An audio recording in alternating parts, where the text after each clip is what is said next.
Hey everyone, if you love scary stories, hit subscribe button and join the creepy crew. Today's video is a special compilation all about creepy exes. Don't forget to like the video and tell me in the comments, what time are you watching this? Now get comfortable and relax.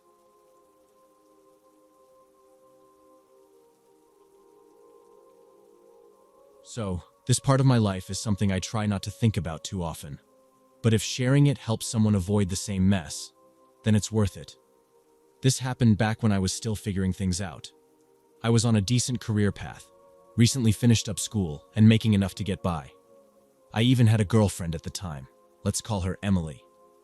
To be clear, it wasn't the kind of relationship where you're planning your entire future together. It was casual, and we both knew it was just for the moment. We'd been seeing each other for maybe 4 months and were exclusive, but both of us had different dreams down the road. She wanted to travel, and I was aiming for a more settled life. We knew we weren't meant for the long haul and just enjoyed each other's company while it lasted. It was good, but not the type of thing you'd be heartbroken over if it ended. Of course, it ended because of something on my end. One day, I got called into my boss's office. Honestly, I thought I was getting fired, but instead, he gave me the biggest offer of my life. He wanted me to lead the team at our new office. The only catch? This office was out in Seattle, which is a good distance away from where I was living in Tennessee. He made it clear this was a rare opportunity and that I'd be moving there in about 45 days if I accepted. When I told Emily about it, we had a serious talk. We agreed I'd go for it and we'd part ways. It was one of those bittersweet moments. There were tears, but also a sense that this was the right move for both of us. We slowly drifted apart over the next few weeks. We stopped texting, stopped meeting up, and by day 30, it felt like a clean break. But then, just 2 weeks before my move date, something unexpected happened at work. My boss called me in again, and I could tell right away from his tone that something was wrong. There wasn't any clear time frame for when I'd finally be heading out west, just a vague promise that the position was still mine. They assured me it was just a temporary snag and that I'd be good to go soon. To be honest, I didn't mind too much. It gave me more time to sort out my place and get my head straight before making such a big move. They even offered to cover my rent since I had to switch to a month-to-month lease. It was like, for once, everything was falling into place. Then, the big day finally came, my official moving day to Seattle. I was at my apartment, half-heartedly packing a few boxes, not in a rush at all, when my phone buzzed. I glanced at the caller ID and was surprised to see Emily's name. I figured she was probably calling to wish me good luck or something, which seemed like a nice way to end things. But when I picked up, it was nothing like that. "Hey Ben," she started, her voice shaky and kind of off. It took me a second to realize she sounded genuinely scared or anxious. I greeted her and asked what was up, but she immediately cut me off. "Ben, I'm at SeaTac Airport. You need to come get me, now." I froze, my brain struggling to process what she'd just said. Why on earth would she be at SeaTac? I hadn't told her about the delay at work, so as far as she knew, I should have been in Seattle already. "What? Why are you in Seattle?" I managed to ask, my voice probably sounding as confused as I felt. There was a pause before she answered. "I decided to move in with you. I brought all my stuff. And my dog. Can you come get me?" I stood there, dumbfounded. Emily and I hadn't spoken in almost a month, and out of nowhere, she was suddenly at the airport with her entire life packed up, expecting to move in with me. I tried to explain to her that I wasn't even in Washington yet, that the job transfer had been pushed back, and I was still chilling in my apartment in Nashville. I figured she'd be upset. Who wouldn't be in her situation? But the reaction I got was way beyond anything I could have imagined. She just lost it. She started screaming at me, calling me a liar and saying I'd tricked her, accusing me of leaving her stranded alone in a place she didn't know. One second she was crying so hard I could barely make out her words, and the next she was shrieking so loud that my phone's speaker started cutting out. I kept trying to calm her down, apologizing and asking why she didn't think to call me first before making such a huge decision. That's when she screamed, It was supposed to be a surprise. I mean, yeah, it was definitely a surprise, but who does that? Who packs up their whole life and moves to a city 1,000 miles away without even giving a heads up? After a while, her yelling slowed down, and the sobbing turned into a sort of quiet, unsettling calm. She cleared her throat, and then, with this icy voice I'd never heard from her before, she said, "The second you set foot at this airport, I'm going to kill you." Then she hung up. I sat there staring at my phone, trying to process what just happened. This didn't sound like Emily, not at all. I tried calling her back, thinking maybe we could talk it out, but she wasn't picking up. I tried again and again, but it was like she'd vanished. Either she turned off her phone or blocked me. She never called back, never texted, nothing. I was worried, so I reached out to her mom, hoping she might have some answers, but her mom had no idea where she was either. She didn't even know Emily had gone to Seattle. Days turned into weeks, and I tried to move on, telling myself it was for the best. Then, a few months later, things took another weird turn. My company decided to keep me in Tennessee. My manager was picked to lead the Seattle team instead, and I got his role here. So in the end, I never had to move at all. Just like that, I was staying put, like nothing had happened. Since that day, I haven't heard a single thing from Emily. No calls, no texts, no random run-ins around town. Her social media's been dead quiet too. It's like she just disappeared. Sometimes I wonder where she ended up, how she managed to survive alone in a place she'd never even visited before. I hope she's okay, but it's such a strange memory that I can't help but feel spooked whenever I think about it. Sure, I do feel some guilt. Maybe I should have told her about the delay, and maybe none of this would have happened. But at the time, I figured it wasn't worth mentioning since I thought I'd still be moving anyway. If she'd called me first and told me she wanted to make things work, I probably would have considered it. Now, looking back at her reaction and everything that went down, I think it's for the best that it ended the way it did.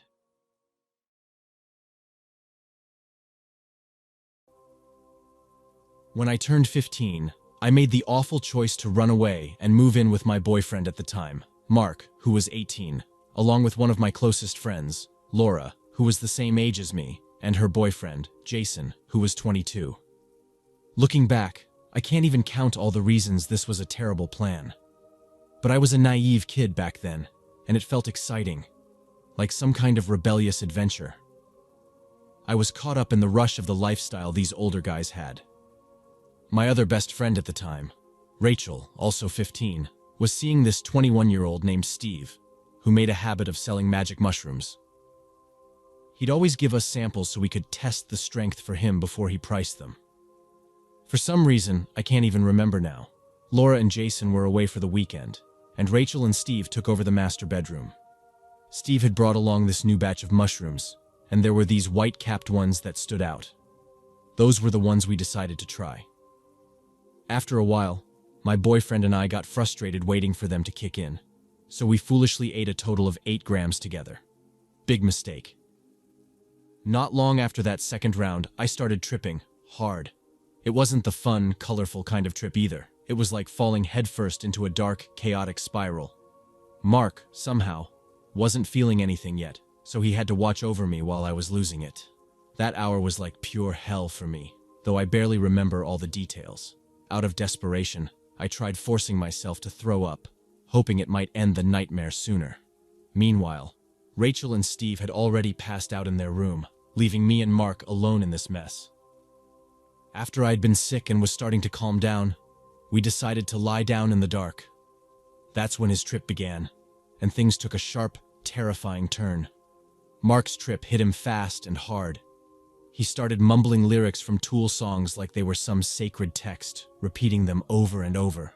It should have freaked me out more than it did, but in my foggy state, I just went with it. The strange chanting barely registered as dangerous until it was too late. One moment I was trying to soothe him, telling him it was just the drugs messing with his head, and the next, he was on top of me. His hands clamped around my head, and he started pushing like he was trying to snap my neck. I didn't think I was going to make it out of this alive. While trying to keep him calm, I was silently planning how to escape. He tried to twist my neck 2 more times before I saw even the smallest chance to get away. To this day, I have no clue how I survived because he was strong enough to do it. After his 3rd try, his mood suddenly flipped.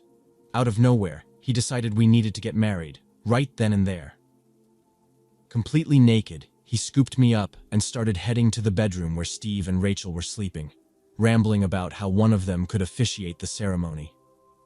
I knew this might be my only chance. As he carried me down the hall, I exploded into action, thrashing and clawing like some kind of cornered animal. I screamed at the top of my lungs, kicking wildly until his grip faltered. Finally, I managed to break free and hit the floor. Without stopping to think, I bolted for the bathroom, slamming the door behind me and locking it. I think I even knocked over a chair on the way to slow him down, but I can't be sure. My heart was pounding so hard it felt like it would break out of my chest. Behind the door, chaos erupted. I could hear shouting and what sounded like a fight, along with his manic, garbled yelling. Then came a knock on the door, and my blood ran cold. I didn't dare answer. Instead, I frantically worked at the tiny bathroom window, trying to open it and climb out. The knocking continued, louder and more insistent. Minutes passed before I realized it wasn't him, it was Rachel. She was shouting for me to open up and let her in. Without thinking, I unlocked the door. The second it swung open, everything went sideways. My boyfriend had broken free from Steve, who'd been trying to hold him back. He shoved Rachel aside like she weighed nothing and lunged at me. I didn't even have time to react before he tackled me to the bathroom floor. This time, he wasn't holding back. His hands found my neck, twisting my head so violently that I could see the grout lines and tiny cracks in the bathroom tiles behind me. I knew this was it. I was about to die. If Alex hadn't been there, I don't think I'd be alive to tell this story. He managed to pull my boyfriend off me just long enough for Rachel to barge into the bathroom and lock the door behind her. I was completely losing it, crying uncontrollably, covered in bruises and feeling more scared than I'd ever been. Somehow, Rachel stayed focused. She kept telling me we needed to get out of the house immediately. The only clothes I could find were a dirty, oversized black hoodie with some logo on it, and a pair of men's boxers, both crusted with dried vomit. Rachel finally pried the small window open, and we climbed out, smeared in filth and still shaking. We made our way to a nearby friend's place, where I completely fell apart. By the time we got there, I was a sobbing, trembling mess, but I managed to give a basic rundown of what had happened. One of the guys at the apartment, understandably furious, stormed out, yelling that he had to go find my boyfriend. As much as I hated what had happened, I weirdly got it. Even then, I knew the drugs had warped my boyfriend's mind into something unrecognizable, and that this wasn't really who he was. I couldn't bring myself to care much about fairness or justice in that moment. I just wanted to survive. But deep down, I also didn't think he deserved to be abandoned entirely just because of one horrific mistake. Eventually, I managed to calm down a little. I sat on my friend's couch, trying to catch my breath and steady my racing heart. That's when the guy who'd left came back, and, to my shock, he wasn't alone. My boyfriend was with him, wrapped in a black curtain like some kind of cloak. His pupils were huge, and he looked completely unhinged. He sat down next to me, still reeking of sweat and adrenaline, and started apologizing over and over again. I stayed silent, every muscle in my body locked with fear. Then, without warning, he started slipping back into those weird, repetitive thoughts. Through his rambling, I learned the terrifying reason he'd tried to kill me. He thought God had told him to do it so that we could be together in heaven. That broke something in me. I couldn't take it anymore. The fear, the stress, the madness of the whole night. My friends were trying to stay calm, but I could see they were just as uneasy about him being there as I was. I couldn't face another second of it. Without saying a word, I bolted from the couch and ran straight out of the apartment. I didn't stop running until I reached another friend's place nearby. I stayed there for the night, still covered in vomit and tears, too shaken to even clean myself up. That experience left me scarred in ways I'm still figuring out. We broke up a few months later, and he ended up lightly stalking me for a bit before moving to another state. Looking back, I know I could have handled things more carefully, maybe made smarter choices, but I didn't. That night is burned into my memory, a horrible reminder of how a single mistake can ripple through your life. Even now, I try not to think about how much it changed me, but the impact is always there, an ugly shadow I'll never fully escape. My name is Daniel, and I just turned 32. I met Sophia when I was 27, introduced by my closest friend, Jake. He and I had been inseparable since our college days. From the moment I met Sophia, it felt like we were meant to be. We clicked instantly, finishing each other's thoughts and laughing at inside jokes no one else understood. It was almost embarrassingly sweet, the kind of love you'd expect to see in a movie rather than real life. Jake, who was also 27 back then, was completely supportive of our relationship. He genuinely seemed happy for us, always tagging along on outings and group gatherings. To me, he was more than a friend. He was family. For a while, it felt like everything in my life had fallen into place perfectly. Sophia, Jake, and I became an unbreakable trio, spending weekends hiking, going out for dinner, and even planning trips together. I had no idea that perfection never lasts, that I was too blinded by love to see what was coming. It started small, almost unnoticeable. Sophia would tease me about how close Jake and I were, making comments like, "You two are basically a couple," with a laugh that felt just a little forced. I thought she was just joking, but over time, her tone changed. The playful remarks turned sharper, more pointed. She began telling me that Jake didn't respect our relationship, that he was always inserting himself where he didn't belong. At first, I brushed it off. Jake had been my best friend for years, and I couldn't imagine him trying to sabotage anything. But once the doubt was planted, I started to see things differently. I paid more attention to how Jake acted, second-guessing things I had never questioned before. Had he really overstepped, or was I just imagining it? The more Sophia talked about it, the more I started believing her. She convinced me that Jake made her feel like an outsider in our relationship, that he was getting in the way of what we had. I wanted to make her happy, so I began pulling away from him, telling myself it was the right thing to do. Months passed, and little by little, my circle of friends began to shrink. The people who had once been a huge part of my life started keeping their distance. Sophia always had an explanation for it, though. She would tell me that they were jealous of us, that they never really supported our happiness. I trusted her completely, never questioning her words. By the time I realized what was happening, it was already too late. Confronting Jake felt pointless. Sophia was the person I loved, the one I trusted most. As my friendships crumbled, my world shrank to just her. She became my anchor, the only voice I listened to. But the deeper we got into our relationship, the more she twisted things. She'd tell me I had forgotten entire conversations, insist I'd agreed to things I swore I hadn't. Simple disagreements turned into long, exhausting fights where she was always the victim and I was always the one at fault. Over time, I stopped trusting my own memory, relying on her version of events instead. Jake tried a few times to talk to me, to warn me, but I refused to listen. I saw him as a troublemaker, someone trying to ruin my happiness. Sophia had convinced me that he was jealous, that he didn't want to see me happy. Then she suggested we move in together, saying it would free us from all the negativity surrounding us. She painted it as the next step in our perfect life, and I agreed without hesitation. I thought this would bring us closer, solidify our relationship. But instead, it only gave her more control. She kept track of my every move, who I talked to, where I went, how I spent my time. Every decision I made was questioned, criticized. The walls of our home started to feel like a cage, but I couldn't see a way out. One afternoon, while sorting through an old drawer, I found a photo from a few years ago. It was a group picture, Jake, some of our old friends, and me, smiling and carefree. My chest tightened. It hit me then, how much I had lost. A flicker of doubt cut through the haze in my mind, a whisper telling me something wasn't right.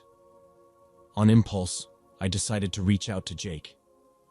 I hesitated before sending the message, unsure if he would even want to hear from me after everything I'd done. But to my surprise, he responded. He didn't hesitate, didn't make me feel guilty. He just listened as I let it all spill out, my doubts, my confusion, the nagging feeling that something was wrong. And then he told me the one thing I wasn't expecting. He had never turned against me. He had never tried to hurt me. All he had ever wanted was to help. Jake's words hit me like a punch to the gut. I had spent so long believing Sophia's version of reality that hearing the truth felt almost unreal. But as painful as it was, it also made me see, with brutal clarity, just how much I had lost. As I slowly reconnected with Jake, Sophia's behavior became even more unpredictable. She could tell something had shifted in me, and she did everything she could to tighten her grip. The fights got worse. She accused me of not loving her enough, of being ungrateful, of betraying her. Every time I pushed back, she found a way to twist things until I felt like the bad guy. But with Jake's support, I started to break free from her influence. I stopped blindly accepting her version of events and began questioning her words, her motives. Then, one night, everything fell apart. Sophia found out that I had reached out to Jake, and in a desperate attempt to turn me against him for good, she accused him of trying to sleep with her. The claim was so outrageous, so completely ridiculous, that something inside me finally snapped. For the first time, I saw her lies for what they were. I confronted her, really confronted her, and in that moment, all the cracks in her carefully constructed facade shattered. She tried everything, crying, screaming, accusing me of betrayal. She twisted my words, played the victim, but it didn't work anymore. I had loved her, truly. But I couldn't let that love keep me trapped in something so toxic. So I walked away. It wasn't easy. Ending things with her left me feeling hollow, like I had lost a part of myself. But at the same time, for the first time in years, I could breathe. The weeks that followed were painful but necessary. Jake stood by me, helping me piece my life back together. I reconnected with old friends, though it took time to rebuild those bridges. Some people welcomed me back right away. Others were more hesitant. I didn't blame them. I had let myself disappear into a relationship that shut everyone out. But little by little, I proved to them, and to myself, that I was different now. Eventually, I moved to a new city. But Jake and I stayed close, and so did many of my old friends. Years passed. I met someone new. This time, I took things slowly, cautious, but not afraid. I paid attention to red flags, made sure I wasn't losing myself again. And when I realized that this love was real, built on trust, not control, I felt a peace I hadn't known in a long time. Looking back, I see how easy it was to fall into Sophia's trap. It's scary how manipulation can creep up on you, how love can blind you. But it doesn't define me. It never did. So to Sophia, I hope one day you face your own demons. And to anyone reading this, don't make the same mistake I did. Hold on to the people who love you. They're the ones who will pull you back when you can't see the way out.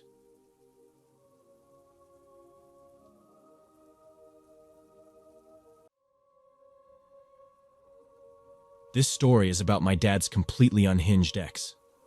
He's got the worst luck with women. Like he's got a sign on his back that says, "All psychos, welcome here." Every single one he's dated has been some flavor of crazy, and that includes my mom. But let me tell you about the worst one. Her name was Sarah. They met at a New Year's party, and she seemed harmless enough at first. My dad had just ended another toxic fling with a woman he'd been bouncing back and forth with for about 2 years. That lady had "narcissist" practically tattooed on her forehead. Sarah seemed like a breath of fresh air because she told him she'd just left a toxic relationship too. They clicked fast, but after 3 months of dating, he realized she never let him visit her place. It didn't seem off until one night, a man called him saying he was Sarah's husband and demanded to know why my dad was talking to his wife. At first, my dad thought the guy was just a bitter ex trying to control her, but some stuff started not adding up. When he brought it up to Sarah, she spun some sob story about how her husband wouldn't sign the divorce papers, but that they weren't living together. My dad was skeptical, so he did a little digging. He even ended up chatting with her parents. Turns out not only was Sarah still married, but she and her husband were very much living together. From what everyone in her circle knew, they were a happy couple, and my dad was just some coworker or acquaintance, if they knew about him at all. Obviously, he dumped her, and that's when things went completely off the rails. Sarah started showing up at his work unannounced, calling him at all hours, and sending hundreds of texts a day. The full-on stalker behavior. Dad moved across state lines 2 times and swapped his number over and over, but she'd always track him down somehow. He'd get these creepy letters in the mail talking about how she was coming to see him. Then somehow, she got her hands on my number, probably after Dad's last move. That's when she started bombarding me with messages too. It got even worse after I married my husband and had our son. Suddenly, she was sending gifts, saying they were for her new grandson. She kept pushing for updates, acting like we were close family. I never responded and either returned the packages or donated them to local shelters. It all blew up one day when she actually showed up at my dad's new place with a whole homemade lasagna. She handed it over to his housemate, saying she was worried because she noticed my dad had dropped a few pounds. His housemate threw it out without hesitation. No one wanted to take any risks, especially since my dad had just filed for a restraining order against her. That same night, she showed up at my apartment. It was past midnight, 1:30 in the morning to be exact, when I heard the first knocks. Luckily, I'd already taken my son to stay with my brother and his wife for the night. When she didn't get an answer, she left banana muffins on the welcome mat, which we tossed as soon as my husband came back. The very next night, I left my son with my brother again, just in case, and sure enough, she came back. This time, she started pounding on my door and flooding me with messages at the same time. She demanded to see her grandbaby and insisted we needed to have some mom-daughter bonding time. When I didn't respond, the tone shifted quickly from pleading to angry orders for me to open up. I called the cops right away. While I was on the line with the dispatcher, one of my neighbors, this big guy named Tom, came out of his place ready for a confrontation. He shouted at her that the police were on the way since his wife had already called them. That seemed to scare her off because she ran off towards the little wooded park across the street. The police didn't find her that night, but my dad's restraining order was finally granted.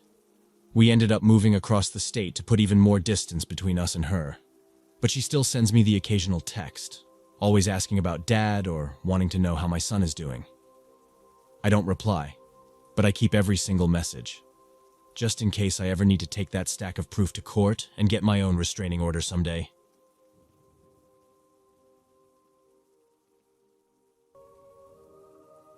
I met her online, and for months, our conversations were the highlight of my day. At first, I didn't think too much about it, but over time, I realized how much I liked her. Eventually, I found out she was 34, while I had just turned 19. That only came up when we exchanged photos. It didn't bother me at all, but looking back, I was naive. I kept it from my parents because I knew exactly how they would react. After more than a year of talking, we decided it was time to meet. I was still in school, but when summer break arrived, I used my savings to book a flight to Spain. Meeting her in person was surreal. We had built such a strong bond online, and seeing her face to face made it real. We connected instantly, and within days, I was completely in love. Sophie worked for the government in Madrid and had a cozy apartment with an extra bedroom. By the second or third day, she was already talking about me moving in with her. I wanted to, but I knew my parents would never approve. At that time, I planned to finish my studies before making any big decisions. My trip was only for 2 weeks, and before I knew it, I was back in Oregon.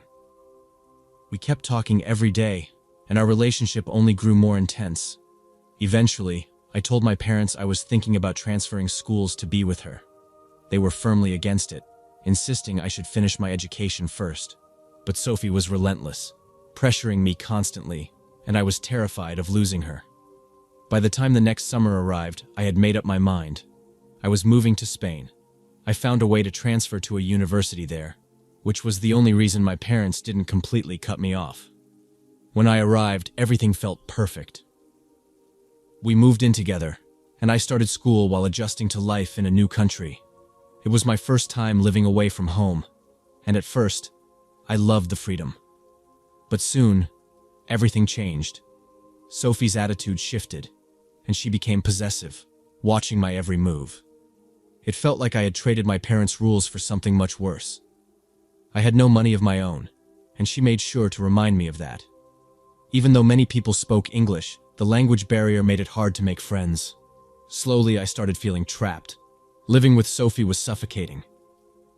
She kept tabs on me constantly, questioning where I had been, who I had spoken to, and even what I was thinking. Because I didn't have any money of my own, she controlled everything, reminding me daily that I owed her. Some days, when she was especially angry, she wouldn't even let me eat. It was miserable, but I refused to admit how bad it was. I was 21, stuck with a 36-year-old woman who was far more experienced in life, and I felt like a helpless child. Being in a foreign country where I barely spoke the language only made it worse. I had no close friends, no support system, and no way out. Trying to leave her was a nightmare. Anytime I even hinted at wanting to go, she would explode, screaming, throwing things, and once, even locking me in the bedroom for hours. I was too scared to fight back. I had nowhere to run, and I knew no one would help me. Each time I considered leaving, I convinced myself that maybe things would get better. They never did. After one particularly terrifying argument, I realized I had to escape. Desperate, I called my parents for the first time in months and told them everything. They were horrified. Without hesitation, they bought me a plane ticket back to the US. I packed what little I could into one suitcase and walked out the door, leaving behind everything else.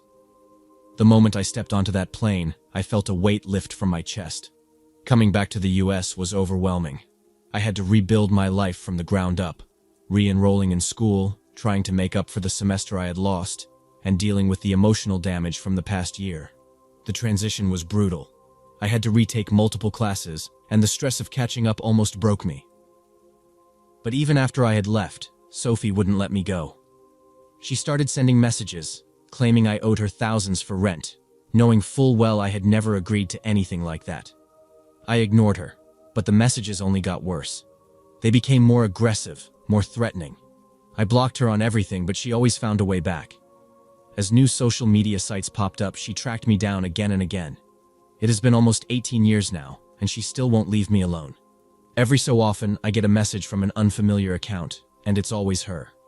The last one was an Instagram DM just 2 weeks ago. It only said one thing: "I'm going to kill you."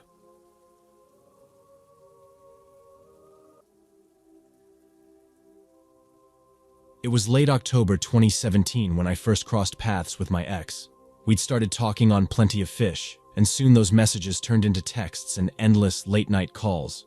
Eventually, we decided to meet face-to-face, and from the moment we did, I was hooked. At that time, my weekdays were busy with work, but I spent every weekend with her. We made every effort to be together, and I was convinced we were in love. She said she felt the same, and I believed her. Things moved fast, too fast. Just a month later, we agreed to live together despite our family's strong objections.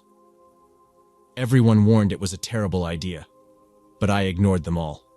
That was my first mistake, and it opened the door to 3 years of torment. By December, less than 2 months after meeting, we had moved into my best friend's place. He lived there with his girlfriend, so space was tight, but we managed for a while. Within a few months, both of us found jobs, and it felt like things were falling into place. We got our own place, full of hope for the future. I thought we were building something real. I couldn't have been more wrong. Fast forward to November 2018. That's when the first major incident happened. We'd just returned from her mom's house after spending Thanksgiving with her family. It was still early in the day, and she had to leave for a night shift at work. Not long after dropping her off, I noticed she'd left her phone behind. I planned to bring it to her right away, but a notification caught my eye. A message from someone she'd once been involved with romantically. I knew it wasn't right, but curiosity got the best of me, and I opened her phone. What I found made my blood boil. Their texts were far from innocent. explicit even. My hands trembled as I gathered all her things and dumped them into the spare room we used for storage. Then I drove to her workplace and waited outside until her shift ended. I confronted her as soon as she walked out. Instead of owning up to her actions, she turned it all around on me. She accused me of invading her privacy, painted me as the villain. My anger was replaced by fear. The thought of losing her overwhelmed me. Against all reason, I forgave her. I should have ended it right there. I promised I'd never touch her phone again, and she swore she'd stop sexting other guys. But that promise didn't mean much. Over the next year, she cheated on me repeatedly. Each time, I let it slide. Her betrayals came with physical and emotional abuse that grew worse with every passing month. Then, one day, she casually floated the idea of us having an open relationship. I said, "Absolutely not," which sparked another nasty fight. A few days later, while I was at work, her mom and sister showed up and helped her pack up her stuff. She was gone by the time I got home. For 2 weeks, I wallowed in misery. I missed her so much, despite everything she'd done. When she finally called, it wasn't to apologize. She said she'd only come back if I agreed to the open relationship. I was at my absolute lowest, and I stupidly gave in. What followed were months of me trying and failing to adjust. Then came the day that nearly broke me completely. It was a quiet Sunday afternoon when someone knocked on the door. I opened it to find a guy staring at me with a mix of confusion and anger. He demanded to know who I was and where his girlfriend was. I glanced back into the living room, where she lay frozen on the couch, her face pale with dread. "I'm her boyfriend," I told him, my voice cold. "This is my house. You've got 5 seconds to leave." The guy bolted without another word, but his visit left me spiraling. I went to the bedroom, grabbed my shotgun, and returned to the couch. I sat there, loading the weapon with trembling hands, tears streaming down my face. She didn't even seem scared, just stared at me with that same detached expression I'd grown used to. I cocked the gun and pressed it under my chin. That's when she finally reacted, screaming and pleading for me to stop. Her cries snapped me out of it. I lowered the gun, my mind racing with disgust at what I'd almost done. "If we're going to keep doing this open relationship thing," I said shakily, "we need rules." We hashed out some boundaries, but they didn't matter in the end. For a year, I watched her break every rule we'd set. She had her fun while I refused to see anyone else. The lies and manipulation escalated, as did the abuse. My health deteriorated. I lost over 70 pounds and felt like a hollow version of myself. One day, I found out she was seeing someone else again, blatantly disregarding our agreement. That was it. I couldn't take it anymore. I told her I was done. Done with her. With the lies. With the pain. If I stayed with her, I knew she'd destroy me completely. It's been 7 months since I walked away for good. I've started to rebuild my life. My body and mind are healing, even though loneliness lingers. But I'll take being alone over going back to that nightmare any day. April, wherever you are, I forgive you for the hell you put me through. But for both our sakes, let's make sure we never cross paths again.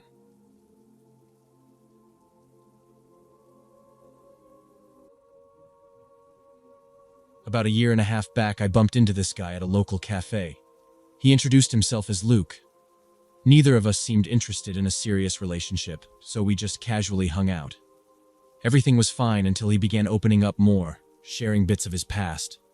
He kept talking about his ex-girlfriend, who had tried to kill herself just months before we met. I couldn't help but feel bad for him, so I told him none of that was his fault, and that he shouldn't blame himself. Eventually, things changed. We didn't officially become a couple, but we agreed not to see other people. Or at least, that's what I thought. It turned out he was still hooking up with other girls, and I was furious. Trust means a lot to me, and I felt like he'd been playing with my emotions. I broke things off, but to my surprise, he acted like it didn't matter at all. I felt stupid for falling for his act. That frustration faded quickly, though, because he kept messaging me like nothing had changed, wanting to hang out as if everything was normal. I told him I wasn't interested anymore, that I didn't want to waste my time. That's when he started acting strange. He accused me of cheating, of lying to him, and called me some pretty awful names. I snapped and told him he was crazy, that he should stay away from me. He then threatened to kill himself. That hit me hard because of my own history with that kind of stuff. The idea of him dying and me doing nothing was enough to keep me up at night, even if he was just using it as a tactic to mess with my head.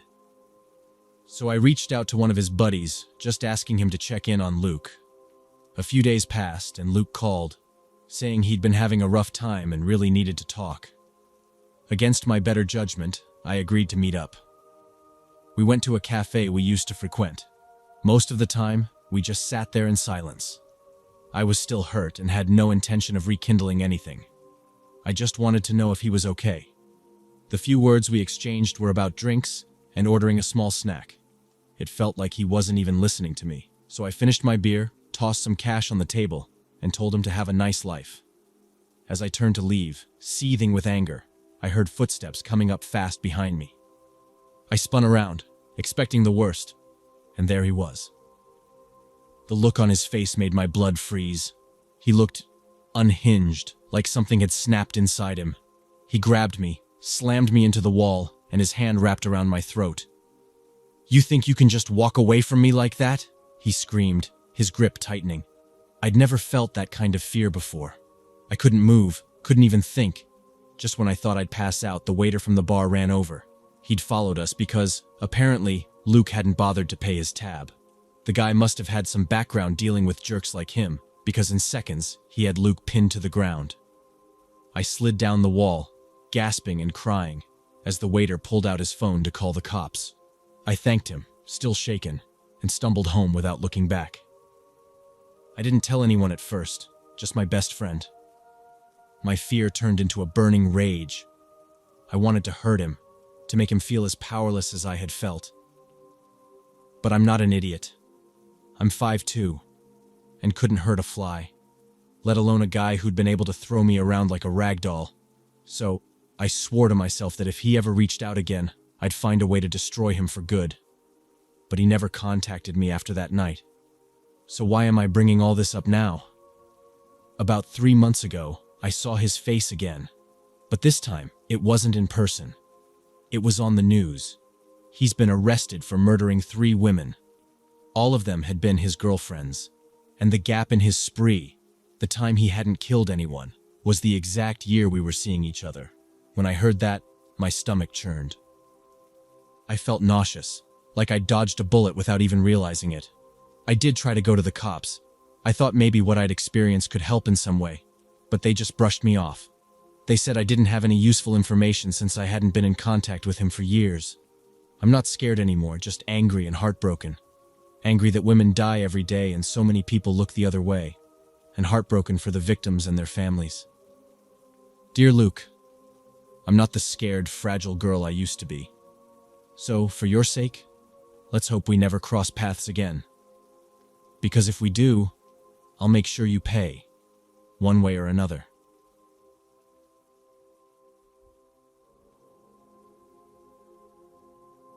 I never thought I'd have to share this story. My name is Lisa, and I'm 30 years old. A few months back, something happened to me that still makes my skin crawl when I remember it. It all started when I met Jason at work. He was in IT, while I worked in a different department on another floor. Our first interaction was when I needed my work laptop set up, and Jason was the one handling it. He had this easygoing attitude, making jokes while walking me through the process, and before I knew it, we were talking like old friends. After a handful of casual chats, he asked me out. We ended up going on 3 dates before deciding to make it official. Yeah, I know it was fast, but I was tired of being alone. It was rare for me to meet a guy I actually liked, so I didn't hesitate when I found Jason. At first, things were amazing, filled with that fresh, exciting energy of a new relationship. But within 2 months, our differences started to surface. The biggest issue? He didn't like animals, which was a massive red flag for me. I have 2 dogs and 3 cats, and they're not just pets. They're family. At first I told myself he just wasn't used to being around animals. But over time it became clear that he genuinely disliked them. He constantly made remarks about how much money they cost, how much time they took up, and how messy they were. The breaking point came one night when he casually suggested that if we ever got serious, I should think about giving them away. Or worse, just abandoning them. He said it like it was the most reasonable thing in the world. That was it for me. I wasn't about to be with someone who saw my pets as disposable, so I ended things right then and there. Looking back, I'm actually grateful he showed me who he really was so early on. The breakup itself wasn't dramatic. No yelling, no insults, just an uncomfortable conversation where he tried to talk me out of it before ultimately accepting my decision. I wasn't even worried about running into him at work since we worked on separate floors and barely crossed paths. After that, life returned to normal.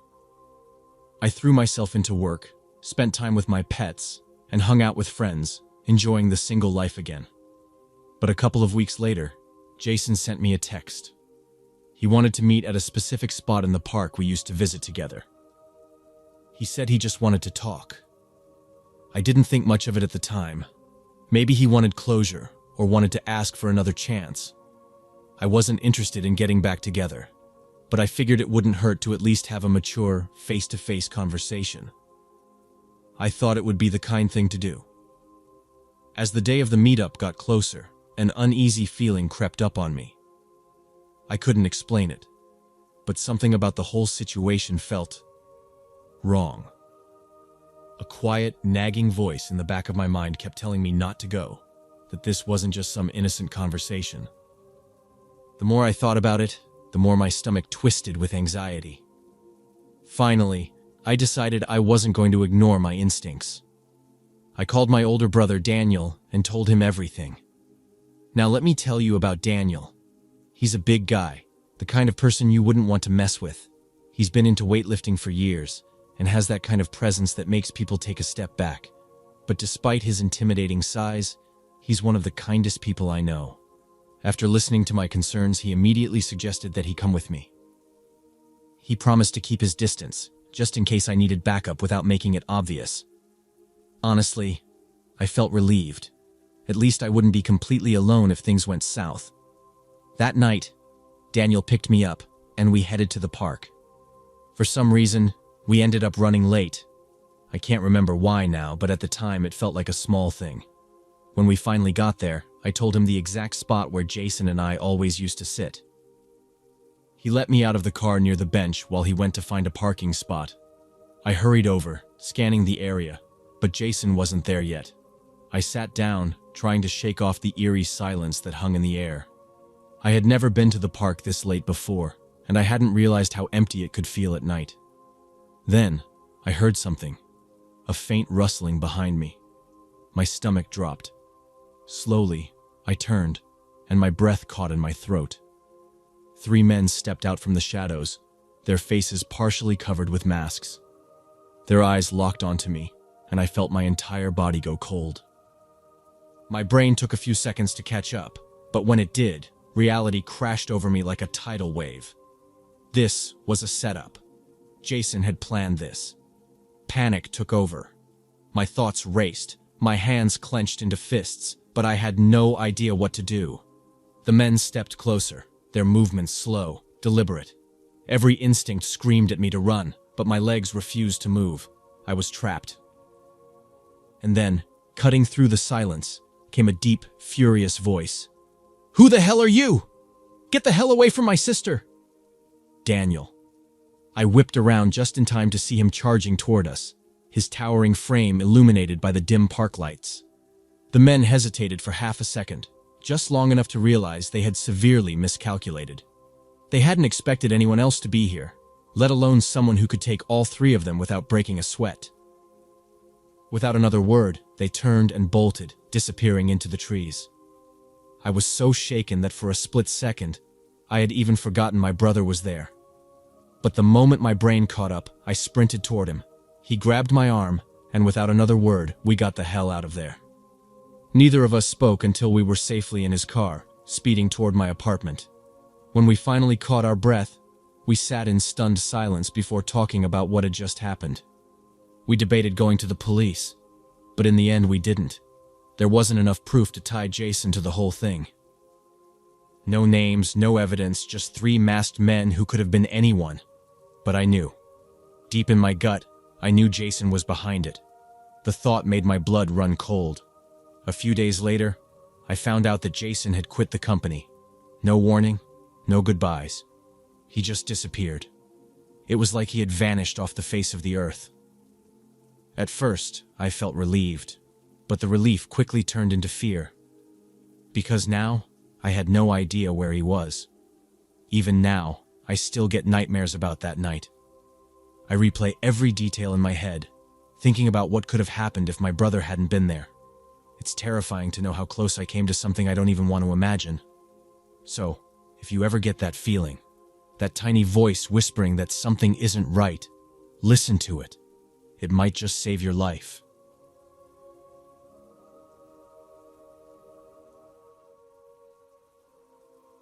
My friend and I were around 16, maybe 17 when it all started. We were at this small strip mall near her house, just browsing the usual spots we'd check out on lazy weekends. That's when we spotted him. He looked a bit older, maybe 19, and we just didn't know how to approach. Being awkward teenagers who barely knew how to talk to people, we figured he wouldn't even notice us. But he did. He came right up and started chatting. About a month passed, and I ended up dating him for 5 months straight. That's when things started to get weird. He introduced me to weed and some shrooms, which at first seemed harmless. A couple of weeks in, he started telling me about his ex-girlfriend back in some small Tennessee town. Apparently, she cheated on him before he moved out to our area. What creeped me out wasn't just his hatred for her. It was the level of detail he went into about getting revenge. He claimed to know some shady folks from the Mexican mafia. He said he wanted to kidnap her and the guy she cheated with, along with their families.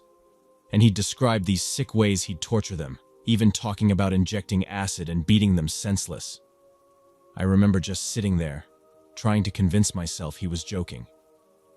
But the more he talked, the more I realized he was dead serious. That night, I didn't say anything to my parents. I just silently cried in the back seat as they drove me home. He had this collection of swords and knives he liked to show off, just around the time I joined a D&D group that met at a gaming store in the mall. He got really possessive and would freak out if I mentioned hanging out without him. One day, he even showed up at the store while I wasn't there, swinging his knives around and threatening my friends. I was mortified, and I had to apologize to everyone at school the next day. After that, things escalated quickly. He became convinced I was pregnant. One night, he showed up at my place with this black leather case. Inside, he had gloves with some sort of metal studs on the knuckles. He said he'd use them to beat me if I didn't take care of it. My friend's house was only a few blocks away, so I ran there. Her entire family, about 12 people or so, were outside, waiting. Her stepbrothers had guns, all ready to defend me. Somehow, we managed to talk him down, and he ended up just taking me to get the morning after pill. After that incident, something snapped in me. I sent him this long apology message, not because I meant it, but because I thought it would keep him calm. When we met again, he made me kneel down and repeat it out loud, word for word, until he was satisfied. Then, he took something I'd given him as a gift, threw it into the street, and kept making me run back and forth, picking it up and tossing it again, just to humiliate me. For months, I'd take the light rail every weekend to see him, since it stopped near his place. But every ride made my stomach twist tighter and tighter. There was one day when he fell asleep, and I was stuck riding the bus with no way to reach him. He didn't pick up any of my calls, and his phone went straight to voicemail. The sun was blazing, and I ended up walking a few miles through the suffocating Arizona heat just to get to his place. I was drenched in sweat and barely able to think straight by the time I got there. After that, I started seeing him less and stuck closer to my friends and family instead. One afternoon, while I was hanging out with someone who happened to have the same name as one of my D&D buddies, he called and completely lost it. He accused me of all sorts of things, screaming through the phone. I snapped and told him it was over right there. I hung up and refused to pick up his calls after that. It felt good, almost freeing, to know I wouldn't have to face his anger in person. He tried apologizing and kept asking for another chance, but when I didn't cave, he started making threats. Said he'd drive right through my house, like a madman. I'm not sure if I would have had the strength to walk away if we hadn't broken up over the phone. The thought of ending it face to face still haunts me. A couple of days after we broke up, he told me that he had been planning to propose, that if I'd stayed with him, we'd be engaged. The idea of being tied to him forever made my skin crawl. A few years later, I ended up in another messed up relationship that lasted about a year. I don't really want to get into the details, but that guy was just as messed up, if not worse. He had this habit of punching himself in the face or smashing his head against the wall whenever he got mad at me, like he was punishing someone else.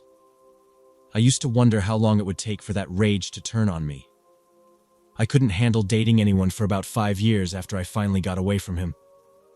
For the longest time, I thought something was broken inside me, like I'd never be able to connect with someone without getting hurt again. My current boyfriend has been the only one who's managed to break through all that. We've been together for a little over 2 years, and he knows bits and pieces of my past. He's gentle and patient whenever I shut down in certain situations.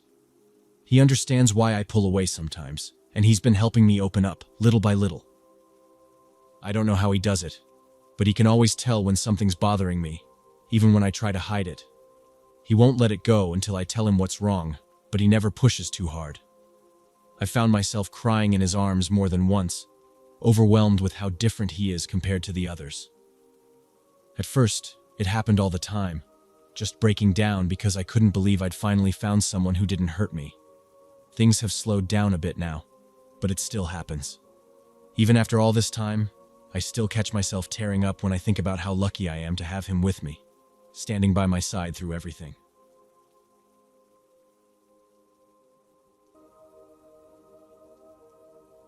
During my last year of high school, I was in a relationship with this guy. Let's call him Jake.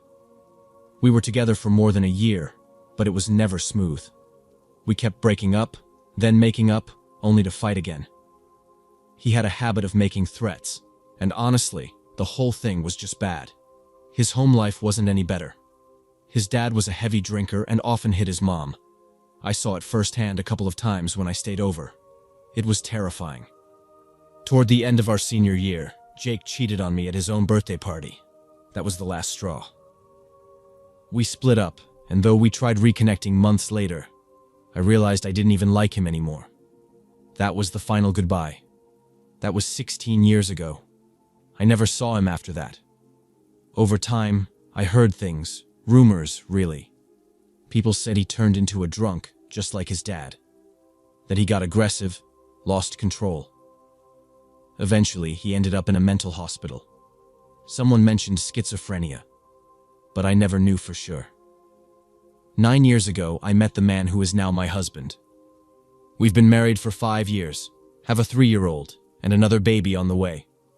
Life was good. But about a year ago, I got a random text from an unknown number. It simply asked, "Is this my name?" Because of my job, I sometimes get work-related messages on my personal phone, so I just replied, "Yes?" A moment later, another text arrived. "How have you been?" I should mention that I've had this same phone number since high school. Something about the message felt off, though. It didn't seem like a work thing. I didn't answer. Then, after a few minutes, another text came through. "It's Jake. How are you?" I felt my stomach drop. My fingers hovered over the screen before I finally typed back, "I'm doing well. I hope you're doing well too." Then another message popped up. "What are you up to?" I didn't reply. Something about this whole thing felt wrong. A minute later, another text came through. "Do you ever think about us? Do you wonder how things would have turned out if we stayed together? Do you ever consider giving us another chance?" I just sat there, staring at my phone. My hands felt weirdly cold as I reread the messages. After a moment, I finally typed back, "I'm sorry, Jake, but no. I'm married now, and I really don't think we should stay in touch. I wish you well, but this isn't something I want." His response was short. Just okay, followed by, "Sorry about that." Weird. But maybe he was just lonely. Maybe something had made him nostalgic. Who knows? Either way, I didn't dwell on it too much. Until last week. His mother showed up at my family's business. I've worked here since high school, taking on different roles over the years. She and Jake's dad had divorced a while back, and now she was with someone new. She seemed happier. We made small talk, and then out of nowhere she asked, "Did you hear about Jake? He was in a facility for a while." I nodded, keeping my voice neutral. "Yeah, I heard. Sorry to hear that." She sighed. "Well, it was because he killed a bunch of animals. That's why they locked him up." I swallowed hard, not sure how to respond. Finally, I just said, "That's awful. I'm sorry to hear that." Then she added, "Yeah, but he's out now. Has been for a while." I felt my stomach tighten. And then she hit me with, "You were always my favorite girlfriend of his. Do you ever think about him?" I almost laughed. "Lady, that was high school." "No." Instead, I forced a polite smile and said, "No, I'm married now. I have a little one at home. I don't have much time to think about anything else." I was hoping to steer the conversation into lighter territory, but she wasn't done. He's not a bad guy. I don't see him often, but when I do, he still brings you up. He still wonders about you. Would you ever consider talking to him?" That's when I shut it down. "It was nice seeing you, but that's not going to happen. Ever." I excused myself, saying I had to get back to work, then walked straight to the back and hid there until she left. What the actual hell? High school was a lifetime ago. I don't want anything to do with him or his family. I just really, really hope he doesn't show up at my job. I have no idea if he's still in the area, but I pray that he isn't. Bizarre ex-boyfriend from high school. Let's not meet again.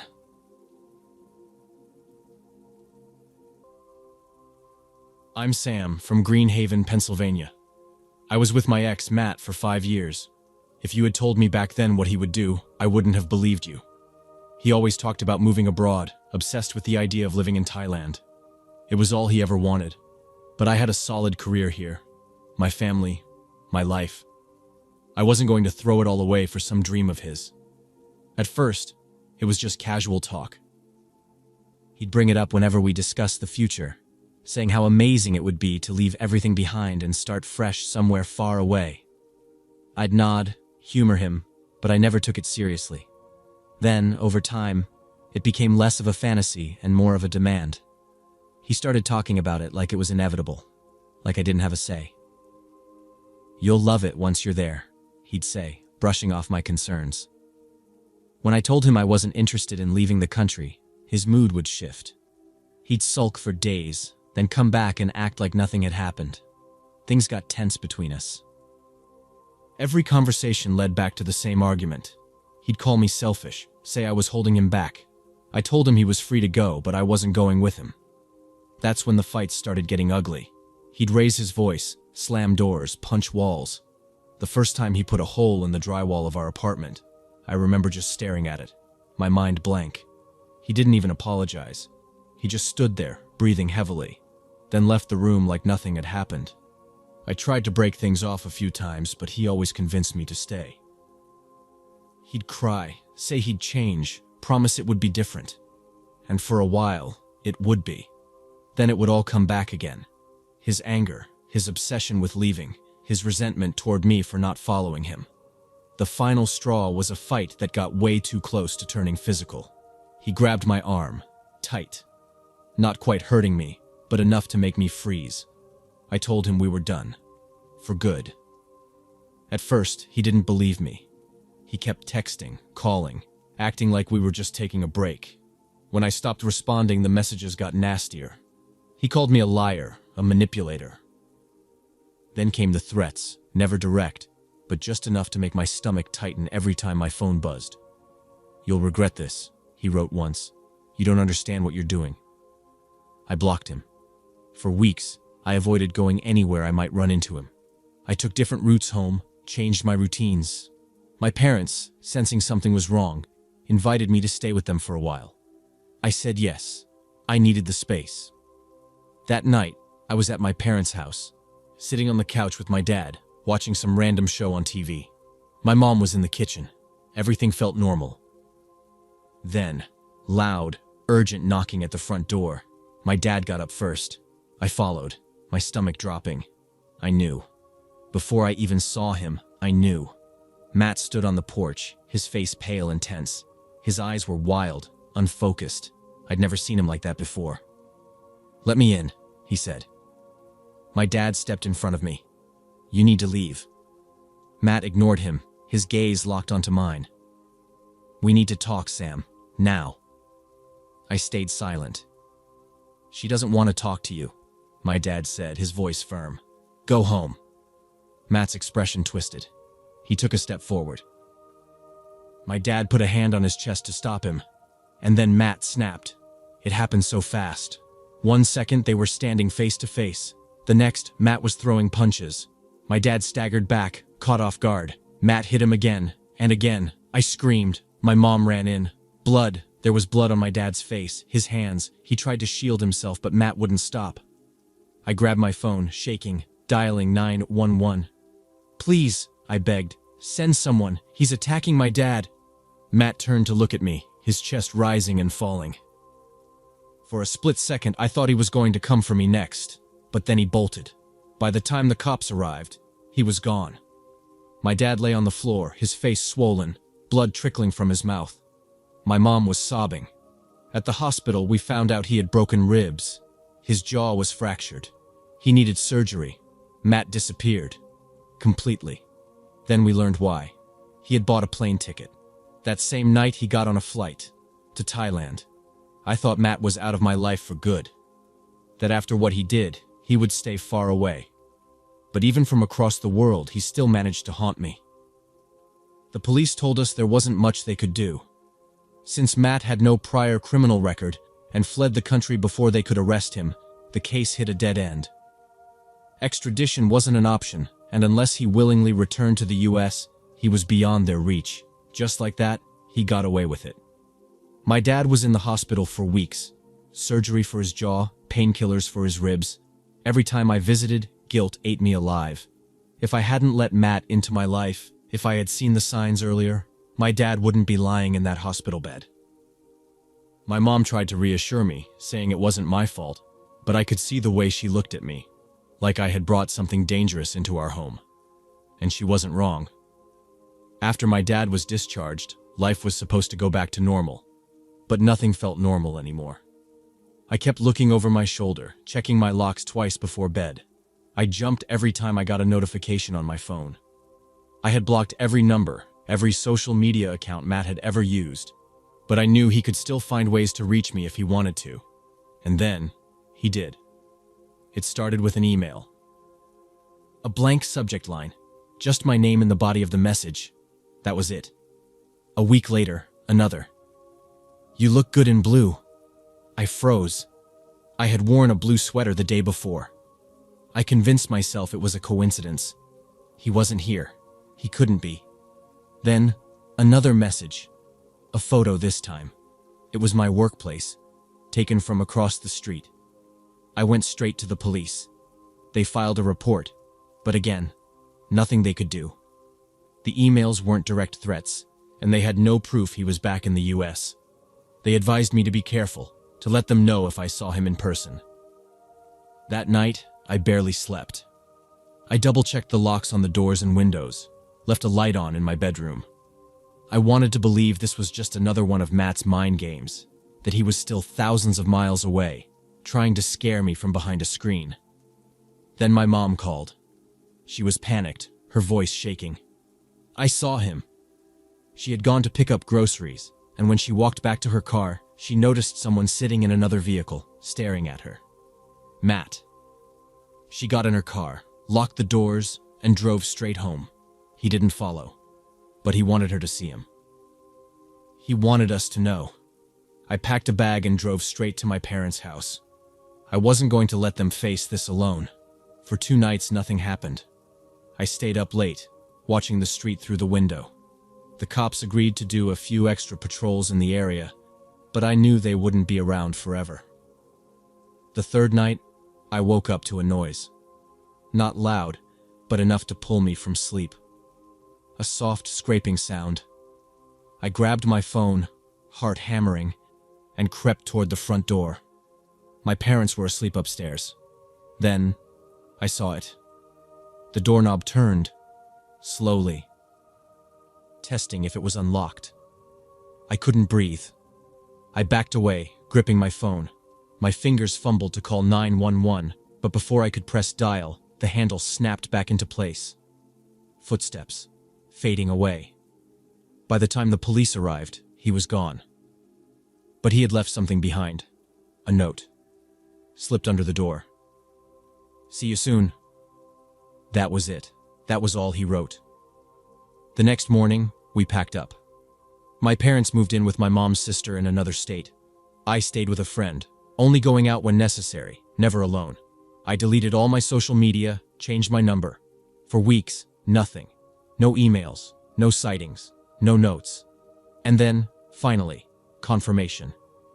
Matt had left the country again. He was back in Thailand. It should have been a relief, but it wasn't.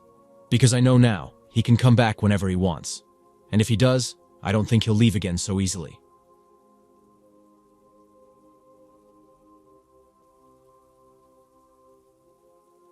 I never thought reconnecting with an old high school crush would turn into such a mess.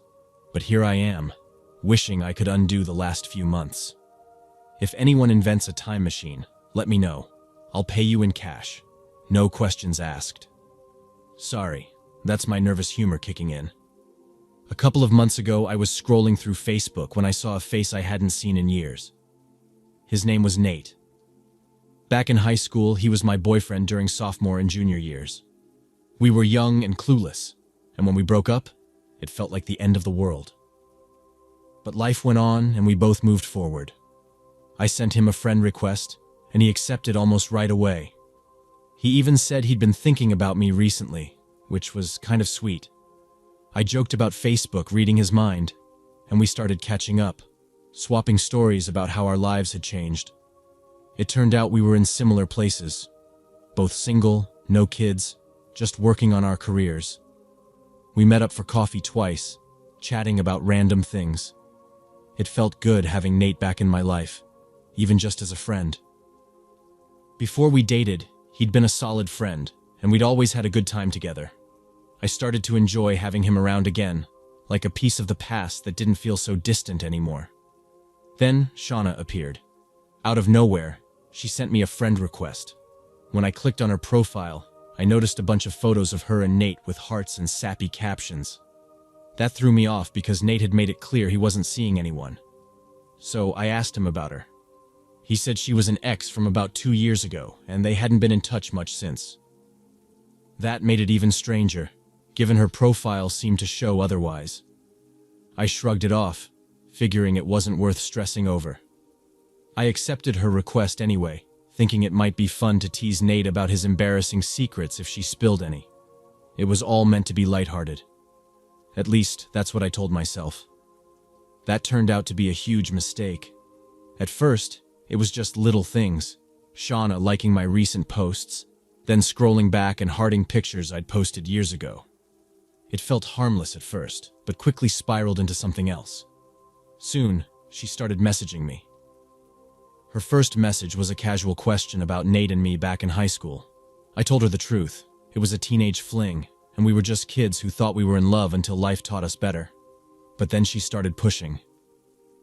She asked prying, deeply personal questions, like how far we'd gone in our relationship. It was bizarre, but I tried to laugh it off and told her I wasn't comfortable talking about that. Instead of letting it go, she doubled down, asking detailed, inappropriate questions about specific things we might have done together. I was disgusted. I told her I wasn't continuing the conversation and warned that if she kept going, I'd block her. That's when she crossed a line I didn't even know existed. She sent me a photo of herself and Nate. Let's just say it was explicit. I blocked her immediately, feeling sick. I told Nate everything. I shared every ugly detail of what she said and the picture she sent. He was horrified and apologized over and over. He explained that they'd ended things on what he thought were good terms. She wanted kids, and he didn't. And that had been the breaking point. He told me he'd talk to her and find out what her problem was. I really thought that would be the end of it. I wanted it to be the end of it. A week later, I was at a cafe downtown, catching up with my best friend Megan. We were mid-conversation when someone slid into the empty chair next to me. I glanced up, ready to tell whoever it was to shove off, but my words caught in my throat. It was Shauna. Her hair was a completely different color, but her face was unmistakable.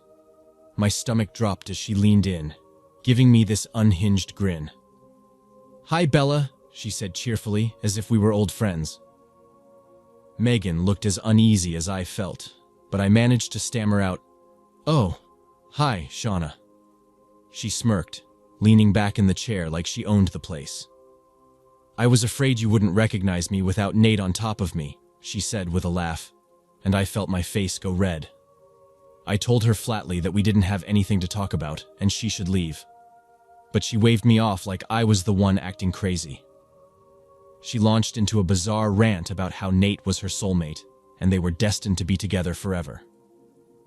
Her voice was calm, like she was stating a fact, but her eyes told a different story. I couldn't think of anything else to say, so I just muttered, "Okay?" Shauna leaned in closer, her grin growing wider. "No, it's not okay, Bella," she said, her tone shifting from fake sweetness to something colder. "You're in my way. Nate left me because of you. He thinks he still loves you, but he doesn't.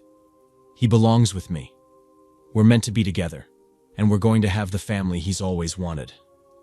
Before I could even process her words, she grabbed my hand on the table, squeezing it tightly. Her eyes locked onto mine, and she said calmly, "If you try to get between us, I'll kill you." Then, without missing a beat, she turned to Megan, sitting frozen next to me, and added, "I'll kill you too. Witnesses aren't good for anyone." Neither of us could speak. We just stared at her in stunned silence, not believing what we just heard. Shauna tilted her head slightly and gave a curt nod like she just solved a simple problem. "Good," she said brightly. "I think we're all on the same page now. Well, I'll be going. Bye." And with that, she got up and strolled out of the cafe as if she hadn't just threatened 2 lives in broad daylight. I was shaking. Megan looked just as pale as I felt. My mind was spinning. Who was this woman? How did she know where I was? It was a random Saturday morning. I hadn't told anyone where I'd be. The idea that she'd tracked me down so easily made my skin crawl. My hands trembled as I pulled out my phone and messaged Nate. I told him everything, how Shauna had just shown up, how she'd threatened me and Megan, and how I thought it would be safer if we just stayed away from each other for now. He was horrified and apologized over and over, but there wasn't much he could do. He promised he'd handle it and look into filing for a restraining order. He also said he didn't understand why she thought he still loved me. He didn't. There was no way he'd go back to her, and he swore he'd make that clear. We agreed it was best not to talk for a while, at least until Shauna was out of the picture. That was 2 months ago. I haven't seen or heard from her since, but I'd be lying if I said I wasn't still terrified. Every time I hear a knock at the door or see a notification on Facebook, my stomach knots up. The fear hasn't left me, not really. Shauna was obsessed with Nate, with this fantasy of a life they were never going to have, and somehow my existence was the thing standing in her way. If I've learned anything from all this, it's that some things are better left in the past.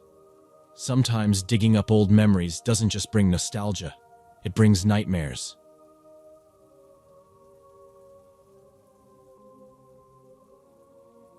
I was just a high school sophomore when I fell hard for the quiet new guy, convinced he was my forever. Crazy, right? But I actually did end up marrying him, just a week after we graduated. High school sweethearts. Looking back, I can see all the warning signs I ignored. Too eager to grow up. Fast forward to the night before my wedding. I was sitting with my mom, the most loving and selfless woman I know, going over last-minute plans. I remember hesitating before asking, "Would you be mad if I backed out?" She laughed, thinking I was joking. I wish I had told her the truth. A year after I finally escaped him, I admitted what really happened, and she still feels guilty for brushing it off. But how could she have known? No one knew. I was his biggest cover-up. 2 hours after saying, "I do," he was shoving me out of his truck in my parents' driveway, shouting and swearing that he wanted a divorce. Then he sped off, leaving me in my wedding dress, stunned. So much for the honeymoon phase. On our actual honeymoon. I stumbled inside, sobbing so hard my words didn't make sense. My dad rushed out of his room, trying to understand what was happening. I finally choked out, "He left me, he just left me, on our wedding night." My dad was furious, but then he calmed himself, trying to find some logic in it. "Maybe he forgot something," he said. "Maybe it's some dumb joke." Then we saw his truck fly back into the driveway. My dad smiled. "See? He's here." I wiped my tears, forcing a smile as I walked outside. "Yeah, just a joke," I said. But inside, I was screaming. I was humiliated. If I wanted to keep this together, they could never know the truth. Months passed, and with him away for military training, the distance actually made him nicer, sweeter even. It felt like maybe we had a shot. But soon, I would be packing my things and moving to Texas to be with him. My parents were starting to notice the cracks, the ones I had spent so much time patching up. One day, my mom grabbed my phone by accident, thinking it was hers, and saw a long, desperate message from my ex. He was begging me not to leave, saying he wasn't a good person. But I kept up the lie, telling my mom that this wasn't like him, that he was just lonely. I could see in her eyes that she didn't buy it, but she also knew I was too stubborn to listen. No matter what she said, I was going to Texas. And I did. But within weeks, I knew I had made a terrible mistake. My life wasn't just miserable. It was dangerous. It was Thanksgiving, and my family called to check in, wish us a happy holiday. The second I hung up, the man I thought I knew twisted into something else. He started cussing, saying I needed to cut off my family because he was my only family now. I laughed, thinking he had to be joking. But then he picked up our wedding glasses, the ones I had custom made, and hurled them straight at me. Glass shattered everywhere, and I just stood there, stunned. My body moved on autopilot as I grabbed the broom and started sweeping. You'd think that would be the end of his tantrum, right? It wasn't. He started chucking picture frames next, one after the other, the glass splintering on the wooden floor. That floor, covered in broken glass, was exactly how I felt. That was the moment I stopped loving him. That was the night I realized I wasn't married to a man. I was trapped with a monster. I sank into depression, and he thrived on it. He broke me down, piece by piece, just to watch me react. 2 months passed, and one night, he completely lost it because the washer and dryer delivery got rescheduled. He started pacing, muttering to himself, his hands twitching like he was trying to hold something in. Then he spun toward me, eyes burning, and ordered me to fix it. He shoved me onto the couch, looming over me like I was some incompetent employee being scolded by a boss. "Call them, now. Say exactly what I tell you, don't screw this up." He was paranoid as hell, rambling about how they were messing with him because he was in the military, acting like it was some conspiracy. And even though I wasn't even in the room when he set up the original delivery, he still blamed me. He spent hours yelling, pacing, spiraling into his own anger. When he finally stormed off to the bedroom, I just sat there, trying to process. Then his voice cut through the silence. "You're an idiot. This is all your fault. Did you set this up with them to humiliate me? Or are you really that stupid?" His tone dropped, colder now. "You ungrateful bitch." That was it. Something snapped in me. "You know what? I'm done," I said. "All you do is yell, complain, and blame me for everything. You don't do anything except tear me down." Then he looked at me, really looked at me. And I swear, I saw nothing in his eyes, just black, empty rage. That look. I've heard other survivors try to explain it, and I still don't have the right words. It was something beyond anger. It was like he wasn't human anymore. And then, in broad daylight, with the curtains open, the front door wide open, and neighbors walking by outside, he lunged at me. He grabbed me by the throat and slammed me against the wall. My vision blurred. dark spots creeping in at the edges. Just as I thought I was going to pass out, he let go, only to throw me down onto the floor with full force. My body hit the wood so hard that I swear I felt my bones rattle. Everything after that became a blur. Maybe I blacked out. Maybe my mind just refused to process it. But I remember coming back in flashes. Him gripping my shoulders, lifting me, and slamming me down again. Over and over. I was screaming. Neighbors were outside, but no one came. No one called for help. Desperate, I used the only option I had left. I ran. My feet barely touched the ground as I sprinted to the bathroom, slamming the door shut and locking it. Hands shaking, I grabbed my phone and called my mom. I just needed to hear her voice. If this was going to be the end, I wanted her to be the last person I spoke to. She answered, cheerful at first, putting me on speaker so my dad and sister could join, like we always did. But instead of a normal conversation, they heard me sobbing, screaming for help, while my husband pounded on the door, yelling at me to open it. Confusion turned to horror. My dad was already grabbing his keys, ready to drive across the country and kill him himself. Then suddenly, silence. No more pounding. Just me, breathing raggedly, whispering into the phone, trying to calm my mother down. I'm okay, I lied. I know I have to leave. I will, but I have to be careful. If he catches me, I might not make it. When I finally unlocked the door and stepped out, he was sitting there on the couch, staring blankly at the wall, like nothing had happened. This was the pattern. The apologies, the gaslighting, it wasn't that bad. But I knew this wasn't just another cycle. It was getting worse. If I didn't get out now, I never would. So one night, I put my escape plan into motion. I waited until 2 a.m. He had locked himself in the bedroom, my punishment for disrespecting him earlier that week, while I was stuck in the guest room, my personal prison.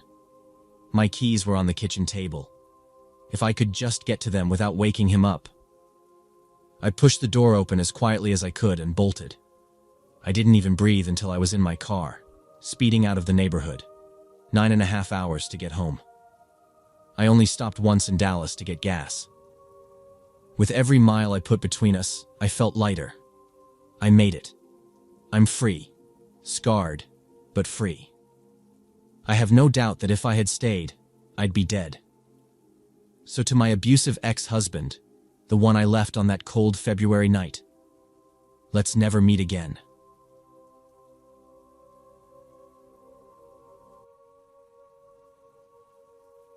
A few years back, I was freshly out of a long relationship and wanting to meet new people. I decided to give online dating a shot and set up a profile. I started chatting with guys and went out for coffee with a couple. At first, I felt nervous about meeting strangers, but it turned out that a lot of guys were genuinely nice and looking for companionship just like I was. That gave me hope. My dating history was full of guys who didn't want anything serious, so I figured it was time to look for someone who was. I blamed myself a bit for always ending up with those kinds of guys, thinking I must have unconsciously picked them because I wasn't ready for something serious either. I made up my mind to be more open-minded and look for guys who seemed interested in a real relationship. The problem was, in trying to be more accepting, I ignored the gut feelings I usually trusted. That's how I ended up meeting Tom. He worked in insurance, was recently divorced, and had a young daughter. He seemed put together and interesting, and we hit it off chatting online. After a few days, he suggested we talk on the phone, and soon after that, we made vague plans to grab a coffee. When I look back, I realize now that he was pushing to meet up way too soon, even though I mentioned I wanted to take it slow at first. We talked about a potential day and a general area near my neighborhood, but I never nailed down the exact place or time. That week turned hectic for me, and I didn't reach out as much as I'd planned. The date we had loosely agreed on was approaching, but I still hadn't confirmed anything. Then, on the day we'd roughly discussed meeting, my phone buzzed while I was out. It was Tom, and when I answered, he said, "Hey, I'm in your neighborhood. Where should we meet? I'm already here, waiting." I felt a wave of unease wash over me. I hadn't given him an exact time or place to meet, and yet here he was, in my neighborhood, waiting as if I'd confirmed everything. He lived over an hour away. How long had he been hanging around hoping I'd show up? But I brushed it off, thinking, maybe this is what effort looks like. Maybe he's just excited to meet. So, against my better judgment, I apologized and said I'd reschedule for another day, setting a concrete date and time this time around. To my surprise, when we did meet, it was pleasant. Tom looked just as good as in his photos, and he was charming. We had a nice conversation, and I started thinking, maybe I'm overthinking this. After that, we began seeing each other more regularly. He would call me every day, leave sweet messages, and bring little gifts. I wasn't used to all this attention. My past relationships had been distant and low-key. Part of me felt I should be happy, but there was always this nagging feeling in the back of my mind that something wasn't right. He didn't hold back on the romantic gestures either, showing up at my work unannounced with flowers just a couple of weeks in. It felt rushed, but I tried to convince myself that maybe I'd been missing out on this kind of affection. The problem was it didn't stop at thoughtful surprises. He'd hold my hand constantly, kiss me on the cheek every 5 minutes, or put his arm around me whenever we were out, even when it was clear I needed some space. I never liked being smothered, and his constant touching made me uncomfortable. One night, I mentioned that I was going out for a friend's birthday with a few girlfriends. He immediately suggested we grab a drink beforehand. I tried to explain it wasn't necessary since I only had an hour or so to spare before meeting my friends, but he kept pushing. It didn't make sense for him to drive over an hour just to see me for such a short time, but he wouldn't let it go, saying, "Even an hour is worth it if it's with you." So I gave in and met him at a local bar. After a drink, he suddenly laughed and said, "You know what? I should just come downtown with you and the girls." I was taken aback and told him that wasn't part of the plan, and it would be weird for him to tag along since he wasn't invited. He looked hurt but backed off, though I noticed he went quiet and moody afterward. That was the first time I felt truly irritated with him. I couldn't shake off the thought that he was starting to cross boundaries I hadn't even realized were there. Still, I continued to see him, convincing myself I was just being uptight. About 3 weeks in, I stayed over at his place for the night. The next morning, I let him know I needed to leave around 10 a.m. because I had plans. But when I got up to go, he became visibly upset, almost panicking. "It's such a beautiful day," he insisted. "We should spend it together. Don't go yet. We can do so many things, go for a walk, have brunch, anything." Instead of leaving that day like I'd planned, I got caught up dealing with his clingy behavior. The past week had been suffocating. He'd started telling me he loved me multiple times a day, way too soon. I never said it back. When I finally tried to leave his house, he blocked the doorway, wrapping his arms around me and kissing me all over my face. "I love you so much," he kept saying. "You're everything I want." I felt a wave of disgust wash over me. It was too much, too intense. I pushed him off gently and mumbled an excuse before walking out. As I drove away, I knew right then and there, I was never seeing this guy again. Over the next few days, I went back and forth about how to break it off. I was mad at myself for not trusting my instincts earlier. I vented to some friends and they agreed. Tom's behavior was a giant red flag. Meanwhile, he kept calling nonstop. I didn't answer, and just sent vague texts to buy myself some time until I could figure out the right way to end things. Finally, I decided on a straightforward but kind approach. When we talked, I told him I wasn't in a place where I wanted to date anyone right now. It wasn't entirely true, but I didn't want to hurt his feelings more than necessary. He kept asking where he went wrong or what he misunderstood, but I stuck to my line. "You didn't do anything wrong. I just don't want a relationship at the moment." I didn't bother pointing out how overbearing and creepy he'd been. I didn't see the point in trying to explain what made me so uncomfortable when it should have been obvious. Given that we'd only been dating for a few weeks, I thought that would be the end of it. But I couldn't have been more wrong. The next morning, I woke up to a massive email from him, practically dripping with desperation. He wrote about how he'd been struggling with mental health issues and blamed his weird behavior on some antidepressants he'd been taking. "I'll stop taking them," he promised. "I'm throwing them out. Please, let's try again." The whole thing felt manipulative and frantic, and he kept repeating, "You're everything I want." Not once did he mention anything about what I might want or need. I ignored the email, but that's when the real nightmare began. Over the next week, he completely bombarded me, blowing up my work phone, my cell, and even my email, all with these desperate pleas for me to change my mind. It wasn't about what I wanted. It was all about him. Each new message made me angrier. It was like he hadn't listened to a single word I said. At the office, he called my desk phone 34 times in a span of 3 hours. My coworkers were stunned, watching the phone light up repeatedly. One even offered to pick up and tell him off. I couldn't believe he thought being this intrusive would somehow win me over. It was doing the exact opposite. One of his texts was about a pair of cheap, scratched-up sunglasses he'd left in my car. He claimed they were extremely valuable and belonged to his mother, saying she'd be heartbroken if they weren't returned. I rolled my eyes so hard they practically got stuck. Whatever. I got in my car, drove over to his place, and shoved them into his mailbox. After that, I texted him, "Your sunglasses are in your mailbox. Don't contact me again." I hoped that would finally get the message across. But of course, it didn't. The messages and calls kept coming. A few days later, he tried another excuse, claiming I'd left a scarf or something small at his house and that he needed to return it ASAP by coming to my work. That was the last straw. I shot back another text. "I told you to stop contacting me. If you don't leave me alone, I'm going to the police with all your emails, texts, and voicemails. This is harassment." That seemed to do the trick, kind of. He stopped calling and emailing, but every once in a while, I'd still get these random Facebook messages from him.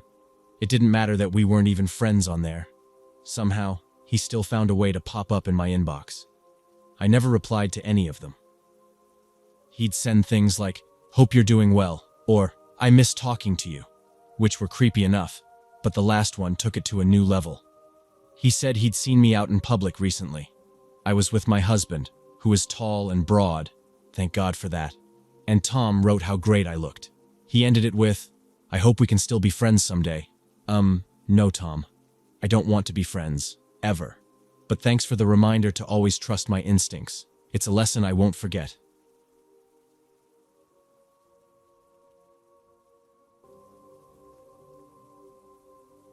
I turned 20 this year, but this happened when I was 16. It was my first year as a junior, and I had just made my very first Twitter account. That account is long gone now, deleted because of this experience. I didn't tell anyone about it. Not family, not classmates, not even the few people I sometimes chatted with online. My profile picture wasn't of me, just a random anime avatar, and I didn't share any real photos. I lived in a small town near Chicago, but I didn't write about my location either. My tweets were pretty dull, and I had maybe 25 followers, tops. It was late October, just getting chilly. That night, I got a weird direct message. The account had about 300 followers, and the message went something like this. "Hey, I'm Dan. I just turned 18. I'll be moving to Aurora soon and going to high school there. Are you from around there? Just trying to meet new people." Aurora was where I lived. My heart skipped, because nowhere on my profile did I say where I was from. But then I remembered a tweet I made a couple of weeks back about missing my bus and jokingly cursing the Aurora transit system. I figured that's how he guessed it. His age didn't seem strange to me since I was ahead in school and often around older students. Dan seemed polite, so I replied. I confirmed I lived there and told him I went to the local high school. At first, we had a pretty ordinary conversation about school. What the cafeteria food was like, which teachers were cool, that kind of thing. But as the night dragged on, his tone shifted. He started asking personal stuff, like how far I lived from school, whether I was in a house or apartment, and if my parents were around a lot. He even asked if I had siblings and whether we were often home alone. Those questions made my skin crawl. I dodged them, pretending I didn't see the messages. He didn't press, which honestly made it creepier. If he had pushed, I might have blocked him right then. The next day, he messaged again. We kept talking, mostly about harmless things like movies and music, but he kept sliding in those personal questions. I tried asking about him too, and he always had answers that seemed straightforward enough. Still, I refused to tell him anything about my house or my family. Something about it just didn't feel right. Our conversation stretched over a few weeks. During that time, I started to feel something for him. Dan was sweet, thoughtful, and so easy to talk to. Everything I wanted but didn't think I deserved. I'd been dealing with bullies for years, and honestly, I latched onto kindness wherever I found it. Trusting people too quickly was one of my flaws, but I didn't see it that way back then. In the US, schools get a Thanksgiving break around November, and the day before classes were set to start again, Dan dropped a bombshell. He had finally moved in with his mom and would be starting at my high school. He asked if we could meet up during the morning break. My heart practically soared. I told him we could meet in the main hall. It's big and open, and everyone hangs out there. But Dan hesitated. He said he didn't want to look lost trying to find me in a crowd and suggested somewhere more private. I figured that made sense and offered to meet him in one of the third-floor bathrooms. Those were always empty during breaks because we weren't allowed to hang out there. It felt a bit strange, but being at school made me feel safe. That Monday, I put extra effort into how I looked. I wore my favorite outfit and even added a little makeup. When the morning break came, I rushed up to the third floor, nerves and excitement making my heart race. When he arrived, it was actually him. Dan wasn't a catfish. He looked just like his profile picture. Maybe a little older, though. I figured he might have been lying about his age and was probably closer to 20. I didn't care. I was just relieved he wasn't someone else entirely. We hit it off instantly. He made me laugh, and for the first time in a long while, I felt genuinely happy. At the end of the break, he asked if I wanted to grab lunch at a fast food place nearby. I turned him down because I didn't have money on me and didn't like the idea of him paying. He seemed disappointed, but quickly suggested walking me home after school instead. I explained I usually took the bus, but he was welcome to walk me to the stop. He accepted, though his face dropped a little. That day set a pattern. Every morning we met in the third-floor bathroom during break, and every afternoon he walked me to the bus stop. It felt sweet, like our own little routine. But looking back, some things didn't add up. I never saw him in the cafeteria or the hallways, and I'd assumed our schedules just didn't line up. With over 1,500 students at school, it didn't seem impossible. This routine went on for over a month, right into mid-December. On the 13th, I made the mistake of telling him about my evening plans, or lack thereof. My dad was out of town for work, my brother was staying at a friend's house, and my sister was away on a school trip. My mom, who worked long hours, wouldn't be home until late. I mentioned offhandedly how quiet and lonely the house would be. At the time, I didn't see any harm in saying it. That evening, like always, Dan walked me to the bus stop. We chatted a bit while waiting for the bus to arrive. When it finally did, I waved goodbye as I climbed aboard. The bus wasn't crowded, and I settled into a seat near the back, headphones in. 2 stops later, I got off. It was dark, almost 6 p.m. in the middle of December, and the air felt colder than usual. But as I started walking, something gnawed at me. A bad feeling crept in, making the hairs on my arms stand up. The feeling in my gut was heavy, like a stone weighing me down, and I couldn't shake the sense that someone was watching me. I paused my music but kept my earbuds in, hoping it would look like I wasn't paying attention. That decision might have saved my life. My neighborhood was quiet, eerily so at night, with dim streetlights and no clear view of the main road where the bus stopped. The silence made everything sharper, and that's when I heard it. Footsteps. Someone was behind me. They weren't rushing, just keeping pace, but the deliberate rhythm told me everything I needed to know. I tried not to panic. Slowly, I reached into my pocket for my keys, keeping my movements as subtle as possible. The moment my fingers closed around them, I bolted. I don't think I've ever run so fast in my life. My lungs burned, and my legs felt like they might give out. But somehow, I made it. I fumbled with the lock, and just as I threw the door shut behind me, I heard the footsteps stop outside. Heart pounding, I deactivated the alarm system. the chirp of it confirming I was completely alone in the house. I peered through the glass pane by the door. Why I didn't use the peephole, I'll never know. And there he was, Dan. Standing just a few feet from my front door, his face twisted into a look that froze the blood in my veins. He wasn't here to talk. Somehow he must have followed me, maybe even drove behind the bus. I had been so focused on walking home that I never noticed a car. For reasons I still don't understand, I didn't call the police. I was frozen, my brain trying to process what was happening. We locked eyes, and for what felt like an eternity, neither of us moved. When I finally snapped out of it, I ran to the kitchen and grabbed the biggest knife I could find.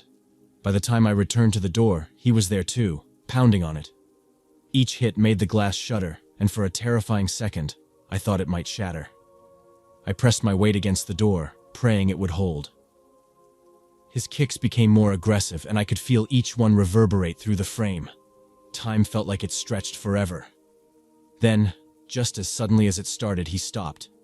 I heard him move around the side of the house, banging on the shutters, testing each window. Eventually, he came back to the front door, his expression now furious. But before he could do anything else, headlights from a car lit up the driveway. My neighbor was pulling in, and Dan bolted, likely assuming it was my mom coming home early. When I got back to my room, I checked my phone. My Twitter was flooded with messages from Dan. Hundreds of them, all sent in a panic, begging to talk, apologizing, making excuses. I blocked him immediately. His account disappeared shortly after, but then new ones started popping up. Every time I blocked one, another would take its place. Each had a random string of numbers in the username, but they all started with a D. The messages became hateful, vulgar insults that didn't make sense, but they came in waves, dozens at a time. I couldn't keep up, so I finally deleted my account. Afterward, I tried to piece together what had happened. I asked around at school, talking to people in my grade and even a few seniors. Nobody had heard of Dan. Not one person recognized his name or his description. That's when it hit me. He had never been a student at my school. The reason I never saw him in the hallways or cafeteria wasn't because our paths didn't cross. It was because he didn't belong there. Even now, years later, I have no idea what Dan wanted from me or how far he might have gone that night if things had played out differently. I just know that I never want to find out. Dan, if you're still out there, let's never meet again.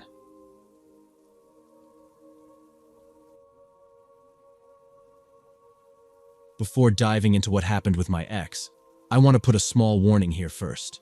Some of the things she did were downright revolting. Disgusting isn't even strong enough to describe it. She was out of her mind, and she didn't care about anyone or anything unless it served her twisted needs. I didn't notice this at first, but it became blindingly clear after we split up. This heads up is for those who can't handle stories where an innocent animal gets hurt. I know that can be tough for many people, so if that's you, please decide whether to keep reading or not. With that out of the way, here's what went down. About 6 years ago, I ended things with this girl I thought I'd be with forever. Let's call her Becky. When I first met Becky, she had me convinced she was this sweet, caring, almost angelic person. She seemed like someone who would give you the shirt off her back. Naturally, I fell head over heels. We ended up being together for just under 3 years. It was a wild ride, to say the least. Lots of highs and lows. After a particularly brutal fight one night, I realized I couldn't keep living like this. I told Becky we needed a break, that we had to step back and figure things out.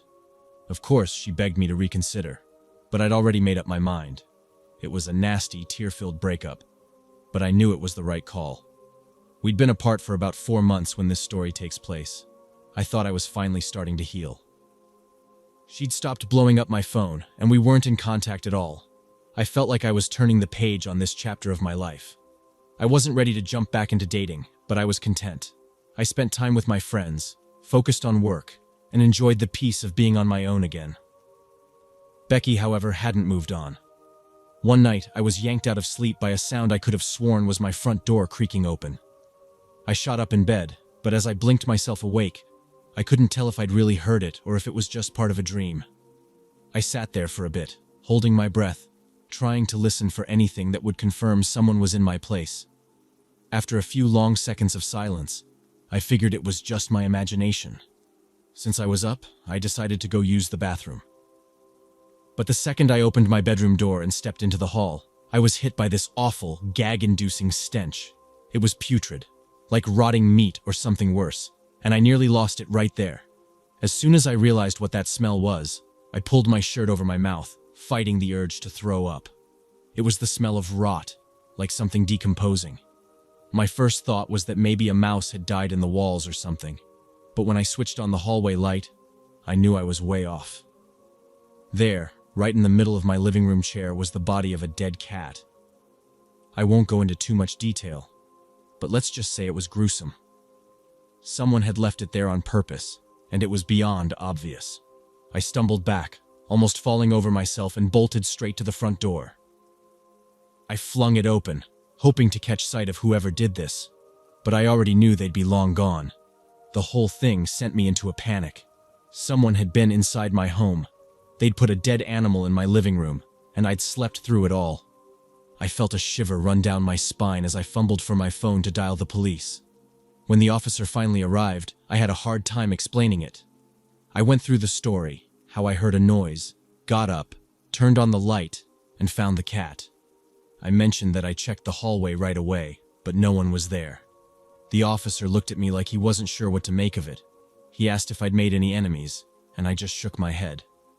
I was a nobody, just a guy trying to get over a breakup. They took my statement, snapped some photos, and removed the cat as evidence. They said they'd look into it, but I didn't get my hopes up. At that point, none of it made sense to me. A dead cat? I couldn't see any reason why anyone, let alone my ex, would do something like that. That was until around noon the next day. I was at my desk at work when my phone buzzed with a text from a number I didn't recognize. It read, "Did you like your surprise? With love, your kitten." That's when everything clicked. My ex, Becky, had always begged me to call her Kitten. It was this bizarre nickname she tried to make happen because she said her mom used to call her that when she was little. I found it weird, creepy even. But she would pout until I used it every now and then just to avoid an argument. And now she was using it to mock me, to show she was still in control, even after everything. I reported it to the cops right away, but the number turned out to be a burner, something bought online and tossed right after. Becky denied any involvement, acted all offended that I'd even think she'd do something so insane. The cops said their hands were tied. They couldn't do much without actual proof. The next few days were a blur of anxiety. I couldn't relax. Every creak of the floorboards, every small sound, had me on edge. I checked and rechecked the locks on all my doors and windows, kept peeking through the blinds like some paranoid freak. It felt like she was always just around the corner, ready to mess with me again. I know it might seem like I was overreacting after just that one incident, but it wasn't just about the dead cat. It was more about the fact that she had somehow gotten into my home without me knowing. That was the real violation. My sense of safety was completely shattered, and I couldn't figure out how she did it. My paranoia only got worse from there, but one night, it actually saved me. It was around 2 a.m., and I was lying in bed, staring at the ceiling. I'd given up trying to sleep. That's when I heard a faint click, like my front door being gently pushed shut. My stomach dropped. I was the only one living here. Nobody else should have been in my apartment. My first thought was that it had to be Becky coming back to mess with me again. I slowly got out of bed, tiptoed to my door, and peered down the dim hallway. Sure enough, there was someone standing near the entrance, and I recognized the silhouette immediately. She had the same height, build, and long hair as Becky. I can't recall every detail of what happened next because it's all a blur of adrenaline and fear. The next thing I remember, I was charging down the hallway and tackling her to the ground. I grabbed my phone and frantically dialed 911, all while she was shrieking at the top of her lungs. She kept screaming that I was trying to kill her, probably hoping that the 911 operator would think I was the aggressor. I kept her pinned until the cops arrived. Thankfully, it was the same officer who had been here the first time, and I was relieved to see a familiar face. He came in with his gun drawn, and she immediately switched tactics, shouting that I was the intruder. She claimed I'd broken in, and that this was her apartment, and she was just defending herself. That fell flat pretty quick since the officer recognized me and knew the history. It still took some time to get her under control. She kept screaming that they were arresting the wrong person and that she was the real victim. Even as they dragged her out to the patrol car, she didn't shut up. She started ranting about how I had a criminal record, which was news to me, and that I was dangerous. And then she turned on the cops, threatening them, saying she'd be out soon and would come back for them. That wasn't even the worst part. When they finally got her into the back of the car, the officer began looking through the bag she'd brought with her. I hadn't even noticed she was carrying it. What they found made my blood run cold. Wrapped carefully in a cloth was a huge kitchen knife, along with a bottle of bleach and some other stuff I don't even want to think about. It was obvious she wasn't just here to scare me this time. She'd come prepared for something far more sinister. So, that's the story of my psycho ex, Becky. She's the one who left a dead animal in my apartment as some sort of sick warning and then came back, possibly to kill me. She ended up getting locked up for a long time. I don't remember the exact sentence, but it was enough that I didn't have to worry about her for a good while. After everything settled down, I moved out of the state. Honestly, I had to. I didn't want to risk her finding me again. Now, I live on the 3rd floor of an apartment complex, and the only way in is through the front door, which I keep triple locked at all times. I know it sounds excessive, but after what happened, I don't care. I'd rather be safe than risk another visit from her.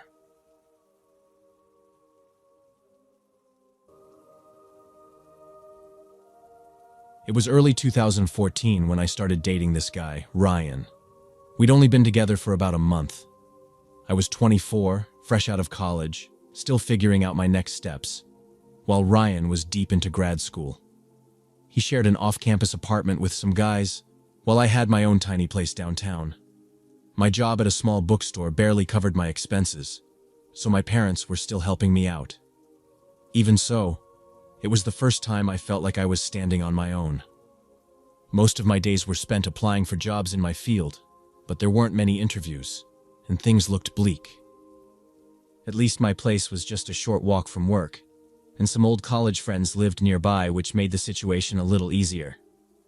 Public transport wasn't something I needed much, and I liked that. Ryan and I had met back in college because we were part of the same friend group. After graduation, though, most of our friends scattered to different cities, and our circles slowly disappeared. The guys Ryan lived with weren't part of that old group. They were more like his gaming crew, guys he met online playing first-person shooters like Call of Duty and Counter-Strike. I never got the appeal. Whenever Ryan played, he'd get so into it that I might as well not have existed. One night, I decided to drop by his place. The moment I walked in, I noticed how dark the apartment was. 2 of his roommates were glued to the TV, controllers in hand. I tried talking to Ryan, but his roommates shot me annoyed looks, like I'd ruined something important. Eventually, Ryan convinced them to turn off the game so we could hang out. That night was also the first time I really spoke to his roommate, Eric. From the start, I could tell he didn't like me. I tried being nice, but he barely responded. Maybe he resented that I was taking up Ryan's time, or maybe I just rubbed him the wrong way. I wasn't sure. Either way, it was tense. After a while, I convinced Ryan to come back to my place instead, where we'd actually have some privacy. From that night on, I couldn't shake the bad vibes whenever I visited Ryan's apartment. His roommates were always home, never going out, always just there.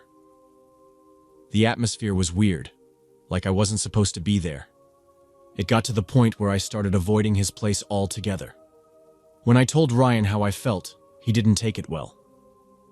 He accused me of not even trying to get along with his friends, saying I was being unfair. That hurt, because I really had tried.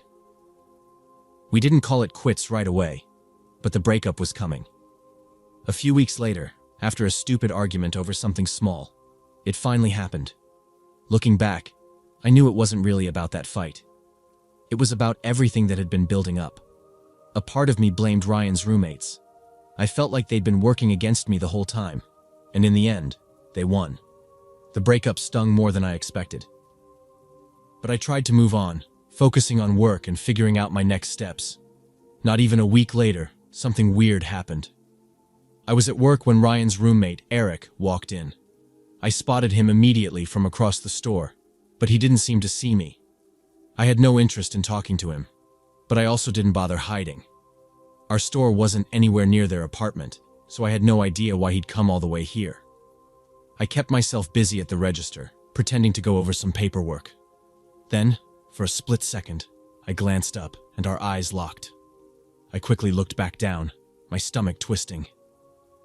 When I checked again, he was gone. He hadn't bought anything. He just walked in, wandered around, and left. That night, I told myself it was nothing, but I couldn't shake the feeling that he had been watching me. A few weeks after the breakup, I went out with some friends for drinks.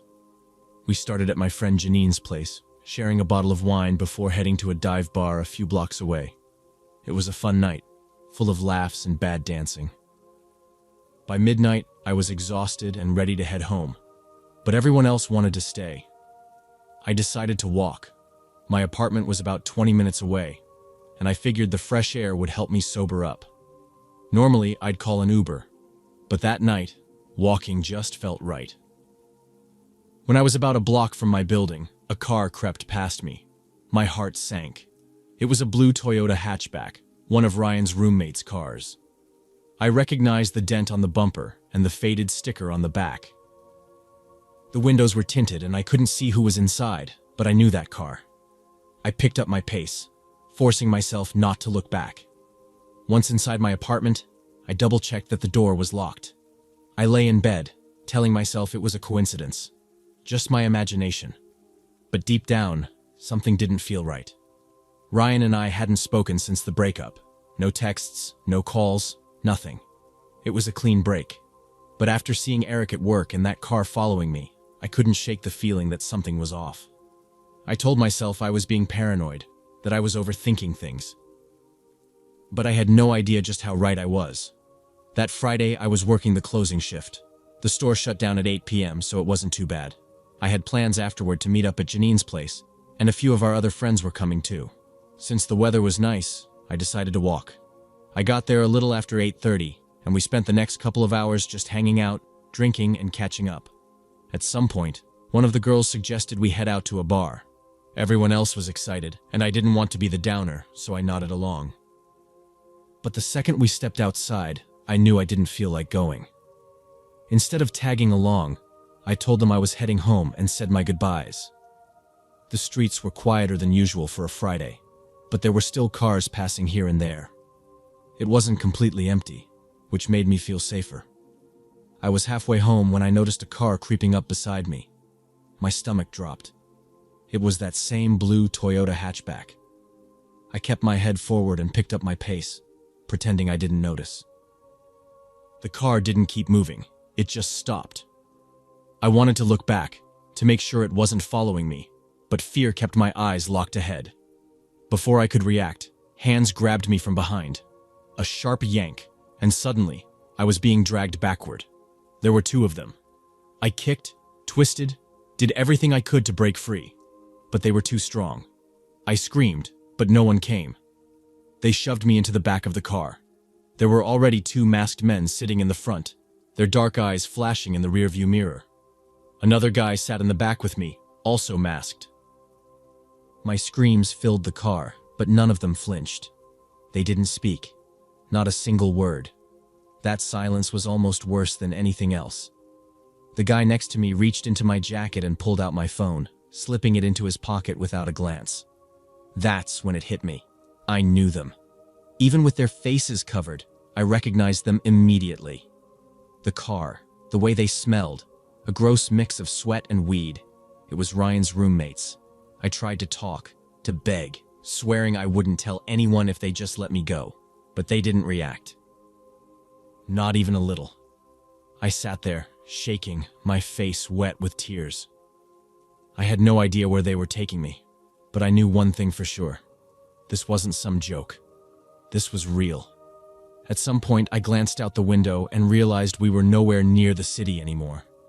The road was narrow, surrounded by thick trees on both sides, and there weren't any streetlights, just darkness stretching endlessly ahead. My stomach twisted. Wherever they were taking me, it wasn't somewhere I'd be able to call for help. Suddenly, the car slowed down and came to a stop. The two in the front got out without a word, their silence somehow more terrifying than if they'd spoken. A second later, my door swung open and one of them grabbed me, yanking me out. My body felt weightless, like I wasn't even in control of it anymore. They hadn't tied me up, and I wasn't sure why, but I didn't fight. Not yet. The moment my feet hit the ground, only one of them kept a loose grip on my arm. It wasn't tight. I probably could have broken free if I tried. But I knew I'd only get one shot, and if I messed it up, I'd never get another. I scanned my surroundings, nothing but endless trees. The only sign of civilization was the road we had come in on, barely visible through the darkness. I had no idea where I was. I was about to run when I noticed something that made my blood turn to ice. One of them had a gun. That changed everything. My pulse was hammering in my ears, and I felt dizzy, but survival instincts took over. Before I could second-guess myself, I ripped my arm free and bolted into the woods. I heard them shouting, their footsteps pounding behind me. That was the first time any of them spoke. One voice, furious, panicked, yelled something I couldn't make out. But the next voice I did recognize. Ryan. He was there. He was part of it. A new voice, screaming over and over, "You fing idiot! You fing idiot!" It was Ryan. My chest tightened. My breath came out in ragged gasps. But I didn't stop running. My legs burned. My lungs ached. But I pushed forward. Through the gaps in the trees, I could see headlights on a distant road. My only chance. But I hesitated. What if they were still watching? What if they caught me before I made it? Then a truck came into view, its headlights bouncing as it rumbled down the road. I made a split-second decision, sprinted forward, and waved my arms wildly. The truck skidded to a stop. The driver, an older man with a concerned face, barely had time to react before I begged him to call the cops. Within minutes, sirens filled the night. They caught all three of them that night. At the station, the cops told me Ryan and his friends claimed it was just a prank. They swore I had been in on it. That was complete bulls.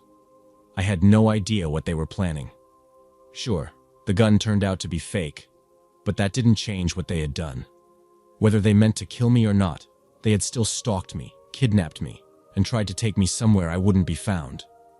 They all served time for it, but honestly, I think they got off too easy. I still can't wrap my head around what they were thinking. How could they have justified something like that? The worst part is, looking back, I realized the signs had been there all along. I just didn't want to see them.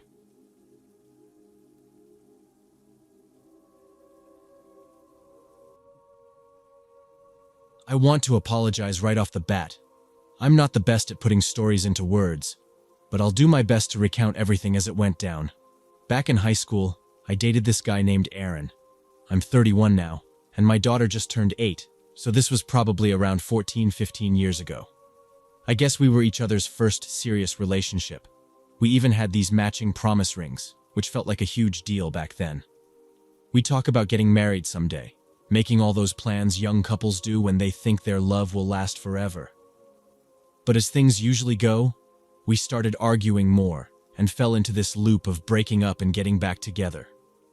I was young and clueless, so during one of our breakups I started seeing someone else.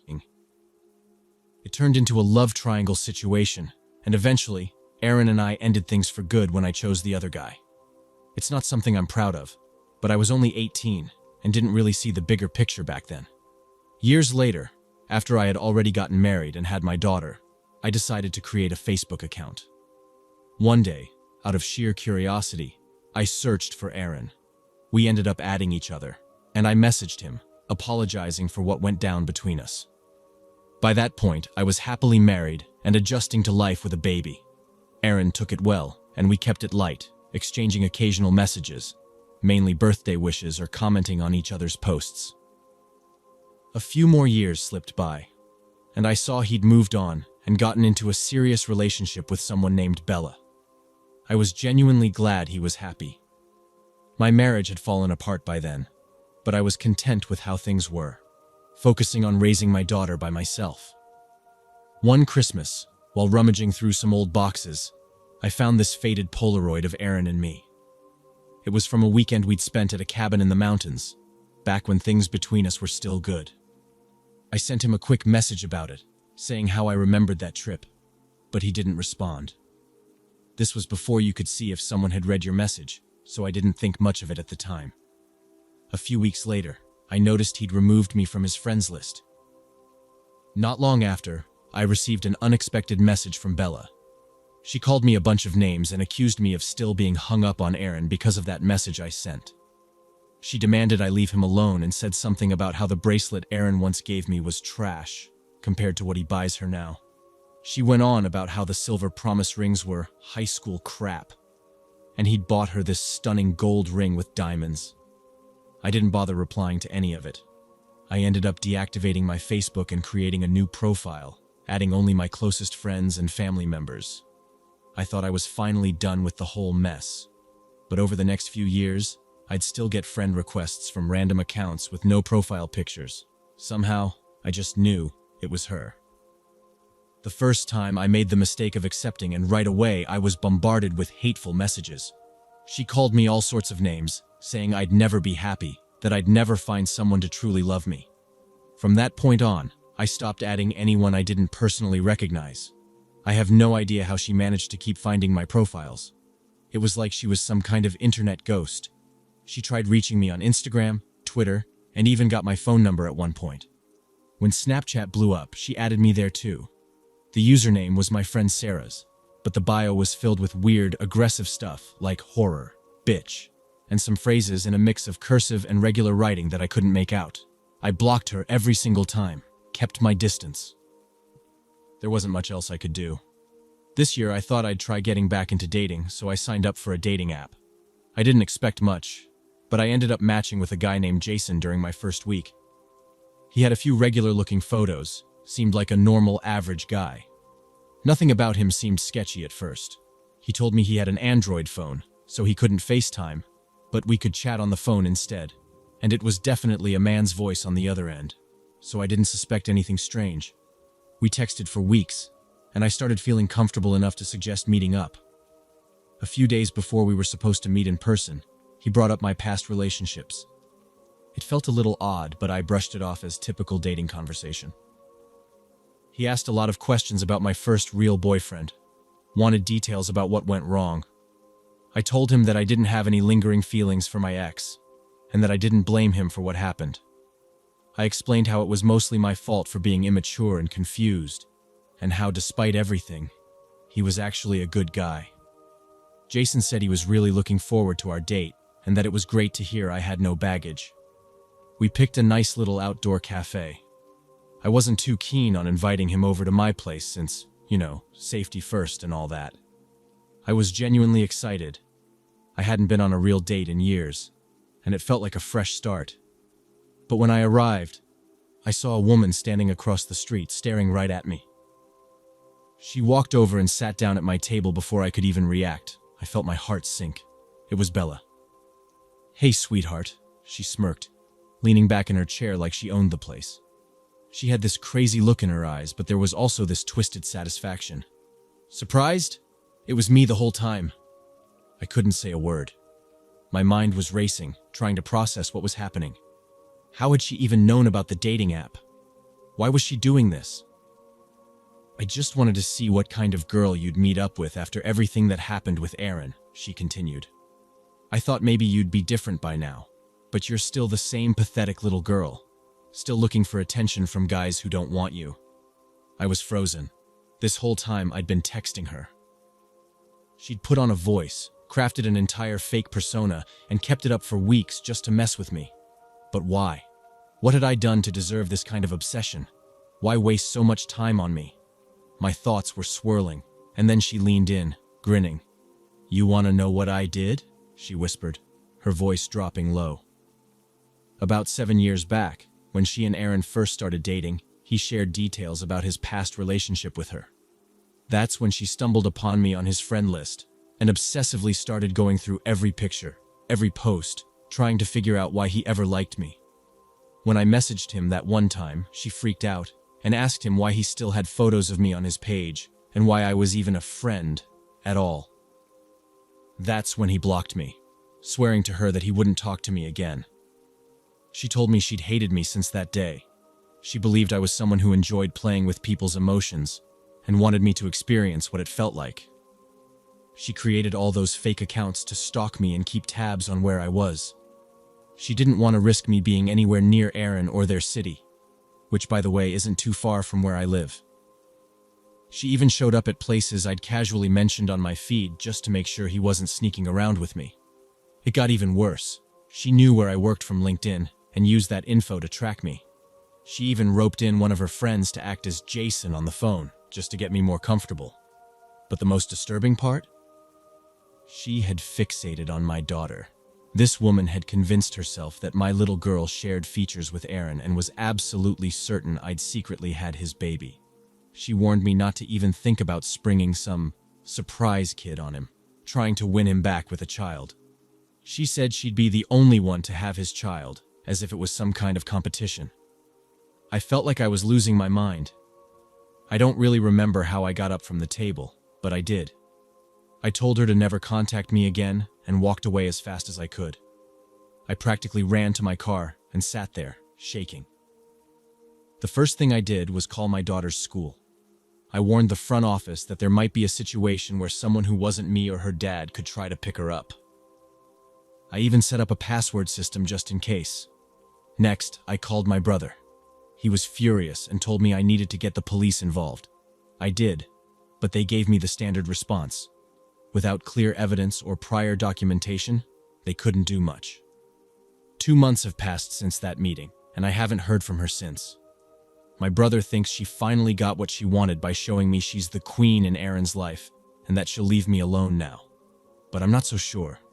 I'm paranoid whenever I post anything online. I've locked down all my accounts, and I think twice about tagging places or sharing photos. I told my family and close friends not to accept requests from strangers, no matter how friendly they seem. I've even gone so far as to show my neighbors a photo of Bella, asking them to call the police if they see her anywhere near my house. It's not that I'm being overly cautious. I just wouldn't put it past her to somehow get my address and start watching us. To feel a little safer, I swapped out all the locks on my doors. I even installed a security camera by the front porch. I don't know if she'll come back or if she's truly done with me, but I can't shake the feeling that somewhere out there, she's still watching.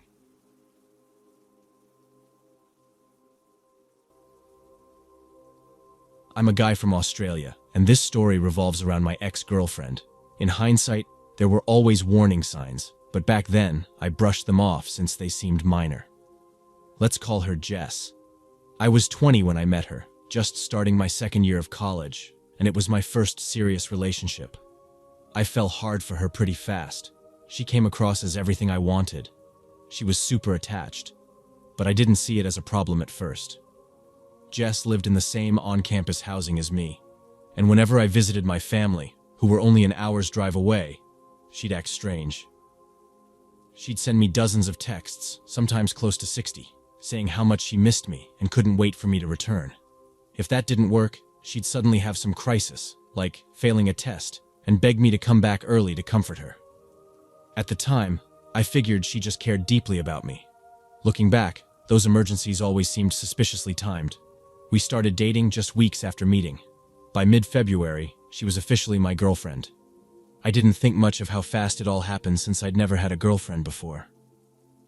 We were supposed to have separate rooms in the dorms, but the day we made things official, she decided her room wasn't good enough and moved all her stuff into mine. Sharing my tiny twin bed with her became the new normal. I tried telling her it was uncomfortable, but she'd get upset, saying I was being selfish or unkind. To avoid upsetting her, I just put up with it. I did enjoy having her around most of the time, though even then, I felt like my personal space was vanishing. When summer came, we planned a weekend camping trip. Jess had gone camping a lot with her family, but it was a completely new experience for me. Her birthday fell around the same time, so I got her a perfume gift set from a local drugstore chain called So. She loved their stuff and brought 2 of the perfumes along on our trip. I didn't think twice about it then. The first day went great. We set up camp in a perfect spot and spent the day laughing and just enjoying each other's company.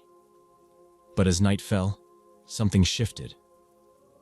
Jess tried to make a move, and I wasn't feeling it. I get now that I didn't owe her any explanation, but at the time, I felt awkward and guilty. She pulled away from me like I'd slapped her when I said no, and then she stormed off into the tent without a word. I was confused but decided to let her cool off. I didn't want to upset her, but I wasn't in the mood. It had been a long day, and on top of it, I'd had a headache from the lack of sleep the night before. Too much excitement, I guess. A few minutes later, she came back out of the tent. But now, she was completely naked. I stared at her, confused, and asked what she was doing. She said she was reminding me what I was missing. I felt a pang of guilt, but I tried to explain it wasn't about not being attracted to her. I just wasn't up for it right now. I told her not to take it so personally. She glared at me, her face stone cold, and said she wasn't putting her clothes back on until I gave her what she wanted. I thought she was joking and started to laugh, but it hit me she wasn't. She was dead serious, was dead. My tone shifted, and I told her to knock it off and put her clothes back on. That's when she exploded, shouting about how I was a terrible boyfriend and how rejecting her made her feel worthless. I tried again to explain that it wasn't personal, but the shouting only got worse. Finally, she broke down crying, and I just stood there, dumbfounded. I didn't know what else to do, so I hugged her. The whole thing felt unreal, like I wasn't even in my own body. She apologized through tears, mumbling about being insecure, and I told her it was okay. I wanted to comfort her, even if what had just happened felt really wrong. Eventually, she got dressed again, and we lay there watching the sunset. For a while, things seemed calm, but my mind wouldn't stop racing. Her behavior had been so bizarre, and it made me uncomfortable, though I kept telling myself to just let it go. By the time the sun disappeared, the air was starting to chill. Jess suggested we head into the tent and get some sleep. I agreed, too drained to argue. Inside, I stripped down to my boxers since it wasn't that cold, and as I did, she made another comment about getting closer. I was about to tell her not to start up again when she threw her pillow at me and laughed, telling me to lighten up. Her joke stung. It reminded me of her earlier tantrum, and I couldn't fully shake the unease. Still, I was too tired to overthink it and desperate for rest. As I lay in the dark, the headache that had been nagging me all day started to ease up. That heavy, comforting feeling of falling asleep began to wash over me. For a moment, it felt like bliss. I don't know how long I'd been asleep when I woke up gasping for air, my face soaking wet and stinging. The smell of perfume hit me immediately, sharp and overwhelming. My nose felt cold, like someone had poured freezing water into it, and my chest was tight. I flailed around, coughing and spluttering, trying to figure out what was happening. My lungs burned as if I'd inhaled some kind of chemical mist. I tried to scream, but all that came out were panicked, choking noises. I couldn't open my eyes, and I was struggling to breathe. Over the chaos, I heard Jess laughing, her giggles cutting through the panic like nails on a chalkboard. It took me a moment to piece together what was happening. She'd sprayed me directly in the face with perfume. A lot of it, too, because I could feel the mist clinging to my skin, and it felt like gas was filling my sinuses. I was coughing so hard I thought I'd throw up, and I reached blindly for my water bottle, spilling most of it over myself as I tried to rinse my face. I clawed at the tent's zipper, desperate to get out into the fresh air. My eyes were still shut tight, and I couldn't see a thing, but I kept fumbling until I managed to stumble outside. The cool night air hit me like a slap, and I took greedy gulps trying to steady my breathing. My whole body was shaking as I rubbed at my face with one of the blankets we'd brought. For a few horrible moments, I genuinely thought I was about to die in that tent. When the coughing finally eased and I felt like I could breathe again, I turned back toward Jess. She wasn't outside with me, and when I ducked back into the tent, I found her lying down, pretending to be asleep. That's when I snapped. I'm not proud of how loud I shouted, but I couldn't stop myself. I demanded to know what the hell she'd been thinking, my voice hoarse and shaky. At first, she just ignored me, muttering for me to stop yelling at her. That only made me angrier. I shouted again, asking her what she'd done to me and why. Finally, she sat up, looking annoyed, and told me it was just a joke. She said she'd used one of her perfumes to spray my face because she thought it'd be funny to see how long it would take to wake me up. I couldn't believe it. She was actually smiling like this was no big deal. I completely lost it. I yelled that she was insane, that she could have suffocated me with that stuff. Her response? She rolled her eyes and snapped that if I'd just gone along with her earlier, she wouldn't have needed to pull the prank. Hearing that made my stomach churn. It felt like I'd been dropped into some messed up nightmare, the kind you only see in horror movies. We kept yelling at each other, Jess crying and me just done with it all. I wasn't comforting her this time. I grabbed my blanket, stormed out of the tent, and wrapped myself up outside. She didn't follow me, which I was grateful for, but sleep didn't come either. I sat there, wide awake, replaying everything that had happened. My phone barely had any signal, and even though I could have tried calling someone, my parents, maybe a friend, I didn't. I wasn't ready to explain this mess to anyone. Part of me was scared to even try sleeping. What if the perfume had done something serious? What if I stopped breathing in my sleep? I kept telling myself that if it was going to kill me, it would have already. That didn't make it any easier. Eventually, I must have dozed off because the next thing I knew, the sun was up. When I woke, Jess was acting like nothing had happened, like everything was perfectly normal. I got dressed in silence, my chest still tight with leftover anger and confusion. Then I told her I was leaving. She looked at me, completely baffled, as if she couldn't understand why I'd even consider it. When I explained I needed time to think about last night, she flipped.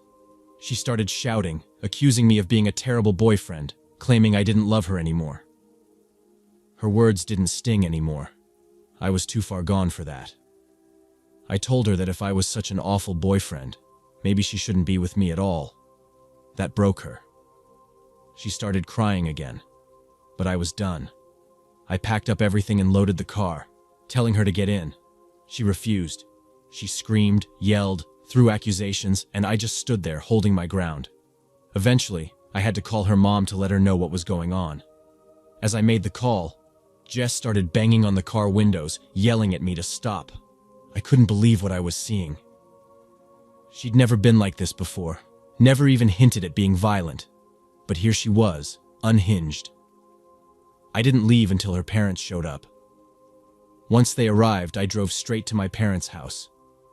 When I got there, I unloaded most of the story, leaving out the more personal details about the fights and intimacy. It was awkward enough explaining what had happened to my mom and younger siblings. My dad wasn't surprised. He'd never liked Jess much and didn't hold back, telling me she was bad news and that I should end it for good. I knew he was right. I guess, in a way, we'd already broken up when I told her she shouldn't be with me if I was so awful. But hearing him say it made the reality sink in. It was over. It had to be. I did end up going to the hospital to get checked out after the whole perfume incident. The doctor told me I was lucky it hadn't been worse. It could have done serious damage. Hearing that hit me hard. That night, Jess wouldn't stop blowing up my phone, calling over and over, begging me to take her back. I finally answered one call just to tell her we were done. She was screaming so loudly I had to shout over her to make her hear me. The worst part came when the semester started again. We still went to the same college, and it made my life miserable. Thankfully, I didn't have to live with her anymore, but she knew my routine and started showing up everywhere.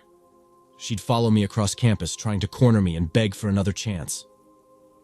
She plastered her Facebook page with dramatic posts about me, calling me a narcissist and claiming I'd broken her heart. Most people thought she was unhinged, especially after her constant online rants, but it didn't make dealing with her any easier. Some of my guy friends joked about it when I told them the story, but my female friends were horrified. They reminded me how wrong it was for anyone to try to manipulate or pressure someone into intimacy.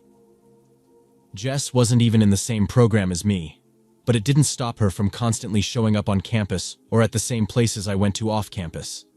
I stopped going to my favorite bars and changed the time I did my grocery shopping, all just to avoid her. The worst was when she came to my new apartment. She convinced my roommate to let her into the building, and she started begging at my door. We had to call campus security, but she took off before they arrived. I even went to the university's support services for help, but they weren't much use. They just told me to avoid her and act like she didn't exist. I couldn't help but feel like they were blaming me, like somehow this was my fault, or maybe they just didn't care. I graduated last year, at 23, and avoided Jess like the plague at the ceremony. As soon as I could, I moved to a new city to get a fresh start. It's only now, after a year, that I've started to process everything that happened. My new girlfriend has been a big help in showing me just how toxic and abusive Jess's behavior was. If there's one thing I've learned, it's to never ignore the red flags. Clinginess isn't cute or romantic, and if a relationship feels like it's moving too fast, it probably is. Trust your gut. No red flag is too small, and if anyone ever tries to guilt or pressure you into something you're not ready for, walk away immediately. I haven't seen or heard from Jess since graduation, and I hope it stays that way. Whatever her issues are, she needs help, and I can only hope she doesn't do to anyone else what she did to me.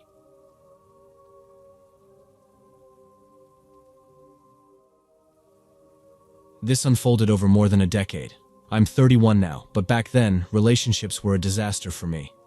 That was before I met my husband. He's 32. For 6 years, I was trapped in 2 abusive relationships. The first guy, let's call him Alex, was 36 when I finally got out, but I started dating him at 19 when he was 24. We were together for 2 years, and he was pure hell. He talked me into quitting school and moving in with him. He beat me, assaulted me, and made me believe I was worthless. He fed me lies, said my family wanted nothing to do with me, until I was completely isolated. The emotional abuse never stopped. He'd tear me down every time he spoke to me.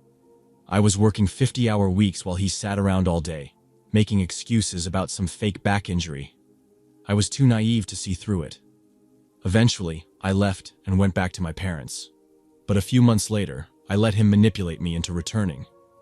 My parents had enough and kicked me out, so I moved across the state with him. 3 weeks in, I ran again. I thought I had escaped the worst, but I had no idea what was coming next.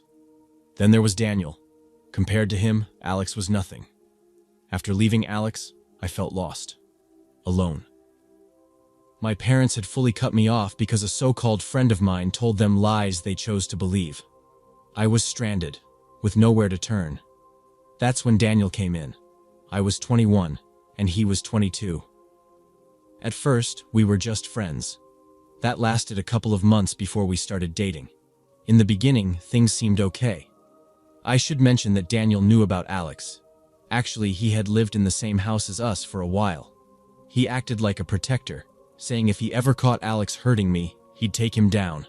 He made me feel safe, like he cared about me. We liked the same things, had fun together. But then things shifted. Daniel never hit me. He never forced himself on me. But he didn't have to. He played a different game, using my past against me. By that time, I had severe PTSD from everything Alex had done. And Daniel knew it. He twisted that trauma like a weapon, controlling me without ever lifting a hand. He didn't need to be violent. His words and manipulations were enough. My history was already dark. I had been assaulted when I was 14, then again at 17, and another time while I was briefly away from Alex. I guess I had a habit of surrounding myself with the wrong kind of people. Now I can't be in crowded places without feeling like I can't breathe. If a stranger so much as brushes against me, my chest tightens, and I start shaking. The nightmares are the worst, though. Violent flashes of memories that leave me drenched in sweat. Sometimes I wake up frozen, unable to move, my mind screaming while my body refuses to listen. Daniel never hit me, but he didn't have to. If I said something he didn't like, he'd throw things across the room, screaming until I felt small enough to disappear. I wasn't allowed to have my own thoughts. I couldn't be smart. I couldn't have friends. The moment I found a decent job, he quit his. We had nothing. Some nights we didn't eat at all, But no matter how bad it got, I was always forced to hand over my paycheck. He made sure we had money for weed, though. Always. At some point, I started talking to my parents again, and I almost went home. I should have. But Daniel and I had broken up after 8 months, and just when I thought I was free, he manipulated me into staying. We weren't together, but I wasn't allowed to leave either. He made me sleep on this tiny, broken-down van bench in the living room, while he sprawled out in the bed. But that didn't stop him from inviting me to sleep with him whenever he wanted. I caught him sexting his ex more times than I can count, but every time I confronted him, he made me feel insane. Said I was imagining things, gaslighting at its finest. And I let it happen, for 4 years. Daniel had been married before. His ex-wife wanted out, but he refused to pay for the divorce. Meanwhile, he dangled promises of marriage and a family in front of me, keeping me hooked. Over time, I built myself up. I found a better job, one that actually paid well. Eventually, I even bought a house. Well, kind of. It was a rent-to-own deal, but it was still mine, or at least it should have been. Daniel convinced me not to put my name on it. He also had me buy several cars under his name, even 2 motorcycles. Somehow, he always managed to come out on top. After years of scraping by, we were finally stable. I was making good money, enough to support us both. Daniel still refused to work, but I took care of everything. I worked 7 days a week for over 2 years, exhausted, but grateful for the stability. My job was in-home care, and my main client, his mother. She was disabled, and he convinced me to move her in with us. That was a whole new nightmare on its own. Eventually, I got accepted into a competitive CNA program in my area. I worked my ass off and finished at the top of my class. That's when Daniel told me, flat out, that if I took a second job, he would make sure I lost my current one. At the time, I couldn't figure out why he was so against it. Now, I understand. A second job meant meeting new people. It meant seeing the world outside of him. It meant realizing I didn't need him. Right before I took my state exam for my CNA license, I let my best friend move in. Her name was Marie, and she had 2 kids. She needed help, and I thought I could give it. Funny thing about Marie, she was the same friend who had lied to my parents, making them disown me years ago. She was also married to a guy I had once dated, someone I was heartbroken over losing at the time, but I forgave her. I thought we were past it. I was wrong. Turns out, she convinced Daniel to leave me. The final straw? I accused them of sleeping together. And I was right. Not only had they been together, but Daniel had sex with her just outside my bedroom door, in the house I paid for, while I supported them, and her kids.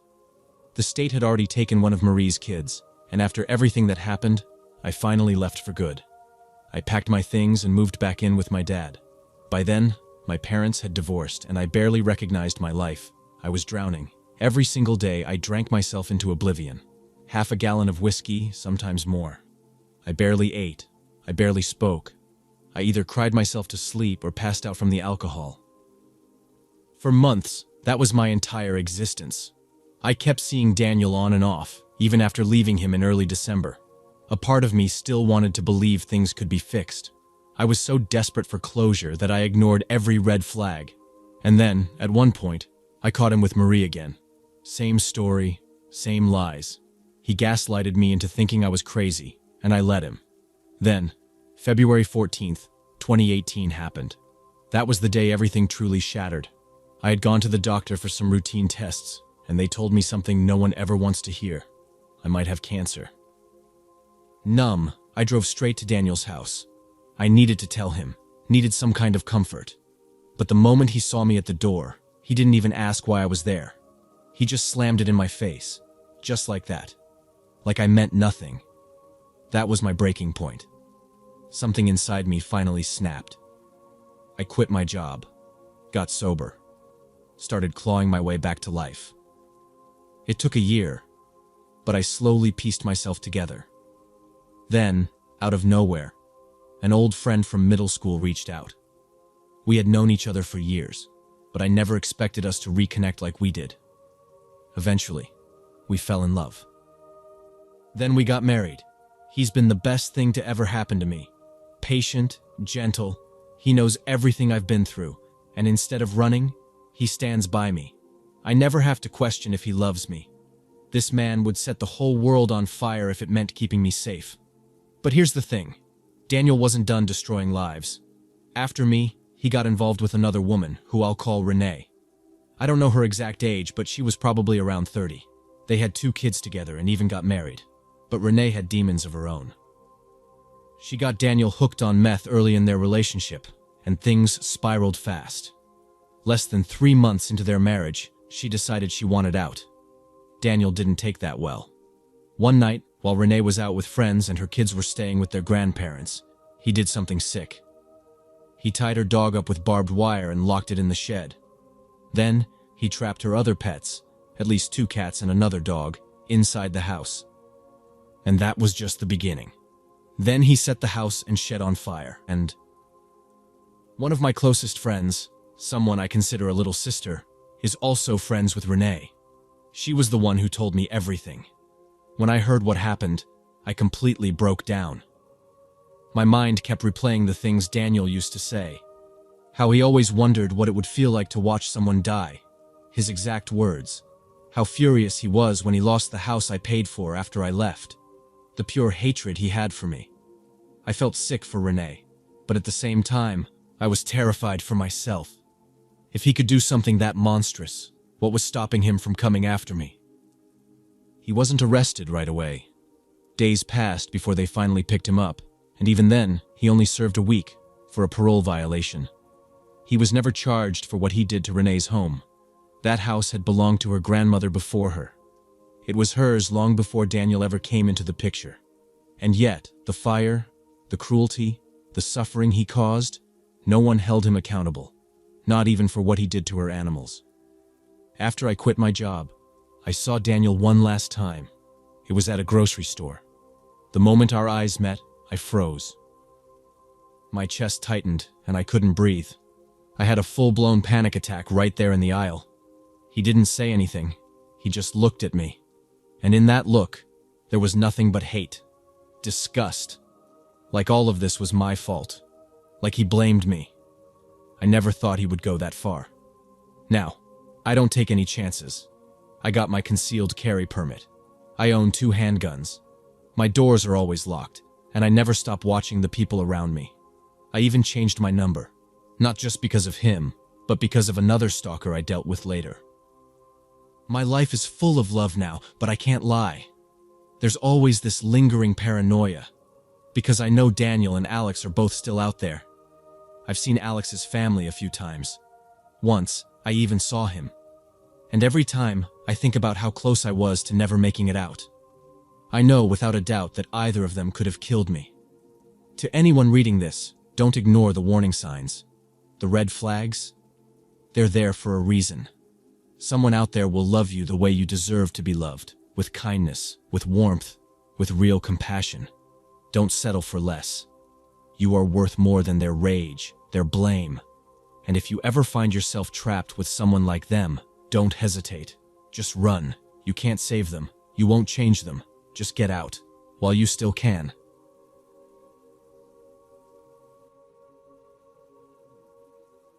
I remember back in my university days, I was seeing this woman named Sarah.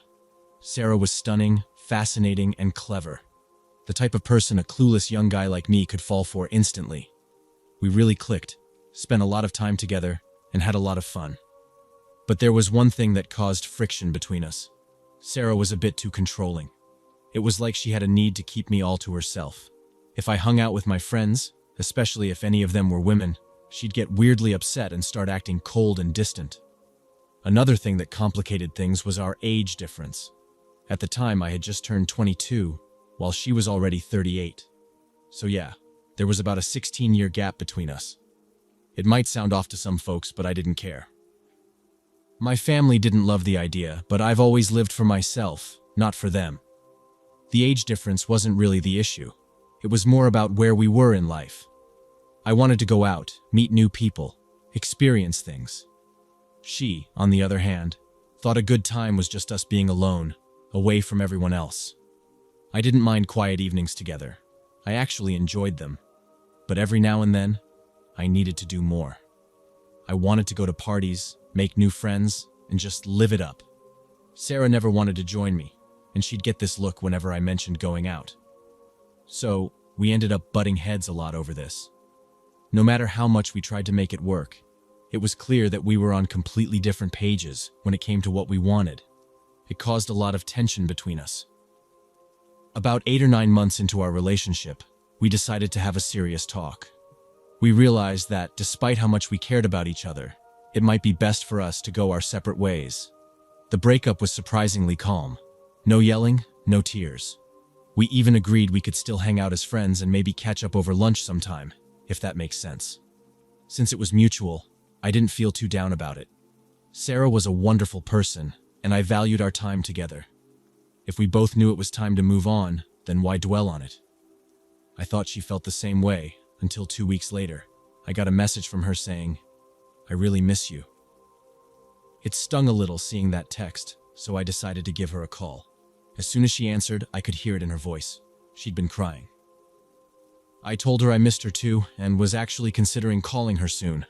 We talked for a bit about random stuff, just small talk, and by the end of it, she seemed a little lighter. She apologized for reaching out like that, saying she just missed me more than she thought she would. I tried to make her feel better by saying something like, "Hey, I'm still around, you know. If you ever need to talk, I'm here." Then she threw me off by asking, "If I wanted to grab dinner tomorrow night, would you be there?" I laughed it off and said, "Anytime you need me, as long as it's not tomorrow night. I have class then." I expected her to just let it go, but her voice shifted, and I could sense the tension. She sounded more assertive when she asked since when I'd been taking classes on Thursday nights. I explained that the semester had changed a couple of weeks ago, so my schedule got rearranged. I could tell she didn't believe me, and she got really quiet. I tried to make it better by saying we could catch up on Friday instead. She brushed me off, muttering something like, "I'll see if I'm free," and then ended the call. I felt a bit weird about the way she reacted, but I chalked it up to the fact that we'd just broken up, and feelings were still fresh. The next evening, as planned, I went to class. After it let out, I walked to the parking lot, and there she was, leaning against my car. I was shocked to see her. I hadn't told her where I'd be, but somehow she'd found me. To make matters worse, I was walking out with a few classmates, including one guy who loved to joke around and had no filter. He grinned and shouted, "Dude, your mom's waiting for you." It was loud enough for Sarah to hear. Without a second thought, she stood up, marched over to him, and slapped him so hard that the sound echoed through the parking lot. "I'm not his mother, you little brat!" she spat out, her eyes blazing. My friend just froze, staring at her in shock. Then he glanced back at me, mouth hanging open, like he couldn't believe what had just happened. After a few tense seconds of silence, the others awkwardly drifted away, muttering half-hearted goodbyes. I snapped at her, asking what the hell she thought she was doing. She looked at me, completely calm, and said that what he'd said was disrespectful to both of us, and that I shouldn't hang out with people like him anymore. That's when I really lost it. I asked her why she was even on campus, and where she got off thinking she could just show up and tell me what to do. She said she came to check if I was actually attending class and that she wasn't trying to control me, just protect me from bad influences. I couldn't help but laugh in her face. I told her she was acting like my mom and that I didn't need her parenting advice. My folks did a decent enough job raising me, thank you very much. As I spoke, I could see her face turning red, but I didn't care. I finished with a sarcastic, "Good night, Sarah," and got in my car. I drove off, sure that I'd made my point and that she'd finally back off. Yeah, it was a harsh thing to say, but come on, slapping my friend, that crossed a line. I figured she'd calm down and leave me alone after that. But Sarah wasn't the type to let things slide. This is when the whole situation went from annoying to genuinely scary. I was heading home, my mind on a project I needed to finish for class. I didn't even notice her car in my rearview mirror until I was nearly at my apartment. When I finally looked, there she was, right behind me, gripping the steering wheel so hard her knuckles were white. A chill went down my spine. and I realized this wasn't going to end the way I thought. In hindsight, I should have driven somewhere public or, better yet, to the police. But I was young and stupid. Instead, I pulled into the lot of my apartment complex, quickly parked, and got out, bracing myself for the argument I knew was coming. I stood there, staring at her, my bag slung over my shoulder. She slowly backed into a spot across from me. I raised my hands, as if to say, "What's your problem?" But she didn't get out. Just sat there, staring at me through the windshield. After a few long seconds of standing in the glare of her headlights, I sighed and waved her off dismissively. "Whatever," I muttered, turning to head inside. As soon as I took a step toward the building, I heard the roar of her engine and the squeal of tires against the asphalt. At first, I assumed she was just going to peel out of the lot, angry as hell. But then I noticed she wasn't turning. She was aiming straight at me and speeding up. My brain barely registered what was happening before instinct kicked in. I threw myself to the side, hitting the pavement hard. I felt the wind from her car as it flew by, missing me by inches. Unfortunately for Sarah, she wasn't paying attention to what was right behind me, a cheap, rusty fence that lined the edge of the pool area. She didn't seem to think it through, because the second I dodged out of the way, her car smashed straight through the fence. There was a horrible crunching sound as the metal gave way, and her car's front end dipped and plunged into the pool, sending a huge wave of water splashing everywhere. I scrambled to my feet, heart pounding, and immediately dialed 911. "Someone just tried to run me over," I told the operator, my voice shaky. "Her car's in the pool now. Just send the police. Maybe a medic, too." I don't know if she's hurt, but I could see she was already climbing out of the driver's side, soaking wet, but moving fine. She stumbled a bit, looking completely disoriented, and then, to my utter shock, she took off running down the street like it was nothing. No plan, no attempt to explain, just bolted. The cops got there pretty quickly, and it was obvious from the scene what had gone down. It's not every day you see a car in a pool, right? They managed to catch her not too far away and put her in cuffs. I think they took her for some kind of mental evaluation or whatever. I wasn't really paying attention at that point. I couldn't wrap my head around what just happened. I don't know what Sarah's plan was, or if she even had one. If she'd hit me, she probably would have still ended up in the pool, and then there'd be no question about who tried to run me over. I guess I got lucky, but it was a hell of a thing to explain to my landlord. Thankfully, they didn't come after me for damages since it was pretty clear I hadn't asked my ex to lose her mind and drive into a pool. Honestly, after everything, I didn't hold any grudges. I hope she got whatever help she needed because she was clearly dealing with some serious stuff. I just never want to see her again. Ever.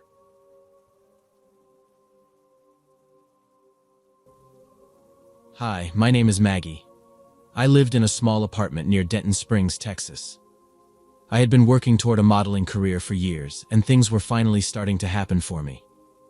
I had a few decent gigs, got signed with a small agency, and even landed some paid shoots. It wasn't anything huge yet, but it was progress. I felt like I was on my way. Everything was fine, until I broke up with my boyfriend. Let's call him Ryan. Ryan and I had been together for almost 2 years, but toward the end, things got off. He was controlling in ways that weren't obvious at first. He never got violent, but he had this way of making me feel guilty for everything. If I got a booking in another city, he'd make passive-aggressive comments about how I must love being away from him. If I posted a photo he thought was too revealing, he'd act cold until I asked what was wrong. It was subtle, but over time, I felt like I had to ask permission for everything. When I finally ended things, he didn't yell. He didn't cry. He just stared at me for a long time and said, "You're making a mistake." Then he left.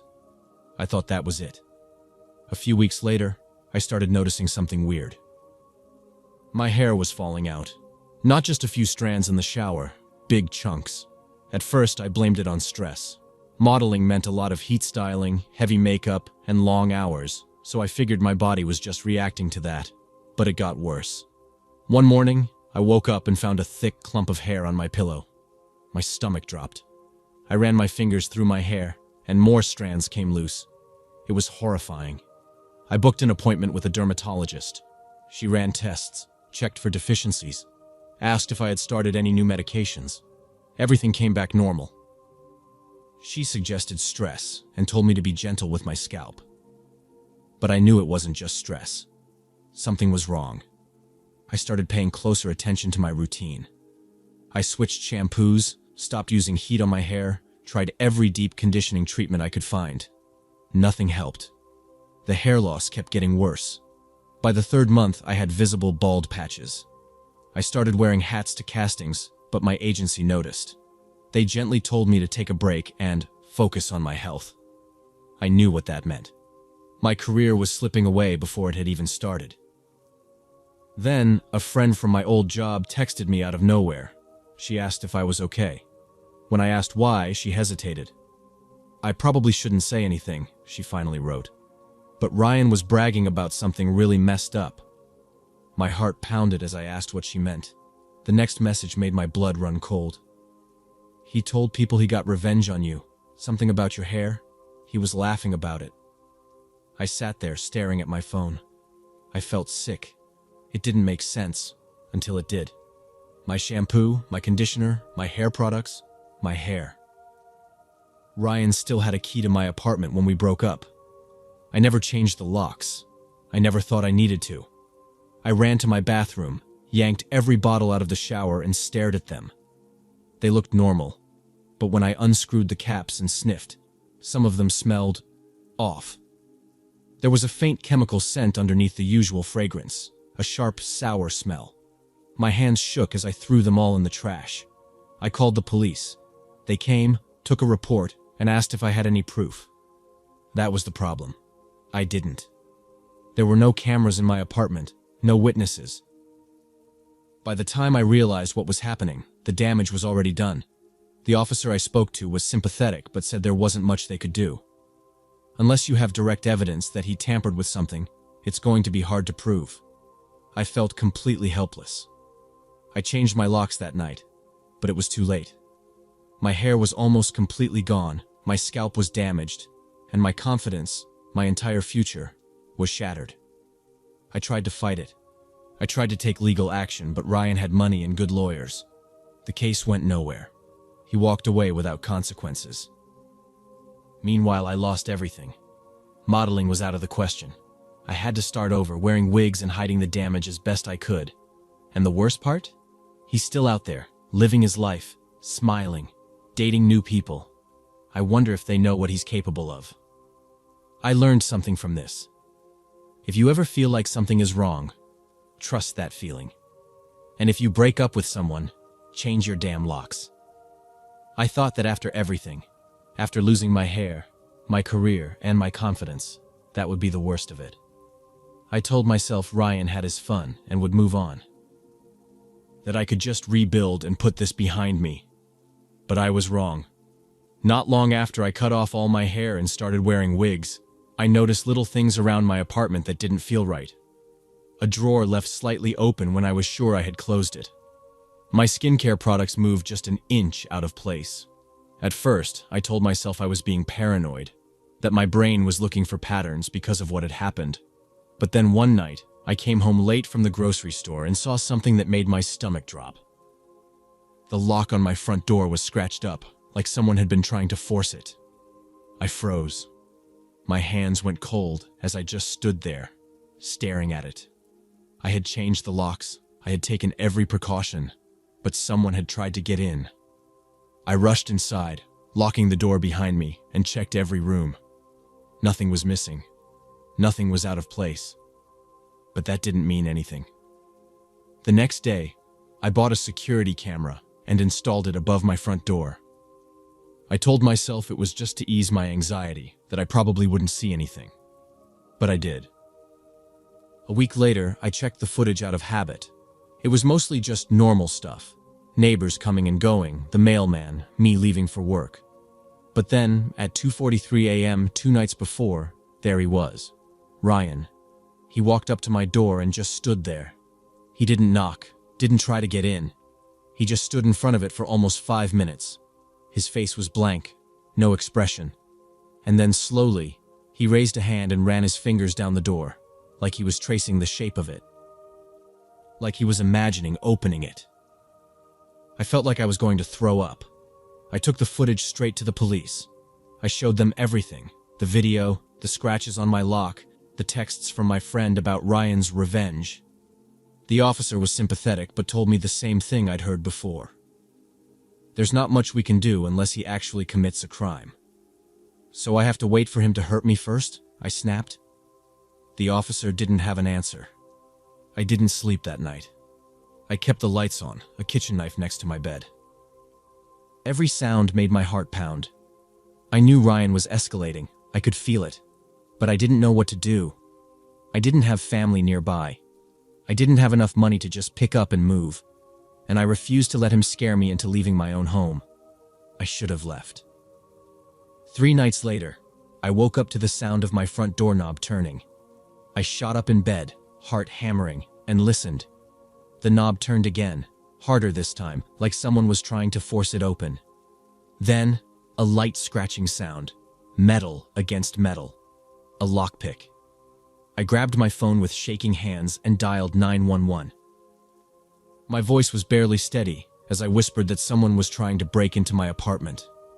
The operator told me to stay on the line, that officers were on their way. I clutched my knife and stared at the door, barely breathing. Then, suddenly, the noise stopped. Silence. The minutes stretched out, unbearable. I kept expecting the door to burst open for Ryan to come through. But he didn't. When the police finally arrived, they found nothing. No forced entry, no sign of him, just more scratches on the lock. They told me they'd patrol the area that night, but I knew it wasn't enough. The second they left, I packed a bag, booked the cheapest hotel I could find, and got out. The next morning, I called my landlord and told him I was breaking my lease. I didn't care about the penalties. I wasn't staying another night in that apartment. I moved 2 hours away, changed my number, deleted all my social media. I told only a handful of people where I was. That was over a year ago. I still don't feel safe. I don't know where Ryan is now. I don't know if he ever found out where I moved. But sometimes, late at night, I get this feeling. Like I'm being watched. Like there's someone just out of sight, waiting. I don't think he's finished with me. And I don't know if he ever will be.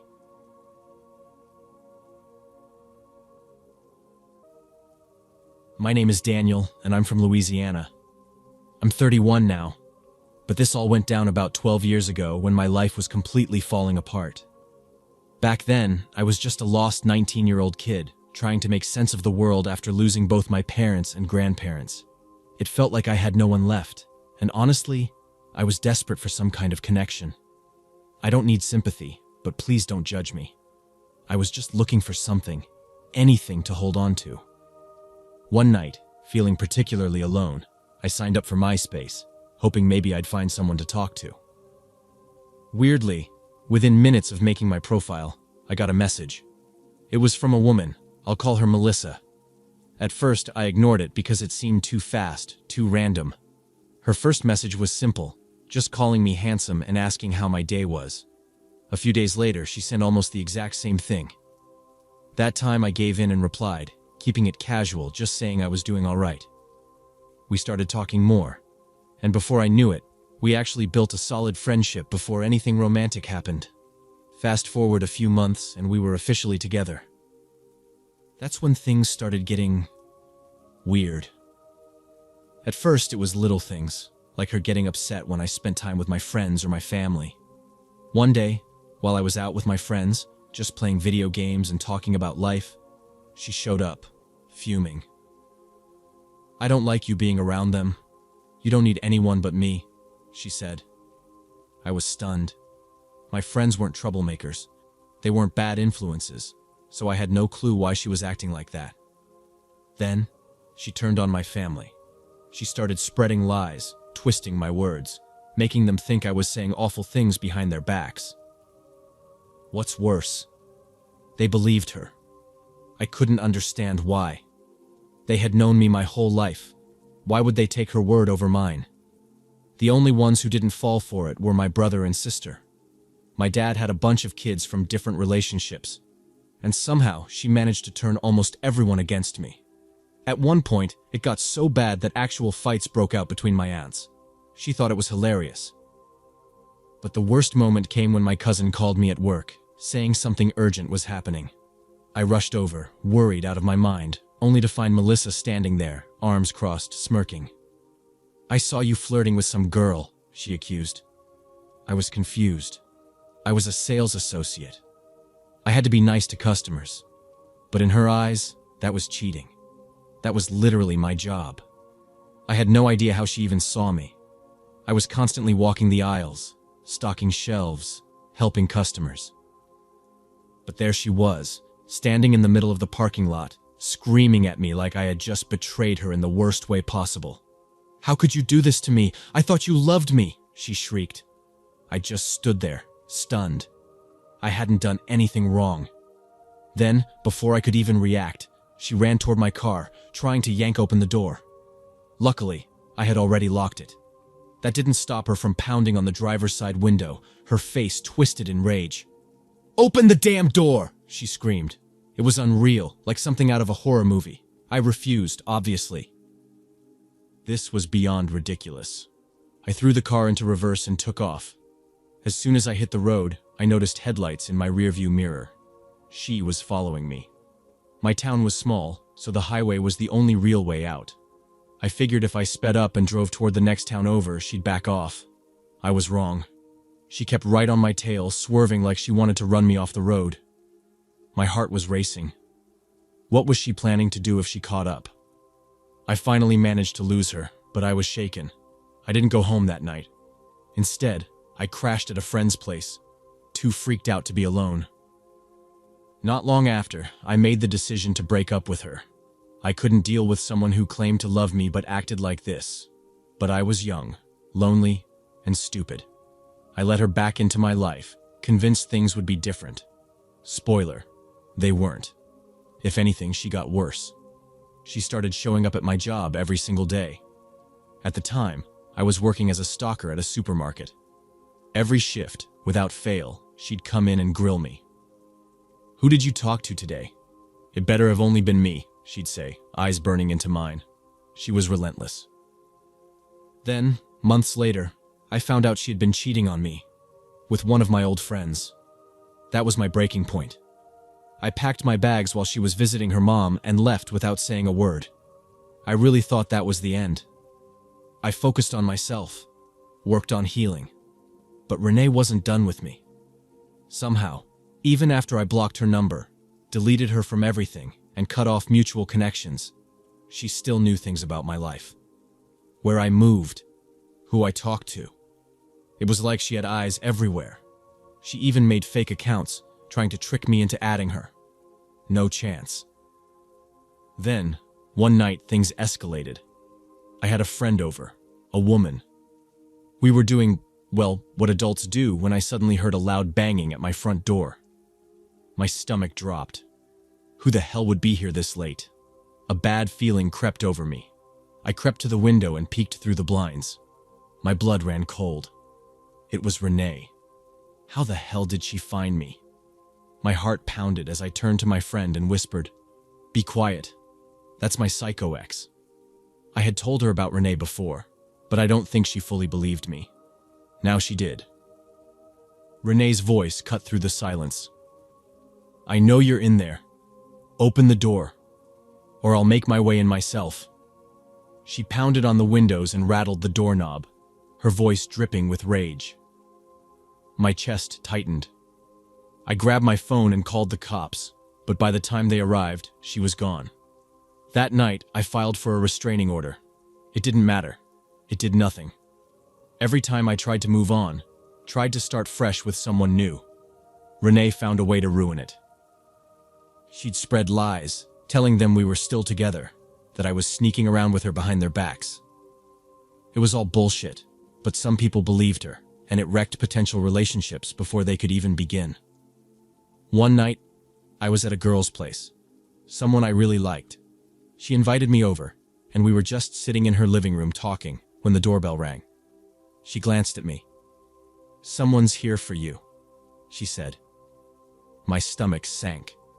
I already knew who it was. Sure enough, when I peeked out, there was Renee. How the hell did she know I was here? And which apartment I was in? My heart pounded as I turned to my friend and whispered, "Call the cops." Then, I stepped outside. Renee stood there, her hand gripping something in her purse, her eyes wild. "What the hell are you doing here?" she demanded. "And who's that girl?" I kept my voice even. "It's none of your business, Renee. Go worry about my ex-friend, the one you cheated on me with." Her expression twisted into something dark.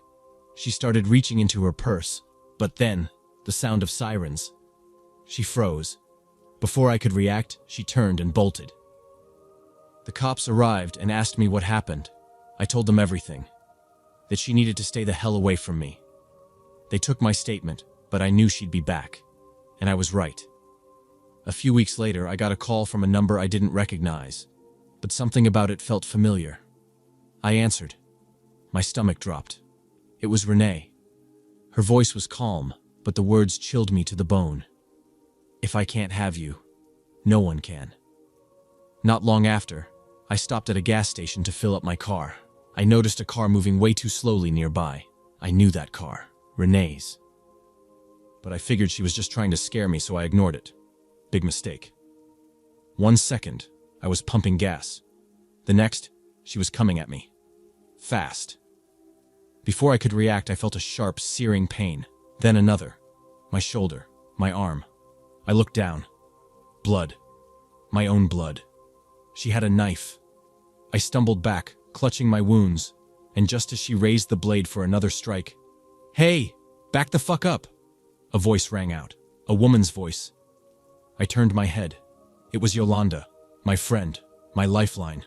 She stood there, gun raised, her stance solid. Renee hesitated. Then, sirens blared in the distance.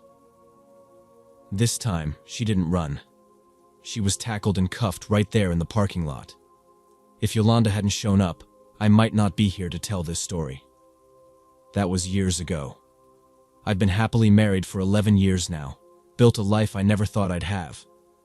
Last I heard, Renee had served her sentence, gotten out, and, ironically, married some guy with my exact same name. That alone sent a chill through me. Then, a month ago, a message request popped up on Facebook. No profile picture, no mutual friends. I almost ignored it. But curiosity got the better of me. I opened it. It was Renee. A wave of unease crawled up my spine. She wrote about how sorry she was, how prison had changed her, how she wished things had ended differently. I didn't even finish reading. I blocked her immediately and showed my wife. That relationship broke me. I needed therapy to untangle the mess she left in my mind. I don't want revenge. I don't want closure. I just want to be left the hell alone. Because if she ever comes near me again, I don't know if I'll be able to just walk away.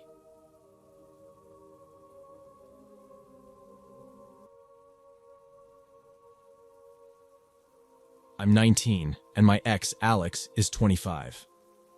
We dated for around 5 months before I called it off a couple of months ago. It just wasn't working, mainly because he kept mocking my beliefs. For my first real relationship, it started out fine. He seemed like a kind guy, which made the breakup easier. It wasn't messy. We decided to stay in touch. Just light conversations over text, sometimes meeting for coffee. Honestly, it felt more like we were just nodding acquaintances. Then, about 2 weeks back, things started getting weird. It was a Sunday, and as usual, I attended church. To my surprise, he was waiting outside afterward. As we walked toward my apartment, he sighed loudly and said, "I still can't believe someone as smart as you believes in that crap." It stung. Even if he thought he was joking, I told him countless times not to belittle my faith. When I confronted him, he grinned and said, "Well, it's not like it's gotten me laid yet, has it?" I felt like someone had dumped ice water over me. All I could do was keep moving forward, faster now. He hurried to catch up, trying to sling his arm around my shoulders. "Come on, stop acting like you don't want it too. Just admit it." I yanked myself away and bolted the last few blocks home. A few hours later, he texted some half-assed apology, which I ignored for a while until I could think straight again. I finally replied with, "Just don't talk to me like that again, please." I guess I hoped he'd take it seriously. Pretty naive, right? He'd always been good at apologizing, and I'll admit, a part of me missed him. I'd even wondered if breaking up was the right move. Things went back to normal for maybe 4 days. Then, out of nowhere, he messaged me saying he still had feelings. Before I even answered, he sent a follow-up apology, and I reminded him I only saw him as a friend now. That's when things took a turn. He started sending me messages, saying staying just friends wasn't an option, that we should be hooking up. He didn't stop there. He demanded we meet up, that he needed to get something out of his system. I figured ignoring his texts would be the clearest way to show I wasn't interested, thinking he'd get the hint. But an hour went by and he didn't back down. He doubled down. He started accusing me of leading him on, and then straight up said, "We're going to do this whether you're pretending or not." That's when my stomach dropped, and I realized this wasn't just a misunderstanding. He wasn't joking or being dramatic. It felt like he was threatening me. I still tried to keep calm, just in case I was blowing things out of proportion. Maybe he thought I was messing around, and I needed to spell it out. So, I replied, "I'm not ignoring you because I'm mad. I'm ignoring you because I'm not interested." His next response made my skin prickle. He shot back, "You're just pissed about Sunday. But trust me, if you don't come to me, I'll find you, and I'll get what I want." It felt like I was reading something from a stranger. I didn't recognize this person anymore. My fingers trembled as I told him I'd call the cops if he didn't stop. He just laughed. "By the time they show up, you'll be mine," he said. That's when I knew I couldn't stay at my place. I grabbed my keys, threw some clothes in a bag, and bolted. Before heading to the police, I posted everything online, screenshots, the whole deal, because I needed a record in case something happened. After that, I drove straight to my parents' place, a house he didn't know about. My dad saw the messages, and his face turned red. He took me to the station himself, saying something about not letting this guy get away with it. The police were surprisingly helpful. They said they'd keep an eye on my place and drive by to make sure no one tried anything. I didn't sleep that night, but no one showed up. The next day, they brought him in for questioning. An officer called later that evening, telling me they had enough to press charges for harassment and threats. They released him on bail with strict orders not to come near me. For a second, I thought maybe that was it. But 2 days later, I was proven wrong. I'd just started my morning shift at the diner when a delivery guy showed up with a bouquet. He looked around, then asked for me by name. I felt the hairs on my neck stand up. But I took the flowers, hoping I was wrong. The note inside wasn't long, just a few sentences. But it made me want to throw up. It was careful, the wording, like he'd tried to hide how creepy he could be. "Can't wait to see you again," it read. "Hope these brighten your day. I'm always thinking of you. My boss must have noticed my face because she came over asking if I was okay. I lied, told her they were from a friend, and shoved them into the trash. I felt eyes on me the rest of that shift. The note inside started off sweet, calling me love, and referring to everything that happened as just a misunderstanding. He even had the nerve to apologize, but then turned it around, saying I should apologize too because, according to him, we both overreacted. He added that I'd be happier if we gave things another shot. He didn't sign his name, but it was obvious who sent it. Yet without actual proof, I didn't know if I could claim he'd broken the no-contact order. I took it to the police, but they said there wasn't much they could do with no solid evidence tying it to him. There were other small things too, strange friend requests on Facebook, some new followers on Instagram. I had a gut feeling it was him, but again, I had nothing concrete. Some people on Reddit suggested I reach out to the florist directly. When I called and explained everything, the employee on the phone was short with me, saying they wouldn't share customer details just because I was having relationship problems. Frustrated, I looped the officer handling my case in. He took it seriously and went to speak to the florist in person. Turns out, the shop did give out information when asked by the police. And surprise, it was my ex who sent the flowers, violating his bail conditions. He was picked up again and taken into custody. 3 days later, feeling a bit more at ease, I decided to go back to my place, since he was now locked up. I brought my dad along though, just in case. As soon as we stepped inside, it was clear someone had been at the door. A massive pile of paper scraps had been pushed through the mail slot. Mixed in with my normal mail were crumpled up sheets of plain paper. None of it in envelopes, just carelessly shoved through.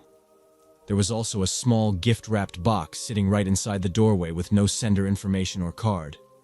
My heart raced when I saw it. With my dad by my side, I cautiously picked up one of the loose letters and started reading. It was like looking at someone's mental breakdown scribbled on paper. Pages and pages of ranting about how we were meant to be together, how he couldn't live without me, and how I was being stubborn, selfish, and stupid for not wanting him back. One section made my blood run cold. He'd written that he wouldn't let go of this, no matter what. Even though he was back in jail, I felt uneasy. Maybe he'd gotten someone to deliver this stuff for him. I didn't want to be there, but I couldn't decide if I was overreacting. My dad suggested we get out of there for a bit, but I was frozen. I couldn't stop staring at that unopened parcel, wondering what he could have possibly sent. Hours passed before I worked up the courage to tear off the wrapping paper. That's when I packed up a few things and drove back to my parents' place, just to feel safer. The thought of staying alone after finding that box made my skin crawl. When I unwrapped it, there was another long, rambling letter. This one went on and on about how people make mistakes and how both of us had pushed things too far. He said he still loved me, and if I just stopped being stupid and apologize, we could put everything behind us and move on. He even wrote, "We can start over as husband and wife." Yeah, you read that right. That's how he proposed. And inside the box, an engagement ring. A beautiful one, actually. But it felt wrong just holding it. There's no way I'd ever wear it. Instead, I added it to the growing stack of evidence I was collecting to show the police and the court. Something else happened a few weeks after I found that ring. It was a Wednesday in mid-August. I was heading out from my shift, and I noticed a car parked on the other side of the street. Something about it seemed oddly familiar, but I couldn't put my finger on it. I figured it was probably someone waiting to pick up a friend or a coworker. I didn't think much of it until I heard someone call out. The voice was rough and broken, but it sounded like it was trying to say something in my first language. "Hey, you!" I turned around to see a man standing in the middle of the road, staring straight at me. He waved when he saw me looking. My instincts told me not to get any closer, so I stayed where I was and called back, "Do I know you?" That must have been funny to him because he just grinned and shook his head. It went from just a weird encounter to full-on creepy in seconds. I'd been on edge ever since the mess with my ex, so I took a step back and demanded, "What do you want?" "Nothing," he shrugged. Then, in a flat voice, he said, "Your name's Cassie, right?" My stomach clenched. I started backing away faster, my heart pounding in my chest. How did he know my name? He didn't seem fazed by my reaction at all. He just stood there, watching me go, a slow smile spreading across his face. I heard him laugh, a low, grating sound that sent shivers down my spine. "Okay then, see you next week," he called out. I didn't reply. I just kept moving until I turned the corner and ran the rest of the way to my car. After that, I didn't see him again, but his car stayed parked across the street from work for 2 full days. Every time I stepped outside, it was there, like a shadow that wouldn't go away. Today, I finally worked up the courage to do something about it. I jotted down the license plate number and made a few calls, hoping I could figure out who it belonged to. I know keeping track of license plates might sound a little over the top, but I had a gut feeling. What if it was connected to my ex? We didn't date long, and I'd only seen his car a few times. The only detail that stuck was his custom plates, and when I checked, bingo, it was his. Somehow, even from behind bars, he'd managed to send another creep to keep tabs on me. With the court date coming up, I didn't need this extra nightmare. I have no clue how he's pulling strings from custody, but I don't know what kind of privileges they give inmates either. I'll have to ask the police about it again. Regardless, it's clear neither of these people should be anywhere near me, and I hope I never see their faces after the case is over. The cops ended up clamping the car and taping off the area before searching it thoroughly. What they found inside wasn't great. The officer in charge mentioned some of the items were illegal around here, particularly the guns. My ex, by the way, has no permit to own firearms. They could belong to someone else, sure, but it's still enough to raise more questions. The police are now on the lookout for the man I described. A couple of days later, something else happened that made my blood run cold. I was at work, just going through my normal routine when a customer caught my eye. I approached to take his order, but as soon as he grabbed my wrist and leaned in, I froze. His voice. It was the same guy from outside my work the other day. I yanked my arm free and bolted to the back, straight to the staff-only area. My heart was pounding. I found my boss, and before I knew it, he was dialing the police. By the time they got there, the man was long gone, but at least they managed to track him down later that night and brought him in for questioning. They ended up letting him go with just a warning. He wasn't the registered owner of the firearms, and he seemed genuinely confused by the whole situation. Either he's a great actor or my ex fed him a twisted story. From what he told the officers, my ex had convinced him that we were getting back together and that he should help with a funny kidnapping prank to freak me out. When the court date finally rolled around, the charges against my ex had piled up: sexual harassment, threatening behavior, possession of illegal weapons, planning a kidnapping, stalking, and breaking his bail conditions. Hearing the list made my stomach churn, but I knew it was necessary. Despite how overwhelming it was to sit there and hear all of this laid out, I felt a sense of relief when the judge handed down the sentence. 80 years. That's what he got. I was shaking, a mess of emotions. But the important part is that he's out of my life now. I have a restraining order, and he's locked up for what feels like a lifetime. Maybe now, I can finally start moving on.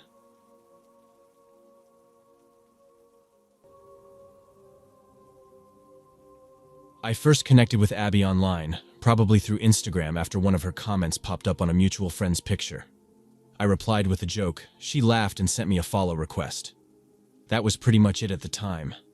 I was dating someone, and so was she, so it felt like no big deal. A few years later, though, when that same friend hosted a barbecue, Abby and I ran into each other again. This time, we were both single, and we clicked instantly.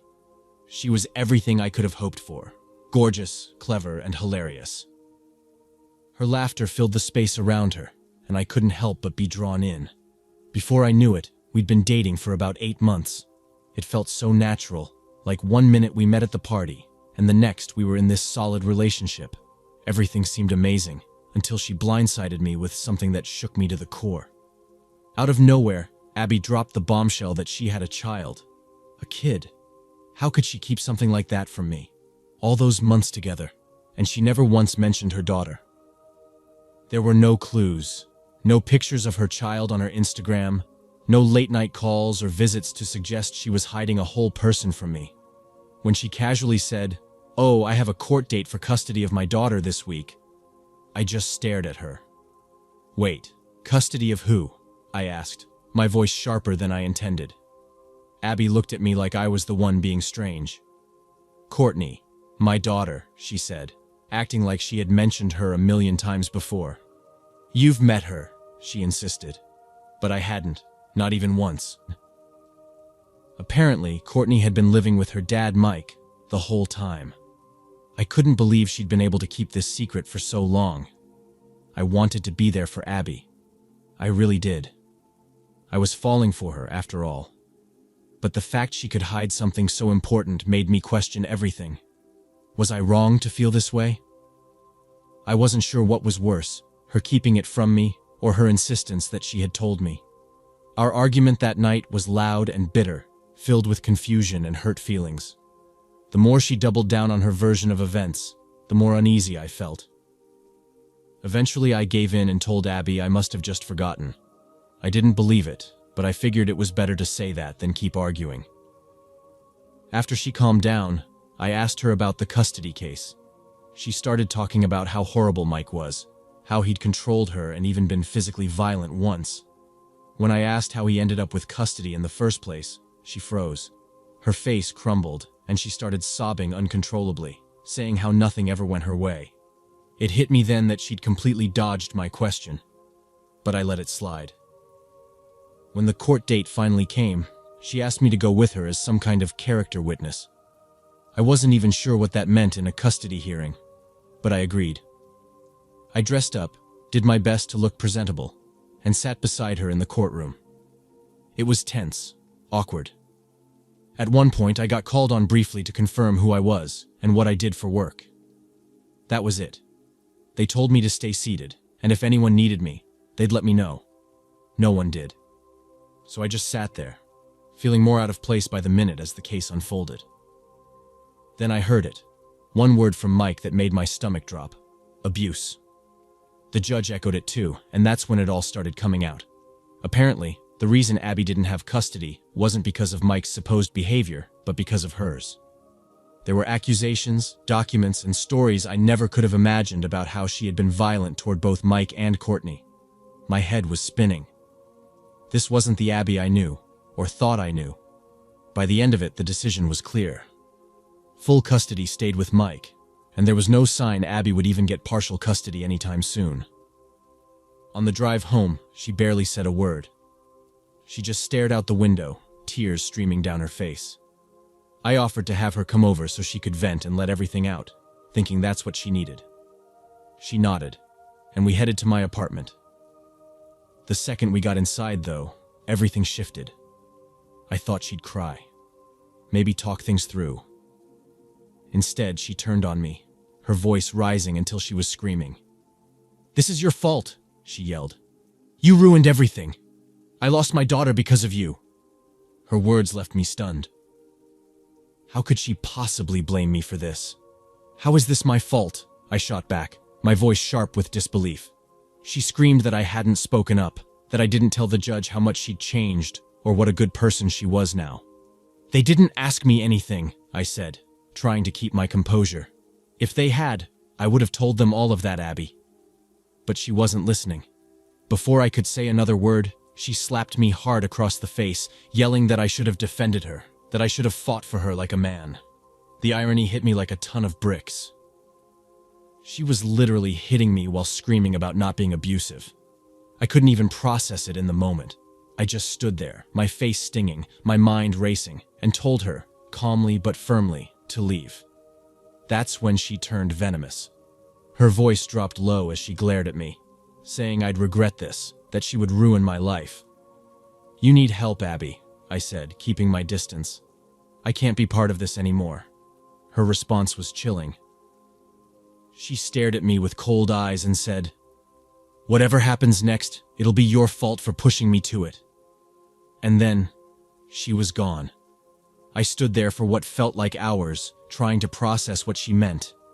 Was it a threat? A cry for help? At the time, I convinced myself it was just words, empty and meaningless. But 2 days later, the knock on my door proved me dead wrong. When I opened it, 3 police officers were standing there, their faces tense. "Is Abby here?" one of them asked sharply. I froze, confused and a little afraid.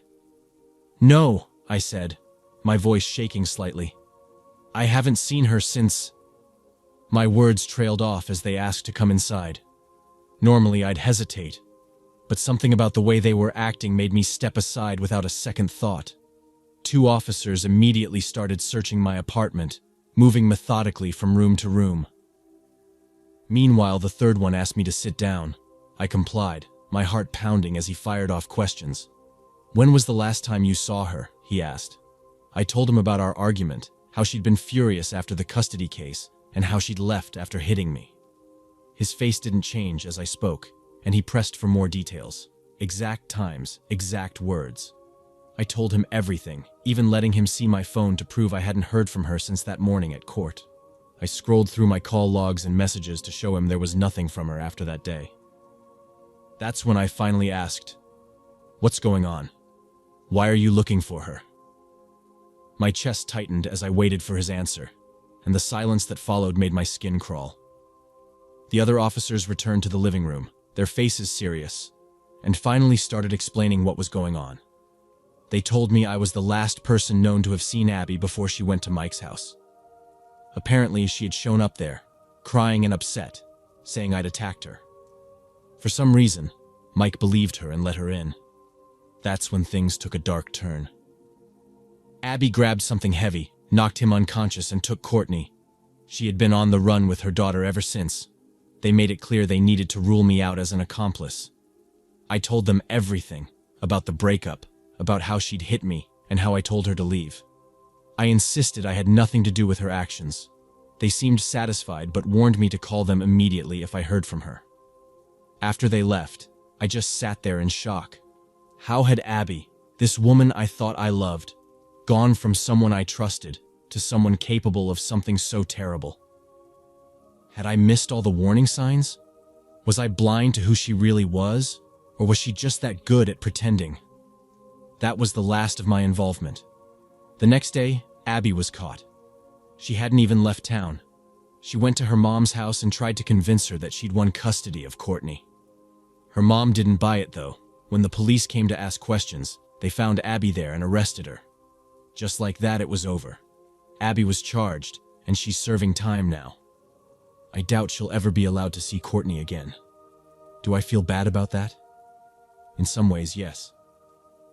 No child deserves to grow up without their mother. But on the other hand, Abby's actions showed she wasn't fit to be in Courtney's life. She endangered her own daughter in ways I still can't fully wrap my head around.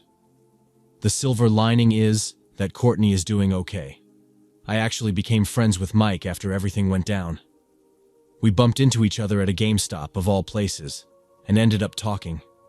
Over time, we were able to laugh about how crazy it all was. Now, we hang out sometimes, playing Call of Duty and catching up. Courtney just turned 10, and she's doing great.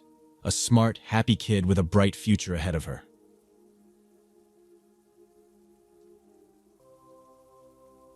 My name is Jenna, and I'm from Silver Creek, Colorado. When I broke up with my boyfriend, Cody, I thought I was finally free. I wanted a fresh start. I moved to a new apartment, found a new job, even switched gyms. I cut off all contact, blocked his number, deleted him from social media. I wanted him out of my life completely. But Cody didn't want to let go. At first, it was small things. A text from an unknown number. I miss you. A friend mentioning that he'd asked about me. Then I saw him, first at the grocery store, just standing near the entrance as I walked out, looking right at me. A few days later, outside my workplace, leaning against his car, always just there, always with some excuse. Just picking up some things, just waiting for a friend, didn't know you worked here. I told myself it was paranoia. Silver Creek wasn't a big town. People ran into each other. But then it kept happening. The gym, the gas station, even outside my apartment complex. He never spoke to me directly, never approached me. Just stood nearby, watching. I went to the police. They told me there wasn't much they could do. He hadn't made any threats, hadn't broken any laws. They suggested I get a restraining order, but without proof of a direct threat, they said it might not hold up. They advised me to be careful and document everything. That was it. So I started changing my routine. Different grocery stores, different routes home, different times for the gym. It didn't matter. No matter what I did, he still showed up. I stopped going out after dark. I kept my keys between my fingers when I walked to my car. Every noise outside my window made me jump. I barely slept. Then, one night, I came home late from work. I checked my surroundings before getting out of my car, hurried inside, and locked the door behind me. I took a deep breath, trying to shake the anxiety. I was exhausted. All I wanted was to shower and sleep. I dropped my bag on the counter and turned on the kitchen light. And then I saw it.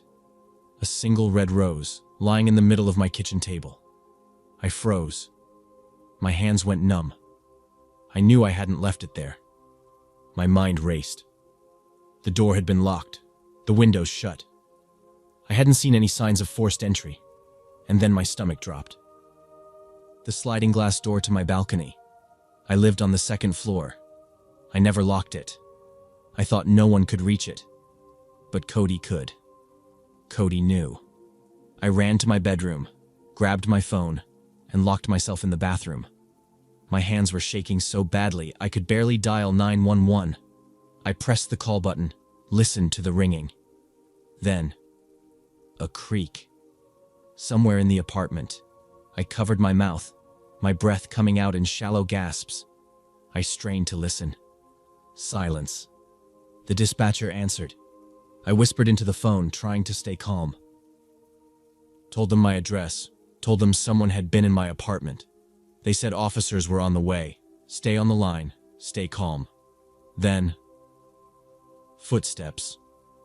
I squeezed my eyes shut, tried not to make a sound. The footsteps were slow, deliberate, moving through my apartment, getting closer. Then, a knock on the bathroom door.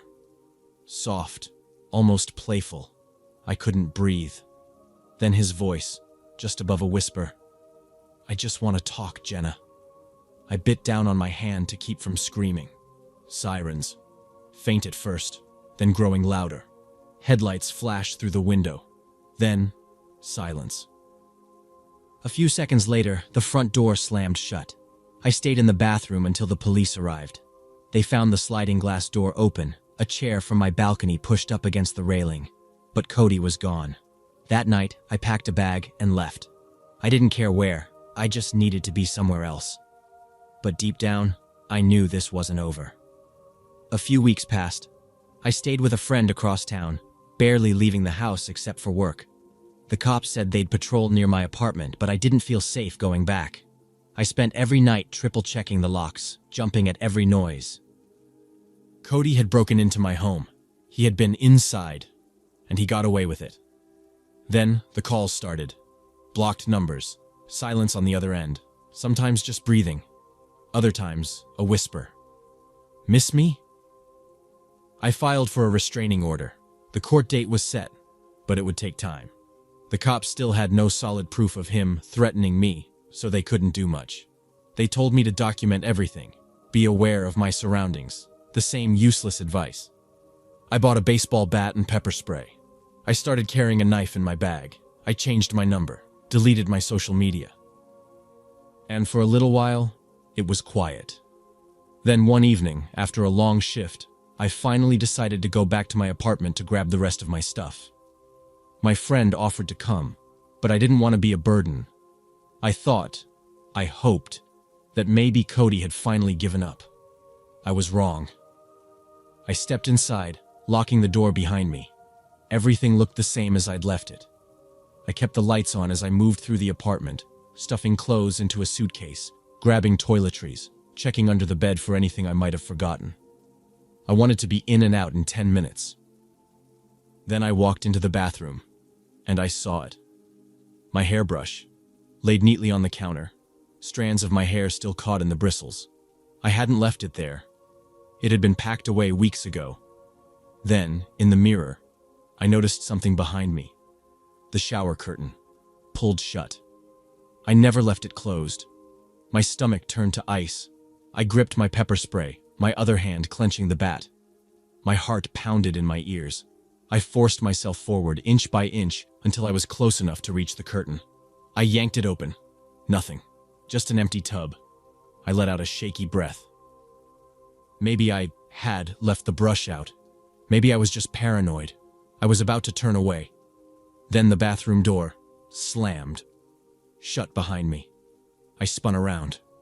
Cody, standing in the doorway, between me and the exit. His eyes were wild, his lips curled into something that wasn't quite a smile. You didn't think I'd just let you leave, did you? My throat closed. I gripped the bat tighter, but my hands were slick with sweat. He stepped closer. I stepped back. My heels hit the tub. Nowhere to go. You act like I'm some monster, Jenna. He sighed, shaking his head. After everything we had, you just threw it away. I raised the bat. My hands shook. Stay back. My voice barely worked. Cody chuckled, a low, bitter sound. Or what? I swung. He dodged, grabbed my wrist, slammed it into the wall. Pain shot up my arm, the bat clattering to the floor. "You think you can just run from me?" His grip tightened. "You don't get to decide when this ends." I tried to kick, to claw, to grab the pepper spray, but he was stronger. He yanked me forward, dragging me out of the bathroom and into the bedroom. And then I saw it. The clippers, plugged in, lying on my nightstand. And suddenly I knew. This wasn't about killing me. It was about control. About humiliation. "If you want to act like some new person, Jenna, then let's make sure you really look the part." I thrashed, but he forced me down onto the bed, pinning my arms. The clippers buzzed to life. My screams got lost in the sound. Chunks of hair fell onto my lap, onto the floor, onto my skin. I was crying, begging. He didn't stop. It felt like it lasted forever. And then, sirens. Loud, close. Cody's head snapped up. For the first time. He looked afraid. Someone had called the police. I barely had time to react before he let go of me, grabbed his keys, and bolted. The cops arrived minutes later. I was still on the bed, shaking, my hair in uneven patches. The officers swarmed the apartment, but Cody was gone.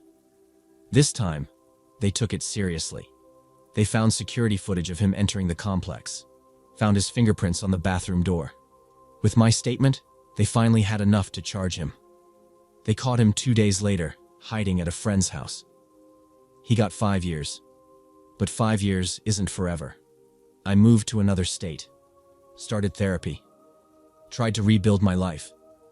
But even now, every time I see a man with his build or hear a voice that sounds too much like his, my stomach drops. Because one day, he'll be out. And I don't know if he'll ever let me go.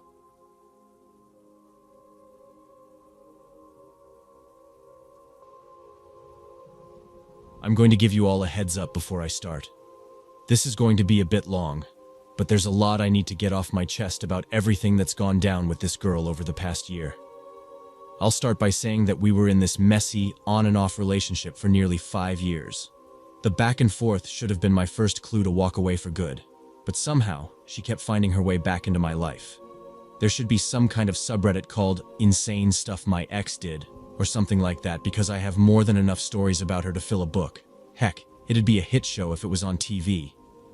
Anyway, let me tell you a bit about what went down between us and why I finally ended it with, let's call her Wild, because that's exactly what she is. It was around 3 years ago when Wild started calling and sending texts again, even though we'd been broken up for about 8 months. I decided at first to ignore her. I knew that if I let her back into my life, it would just turn into another endless cycle of chaos.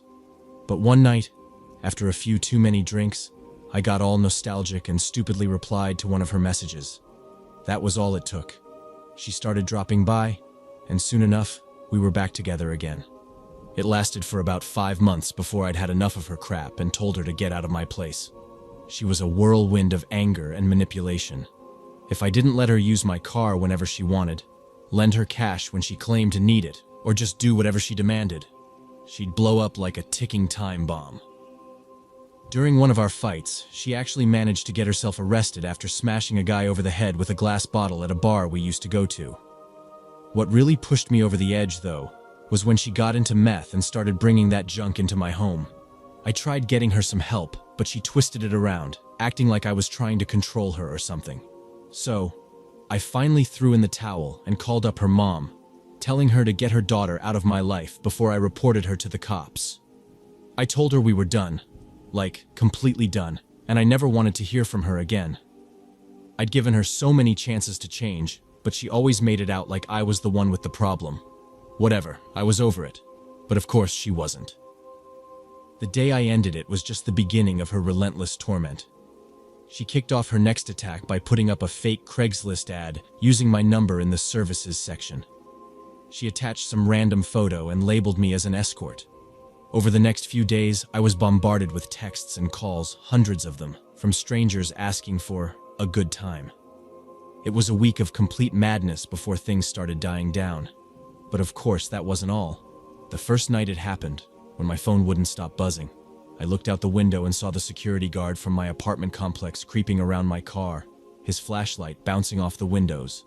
I stormed outside and confronted him. "Hey man, what's going on?"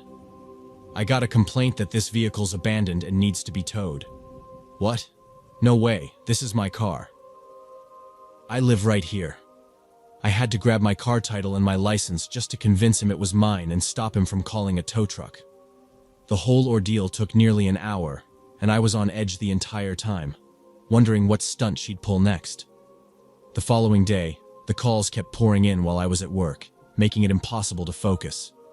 I finally made it home that evening, drained and just wanting to unwind, when there was a knock at the door. Peering through the peephole, I saw some guy I didn't recognize standing outside. I decided to ignore it, hoping he'd go away, but he didn't leave.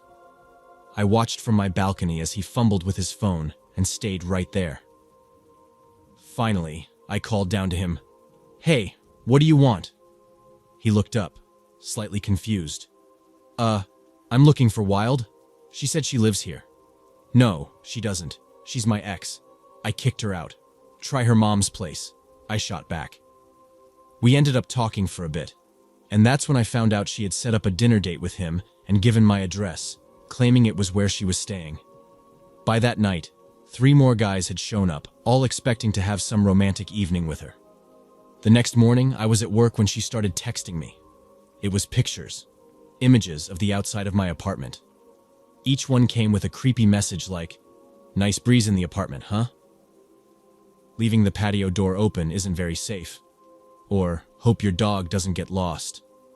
I tried to brush it off as her just being crazy, but it gnawed at me all day. There was always the chance she'd actually broken in, and just thinking about that left me on edge.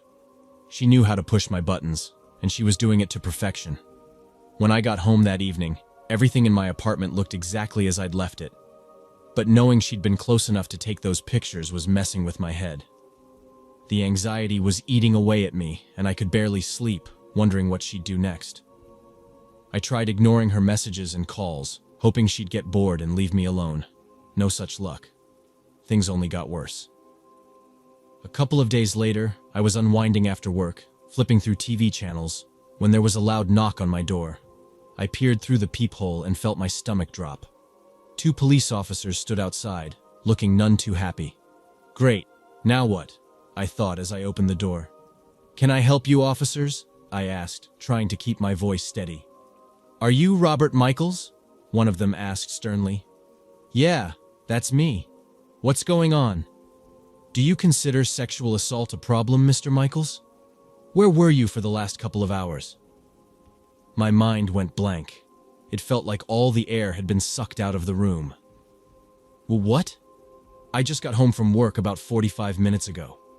What are you talking about?" I managed to stammer out. One of them crossed his arms, his eyes locked onto mine. "We received a report that a young woman was sexually assaulted by someone matching your description, and we need to confirm your whereabouts between 2 and 5 this afternoon." I was completely floored. This was a whole new level of crazy. She had called the cops on me with some made-up story, but I held my ground, anger bubbling up. "Look, I was at work until 4. Go check with my boss. And whoever said I did this. Are you going to arrest her for filing a false report?" The cop's expression didn't change. "We can't discuss that, but your car's still warm, and you seem awfully defensive for someone who claims to be innocent." "Of course my car is warm. I just drove home." "Maybe you could try some actual police work instead of jumping to conclusions," I snapped. They didn't like that. One of them stepped closer, sizing me up. "Don't leave town, Mr. Michaels. We'll be back if we find out you're lying." And just like that, they left. I stood there, fuming, watching them walk away. I waited a few days for any word back, but heard nothing. When I finally called the police station, they told me there wasn't even a record of the officers visiting my place. No report filed, no investigation, nothing. What the hell was happening? Was she that good at covering her tracks, or were they just messing with me? I felt like I was losing my grip on reality. To make things worse, the texts and calls hadn't stopped either. They were fewer than before, but enough to remind me she wasn't done yet. Every time my phone buzzed, I jumped. It felt like I was trapped in some twisted game, and I couldn't see a way out. She was always one step ahead, and I had no idea how to fight back. I thought things were finally calming down. After that incident with the police and the never-ending texts, it seemed like the storm was passing. The calls trickled down, and the constant messages slowed to a crawl. I dared to believe that maybe, just maybe, she was done, and I could get back to living like a normal person again. But of course, that wasn't the case. About a week after the police visit, I stopped by my mailbox after work and found a notice from the post office. It said I had requested a change of address and that my mail would start forwarding elsewhere. If this wasn't correct, I had to contact them to stop it. So I called them immediately, telling them I hadn't moved and never submitted any change request. They assured me it was all fixed and that my mail would keep coming to my current address. Yeah, right. I didn't get a single piece of mail for the next 2 months. Not a single bill, letter, nothing. It took 3 long phone calls and 2 trips to the post office to finally sort it out. And that's when I learned what had really happened. Wild had intercepted my mail and started forwarding it to wherever she was staying. She used that opportunity to get access to all my account info, everything from my gas and electric to my cable and phone bills. She shut off my utilities one by one, like she was crossing items off a grocery list. My apartment was freezing, the lights were out, and I couldn't watch TV or get online. I even got calls from my phone company saying my service would be suspended if I didn't pay. Thankfully, I'd put extra security on my bank account, so she couldn't touch my money. But I still ended up shelling out an extra $300 in fees just to get everything back in my name. I was absolutely livid. This was beyond stalking. It felt like she was taking over my life. When I called the cops again, they asked if I'd tried getting a restraining order. Yeah, I tried, but she keeps dodging being served, I said. And if she doesn't get served within a certain time, it's invalid. Their response? Well, there's nothing we can do then. Wow, thanks for the help. You can follow up on her bogus police report, but now that she's actually messing with my life, you can't do a damn thing? Great work, guys, I snapped, hanging up the phone in frustration. Then, a small ray of hope appeared. Remember that bar fight I mentioned before? The one where she beat some guy over the head with a beer mug? It finally caught up to her, and she got convicted. They gave her 3 months in county jail. Just 3 months. If I'd done that, I'd probably be looking at a year minimum. But no, she somehow slid by with the bare minimum sentence. Still, 3 months meant 3 months of peace and quiet. It wasn't much, but I took it. It felt like a weight had been lifted, even if only for a little while. For the first time in forever, I could breathe again without worrying about what she'd do next. But deep down, I knew this wasn't over. She'd get out, and I had no doubt she'd come back to finish whatever twisted game she thought we were playing.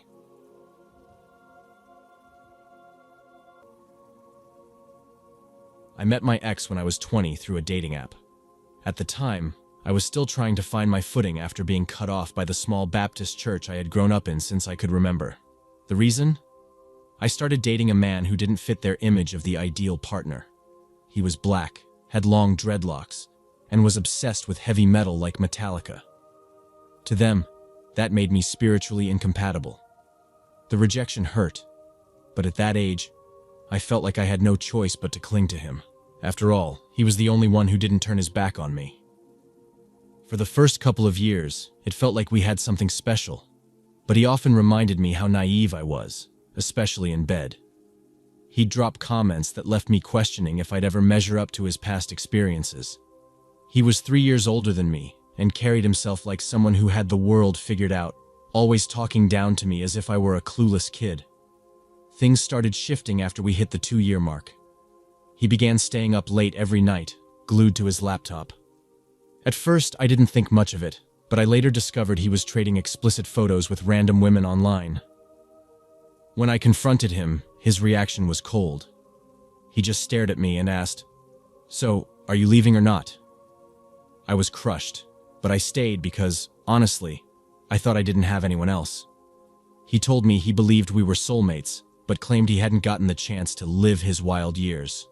In other words, he wanted to sleep with other women while still keeping me around. It shattered me, but instead of leaving, I let him drag me into his idea of a swinging lifestyle. He set up the meetings, picked out my outfits, and even pretended to be me in the online chats to arrange hookups. When the actual meetups happened, they were disasters. He couldn't perform, and somehow that was my fault too. He'd accuse me of not being exciting enough, or say I made him feel inadequate. At this point, it felt like I was in a daze, agreeing to anything he suggested, just to keep the peace. I know it sounds insane, but back then, I couldn't see a way out. He made me believe that everyone in my life, my friends, my family, didn't truly care about me or my choices. He had this way of twisting things, always making it seem like he was the only one who really wanted the best for me. His words were calculated, designed to cut just enough to make me doubt myself. Before I knew it, I wasn't just his girlfriend. I was more like something he owned, something to show off. He took control of how I dressed, deciding what I could and couldn't wear. And then it escalated. He started setting up meetings with strangers, men I didn't even know, and insisted I take photos and videos of these encounters for him. I wasn't that kind of person. I never had been. I was always the type to be loyal to one person, and the thought of doing what he asked made me sick. But he had a way of making me feel like I had no choice. Speaking up would mean I didn't trust him, and I was desperate to hold on to what little of our relationship felt normal. So, I went along with it. Each time, my anxiety would spiral out of control, and I'd be on the verge of a breakdown, terrified of what I was walking into. One time, after a date, the guy claimed to have recorded everything for me, but ended up filming nothing but the wall. That's when he hit me for the first time. From then on, I shut down. I had to. I learned to detach myself from my own life, to put on this other version of me that could survive whatever he wanted. At home, I tried to hold on to the person I used to be, but it was slipping away. Then one night, everything hit a new low. He set up another date, but this time, he told me he'd quit his job. I couldn't believe it. Who quits their job without even talking to their partner? I didn't understand. That night, the man I was sent to meet wasn't someone I'd ever choose to be around. He was older, sleazy, and offered $200 to sleep with me. I felt like I wasn't even awake, like I was stuck in some nightmare I couldn't get out of. When I got home and confronted him about what had just happened, he didn't even flinch. He told me it was my turn to step up, to support us. Rent was coming up, and we had barely $30 in our account. I was trapped. I felt like I was stuck, like there was no way out. For almost 6 months, he controlled every part of my life. He'd dress me up in lingerie, take pictures of me in degrading positions, and post them on escort sites using a fake name. He handled all the messaging, set up appointments, and decided who I'd meet. I never saw a dime of the money. After every weekend, he'd take me out for a nice dinner to say thanks, then stash the rest to pour into fixing up his clunky 1973 Camaro. Every time I tried to protest, he'd remind me that we needed the money. There were nights I'd just curl up in bed, sobbing quietly into my pillow. I'd tell myself over and over that I couldn't keep living like this. But his voice was always there, echoing in my head, making me feel like I had no choice. He wasn't the man I thought I'd fallen in love with. He was cold, manipulative, and terrifying. The last client I ever met was a cop. Somehow, they knew about him. They'd seen him waiting in the hotel lobby while I was upstairs. The officer pulled me aside, separated me from him, and begged me to tell them the truth about what was going on. But I lied. I said I was a willing participant because I didn't trust them. Growing up, I was taught never to involve the police, never to be a snitch. That lie cost me. I ended up with a misdemeanor for prostitution. 2 weeks later, while he was working a shift at his new restaurant job, I packed everything I owned and left. I went back to my family. That was in 2015. Now my life is different. I'm married, with 3 kids, and a career I've worked hard to build. But a few weeks ago I discovered videos he uploaded to porn sites back in 2015. One of them, with my face clearly visible, has over 500,000 views. That video was something private, something I never agreed to share. And now, I'm terrified. I don't want my husband, my kids, or my 3 brothers to ever find out. I don't know what to do. Can I still press charges for sex trafficking after all this time? This happened in Georgia, and I don't even know if there's a legal path forward. He's living in another state now, married, and has me blocked on everything. But I can still see his wife's page. Every time I think about reaching out, I freeze. He stole so much from me. My sense of safety, my dignity. And now it feels like he's stolen my peace all over again. What would you do if you were me? How do I make this right? Please, I need advice.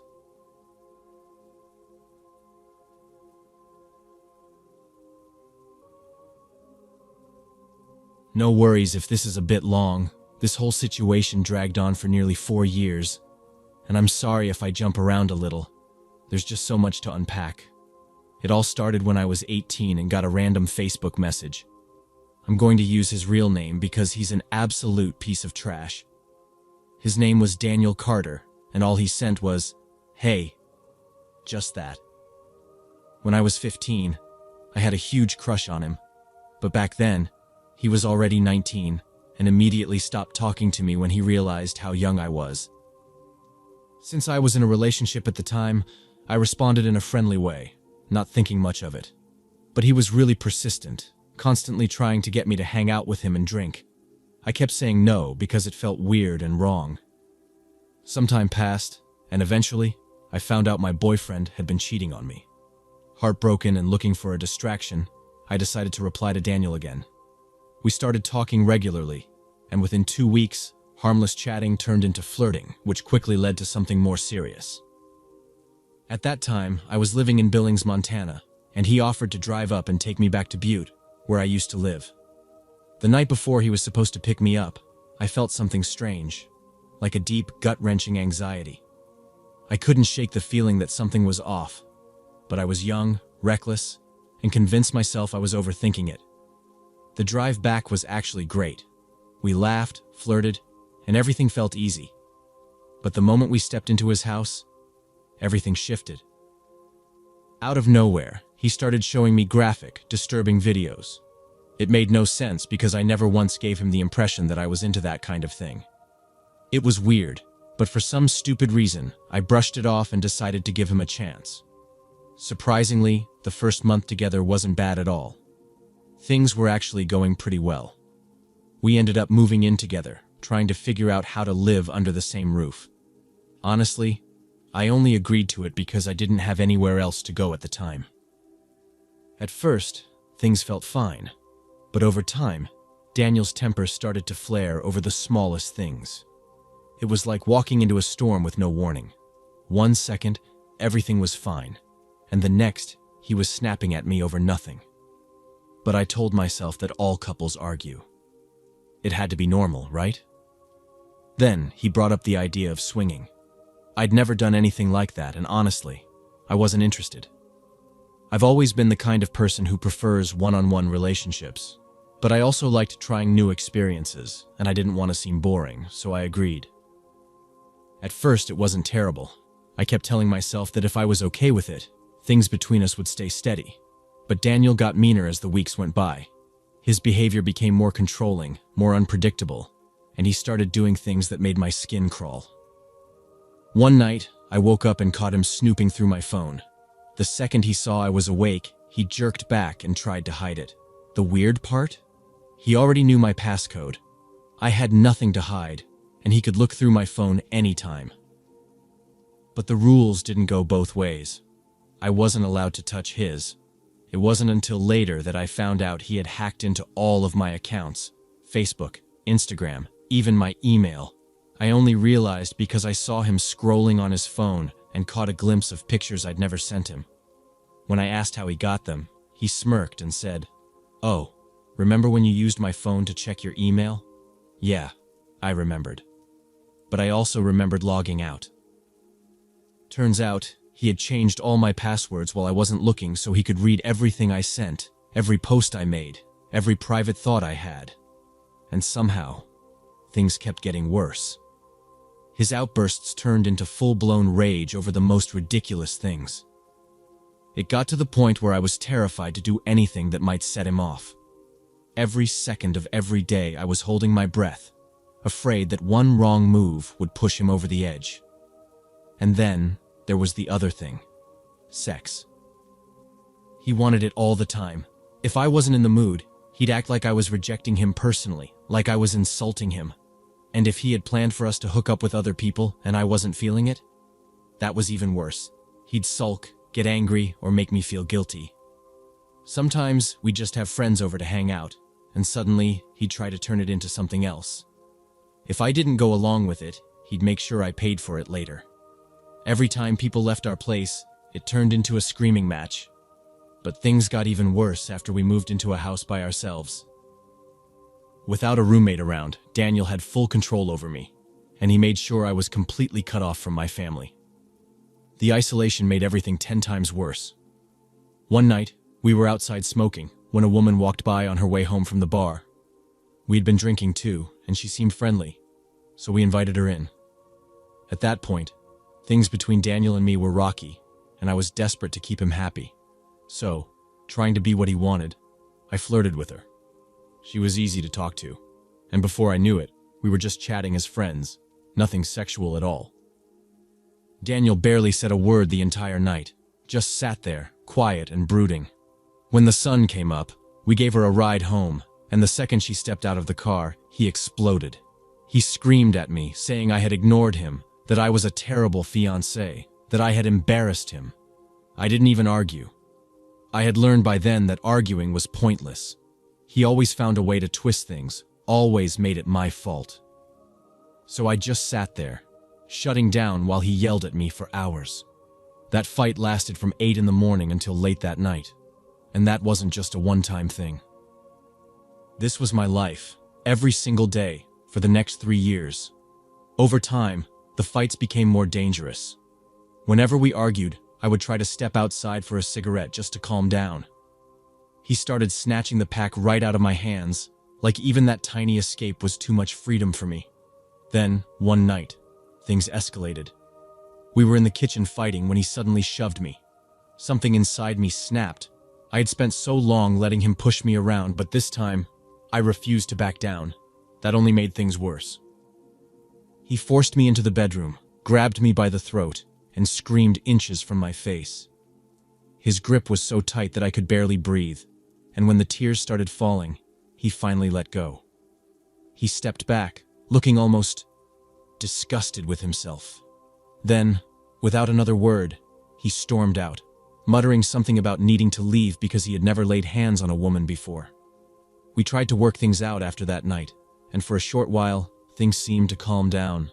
I thought maybe we could make it work, but of course that didn't last long. Another fight broke out, and this time, he pulled out a gun. I froze, my heart racing, and I just held my hands up, repeating, "Whoa, whoa, whoa, calm down," over and over. But he didn't listen. Instead, he pointed the gun at his own head, acting like he was going to pull the trigger. Then, he shoved the barrel into his mouth like he was about to end it all. At this point, I had already tried to leave him a few times, but every time, he dragged me back into this nightmare. I was terrified, scared to leave, scared to stay. I wanted out, but seeing him with that gun made me realize just how dangerous he was. I had no idea how to escape or where to even start. And all the while, he kept obsessively watching my social media accounts. I couldn't say anything to anyone because he was always one step ahead. The things I wanted to share, the things I needed to get off my chest, felt completely unsafe to talk about. During this period, I met someone new. Let's call him Jay, my now husband, and of course, David flipped out. One day I told Jay that I wanted to play Call of Duty with him, since we'd started gaming together. I didn't have a headset at the time, so we just decided to FaceTime while we played. David was at work when we started, but my phone blew up with messages from him almost immediately. He accused me of talking to Jay, saying, "Who are you FaceTiming with? I know it's Jay. You two have gotten close pretty fast." By that point, I had no feelings left for David. Not after everything he'd put me through. Jay was kind, funny, and caring, and I started to develop feelings for him. Talking to him was the only time I felt even a bit of happiness anymore, but I was still terrified of leaving. David was well known in our town, and I felt like if I tried to leave him, he would do something drastic. My fear consumed me. I honestly thought he might show up at my house and hurt me or my family, and I couldn't bear the thought of putting anyone in danger because of my decision. David could sense the shift. He knew I was falling out of love with him. I started standing up for myself more, and that's when he began acting oddly nice, like overly nice. It felt fake, but he kept doing it, trying to reel me back in. But even with all his attempts to win me over, the intimacy issue was still there. Every time he kissed me or touched me, I would feel physically ill. I hated it, but I still did it. I did it to keep him happy, to avoid another fight. One night, I just wasn't in the mood. He wanted to have sex, and despite not wanting to, I let him. But he got too aggressive. It hurt, and when I told him that it wasn't okay, when I even started crying, it didn't stop him. If anything, it seemed to turn him on more. It was like my pain was what he wanted. I felt completely shattered after that night, like everything inside me was just broken. That's when I realized how bad things had gotten, and I started fearing that it was only going to get worse. I honestly thought there would come a point where he might kill me. He'd even asked me, in his sick way, about what happened to me in past assaults, trying to turn it into something that got him in the mood. It felt like everything about him was wrong, but I was trapped, trying to figure out how to escape without making it worse. I couldn't go to the police. For one, we shared a car, so I was stuck there, and the thought of reporting him terrified me. I didn't even know what to say if I did go. I felt hopeless, like there was no way out. Then, a week after my 23rd birthday in 2021, I got a call from a coworker. She told me David had been arrested and that I should hide all my weed and paraphernalia. I remember running outside in the cold, trying to stash everything, when 3 men in hoodies walked up to me. They said my name and asked if I was the person they were looking for. When I confirmed, they told me that David had been arrested on 14 counts of child pornography. I dropped to the ground, sobbing. I was sick to my stomach. The next day, I had to meet with detectives. They needed me to sign forms so they could take the gaming consoles he'd been using, and they gave me the awful details about what he'd done. I learned he'd been talking to and sending photos to underage girls. When they told me everything, I almost threw up right there. I've never been so disgusted in my life. When David called me from jail, I lost it. I screamed at him, asking how he could do this, what was wrong with him. And the worst part? He had the audacity to ask me to wait for him, to stay with him when he got out. I told him no. I told him he should have known how I felt about people like him, especially after what had happened to me. But his parents? They sided with him. They demanded I return the car I had helped pay for and accused me of harassing them. They even told the police I was the one causing trouble. They actually tried to make me stay with him. I spiraled after that. I had a full-on mental breakdown. I couldn't sleep, couldn't stop crying. I needed medication just to function. It wasn't long before I found out from a friend whose dad was in the same jail as David that he'd told David I was married and pregnant, and this piece of shit had the nerve to say, "Fuck that bitch, she was cheating on me anyway." Which wasn't true, but honestly, I wish I had cheated. Then, David's story came out in Sweetwater Now, and the whole town found out just how messed up he really was. To anyone stuck in a toxic relationship, trust your gut. There's so much more that happened in that relationship, stuff I don't even have time to write out. But I should have listened when my heart told me to leave, no matter how scared I was. If you have even a second of doubt, get out before it's too late.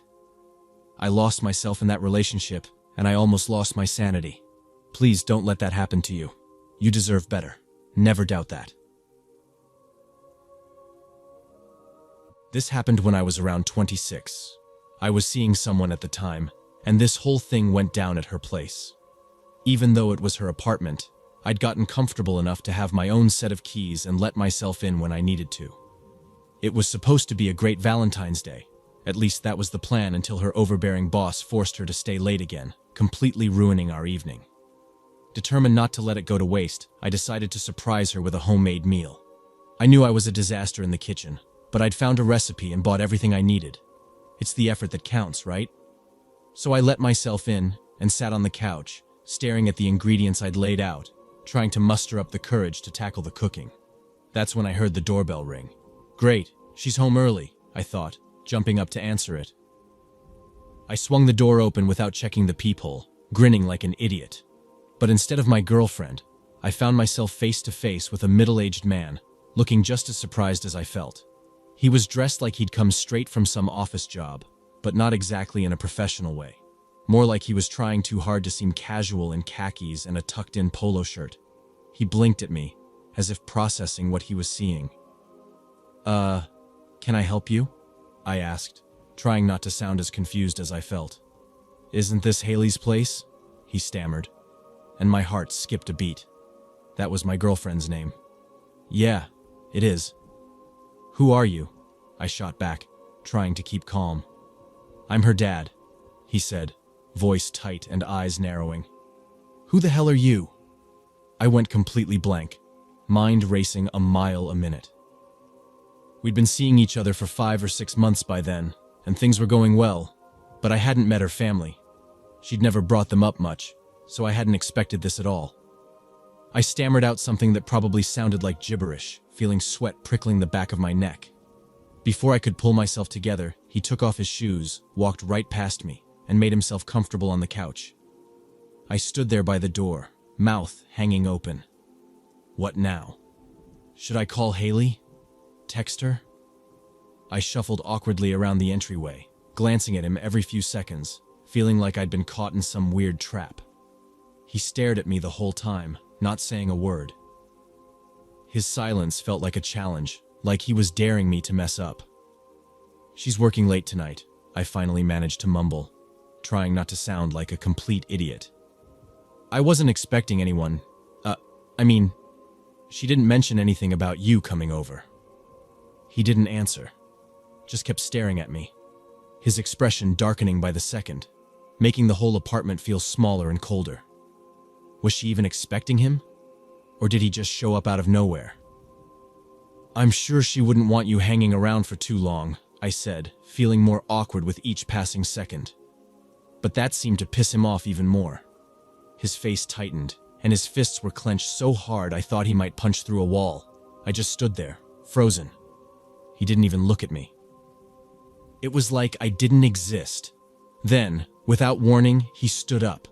I stepped back, my heart racing. Was he going to hit me? I mentally braced myself, thinking I might need to defend myself, but instead, he stormed past me and made a beeline for her bedroom. By the time I followed him in there, he was digging through her stuff like he owned the place. I watched, dumbfounded, as he started rifling through her dresser, his hands all over her underwear drawer. I wanted to shout at him, tell him to stop, but I held back. Maybe he had a reason. Maybe he was looking for something important. It felt wrong, but I was trying to make sense of it. He's family, right? So, I just stood there, watching him rummage like a madman. That's when he found it, a framed picture of Haley and me. We were at some beach amusement park, her arms around my neck, both of us grinning like idiots. He stopped, staring at it for a long moment, and I could see something change in his expression. It was like he was trying to erase me from the picture with his eyes. He clutched the frame tight, and I thought he was going to smash it over my head. But he didn't. Instead, he turned and walked back to the living room, shoes still by the door where he'd left them. He slipped them on like it was no big deal and walked out without a word, picture still in hand. The door closed softly behind him. That was it. No yelling, no threats, nothing. Just silence. I stood there, mind racing. Where was he going? Was he coming back? What was with the picture? I glanced back at the bedroom, wondering if he'd taken something else when I wasn't looking. The place felt wrong, like he'd left some sort of stain behind just by being there. Trying to shake off the weirdness, I went back to the kitchen and focused on the ingredients again. Just get through this, I told myself. I chopped vegetables with shaky hands and kept glancing at the door, half expecting it to fly open. After a few minutes, I walked over and double-locked it. Whatever that was, I didn't want a repeat visit. 40 minutes later, there was a loud bang on the door. My heart jumped into my throat. I peered through the peephole, almost expecting to see him again. But instead, it was Haley, looking frustrated as she fumbled with her keys. "Why's the door locked?" she called out, sounding exhausted. I practically ran to open it, pulling her into a tight hug before she could ask more. "I'm so glad you're home," I whispered. "What's going on?" she asked, eyeing me with a mix of concern and curiosity. "You look freaked out." Your dad was here." The words felt heavy as they left my mouth. He's kind of an intense guy." She pulled back, eyes narrowing. "What? That's not funny. Why would you say that?" I blinked. "He was here. I thought you knew he was coming over." Her expression darkened, shifting from irritation to something closer to sadness. "My dad's been dead for 15 years, Will." I stood there, stunned. My stomach twisted as I tried to wrap my head around what she was saying. "No. He looked exactly like—" She cut me off, shaking her head. "You're not listening. My dad died when I was a kid." I described the man to her, every detail I could remember. The clothes, the way he looked at me, how he knew where everything was in her room. Her face turned pale, and she backed away, hugging herself. "That doesn't sound like him at all," she whispered, voice shaking. "And how did he know where my stuff was?" My mind reeled, replaying every moment in the apartment. Had he taken something else? He'd taken the photo, for sure. But what else? And why? The room felt like it was closing in on me. I grabbed her hands. "You need to move in with me right now. Whatever that was, it's not safe here." We didn't wait long. Within a week, I helped Haley pack up everything and get out of that place. I don't know what would have happened if she'd come home early that night. I don't even want to think about it. But one thing's for sure. I'm never forgetting that look on her face when she realized. Whatever had shown up that night knew her better than she did.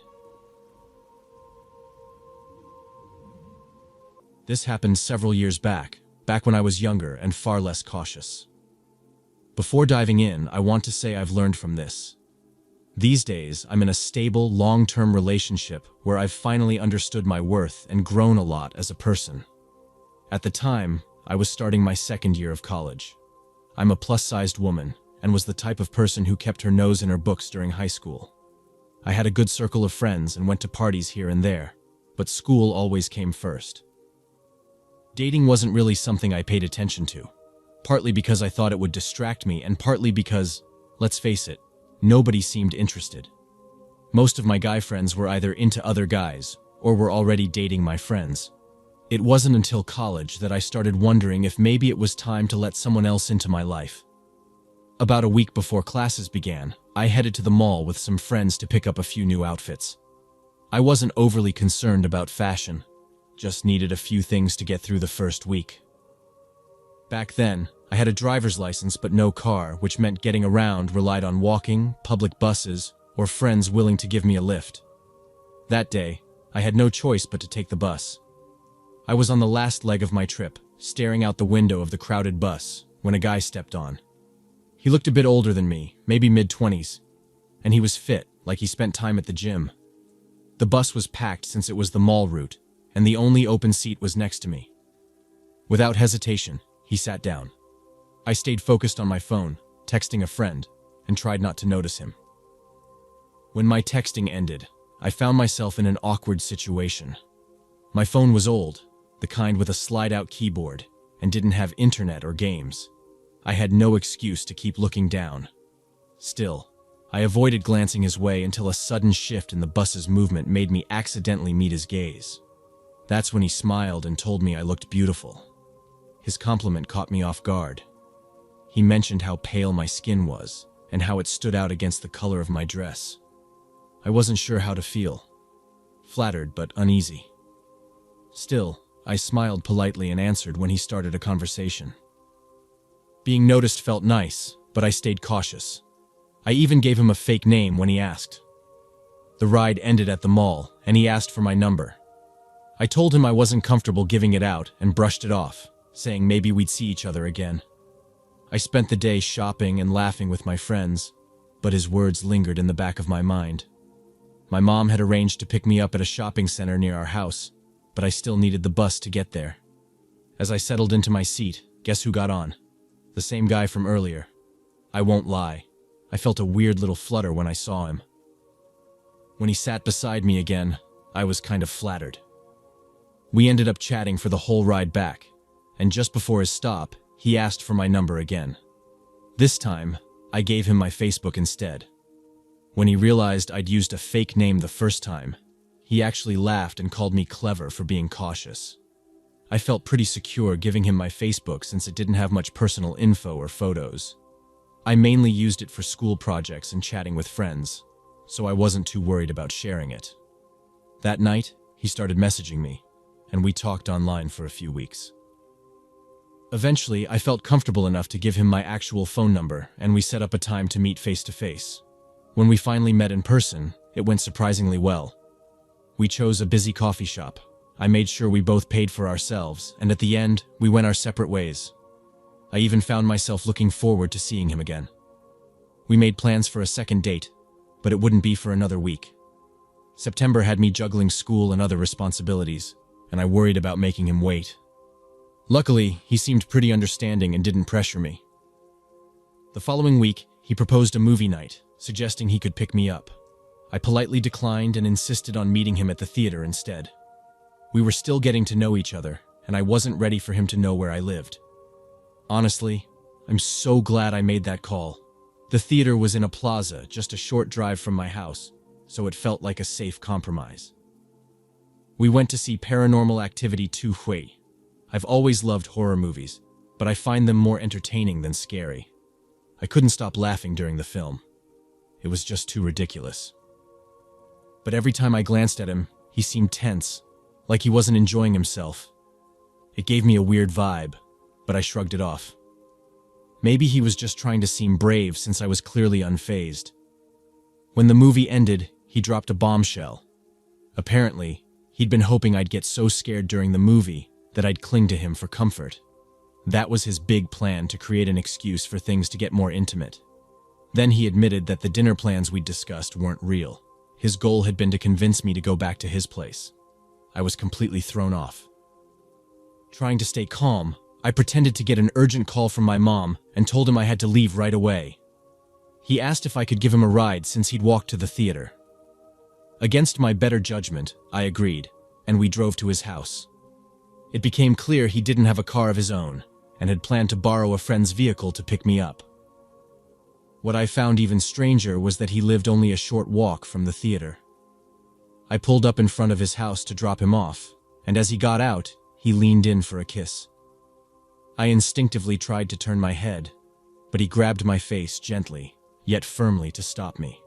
When it was over, he started talking about how much he loved me and how he couldn't wait for us to spend every moment together.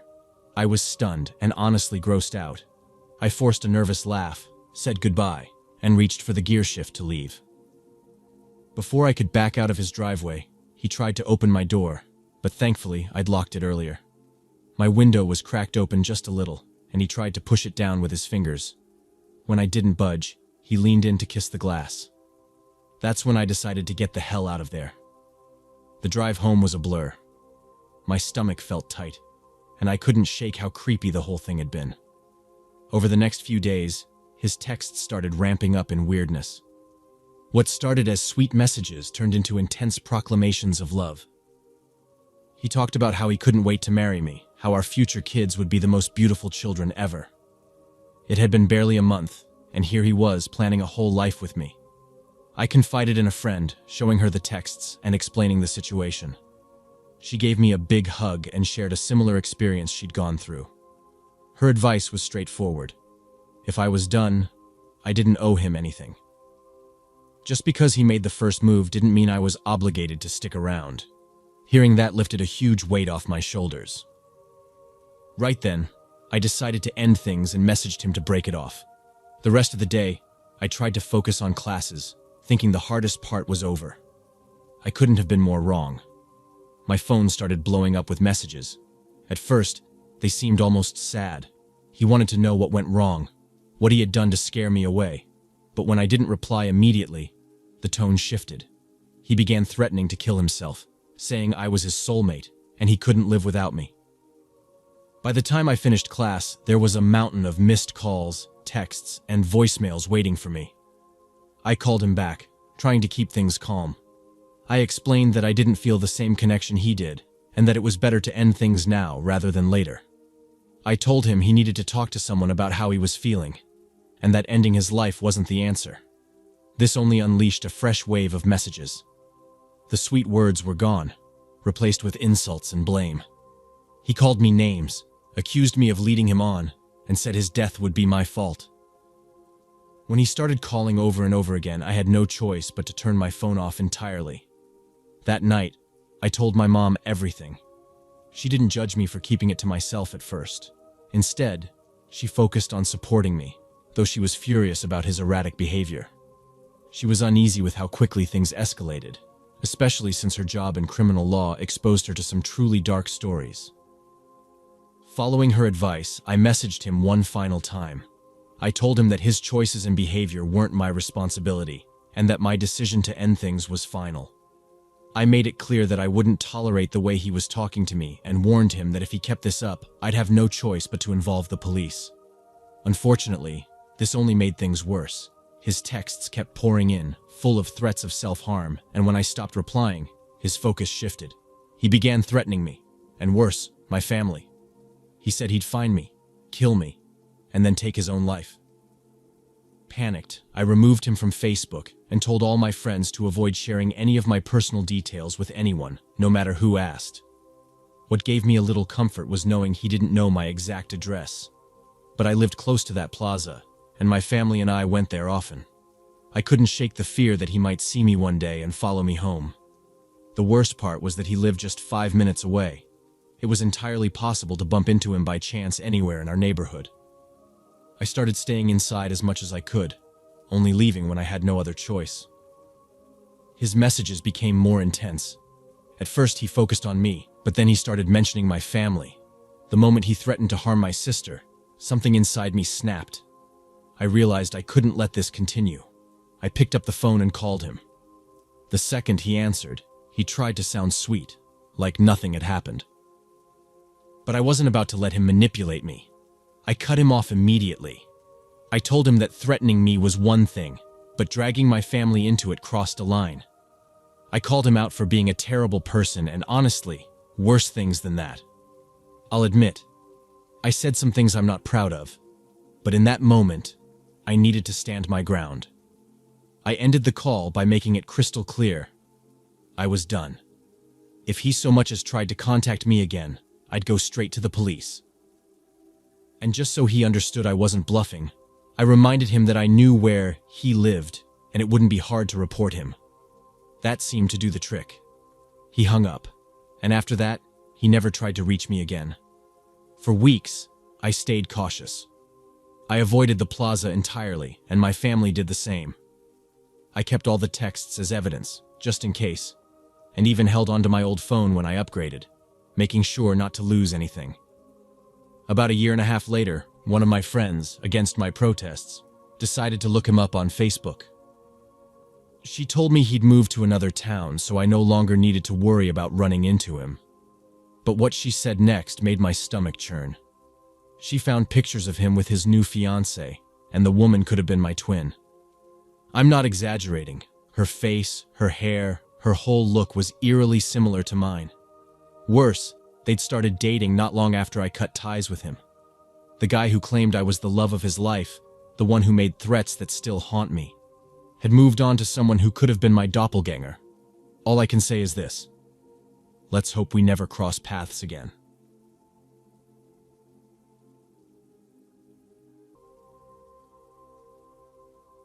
I'm sharing this because I need to know I'm not losing my mind. If anyone out there has been through something similar, please tell me. I've struggled for years with what I believe about the afterlife, flipping back and forth between doubt and faith. At the time this happened, though, I was a full-on atheist.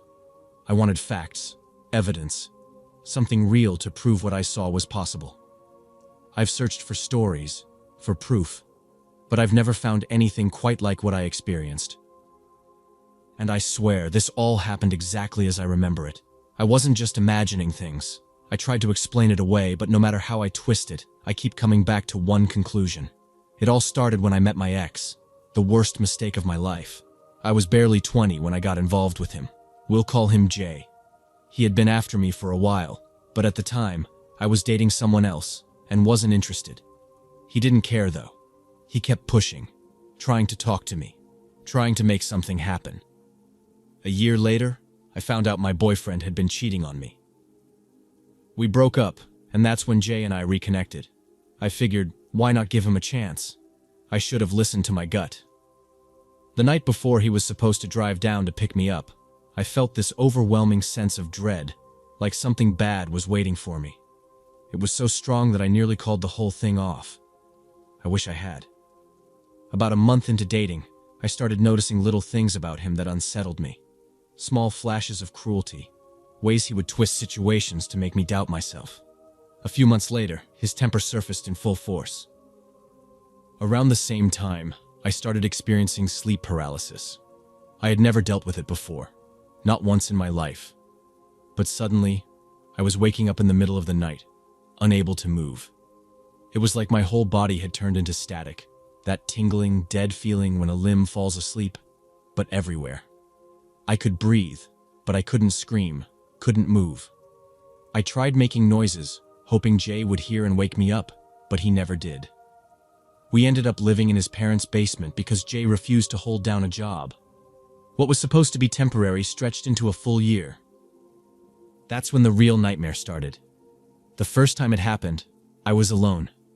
I'd gotten up early to run, but since it was freezing outside, I used the treadmill downstairs. I had my headphones in, zoning out to music, when I caught something in front of me. A small shadow darting across the room. It was shaped like a kid, quick and low to the ground. It moved fast, vanishing before I could fully process what I had seen. My stomach dropped. I ripped my headphones out, turned off the treadmill, and bolted upstairs. I kept telling myself it was nothing, that my eyes were playing tricks on me. I had seen things in my peripheral vision before, shadows, shapes that disappeared when I turned my head. But this was different. This was right in front of me. Even then, I convinced myself it was just my imagination. I let it go. I shouldn't have. For a while, nothing happened. The house was always heavy with tension. Jay and I had been arguing constantly, and I felt like I was suffocating in that toxic energy. But then one night, lying in bed beside Jay while he slept, I started hearing something. Footsteps. Slow, steady steps moving from the hallway above us into the kitchen, then back again. At first, I thought maybe it was his mom or dad getting a drink of water. But then it happened again, and again. The exact same pattern of footsteps, pacing back and forth. I told myself someone must have forgotten something and kept going back to grab it.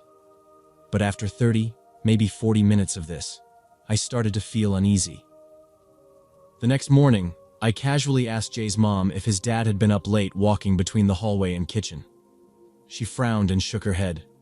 They had both been in bed all night. When I checked the time in my memory, I realized this had happened around 3 a.m. I had no explanation. I wanted to push it from my mind, but before I could, something even stranger happened.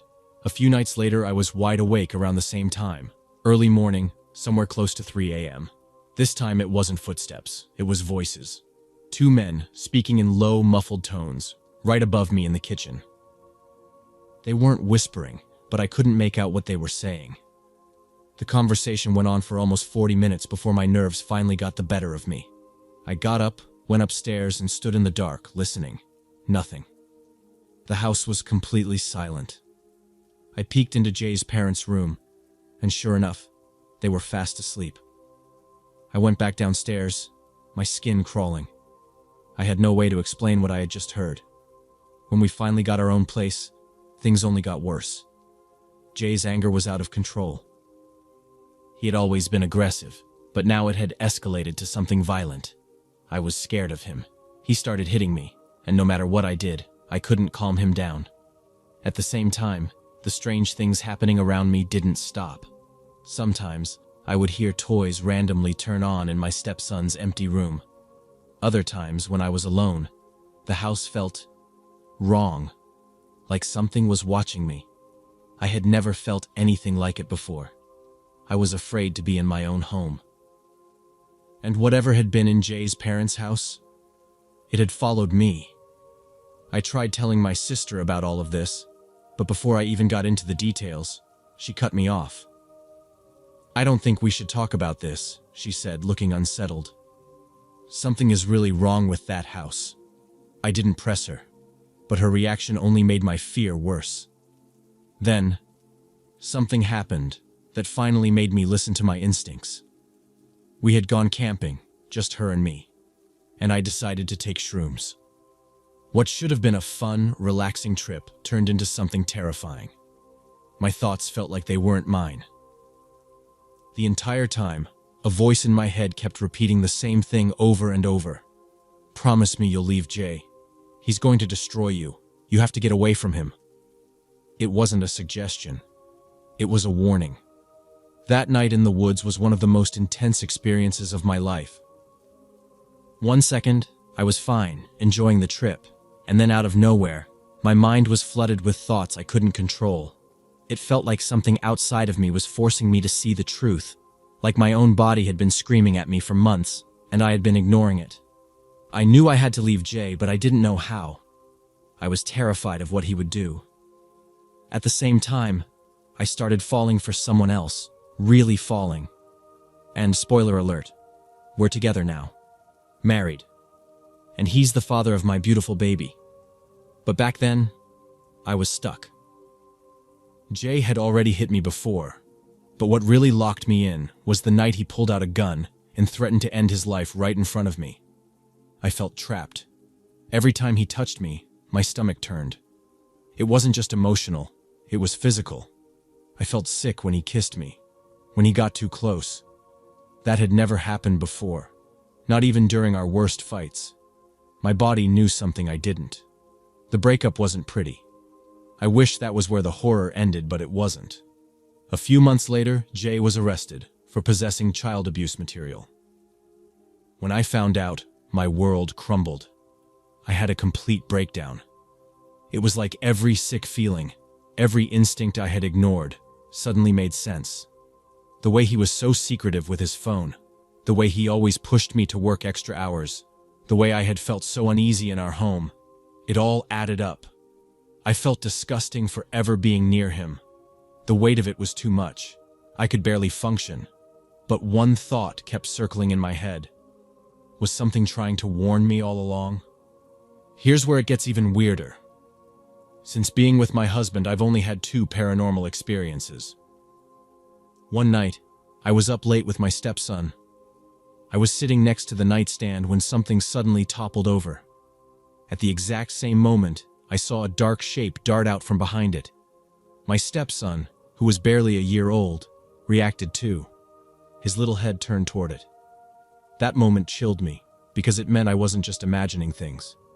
Someone else had seen it too. The last experience happened when my husband was in the shower. I was sitting in the bedroom when I heard someone call out, loud and clear. I figured it was him. But when he got out, I casually asked if he had called for me. He frowned and said, "No. I thought that was you." That was the last time anything strange happened. I don't know if something was watching over me, making sure I was okay. I know that sounds ridiculous, but I never felt scared during those last 2 moments. It was completely different from what I had experienced before. And here's the craziest part.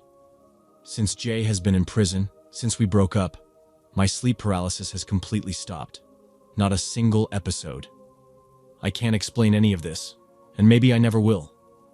My brain wants to rationalize it, wants to chalk it all up to stress and paranoia.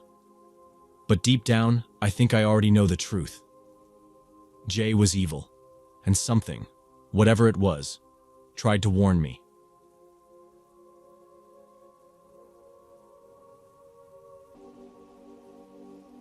About a year ago, my ex and I went through a nasty breakup. After it all blew up, my phone was flooded with messages from people I barely remembered from my old town. They were sending me everything from insults to actual death threats. At some point, I had to block almost 10 people on 3 separate platforms.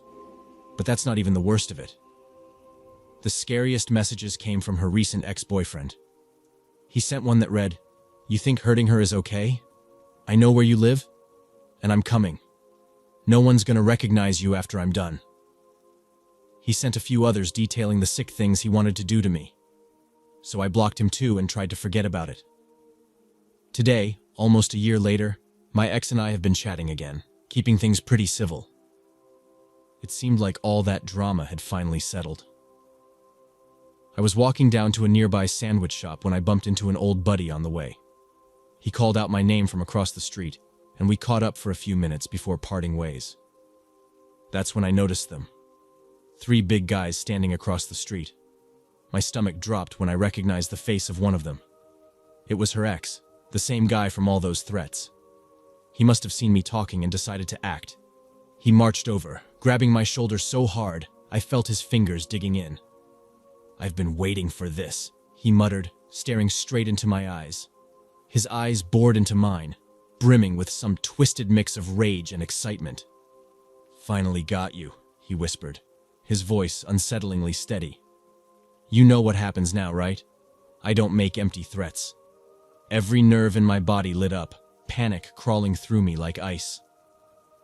My heart pounded, the world around us seeming to slow down. Fight or flight instincts kicked in hard, my mind racing through possibilities.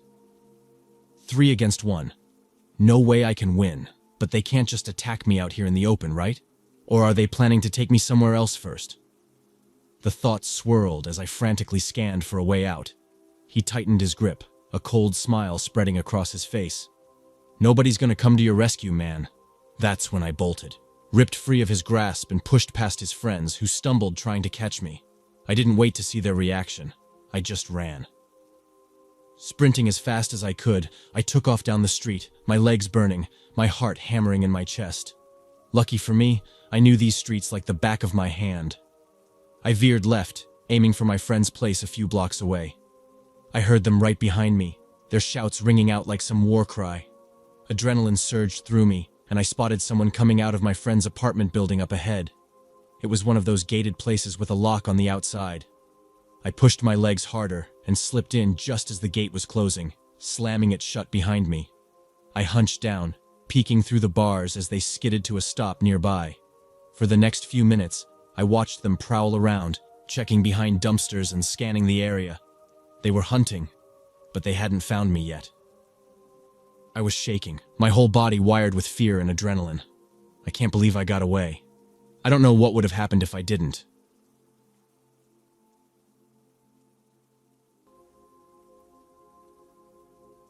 A few years ago, I dated a woman named Mia.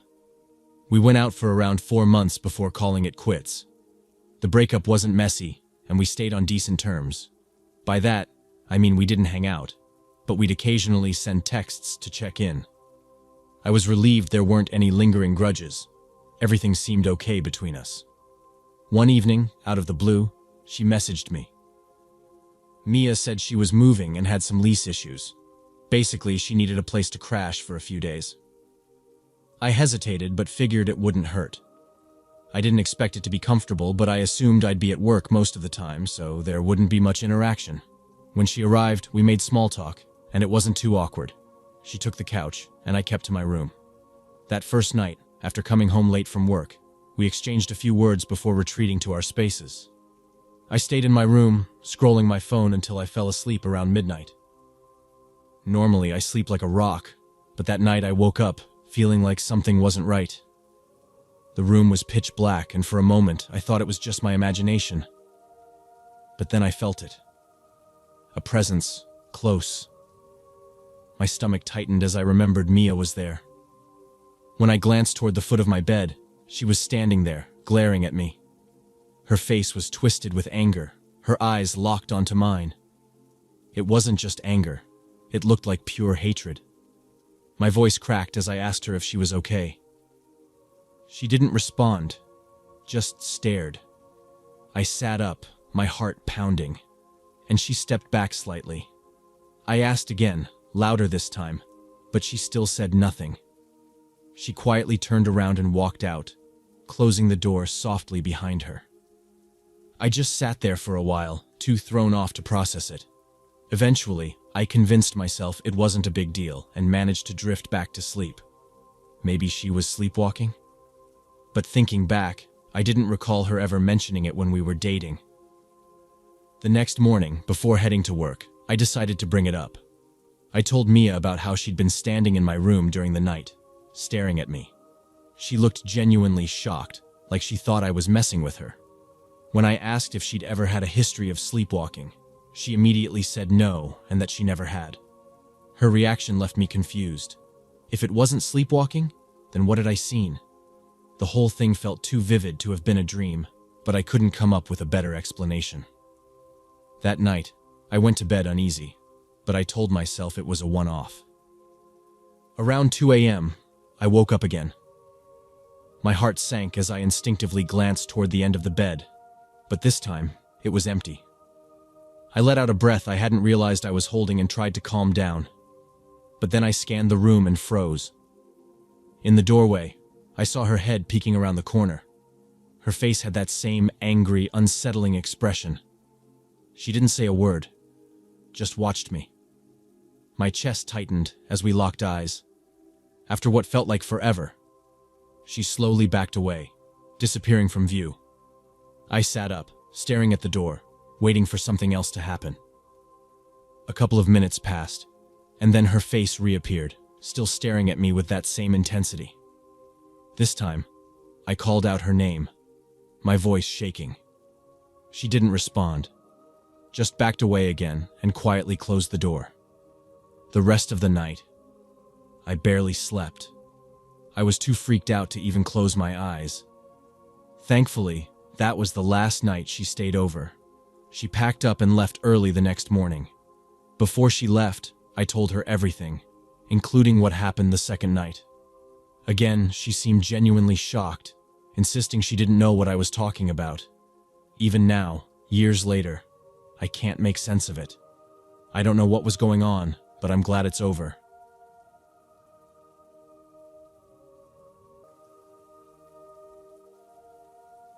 Life has a strange way of testing you, and after a devastating breakup, I thought relocating to a different city would give me a clean slate. I had no idea that the past doesn't just disappear. It follows, no matter how far you go. My name is Elena, and I'm 26. That relationship had been a whirlwind, full of incredible highs that made me feel on top of the world and crushing lows that shattered my confidence. When it ended, it wasn't mutual. It was a disaster. Arguments, accusations, and wounds that refused to heal. My ex, Jake, 27, wasn't the type to just move on. In the months after, he wouldn't leave me alone, calls at all hours, endless messages, showing up unannounced. It was suffocating, and I knew I needed to put some space between us for my own sanity. Staying wasn't an option anymore. It was ruining me. So, I left. My new place was a small but comfortable apartment in a lively neighborhood. The people were friendly, but there was enough anonymity to make me feel like I could finally breathe. The move itself had been stressful, but also freeing. I was reclaiming my life, rebuilding myself. For the first few months, everything felt right. I had a new job, made new friends, and for the first time in forever, I felt safe. Then, little things started happening. At first, they were easy to dismiss. I'm forgetful by nature, so when I found my phone charger unplugged or a book on the wrong shelf, I figured I just wasn't paying attention. But then, it got harder to explain away. One evening, after a long shift, I got home and noticed my front door wasn't locked. I could have sworn I double-checked it that morning. My stomach twisted, but I convinced myself I was just tired and careless. Maybe I hadn't latched it properly. Then there were the messages. Jake had stopped reaching out after I moved, which had been a relief. But suddenly, I started getting texts from a number I didn't recognize. At first, they were casual, simple questions, polite greetings. Then, they got personal. The sender knew things they shouldn't. Details about my daily routine, places I went, even the layout of my apartment. I blocked the number, but the texts kept coming from different ones. Like whoever it was had endless ways to reach me. I started feeling like I wasn't alone, even when I was. Every time I walked home at night, I couldn't shake the feeling that someone was watching. The sensation clung to me, making my skin crawl. I don't know if you've ever felt that way, but trust me, it's terrifying. I started glancing over my shoulder more often, half expecting to see someone lurking behind me. But whenever I turned around, there was no one. Just the usual city noise. Cars passing, people lost in their own worlds, completely unaware of how paranoid I was becoming. Then, one night, as I was getting ready for bed, something happened that shattered any doubt I had. On my nightstand, right next to my journal, was an old photograph of Jake and me. It was from when things were good between us. But here's the thing. I had ripped that picture apart and tossed it before I moved. Seeing it there, perfectly whole, made my stomach drop. This wasn't some mistake. Someone had placed it there. Someone had been in my apartment. I didn't waste time. I went straight to the police with the photo and the few texts I hadn't deleted yet. But without real proof that it was Jake, there wasn't much they could do. They listened, took notes, but in the end, I left feeling just as helpless as before. I did the only thing I could think of. I changed my locks. I even hired a locksmith to make sure everything was secure. For a moment, I felt like I had control again. That feeling didn't last. The next time I came home, there was another photo waiting for me. Only this time, it wasn't an old memory. It was a picture of me, asleep, taken from inside my apartment. I couldn't breathe. The thought of Jake having another way into my place, even after I changed the locks, was horrifying. I couldn't figure out how he was doing this. Every little noise in my apartment made me jump. I started pushing a chair against my bedroom door at night, just in case. I kept my phone in my hand while I slept. My friends noticed something was off. They kept asking if I was okay. But how could I explain it? How do you admit to something so terrifying without sounding crazy? I kept it all to myself, convincing myself that maybe, just maybe, I was overreacting. Maybe stress was making me see things that weren't there. But then, one night, it all came crashing down. It was raining, and I had just gotten into bed, listening to the steady rhythm of raindrops against the glass. That's when I heard it. A faint click. The sound of my front door unlocking. I almost missed it because of the rain, but I was always on edge, always listening. My heart slammed against my ribs as I strained to hear. Then came the softest sound. Footsteps. Inside my apartment. The steps were slow, measured, like they already knew exactly where they were going. I had no doubt in my mind. It was Jake. Who else could it possibly be? Whoever was in my apartment moved with confidence like they had walked these halls before. Like they had done this more than once. My hands were shaking so badly I almost dropped my phone, but I managed to dial 911. Keeping my voice as low as possible, I whispered to the operator what was happening. I could hear the footsteps getting closer. My entire body went still, every breath shallow and controlled, praying the police would get here in time. Then, the sound stopped, right outside my bedroom door. The handle turned, but the chair I had wedged under the knob held firm. Silence. Then a low, frustrated grunt. The handle rattled harder this time, jerking violently, like he was trying to break in. My heart pounded so loud, I thought for sure he could hear it. And then finally, the most beautiful sound in the world, sirens. Faint at first, but getting louder. The intruder must have heard them too, because the rattling stopped. The footsteps moved away, fast. By the time the police arrived, the front door was wide open, rainwater soaking into the welcome mat. They searched the apartment, but of course he was gone. No signs of forced entry, no evidence left behind. Just my word and the lingering terror I felt in my bones. The officers took my statement and said they'd keep an eye on the area, told me to call them if anything else happened. But I knew it wasn't enough.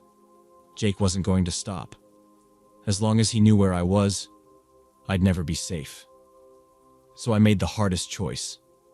I packed up and moved again. I told no one except my immediate family. New apartment, different part of the city. I changed my number, deleted every social media account. It was exhausting, draining. I felt like I was losing pieces of myself every step of the way, but at least I felt like I had control again. For a while, it actually worked. No more messages, no more strange signs that someone had been in my space. I started relaxing, slowly letting my guard down. For the first time in months, I felt like I could breathe. Then, on an ordinary Sunday afternoon, a package arrived. Small, plain. No return address. I hesitated but eventually opened it. Inside was just one thing. Another photograph. Me. Asleep. Taken from inside my new apartment. My body gave out. I collapsed onto the floor, sobbing. It didn't matter what I did, Jake had found me again. And in that moment, I understood something chilling. I couldn't run anymore. This wasn't just an obsession. It was a game, and I was so tired of playing. I couldn't keep doing this. I was exhausted, terrified, and just over it all. So, I reached out to the police again, this time with everything I had. Photos, text messages, anything that could prove what I'd been dealing with. They finally started taking me seriously. They assigned an officer to check on me now and then, just to make sure I was okay. Days passed, and I didn't hear a word from Jake. Then it turned into weeks, and though I stayed nervous, nothing happened. The police presence seemed to scare him off. Maybe he realized this was getting too serious for him. I don't know why it took me so long to think of this, but a friend suggested I set up cameras at my front door, around the apartment, everywhere. That way, if Jake ever showed up again, I'd have proof. It was a relief to finally feel like I was doing something proactive, like I was gaining some control over the situation. Months went by without any more incidents. I started seeing a therapist, which really helped. She taught me that none of this was my fault and that I deserved to feel safe. Therapy was a turning point for me. It helped me heal, and I started getting my life back. I made new friends, reconnected with the old ones, and even started dating again. Each small step felt like a win, like I was taking back what Jake had tried to take from me. Still, a part of me always kept a watchful eye out, afraid that Jake might show up out of nowhere. One night, walking home from work, I noticed a man standing across the street, hidden in the shadows. My heart skipped, thinking it might be him, but when I looked closer, I realized it was just a stranger. Someone who wasn't looking for me. That moment felt like a victory, a reminder that not every person lurking in the dark was a threat. Over time, the fear started to fade. I learned to trust people again, to live without looking over my shoulder every second. Of course, I still took precautions, changing my locks, staying alert, and keeping the cameras up, but the constant anxiety was gone. Years passed. I built a new life for myself. I got married, had kids, and found a job I actually loved. It feels like it happened so long ago, and yet, just the other day, something unexpected happened. I got a letter. A friend handed it to me, saying it was from Jake. It was handwritten, full of apologies, and claimed that he had changed. He said he had found a new purpose, that he was a better person now. He begged for my forgiveness and hoped we could close that chapter of his life. I read the letter twice. Then I tore it up and threw it away. I had no time for him. Jake had already taken so much from me, and I wasn't going to let him take anything more. I had moved on, and I was determined to keep moving forward without him. To Jake, my crazy ex who tormented me for so long, let's never cross paths again.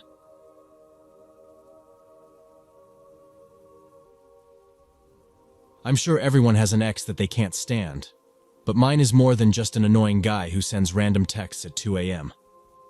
About 4 years back, I was in a long-distance thing with this guy named Tim. He was 18 at the time, and I had just turned 21. Tim wasn't exactly a great person. He was the kind of guy who put on a charming face when he first met someone, but that was only until he felt comfortable. Once you got to know him, all the courtesy and decency disappeared. I was naive enough back then to think I could change him somehow.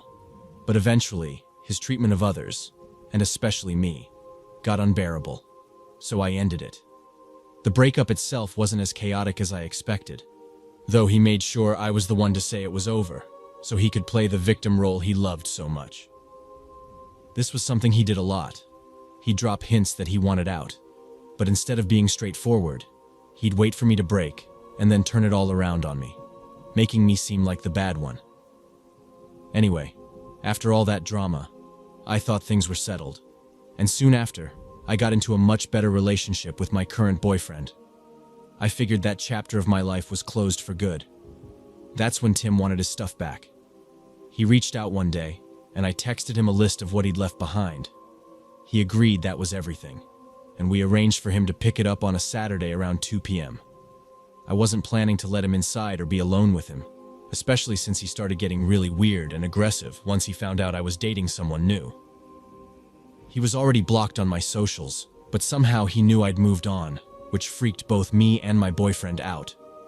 Anyway, that Saturday finally rolled around, and I was more than ready to just get it over with. My boyfriend and I were walking back home from his place when my phone buzzed. It was Tim. He was yelling, saying he'd been waiting at the bus station for nearly an hour. I tried to calm him down, and we agreed to meet him there with his stuff since he was catching a bus out of town. My boyfriend came along, but when we got there, the whole place was completely empty. It's a small town, so the bus station is only busy during the morning and evening. It's tucked away in a weird corner, surrounded by regular houses, with a maze of alleys that stretch out in every direction. Suddenly, I got another text from Tim.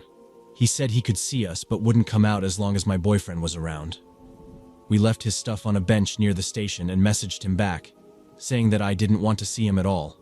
While I tried to sound relaxed, my hands were shaking, and my boyfriend was livid about Tim's games. As we headed home, my phone buzzed again.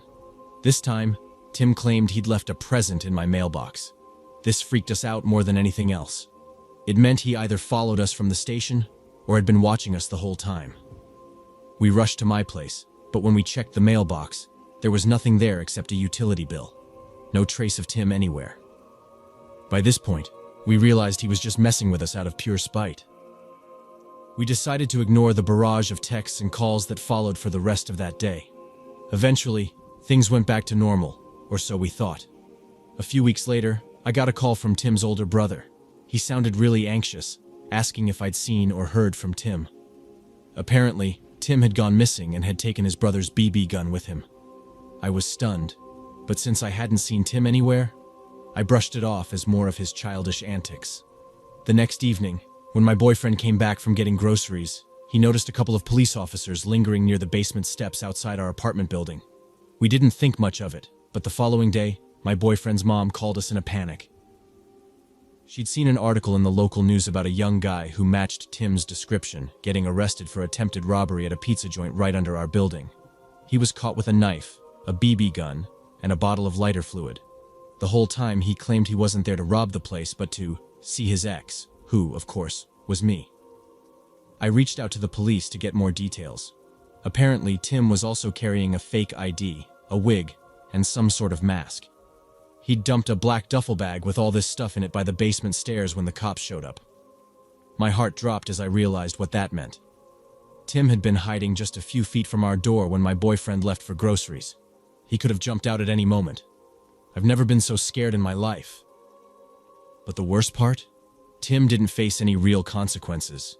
His family had money and pulled some strings to get him off the hook, chalking it all up to teenage trouble. He walked away with nothing more than a slap on the wrist. I thought that chapter was behind me for good.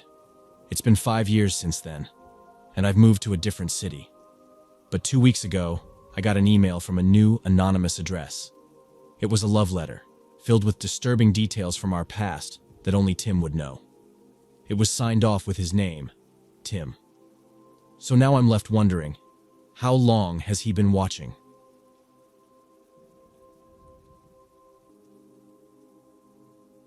When I first met him, let's call him Logan, I was just starting my junior year.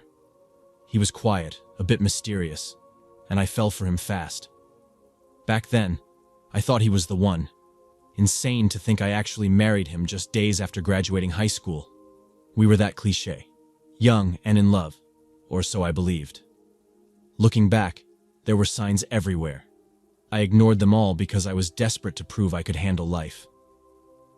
The night before our wedding, I sat with my mom to sort out final details. Mom, who's the kindest person I know, saw the hesitation in my eyes. I asked her, half joking, if she'd hate me for backing out. Her laugh was gentle, warm, and she thought I was just nervous.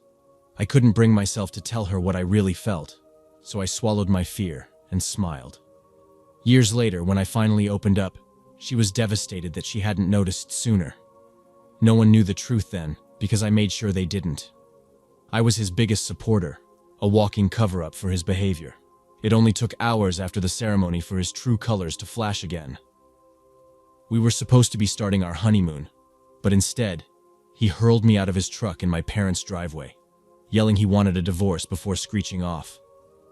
I stood there, stunned, in my white dress. I ran inside, tears blinding me, trying to explain everything to my dad.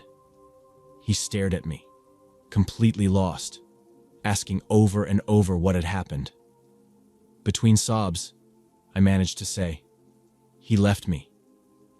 My dad's rage flickered before he calmed himself, trying to piece together a logical explanation. "Maybe it was a bad joke," he said.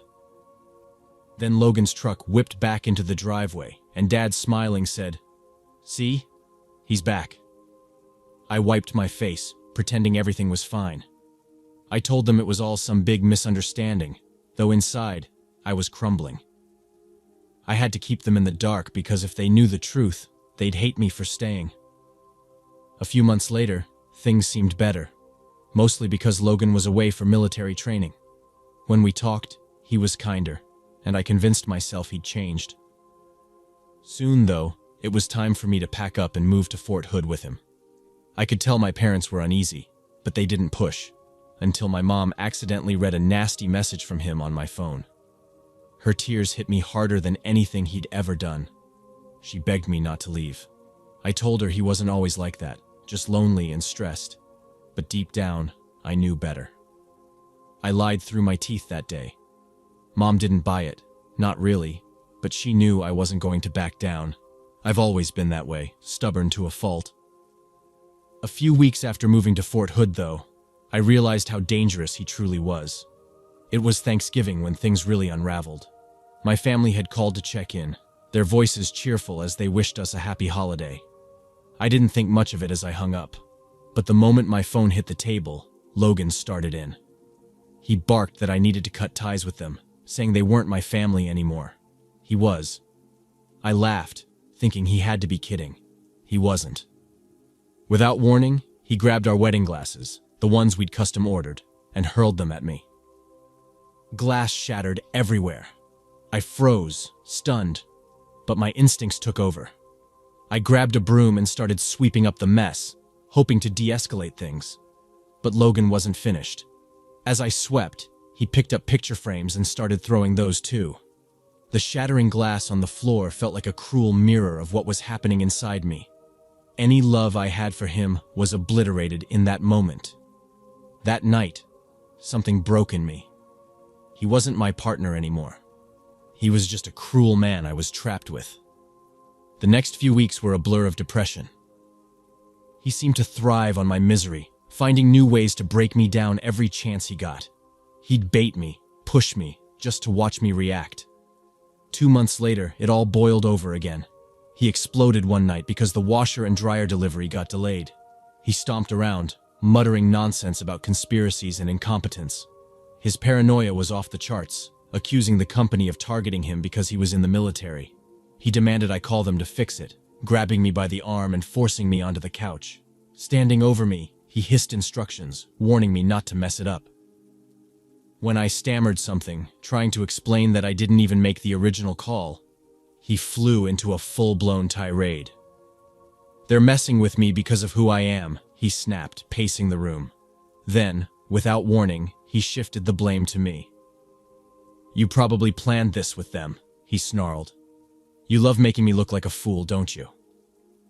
He stormed out of the room, leaving me frozen on the couch, heart pounding. From the bedroom, he kept shouting, his voice dripping with venom. "You're useless, a stupid good-for-nothing bitch. Is that all you are? Just a whiny, pathetic mess who ruins everything she touches?" His words hit like punches, each one harder than the last. I sat there staring at the floor, trying to keep myself from falling apart completely. But deep down, I knew he wasn't done yet. He never was. "All you ever do is yell at me," I said, my voice trembling. I stared into his eyes, but what I saw wasn't human. It was like looking into a bottomless void, something cold and lifeless that still haunts me every time I close my eyes. Then, without warning, Logan lunged at me. Broad daylight, curtains wide open, neighbors outside mowing lawns or walking their dogs. He didn't care. He grabbed me and slammed me into the wall, his hands closing around my neck. I struggled, but the edges of my vision blurred to black. Just as I thought I'd pass out, he let go. For a split second, I thought it was over. Then, with terrifying strength, he grabbed me again and threw me to the floor. I don't know if I blacked out or if my mind just tried to shield me from the horror of it all. But my memories of that moment come in flashes. I remember him gripping my shoulders, slamming me down repeatedly onto the hard wooden floor. My screams ripped through the air, desperate and raw, but nobody outside came to help. "Somebody please call the police!" I screamed over and over, hoping that someone, anyone, would hear me. But all I got in return was the sound of my own voice echoing back at me. I knew I had to save myself, so I bolted for the bathroom and locked the door behind me. My hands shook as I fumbled to call my mom. I just needed her voice, needed her to anchor me. When she answered, I couldn't even get the words out before Logan's pounding fists shook the door. He screamed at me to unlock it, his voice venomous, calling me every foul name you can imagine. I heard her confusion through the phone as my dad's voice joined in, asking what the hell was going on. Mom had put me on speaker like she always did so my whole family could talk to me. But this time, they didn't get the usual happy chat. They heard me sobbing, begging for my life. Then, all at once, it stopped. The pounding, the yelling, everything. My mom's voice was frantic, trying to get me to answer her. But I just sat there, curled up on the bathroom floor, crying into the phone. I whispered that I knew I needed to leave him, but I had to do it carefully. If I didn't, I might not survive. When I finally crept out of the bathroom, Logan was sitting on the couch, staring blankly at the TV like nothing had happened. That emptiness in his eyes chilled me to the bone. But I knew this was my moment. This was when I had to start planning my way out. Days later, at 2 a.m., I made my move. The keys to my Pontiac were sitting on the kitchen table. Logan was passed out in the bedroom, the one I hadn't been allowed to sleep in for weeks. I snuck out of the guest room that had become my prison, my heart racing with every step toward the front door. Quietly but quickly, I slipped outside, got in the car, and took off. I drove for 9 hours straight, only stopping once for gas in Dallas. Every mile that disappeared in my rearview mirror made me feel lighter, freer. By the time I crossed into my home state, I could finally breathe again. I'm free now. The scars he left, some visible, most not, are still there. But I've healed enough to know I made the right choice. If I had stayed, I have no doubt I'd be buried 6 feet under. To Logan, wherever you are, I hope I never see your face again.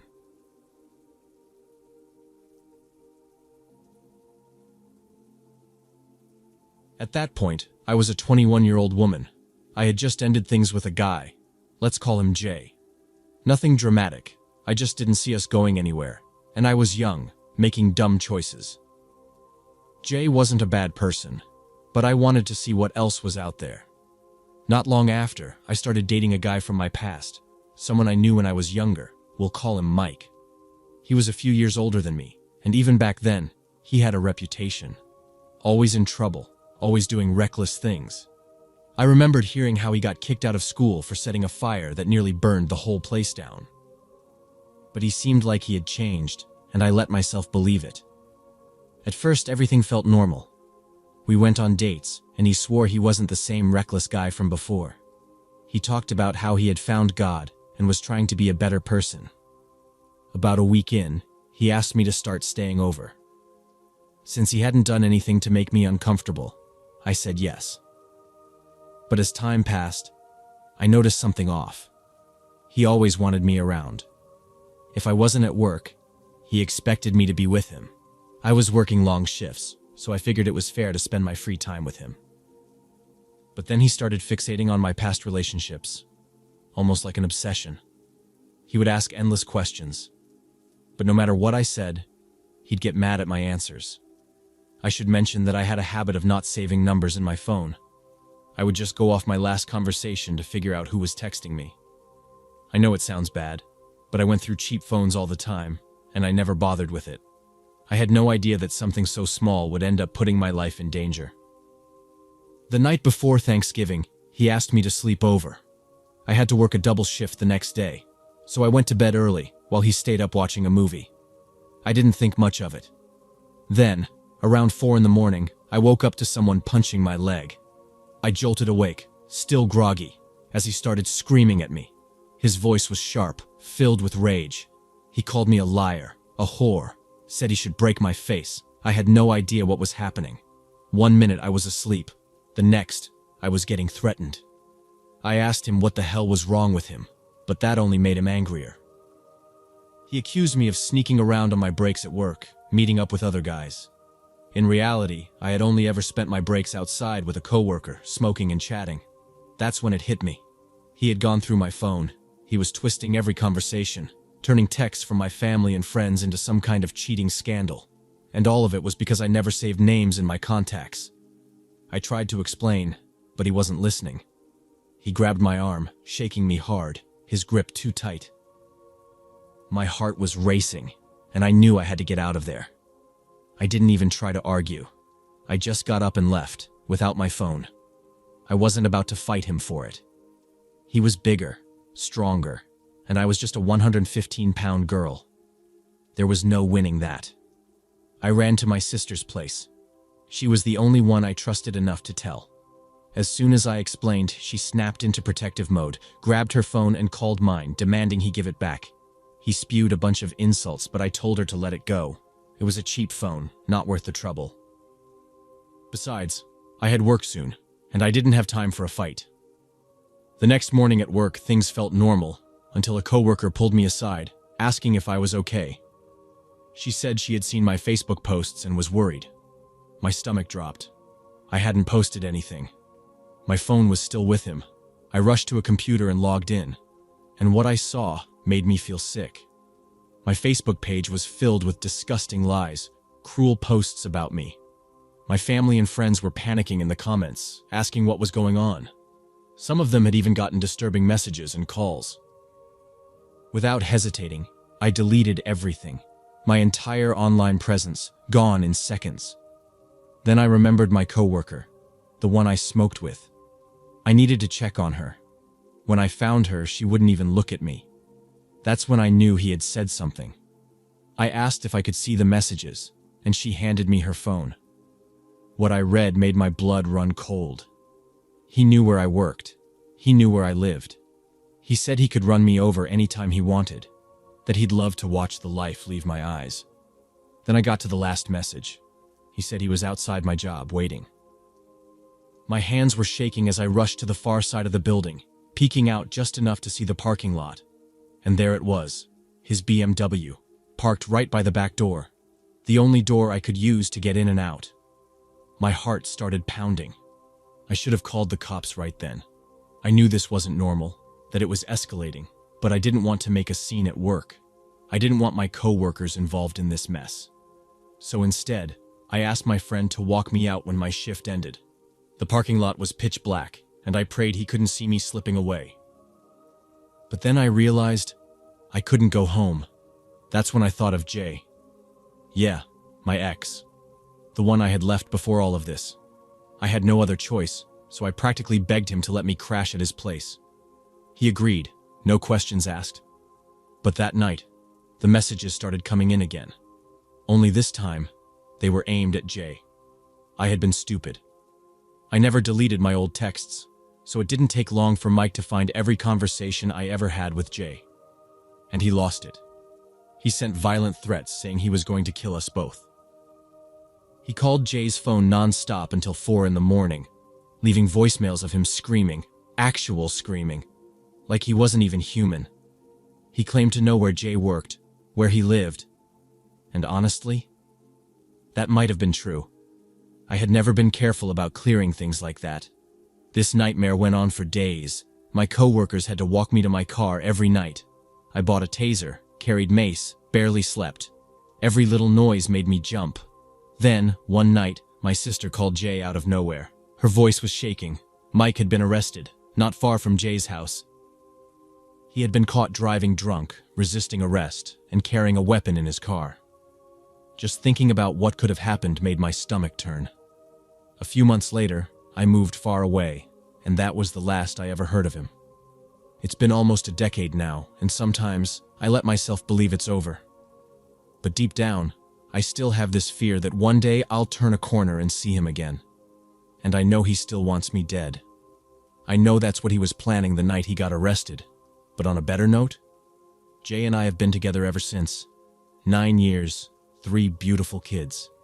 So Mike, if you ever see this, stay the hell away from me and my family.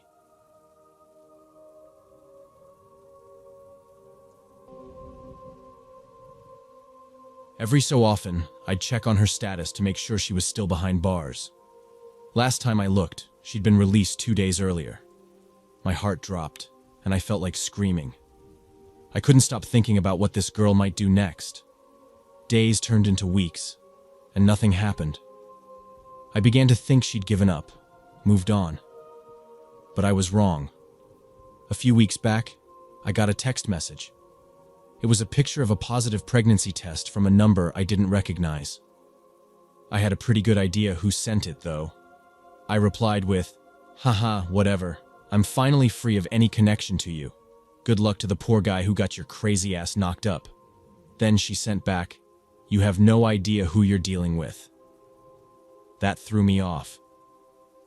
I'd been talking to a couple of other girls since we split up, so I couldn't be sure who it was. I shrugged it off, hoping it'd blow over. For the next week, I kept getting the same picture. No text, just that one image. I ignored it, thinking it would stop. But then I got another message. A photo of a woman cradling her belly, clearly pregnant. Her face was cropped out, but I knew it was her. The next text said, "Guess we know who the fertile one is, huh?" That's when I knew for sure it was my ex. We'd tried having a baby before, but it never worked out. Thank God for that, right? I shot back.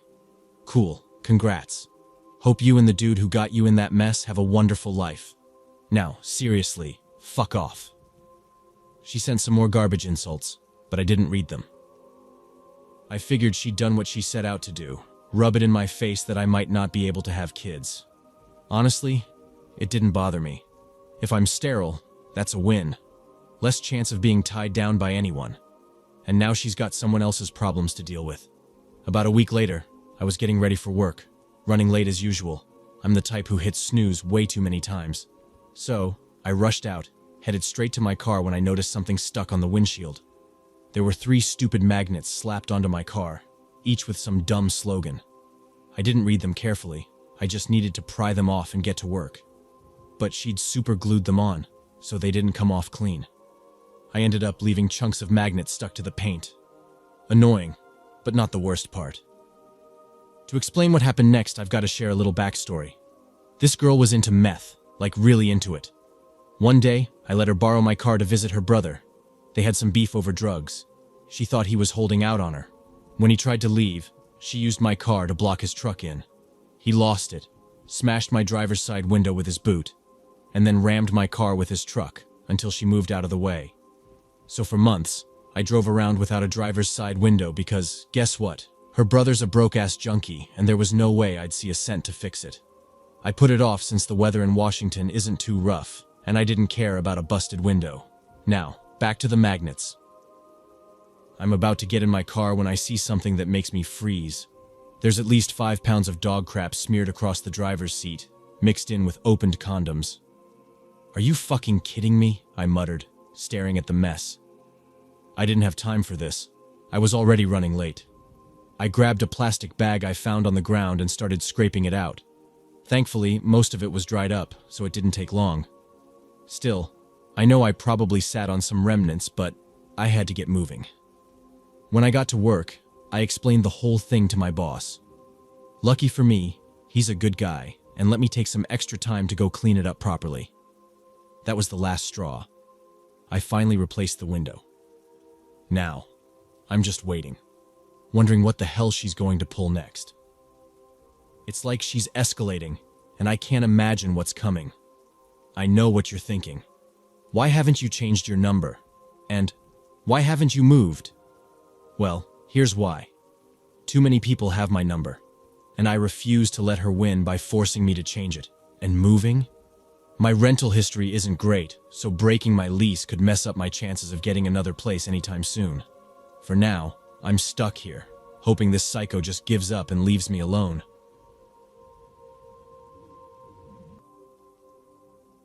So, my fiancé has a volatile and unstable ex. Let's call her Megan, and my fiancé's name is Ben. They have mutual restraining orders, and for good reason. Megan lost her temper so badly during their last encounter that Ben's brother had to call the cops. Ben's family warned me early on about her, sharing all the unhinged things they'd seen firsthand. From the start, I knew Megan wasn't just a problem. She was a storm waiting to happen.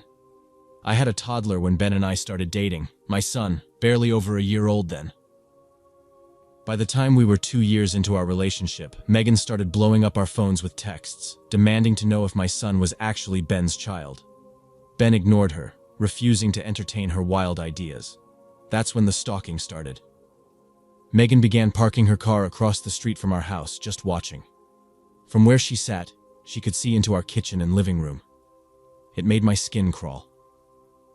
One afternoon, Ben was at work, and I heard a knock at the door.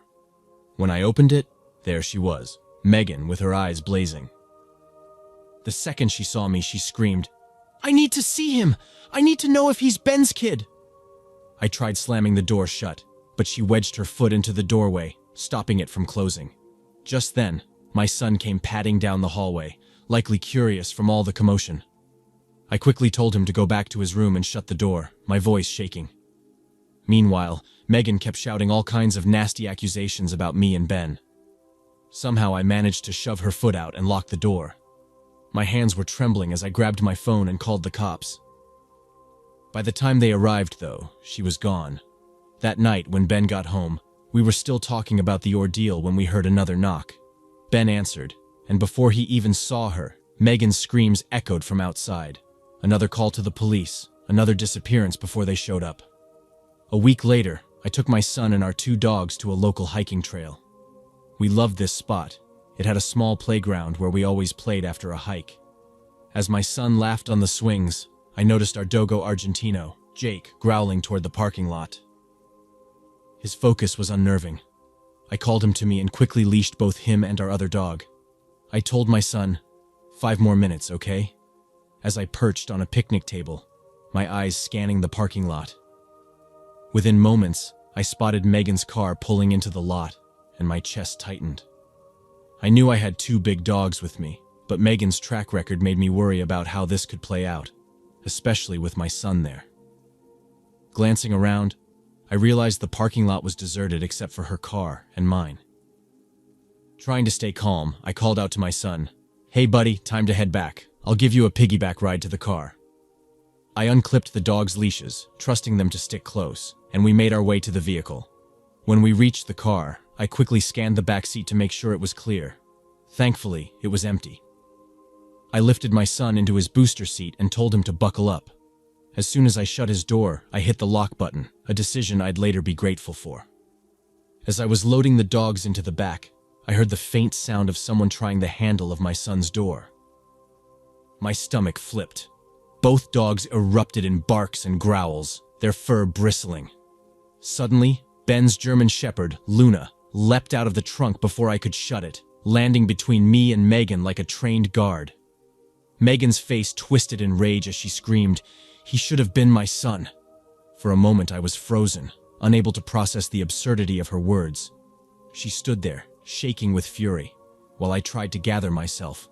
Finally, I managed to call Luna off and coax her back into the car. I slipped into the driver's seat, locked the doors, and sped out of the lot like my life depended on it. When we got home, Ben was just walking in from work. My son ran straight to him, spilling the whole story in his tiny, panicked voice. A few weeks later, we learned I was pregnant, and we decided it was time to move. We found a farmhouse far out in the countryside, hoping some distance from Megan would bring us peace. For a while it did, but soon after settling in, strange things started happening. One evening, Ben and I were working on his dirt bike in the yard while my son played nearby. Out of nowhere, we heard soft singing coming from the barn. Ben's face went pale. He grabbed my arm and whispered, "Take him inside. Now." I didn't argue. Scooping up my son, I rushed into the house, locking every door and window.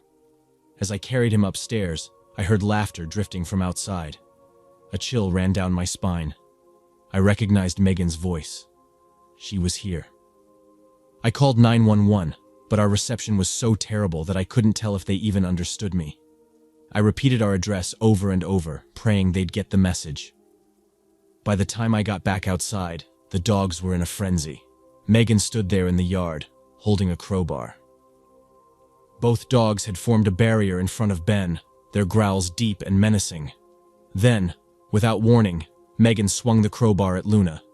Luna reacted instantly, clamping her powerful jaws onto the metal. The impact tore the crowbar from Megan's grip, and she staggered back, screaming. The sound of her shriek echoed in the stillness, but all I could think was how close she'd come to hurting someone, or worse. Ben was shouting at me to call 911, and I kept yelling back that I already had. It felt like forever as Megan darted around the trucks, playing this twisted game of cat and mouse while we tried to keep a safe distance.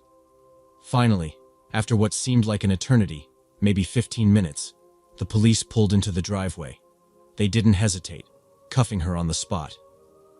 Later, Megan's mom called Ben, crying and apologizing.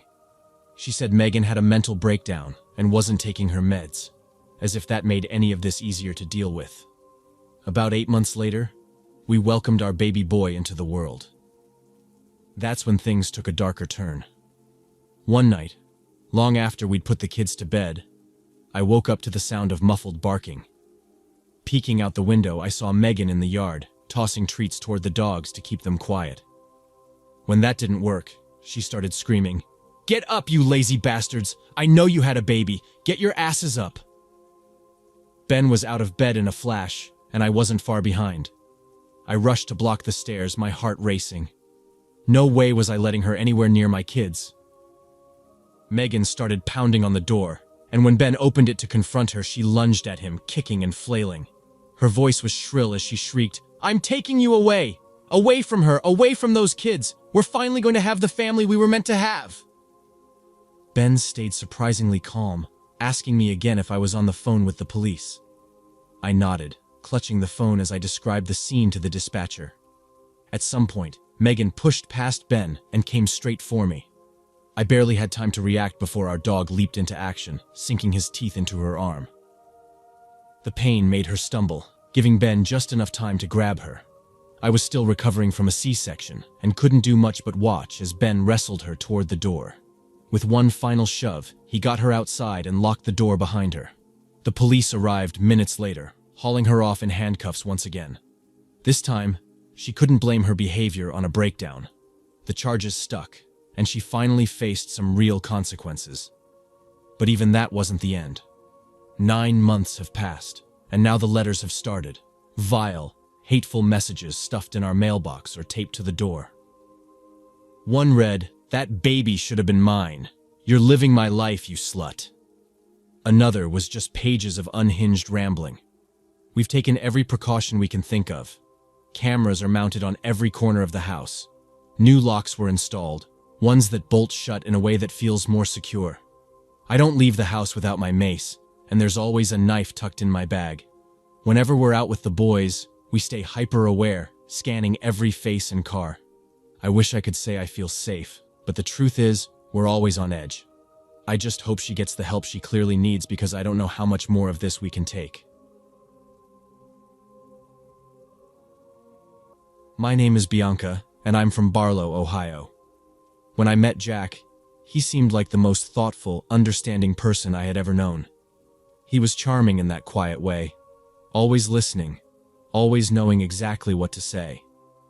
I was coming out of a bad relationship at the time, so meeting someone who made me feel safe was a relief.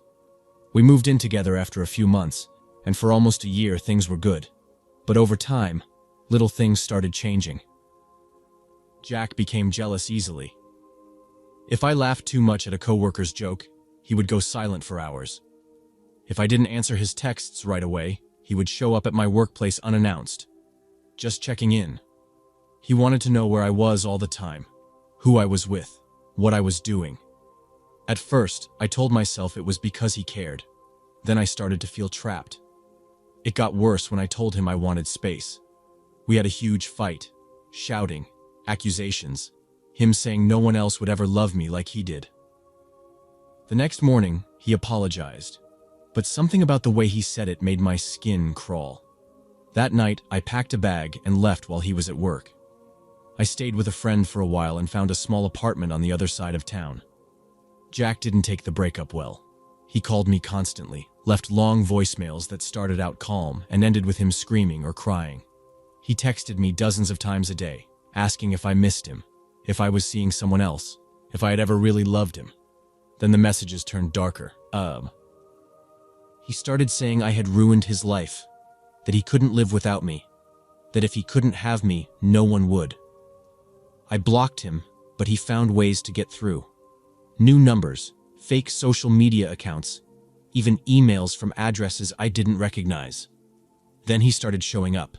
He waited outside my job. Sometimes he wouldn't say anything, just stand across the parking lot, watching. Other times, he would try to talk to me, begging, then threatening. My coworkers started walking me to my car. I filed a police report, but they said there wasn't much they could do since he hadn't physically harmed me. They told me to be careful, to let them know if things escalated. Then, one night, they did. It was late, and I had just finished a shift at the restaurant. I was tired, my feet hurt, and all I wanted was to get home. The air was cool, and I remember thinking how nice it felt after a long, humid day.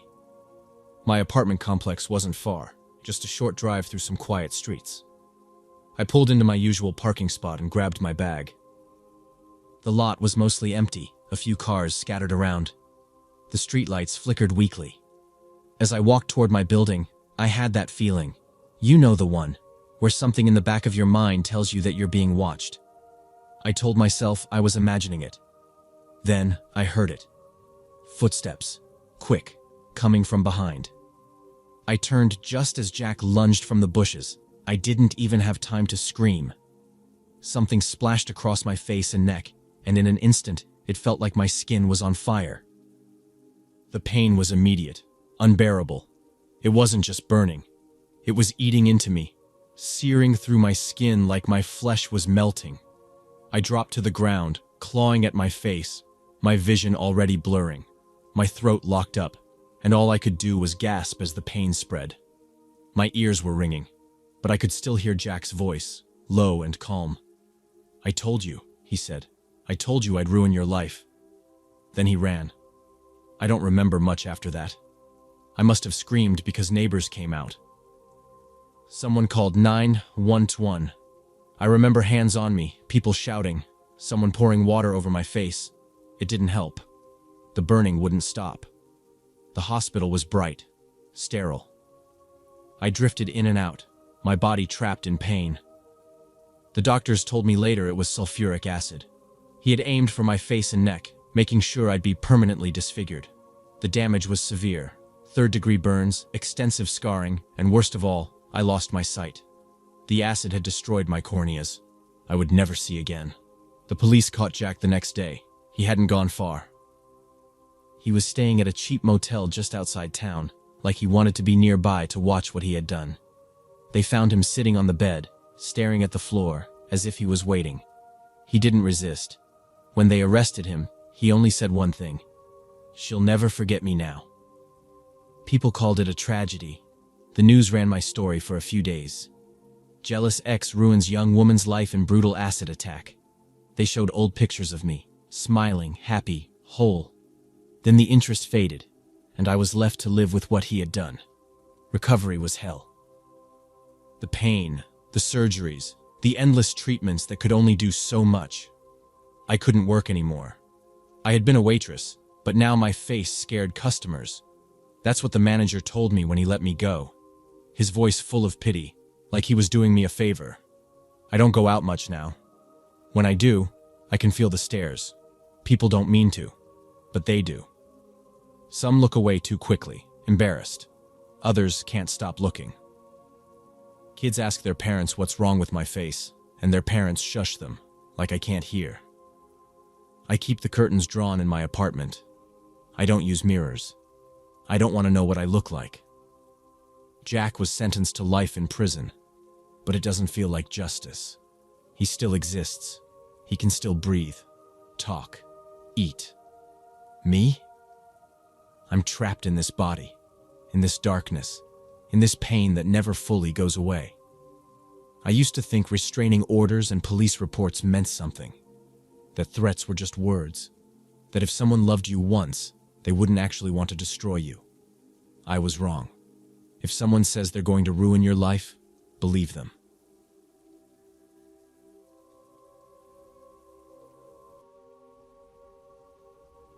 When I was about 27, I reconnected with a guy I used to know back in high school. He'd always had a thing for me, but I never saw him that way. We would sometimes hang out in group settings on the weekends, but it never went beyond that. We hadn't spoken in years, but one day he messaged me out of the blue on Instagram. He said he was starting a new clothing line and asked if I'd be interested in modeling for the women's section. I wasn't doing much with my career at the time, so I agreed to meet him at a cafe to discuss the details. We spent a couple of hours talking over coffee, and I ended up saying yes to his offer. At the time, I was working part-time in a local beauty salon, but I'd been looking for a change. Modeling was a side gig I hadn't tried yet, and the pay he offered sounded pretty decent. We started working together on photo shoots and quickly began hanging out more. He seemed different than I remembered, more relaxed and a bit funnier.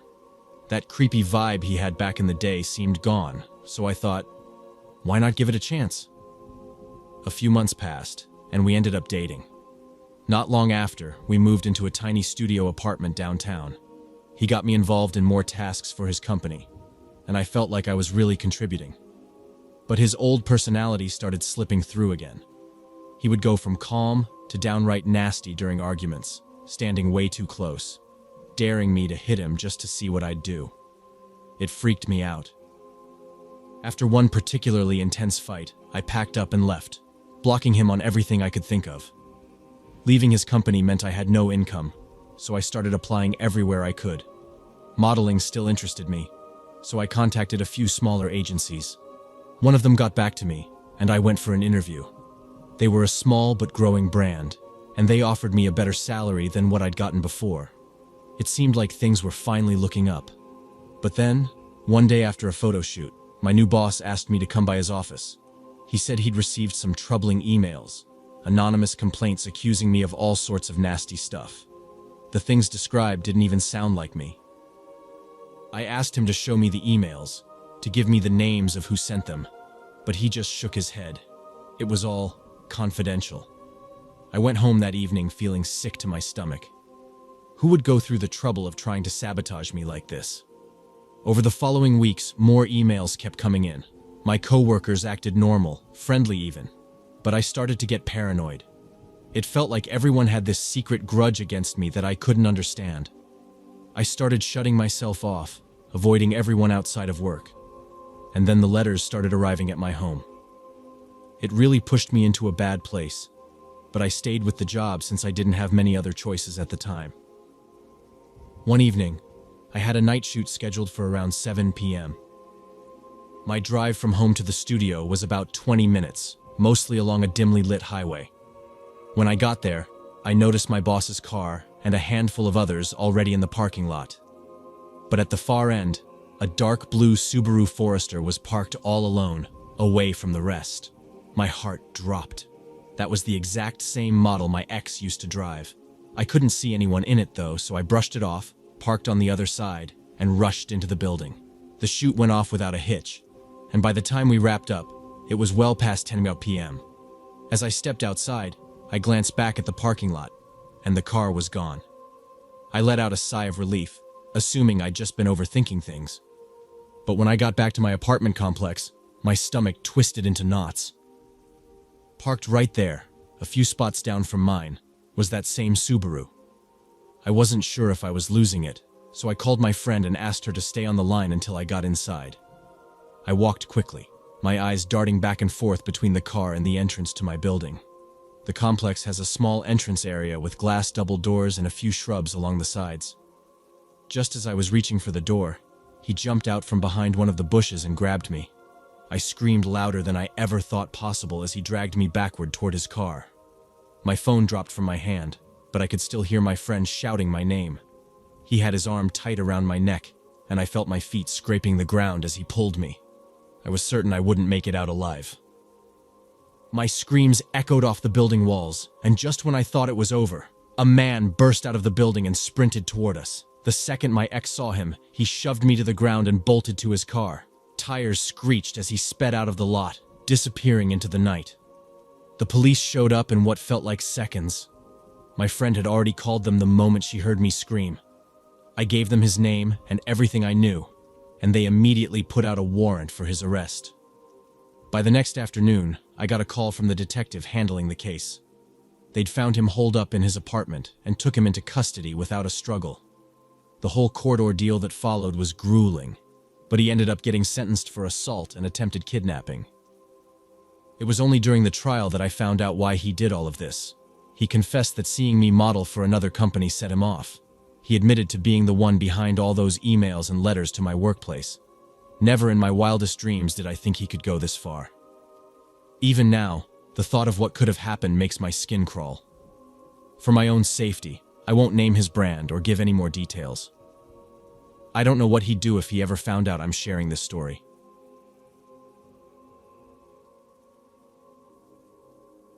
Last summer, my girlfriend and I ended things.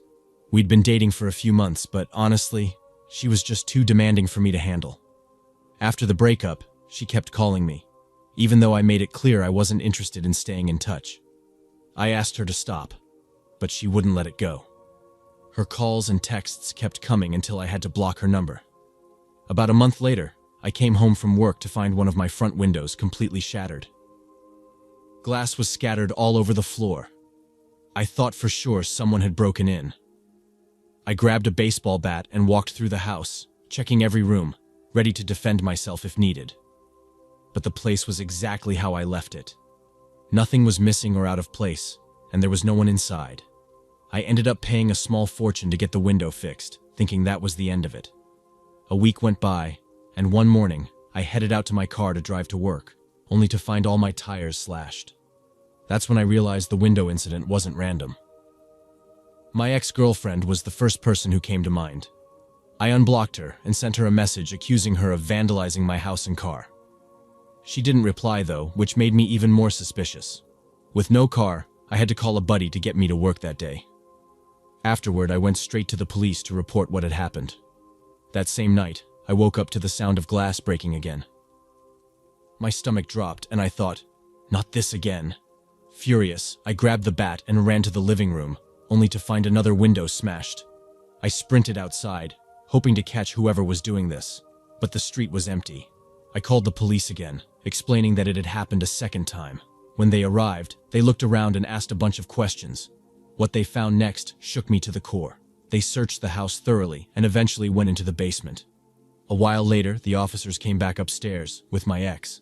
She'd been hiding down there the whole time.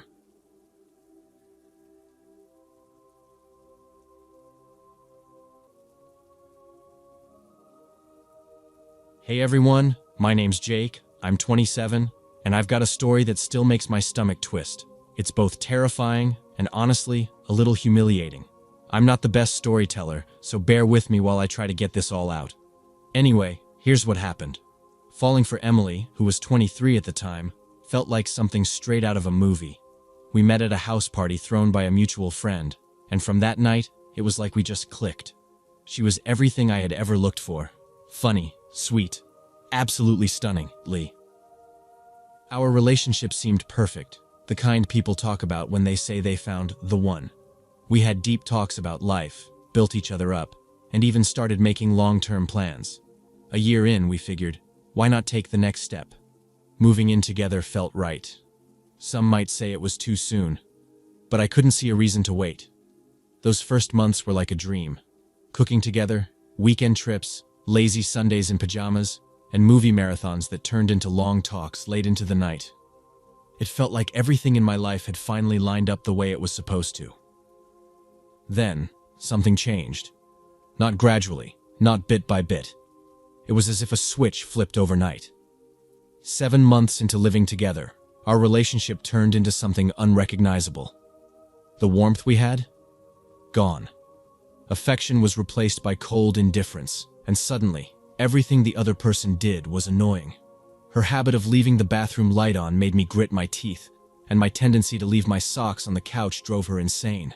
The home we had built together started to feel like a war zone. Every small thing turned into a fight, and we couldn't go a day without some argument that left us exhausted. And the worst part? The closeness we once had completely disappeared. We went from being inseparable to barely acknowledging each other, like two strangers forced to share a space. The silence between us became unbearable. Whole days passed where we wouldn't say a single word to each other. I don't know why we didn't just end things. Maybe neither of us wanted to deal with it. Or maybe it was the fact that our lease still had a few months left, and neither of us wanted to deal with the awkwardness of breaking up while still living together. It felt like we were just waiting, hoping that somehow things would fix themselves, even though we both knew that wasn't going to happen. Then, one night, we had a huge blowout over something ridiculous. Dirty dishes left in the sink. Voices raised, doors slammed, and in the middle of it, a thought popped into my head that made my blood run cold. God, I hate her. And in that moment, everything clicked. I couldn't keep living like this, pretending there was anything left between us. I told her we should end it. She didn't argue. We agreed to stick it out until the lease ended. But that night, I moved my stuff into the spare room.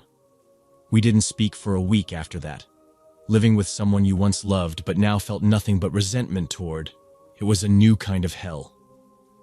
One evening, feeling restless and craving some kind of distraction, I figured, why not try a dating app?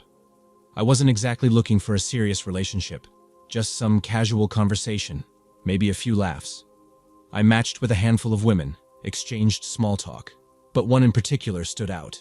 Something about her felt easy, natural. We ditched the app pretty quickly, swapping numbers and spending hours on the phone.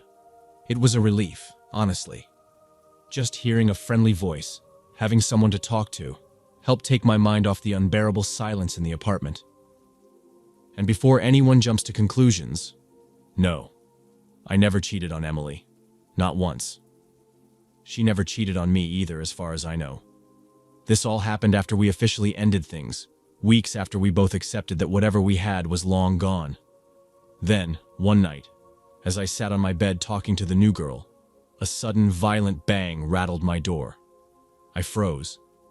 It wasn't a normal knock. It was aggressive, like someone was using a solid object to hammer against the wood. My stomach twisted, and I quickly ended the call. Then came the screaming. It was Emily. Her voice, sharp with rage, ripped through the apartment as she shrieked my name. I barely had time to process what was happening before I heard things crashing outside my door, glass breaking, furniture scraping against the floor as if being thrown. My blood ran cold. I had never seen her like this before, never heard this kind of unhinged fury in her voice. I sat there, my hands gripping the sheets, my body completely frozen. I wasn't scared because I thought she'd yell at me. I was scared because at that moment I truly believed she could hurt me. I didn't hesitate. My hands were shaking as I grabbed my phone and dialed 911. I barely had time to explain what was happening before I heard sirens in the distance. Turns out, one of our neighbors had already called the cops after hearing the chaos. Within minutes, blue and red lights flooded the street outside, and heavy boots stomped through the hallway. The officers pulled Emily away from the door, detaining her as she thrashed and sobbed. Two of them tried to calm her down while a third took me aside. I explained everything, still trembling, my words coming out in a jumble. A sick part of me worried she'd twist the story, turn it on me, make me out to be the bad guy. But she didn't. She just stood there, breathing heavily, tears streaking down her face. I knew I couldn't stay. I grabbed a duffel bag and stuffed it with as much as I could while the cops kept an eye on her. The air felt thick, suffocating, as I loaded my car and drove off into the night. I stopped at a gas station, my hands still unsteady as I grabbed a soda and a bag of chips. I called my parents, told them what had happened, and without hesitation, they told me to come home. I blocked Emily on everything, social media, my phone, changed my number the next day. Thankfully, she never tried to reach out. But even now, long after it all ended, I still get this sinking feeling whenever I hear loud knocking at my door. So, to Emily, the woman I once loved, the woman who turned my life into a nightmare, I hope I never see you again.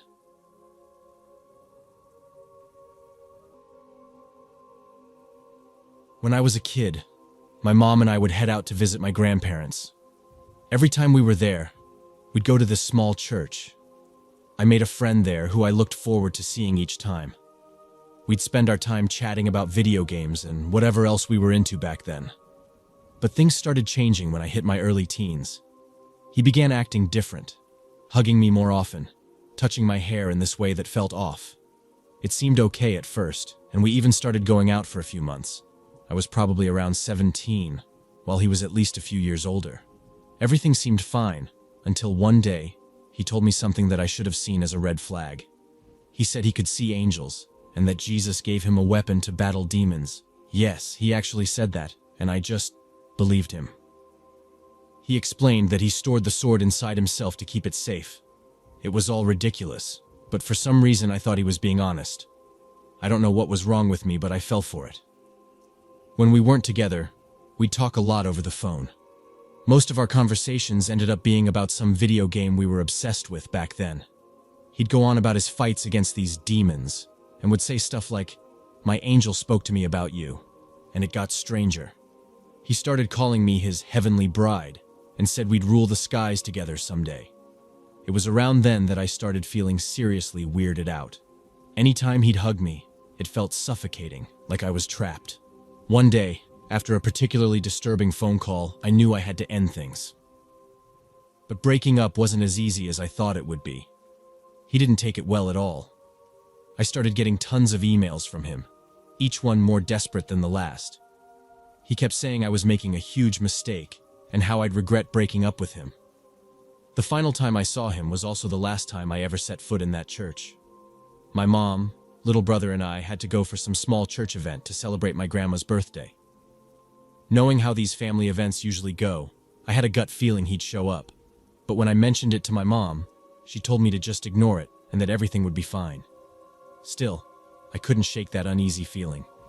As soon as we got there, I told my mom I'd be hanging out in the back room where the little kids were playing. I figured I'd be safe there while waiting for the whole thing to be over. I'd brought my handheld game console, so I tried to lose myself in it and pass the time. But then I felt it. A heavy presence behind me. The hairs on my neck stood up, and I didn't even need to turn around to know who it was. My heart started racing, and I went straight into panic mode. I bolted out of the room and ran through the halls, ducking into different rooms to get away from him. He kept wandering around, looking for me, but after what felt like forever, he finally gave up. My mom saw how freaked out I was and drove us home right away. Since that day, I've refused to go back to that church. Now, whenever we visit my grandparents, I just stay behind at the house while they go. My mom still runs into him sometimes at church. Apparently, he says weird stuff to her, things that don't make much sense. Part of me wants to go back there one day, just to confront him and make sure he knows to never approach my family again.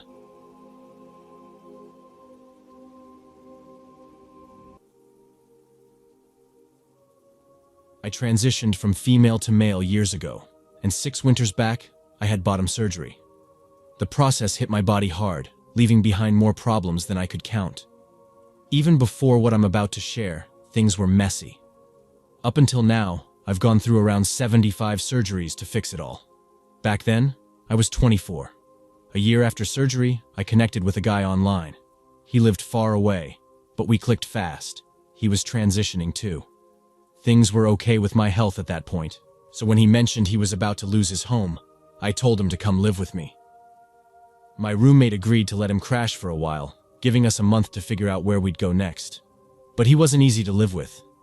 He stirred up arguments between me and her until it got so bad we were both out on the streets. He left to get help from his family, and my service dog and I ended up sleeping in my old SUV. It was freezing, and nights felt endless. Somehow, I found us a place to stay with someone local. Not long after, my ex and I split. Luckily, the apartment had enough space for us to keep our distance. During that time, he got close with this person named Elle. She and I started talking, and I found her easy to be around. She often helped calm the constant tension in the apartment. One day, though, the fighting exploded. I'll admit it, I was the one who snapped first. I screamed at him, tossed some of his stuff into his room, and slammed the door. That set him off. He got in my face, shouting and poking at my trauma, trying to make me lose control. I shoved him lightly, just enough to push him away. He fell back onto his bed. I wasn't strong, still needing a cane because of my surgeries, but he was built. A black belt who hit the gym twice daily. He stepped back, his face twisting with rage, and then kicked me hard between the legs. The pain made me crumble, and as I bent forward, he sank his teeth into my collarbone. At first, I didn't even notice. Adrenaline blurred everything. Then he stormed across the hallway into my room, shoved my air conditioner out the window, and used the opening to leave, shouting about how I was keeping him trapped. I was left shaking. I called Elle, barely able to breathe between sobs, trying to explain what just went down. She showed up soon after and found him sitting casually on the porch steps, grinning like nothing had happened. When she confronted him, asking, "Did you seriously bite them?" He smirked and replied, "I sure did." Elle immediately took me to the hospital. There, a social worker and 2 cops asked for my story. The female officer's response still haunts me. She coldly said that because I had legally changed my gender marker to male and he hadn't yet, they would see me as the aggressor. She warned that if I pressed charges, I'd likely face aggravated assault charges myself. I felt trapped and powerless, so I let it go. Over the next few months, I had to endure 4 surgeries just to fix some of the damage he caused. But it didn't end there.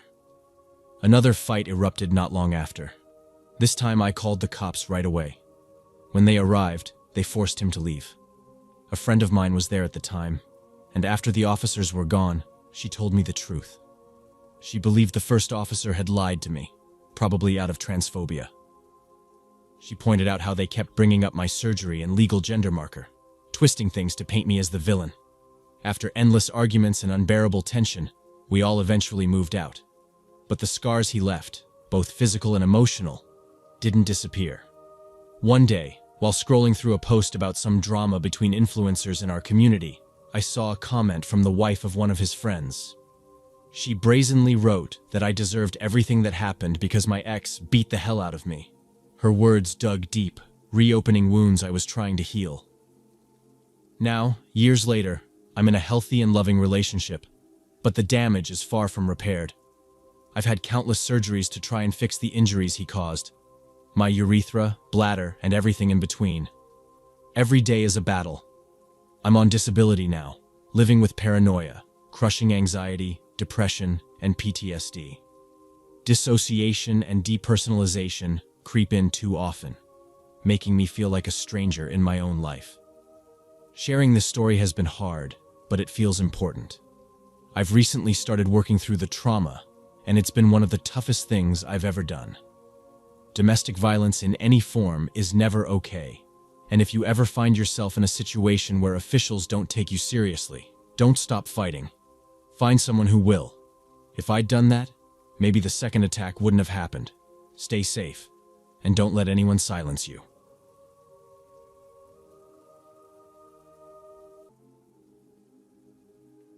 When I was in high school, I had a stalker. Let me tell you how it all started. I was 17 when we first met through Facebook. He went to a school a few miles away, and we decided to go see a movie together. We hit it off right away, and before I knew it, we were dating. The first time he came over to my house, I noticed he had one of those ankle monitors for house arrest. He refused to explain why. Since he was underage, there was no way for me to look it up. My parents immediately banned me from seeing him, so we had to meet at his place or around town, usually near the old YMCA camp.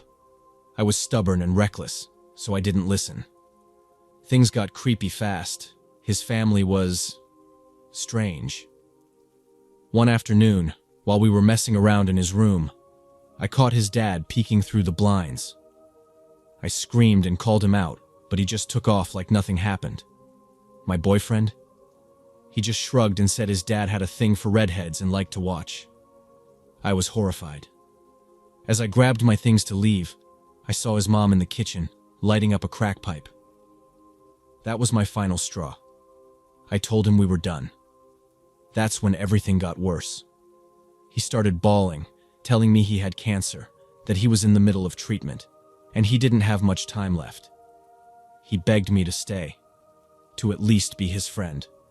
And stupidly, I believed him.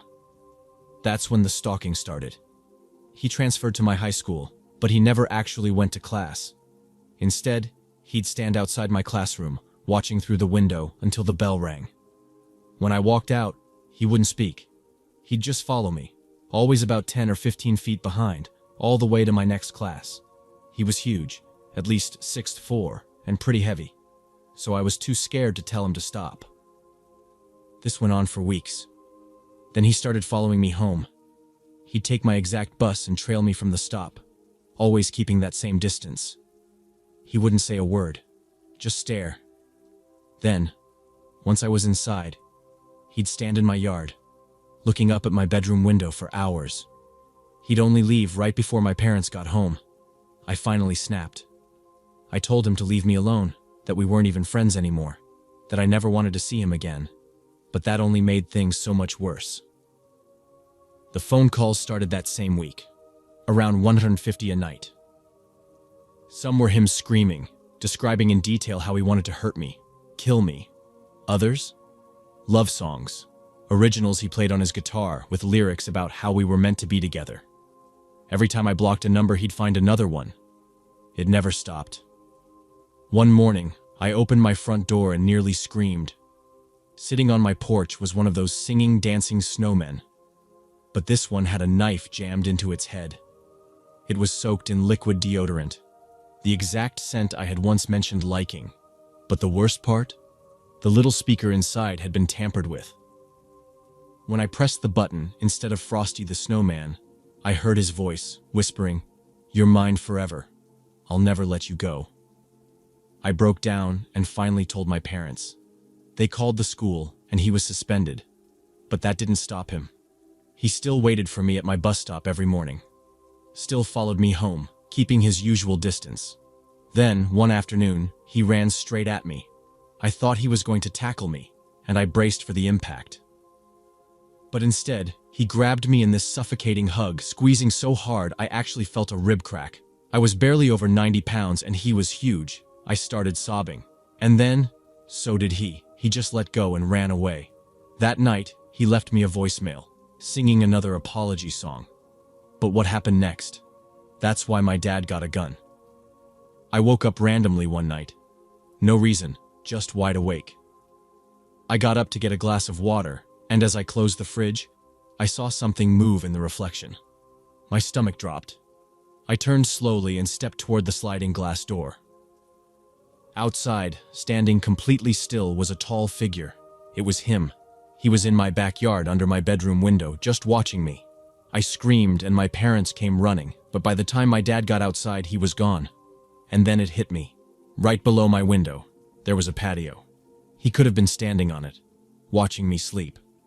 We got the restraining order immediately. He dropped out of school. I haven't seen him in person since. But every 6 months, without fail, he makes a new Facebook and tries to friend me. I block and report him every time. People say if you wake up in the middle of the night for no reason, it's because someone's watching you. Maybe that's true. Maybe that's why I woke up that night. I don't know where he is now, and honestly, I don't want to.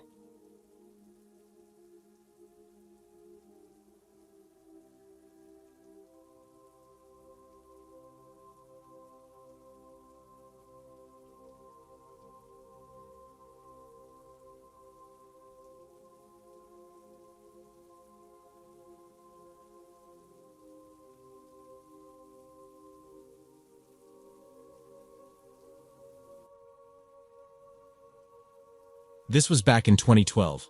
I wasn't actively searching for anyone, but I'd hop onto Bumble every few weeks just to see if anything new popped up. Being a woman, I always had plenty of messages waiting. Sorry, guys.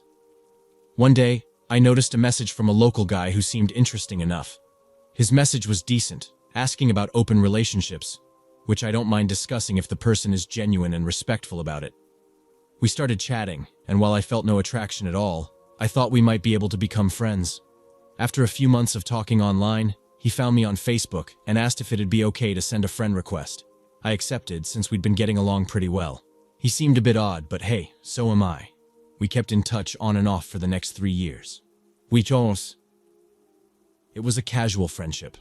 Birthday greetings, occasional chats, and nothing more. He brought up meeting in person a few times, and I considered it. But I was swamped back then. I just launched my own business and was working around 80 hours a week, juggling the house, raising a little one, and managing a demanding client who thought 11 p.m. phone calls were totally acceptable. The thought of adding anything else to my plate seemed impossible, so we never met. We stayed friends online instead. Fast forward to late last year, a news story came out about a man and his girlfriend killing her teenage son. The name didn't click for me until a few friends messaged saying, "Hey, aren't you friends with him? Did you see this?" The news kept using his full legal name, which is why I hadn't made the connection. Turns out, my so-called friend of over 3 years had brutally assaulted and then murdered his girlfriend's son, with her full cooperation. He later confessed that he'd fantasized about it for years and claimed the boy was somehow asking for it. He even admitted it wasn't enjoyable, but he went through with it because he believed he should. It still gives me chills when I think about it. I definitely dodged a bullet.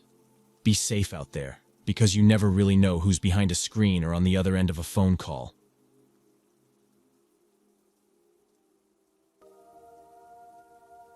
When I was 14, my mom, little brother, and I ended up living with my grandparents. We'd run away from her violent, unhinged husband. Staying at my grandparents' place wasn't ideal, but my mom needed a safe space to heal and regain her strength. My grandma rented out a few trailers and small sheds on her property to people down on their luck, folks who couldn't get a regular lease. Most were quiet and kept to themselves. And then, there was a guy named Steve. Steve had this weird fixation on my mom. He started asking her out not long after we moved in. She made it clear she wasn't interested. She was still dealing with the mess her husband had left behind. But Steve didn't back off. He went from casually asking to pestering, then pleading, and eventually getting angry about it. He didn't understand the word no and started showing up wherever we were. If we waited at the bus stop, Steve would be loitering nearby. When we grabbed food at the diner, he'd be out front, staring in through the windows. Even when I walked to school, I'd feel him trailing me. It got so bad that we had to stop letting my brother walk anywhere alone because Steve started following him too. It didn't stop there. Steve began lurking outside our windows late at night. Every evening, like clockwork, he'd stand out there, muttering to himself. He'd switch between begging my mom to give him a chance, shouting insults, and threatening her. He called her all sorts of things: his angel, his devil, his soulmate. He even tried peeking through the curtains a couple of times. We'd sit together in the dark, terrified to even move, while Steve's voice droned on for hours. "I know what you're thinking. Why didn't we call the cops?" The answer's simple.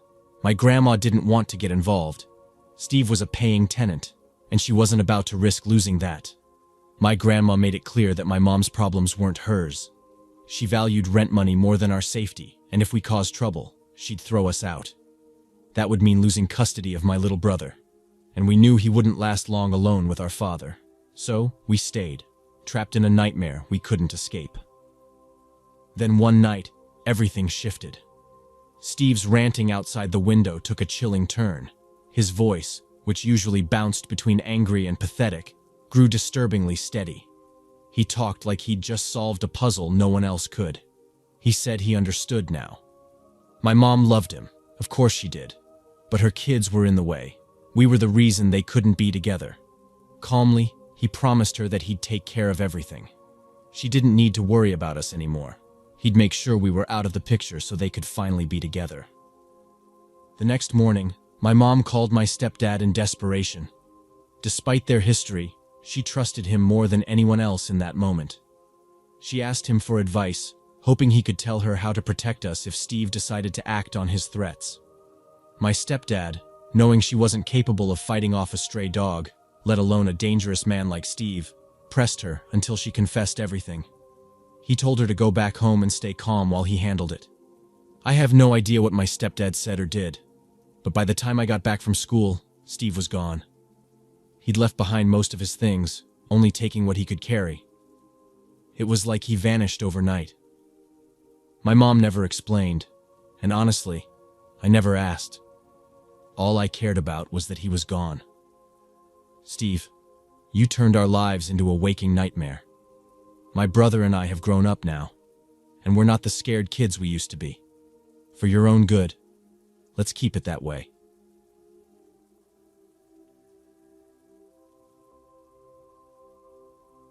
I'm Lauren from Lakefield, Illinois. I used to be an elementary school teacher and I loved my job. Teaching was everything to me.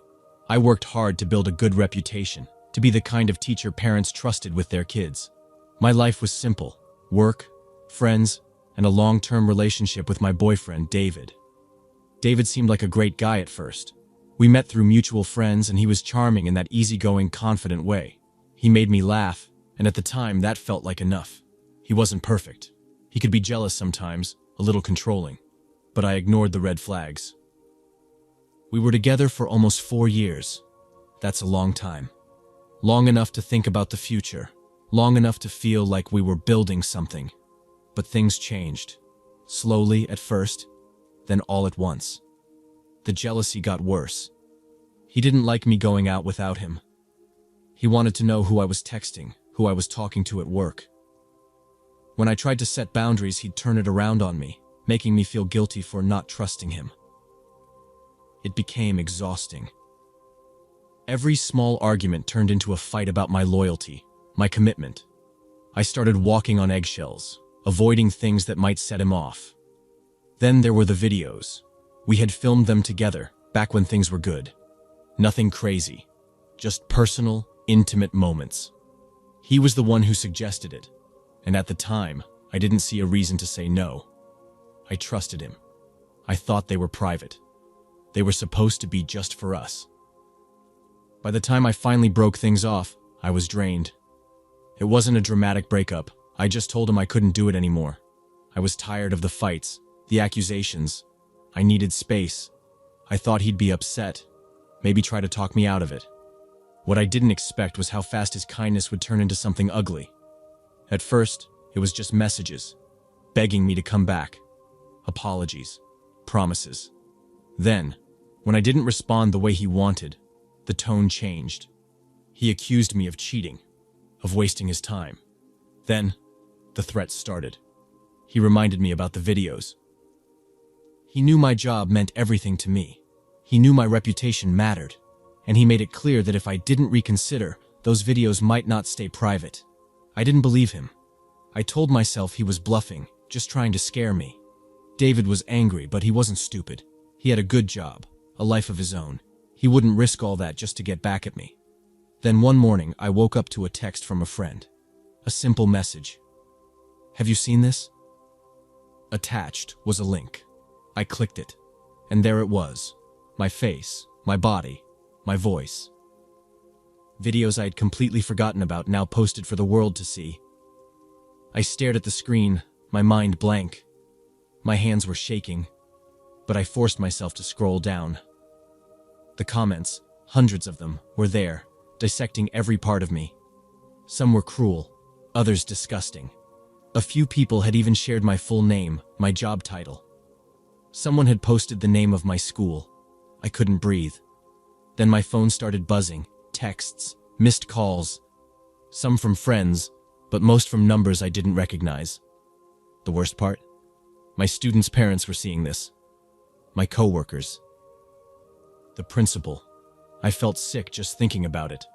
I called David, straight to voicemail. I texted him, demanding he take everything down. He responded with a single message. Should have thought of that before you left. At work, the silence was worse than the whispers. My coworkers wouldn't meet my eyes. The principal asked me to step into his office. He didn't yell, didn't accuse. Just told me that parents were furious, that the school board had called an emergency meeting. That, given the circumstances, it would be best if I resigned. I wanted to fight back, to tell them I was the victim. But I knew how this looked. An elementary school teacher with videos like that online? The damage was already done. So, I packed up my things and walked out of the school for the last time. It didn't stop there. Once something like that is online, it doesn't just disappear. Strangers messaged me, calling me names. My face ended up on forums I didn't even want to know existed. My neighbors started acting different, like I was someone they needed to avoid. Even my friends kept their distance, some out of embarrassment, others because they didn't want to be dragged into the mess. I thought about going to the police, but I knew how it would go. David hadn't hacked me. I had agreed to those videos. In their eyes, it wasn't a crime. It was just a mistake. So I left. I packed up everything I owned and moved in with my cousin in another state. A fresh start. But even there, I wasn't safe. A month after I moved, a new account popped up, sharing the videos all over again. Different usernames, different platforms. Every time I got something taken down, it showed up somewhere else. It wasn't just about revenge anymore. David wanted to ruin me. I blocked every number I didn't recognize. I deleted my social media. But David always found a way to remind me he wasn't done. The last message he sent me was simple. You can run, but the internet never forgets. I lost everything because I trusted the wrong person. My career, my home, my reputation. It's all gone. I've rebuilt some of my life since then, but I'll never feel completely safe. I'm telling this story because I wish someone had told me. I wish I had known that trusting someone with something so private could destroy me. So if you're reading this, please, be careful who you trust. Because once something is out there, you can never take it back.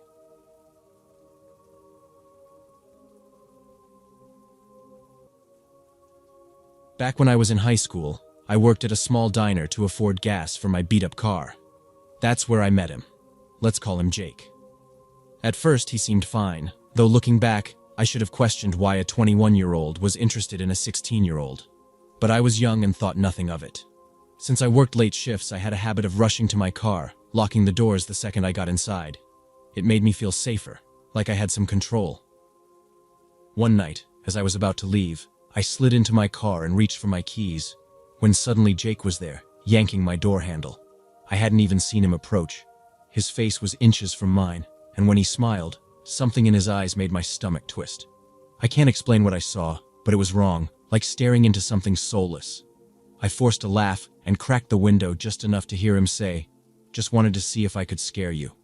My skin crawled, but I played along, mumbling something about my curfew before peeling out of the parking lot. From that moment on, I was scared of him, but I hid it. I wasn't sure what he was capable of, and the last thing I wanted was to set him off. After that night, he kept trying to get me alone, making up ridiculous stories to impress me. My gut told me to stay far away, so I dodged him as much as possible. 2 weeks later, the diner was robbed. There was evidence pointing to Jake, but not enough to charge him. I sent the police chief every text conversation I had with him, hoping it would help.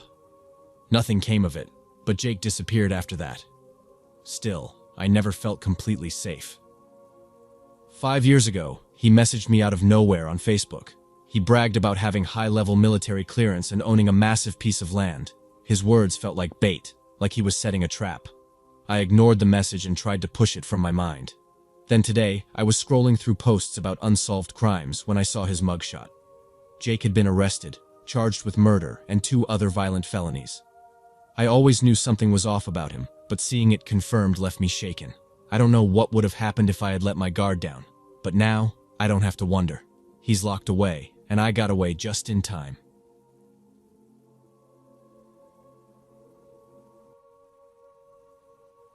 It all began on an online game called League of Legends. Back then, I used to play solo, so it was pretty rare to come across someone speaking my language. So, when I saw two players in the chat talking back and forth in it, I couldn't help but chime in. That's how I met this guy. We added each other on social media and quickly hit it off. We even realized that we were from the same place, but different areas. After a few days of chatting, I noticed he seemed really down. He shared that he struggled with depression, and I tried to be there for him as much as I could. But instead of helping, he fell for me. At that time, I had just turned 19, and he was 22. Not long after, he decided to move to my area to continue his studies. I was thrilled to finally meet him face to face, and just a couple of months after he moved, we started dating. That was a huge mistake. He became possessive quickly. He didn't like me hanging out with my friends or even spending time with my own family. Sometimes my parents would even pick him up just so he wasn't alone, but he'd sit silently, angry, refusing to acknowledge them because he thought I was giving them too much of my time. Things got really bad when he started calling me late at night, yelling that he'd end his life if I didn't give him all of my attention or spend the night at his place. Every evening, I was on edge, terrified of what he might do, too afraid to break up with him in case it pushed him over the edge. One day, I decided to stay home, trying to avoid another meltdown from him. That night, I got a message on Facebook. It was a photo of his shirt, drenched in blood. My heart stopped. I spammed him with messages and tried calling, but he wasn't picking up. I almost called an ambulance, afraid that he had seriously hurt himself or worse.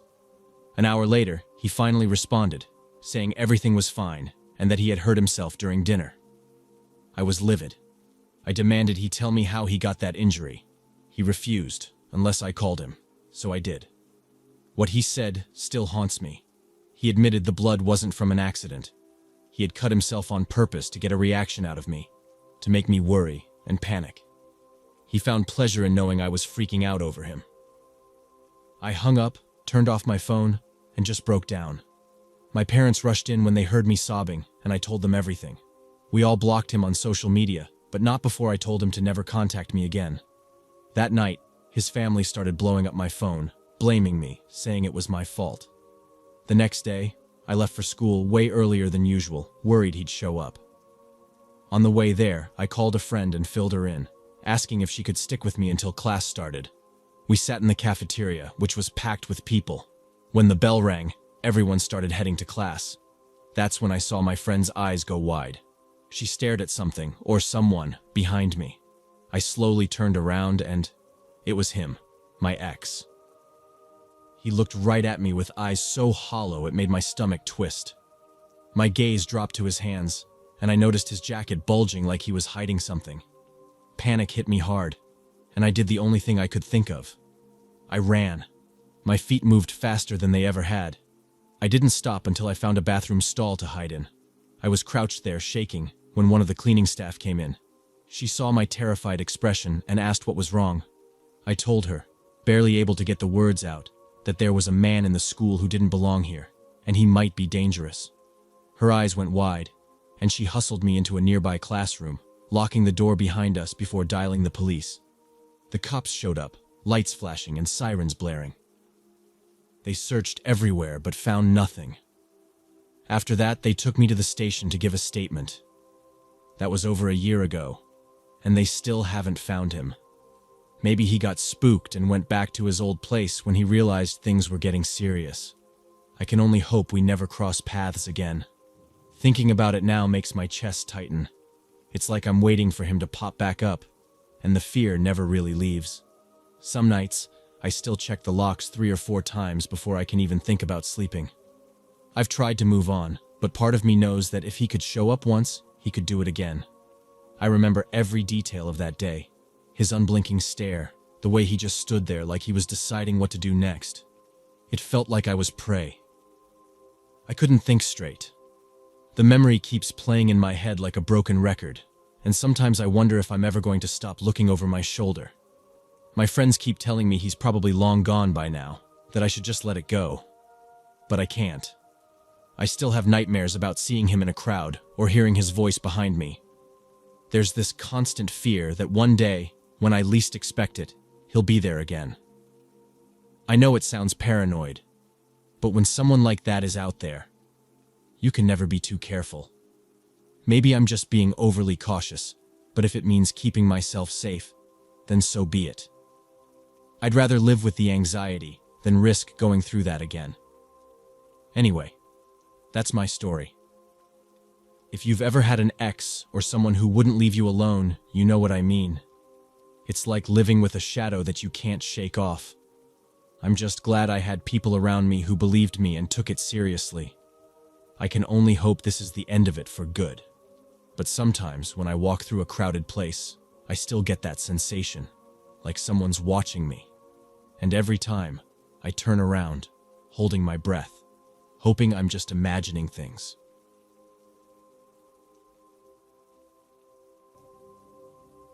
When I was a teenager, I worked at a small diner to afford gas for my old car.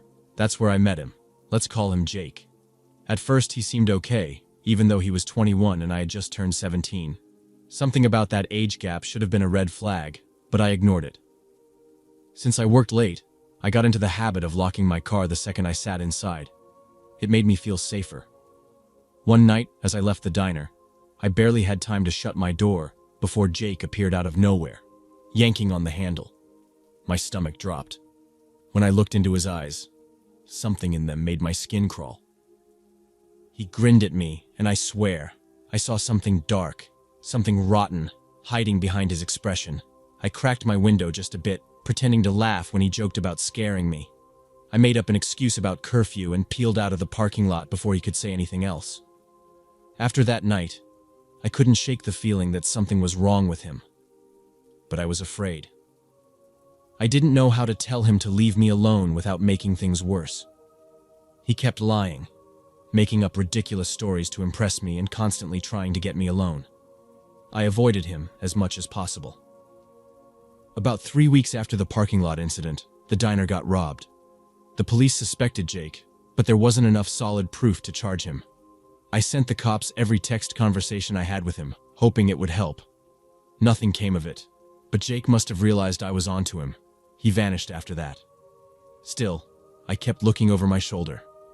5 years later, out of nowhere, he messaged me on Facebook. He bragged about his high-level military clearance and some massive piece of land he'd bought. Something about it felt off, like he was luring me into something. I tried to forget about it. Then today, I was scrolling through a thread about an unsolved murder case when I saw his face. A mugshot. He's been arrested for murder, along with 2 other violent felonies. I can't describe the relief that hit me knowing he's behind bars. But what really gets me is how right my instincts were about him. I feel like I barely escaped.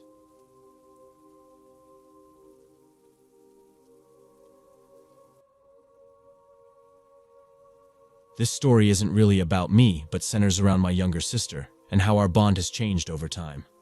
We were practically inseparable, even though I have 2 younger brothers as well, who I didn't connect with as much. But before diving into what happened, I should share some background to set the scene. We grew up in a super religious household.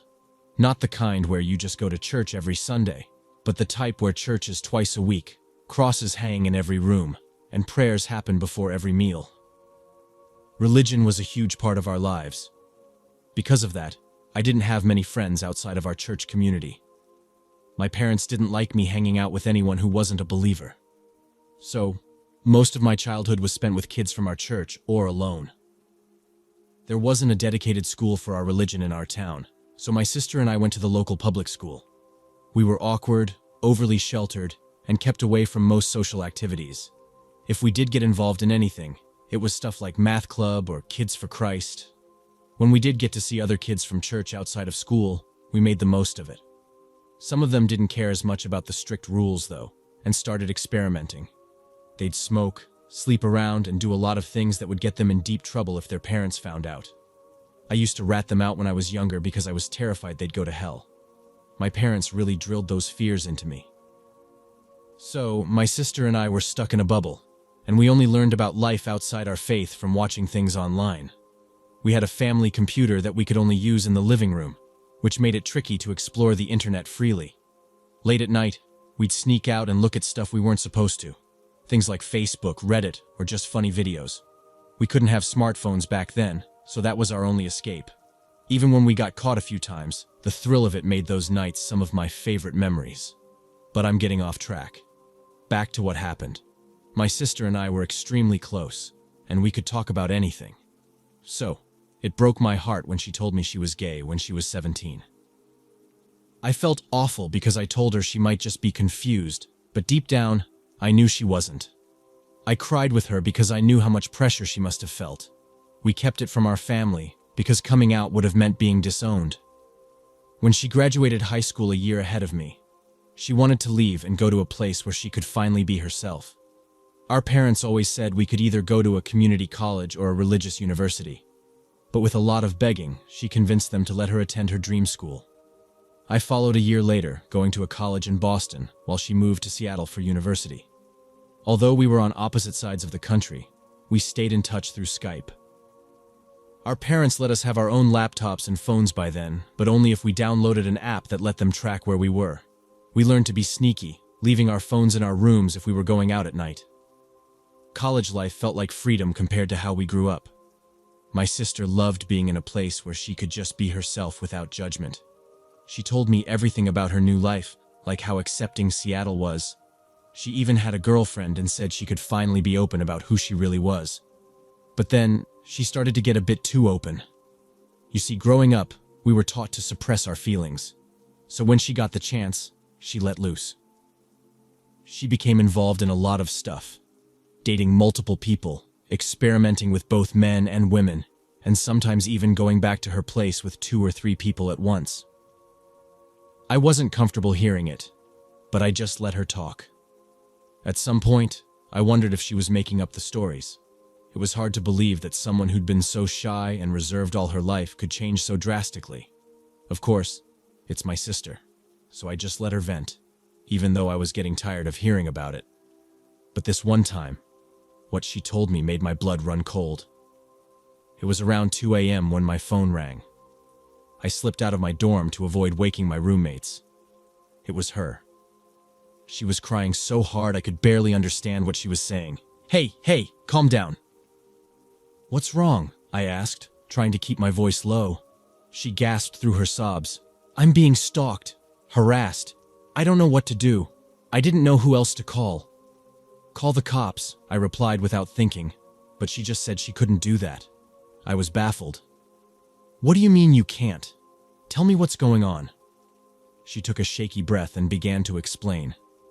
It all started when she met a girl named Jess at her college. Jess seemed interested in my sister's polyamorous lifestyle, and they got along really well. Clicked immediately. About a couple of weeks into seeing each other, my sister invited Jess over to her dorm to hang out and watch Netflix. Everything seemed fine until my sister's other girlfriend swung by to grab something she'd left behind. My sister gave her a quick goodbye kiss, and Jess completely lost it. She thought it was rude or inappropriate or some other nonsense. They had a huge argument over it, but eventually patched things up. But then weird stuff started happening. Jess began blowing up her phone, calling, texting all day, every day. She'd get furious if my sister didn't reply instantly. I mean, one time, she got 48 messages in a row just because she couldn't answer while in class. Where are you? Why aren't you picking up? Who are you with? You're cheating, aren't you? Stuff like that. It was insane. My sister had enough and decided to break up with her. That's when things spiraled out of control. My sister began seeing Jess almost everywhere. Walking to class, hanging out near her dorm, even in the cafeteria, like she was always just there. Jess would flood her social media with comments. And when my sister threatened to report her to campus security, Jess backed off. But only for a little while. Fast forward to fall of 2016. Jess pops back up, more relentless than before. She started approaching women my sister was talking to, telling them lies, that she was my sister's fiancé, or that my sister had a dangerous STD, and that they should stay away. It was beyond crazy. Jess even began sending threats through fake social media accounts, saying things like, "If you think you're safe, you're not," and other creepy messages. My sister was scared out of her mind. She finally went to campus security, but they just told her to keep an eye out and to let them know if Jess showed up at her dorm. They didn't want to make a big deal about it, and I'll explain why in a bit. One evening, my sister and her roommate returned to their dorm. As they reached the door, they noticed it was slightly ajar. They were certain they had locked it before leaving. When they stepped inside, nothing seemed out of place, until my sister spotted a piece of paper on her bed. Even now, remembering it makes my skin crawl. Just like something out of a horror movie. The note read, "If I can't have you, no one can. Stay away from other girls, or else I know where you sleep." My sister broke down right there, showing the note to her roommate. They were both horrified, completely at a loss. And it didn't stop there. As she wiped her tears, she realized something was missing: her purse. Her purse had a lot of important stuff in it: her wallet with her license, debit cards, and some expired gift cards. Thankfully, her phone and laptop were still tucked away, charging under the bed. Right after she found the note, she called me in a panic. I know you're probably wondering, why didn't she call campus security or the police right then and there? Well, here's why. When cops get involved in college incidents, there's a good chance someone else might get notified. Our parents. And if they found out about Jess and my sister, let's just say things would have been way worse back home. People have told me that technically schools and police can't contact parents without permission, but my sister was way too scared to take any chances. Keeping everything under wraps was hard enough as it was. The only real move we had was to cancel her debit cards and order replacements from the bank. Luckily, Jess didn't use any of them, so all the money stayed in her account. That was the easy part to explain to our parents. She just made up a story about leaving her wallet at a coffee shop or something.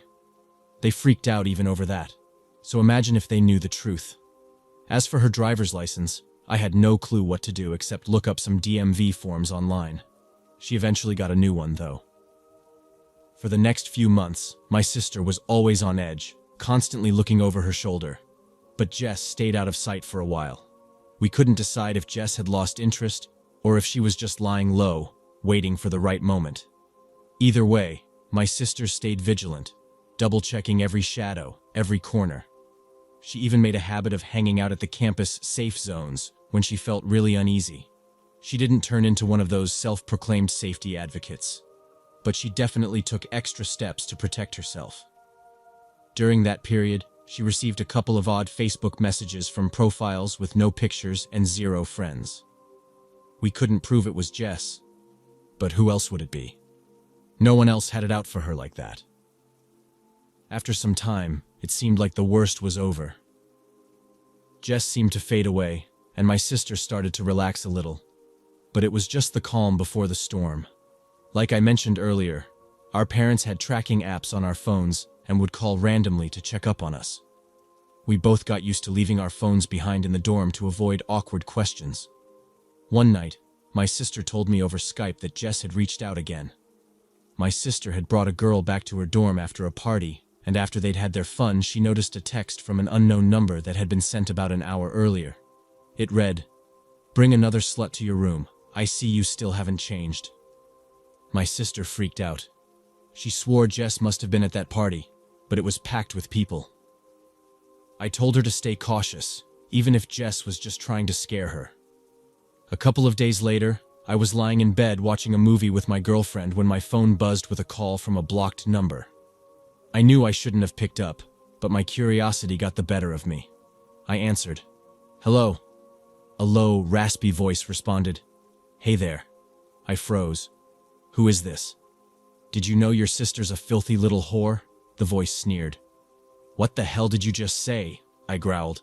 "Yeah, you heard me. A worthless whore," the voice continued before hanging up. I was fuming. My girlfriend saw my face go red and asked what happened. I told her everything in a rush and stormed out of the room to call my sister. I knew it was Jess. It had to be. I had no idea how Jess got my number, but she did. I called my sister back right away, trying to stay calm for her sake. "Don't freak out, okay? Just be careful and maybe start carrying some pepper spray or a stun gun, I told her. We didn't have a clue what else we could do.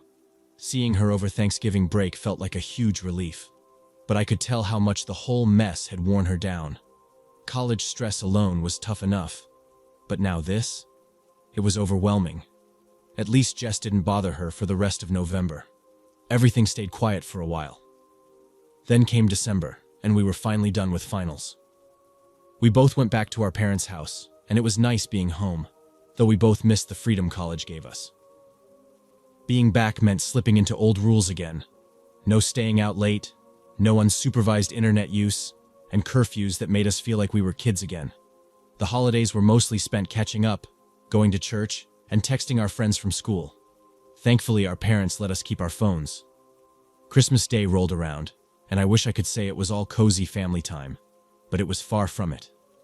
First, we had the morning church service, followed by volunteering at a soup kitchen, a tradition that I actually appreciated. Then it was dinner with extended family, a marathon of small talk and keeping up appearances. The day was a blur, but it ended on a high note. My parents gave us both new clothes and a few $100 in gift cards and cash. For a while, everything seemed peaceful. I thought the worst was behind us, but I was dead wrong. A couple of weeks later, it was a bitterly cold Wednesday morning. My dad was up early like always, enjoying his quiet coffee time. I was still half asleep when I heard him calling all of us downstairs, his voice tense and sharp.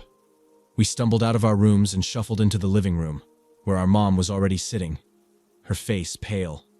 They looked beyond angry. My heart sank. What now? Dad was holding an envelope in his hand, his jaw clenched. He tossed it onto the coffee table in front of us. The return address was some random P.O. box, and the name read, Jane Doe. I watched as he pulled out the contents. What I saw made my stomach twist. In his hands were printed photos, dozens of them, of my sister. They were pictures taken straight from her private Facebook account. Shots of her at parties, making out with girls she'd been seeing over the past 2 years. My sister's face turned ghostly white, and I think we both stopped breathing. My dad shoved the photos in her face, his voice trembling with anger. What are these? He didn't wait for a reply before shouting again, What are these? I sat there frozen in disbelief, my heart racing 1,000,000 miles an hour. My sister broke down sobbing right there on the couch. I was still trying to wrap my head around it. How the hell did Jess get her hands on these photos? Then it hit me. Jess had taken my sister's old driver's license when she stole her purse. That must have been enough for her to copy the pictures from Facebook and mail them to us. But I still couldn't figure out how she got access. My sister had blocked her long before any of these photos were taken. None of it made sense, but the how didn't matter anymore. What mattered was that my sister was exposed in the worst way possible. And then I noticed something even more chilling. On the back of each photo, in small, neat handwriting, were the words, I know where you live. The room erupted. My dad screamed louder than I'd ever heard him before. My sister and mom were both crying, and my brother sat there, looking as stunned as I felt. My sister finally broke down and spilled everything about her relationship with Jess. Our parents were livid. My dad's face was almost purple as he turned to me and my brothers and demanded, Did you know about this? Did any of you know about this? My dad demanded, his gaze shifting between me and my brothers. My brothers had no clue and shook their heads, saying no. Then my dad turned to me. What about you? He asked, his voice low and dangerous. I felt my heart sink. Like a scared little kid, I mumbled, No, I didn't know. He stepped closer, staring me down with a look that could burn through steel. People who hide sin and lie burn in hellfire. So I'm asking you again. Did you know? I swallowed hard, holding his gaze as best I could. No, Dad, I didn't. Through her tears, my sister glanced at me, her eyes wide with shock. The look on her face, disbelief, hurt, still haunts me. I didn't stand up for her, my own sister, my best friend. I let her down when she needed me most. My father didn't waste any more time. He gave her an ultimatum right then and there. Go to conversion therapy, or leave our house for good, and forget about returning to UCLA. My sister, crying and pleading, said she didn't need therapy. She begged our parents to just accept her for who she was, but it didn't matter. My father was unrelenting. In the end, they threw her out. My brothers and I were furious, but when we confronted them, our parents stuck to their decision. She's chosen to turn away from God, they said over and over, and now she's putting this family in danger. If you're wondering why they didn't call the police about the harassment or the photos, it's because they were more worried about what people in our community would think. Most of our neighbors were church members too. If anyone saw cops at our house, they'd start asking questions. The rumors would spread like wildfire, and my parents would be shunned. That, to them, was worse than anything else. They cared more about their standing in church than their own daughter's safety. I've never looked at my parents the same way since. Thankfully, a distant friend who'd left our church a few years back stepped in and offered my sister a place to stay. But since my parents had already paid for the spring semester at UCLA, and she had no way to get there or support herself, she couldn't go back. After that, they told me to cut all contact with her, or they'd make sure I couldn't go back to school, or worse, kick me out too. I pretended to go along with it, but I wasn't about to let them bully me into abandoning her. I kept in touch with her secretly, and she told me she didn't blame me for what happened. She understood I was just scared and had no idea what to do. She's stronger than I'll ever be. Even now she keeps blaming herself, wondering if she could have done something different to keep things from spiraling out of control. I keep telling her over and over, it's not her fault. It's our parents who are in the wrong, not her. I'm still living with my parents while finishing up my last year of school, trying to keep my head down until I can leave for good. I'm majoring in electrical engineering, and once I get my degree, I'm out of here. My sister's doing better now. She's still living with that friend, but has a steady job and a girlfriend who treats her like gold. They're a beautiful couple. It's been a long road, but I'm proud of her for surviving all this. As for me, when I move out, there's no way I'm setting foot in that church again. Not because I hate my faith, but because I know it'll piss my parents off. And they won't have anything to hold over my head by then. To my sister, if you're reading this, I love you. I'll always have your back no matter what matter. And as for Jess, if you're somehow listening, I hope you realize what you did. You didn't just mess with some stranger. You destroyed the life of an amazing young woman, someone who was already struggling with her identity. Instead of offering support or understanding, you became the worst nightmare for someone trying to find themselves. So yeah, Jess, I hope karma gets you. For everything you did to her. For tearing our family apart. For being a monster when my sister needed a friend the most. And I hope, one day, you regret every last bit of it.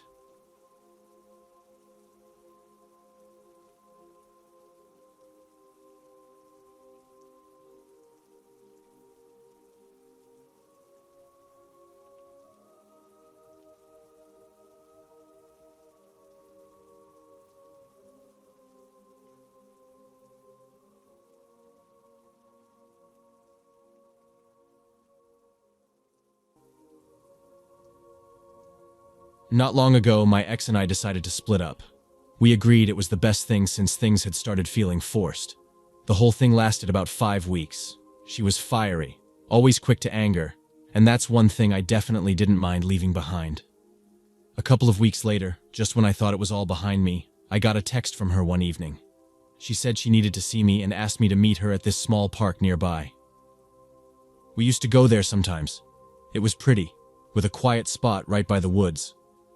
I had no idea what she wanted, but part of me thought she might want to patch things up. I wasn't interested in getting back together, so I spent the next half hour figuring out how to say that without sounding harsh. Around 9:45, I left my place and walked to the park. The night was perfect, not too hot, with just a slight breeze. But when I got there, the place was darker than I remembered. Shadows from the trees stretched across the paths, making it hard to see. I sent her a text to say I'd arrived and asked where she was. She said she was by one of the picnic tables at the edge of the woods. I headed that way, but when I got there, I didn't see her. I called out her name. No answer. Feeling uneasy, I pulled out my phone to call her. That's when I heard the crunch of leaves behind me.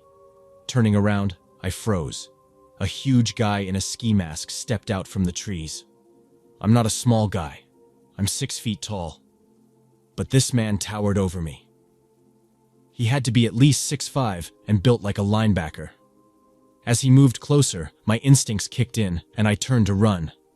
I barely made it a few steps before he tackled me hard, slamming me into the dirt.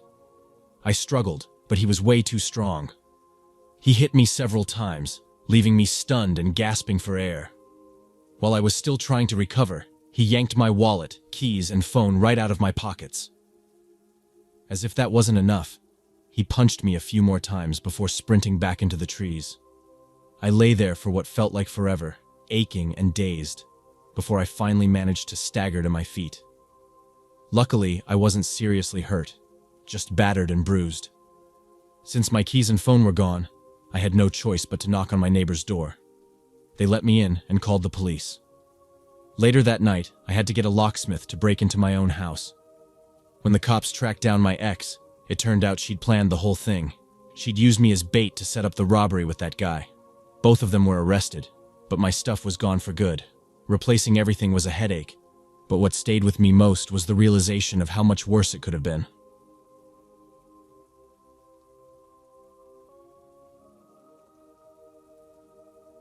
In my second year of college, I started dating this guy who seemed normal at first.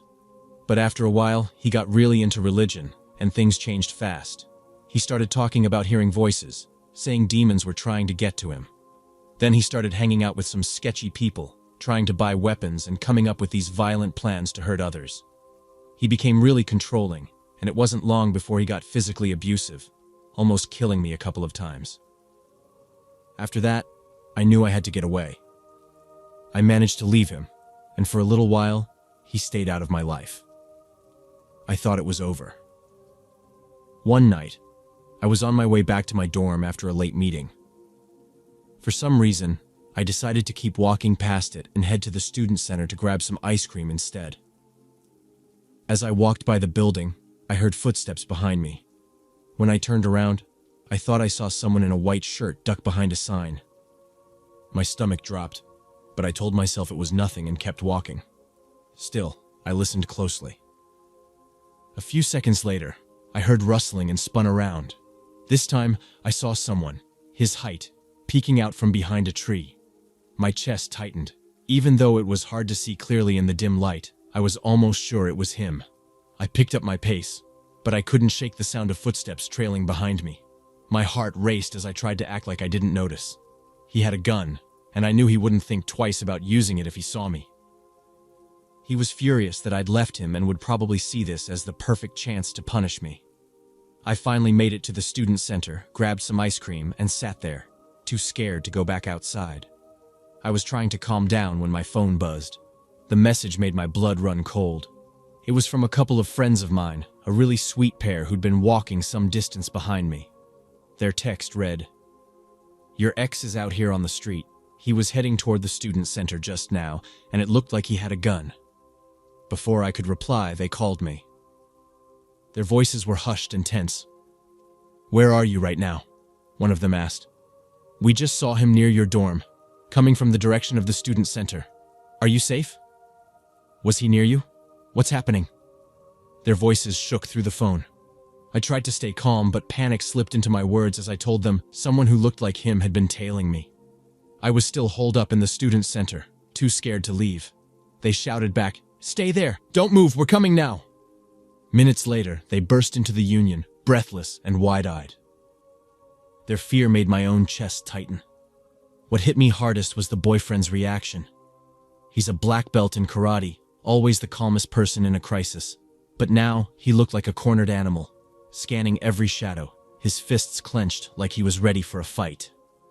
"We're not letting you go back alone," he said. "We'll take you back to the dorm, but we're calling the police now." They flanked me, one on each side, as we walked back. The boyfriend led the way, shouting into the dark, daring my ex to come out if he was there. My hands were shaking as we got to my dorm. Once inside, we rushed up to my room, locking the door behind us. My roommates, who had been watching Netflix, scrambled to call the police the second we told them what was happening. We peeked nervously through the curtains, and that's when I saw him. He was crouched by the trees across the street, staring up at my dorm. The glow from the streetlight caught something metallic in his hand. My breath hitched. A gun. A .22. My heart raced as his gaze snapped up toward the window. Our eyes locked, and I saw it. Pure, unfiltered rage. It was the kind of anger that doesn't just want to hurt, but wants to end. My stomach turned cold as I realized how close I had come to dying tonight. Then, suddenly, he bolted into the woods. We couldn't risk him doubling back, so we called the police again, explaining everything in hurried whispers. Within minutes, flashing lights lit up the street. Officers with guns drawn moved through the area, sweeping every corner. A few hours later, they found him hiding near a gas station, still gripping the .22. He didn't even try to deny what he had planned. He said he'd been sent by God to kill me, that breaking up with him meant I'd been claimed by Satan. He truly believed it was his duty to make sure I died. Afterward, he was arrested and eventually sent to a mental hospital. I moved out of the dorm within days. I couldn't stay there, not with the memory of him lurking in the shadows. My roommates followed not long after, with help from some cop friends who promised to keep an eye on them until they were safe. Even now, years later, I still feel the echoes of that night. It took me so long to stop looking over my shoulder, to feel like I could breathe again. But the nightmares haven't gone away. Sometimes, in my dreams, I see him standing under that streetlight, gun in hand, staring at me with that terrible burning hate.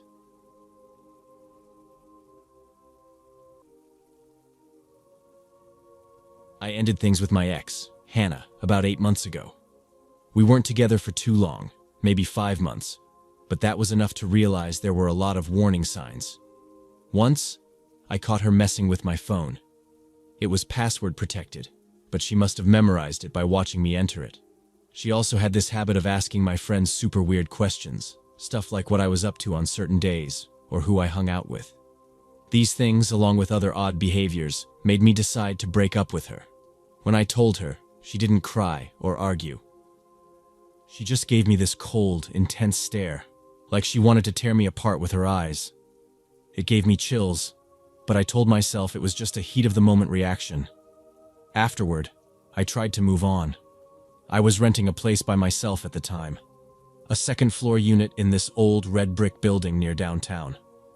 It was probably built over a century ago, with 3 stories in total.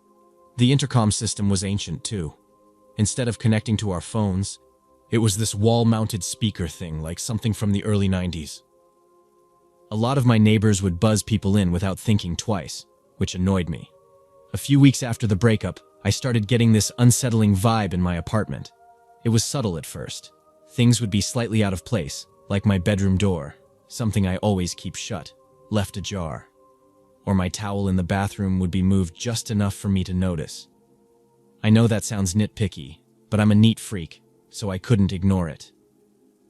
Naturally, my thoughts went to Hannah, but I didn't see how it could be her. I'd never given her a key, and even if she got into the building through the loose intercom system, there was no easy way to access my apartment itself. The windows were a no-go too, being on the second floor, so I brushed it off, thinking maybe I was just imagining things. But it didn't stop there. Little by little, more stuff started happening. I began noticing that some of my clothes were missing. Not just random socks that might have disappeared in the wash, but actual items I loved. For example, my favorite pair of dark jeans just vanished. I started noticing my bed looking wrong. I'm the kind of person who makes their bed perfectly every morning. But now, it seemed like someone had sat or rolled on it. The duvet was half thrown back into place like someone rushed to make it look neat but failed. It was subtle at first, but the more it happened, the more it got to me. It wasn't just carelessness on my part. I knew something wasn't right. One night, I got home late from hanging out with friends. The second I stepped through the door, I froze. The place just felt off. Like a weird tension hung in the air. I couldn't hear or see anything unusual, but my gut was screaming at me. Standing in the doorway, I scanned the room. The lights were off, but everything seemed still. Too still. I whispered, "Hello?" and instantly felt stupid, but no one replied. I shook it off, took off my shoes, and cautiously stepped in. The apartment was small, living room and kitchen basically mashed into one space, then the bathroom and bedroom down the hall. I checked the main area first. Nothing seemed out of place, but I couldn't shake the feeling I wasn't alone. I moved on to the bathroom, flipping on the light and glancing around. Still nothing. Finally, I made my way to the bedroom. The room was dark, and I hesitated before flipping the light switch. Once it was on, I looked around. It seemed fine. Empty. But my eyes went to the bed. I crouched, peering underneath. Nothing. Relief started to creep in. But I still had one last place to check. The closet. My breath caught in my throat as I turned toward the sliding door. I told myself I was being paranoid, but every step closer made my chest tighten. I grabbed the handle and slid the door open. She was there. Hannah. Sitting in the closet, knees pulled to her chest, staring up at me with that same dead-eyed look she gave me when we broke up. My heart felt like it stopped. All the weirdness, all the missing things, everything suddenly clicked. She'd been in my apartment the entire time. Watching me. I slammed the door shut and bolted. I didn't stop running until I was out of the building and halfway down the block. My hands shook as I called 911. When the police arrived, they found her still in the closet. Calm. Like she didn't care she'd been caught. They arrested her, and when they searched her, they found a key to my apartment. Turns out, at some point while we were together, she'd made a copy of my keys. I couldn't figure out when she'd had the chance to do it, but the fact that she'd planned this so far in advance made my skin crawl. Hannah wasn't charged with anything serious, but the court ordered her to go to therapy and issued a restraining order against her. After everything was said and done, I packed up my stuff and moved in with my parents in another city. I haven't heard from her since, and honestly, I don't want to know how she's doing. Even though it's over, I still get chills thinking about it. Sometimes I'll wake up in the middle of the night. Sure, I heard someone in the closet.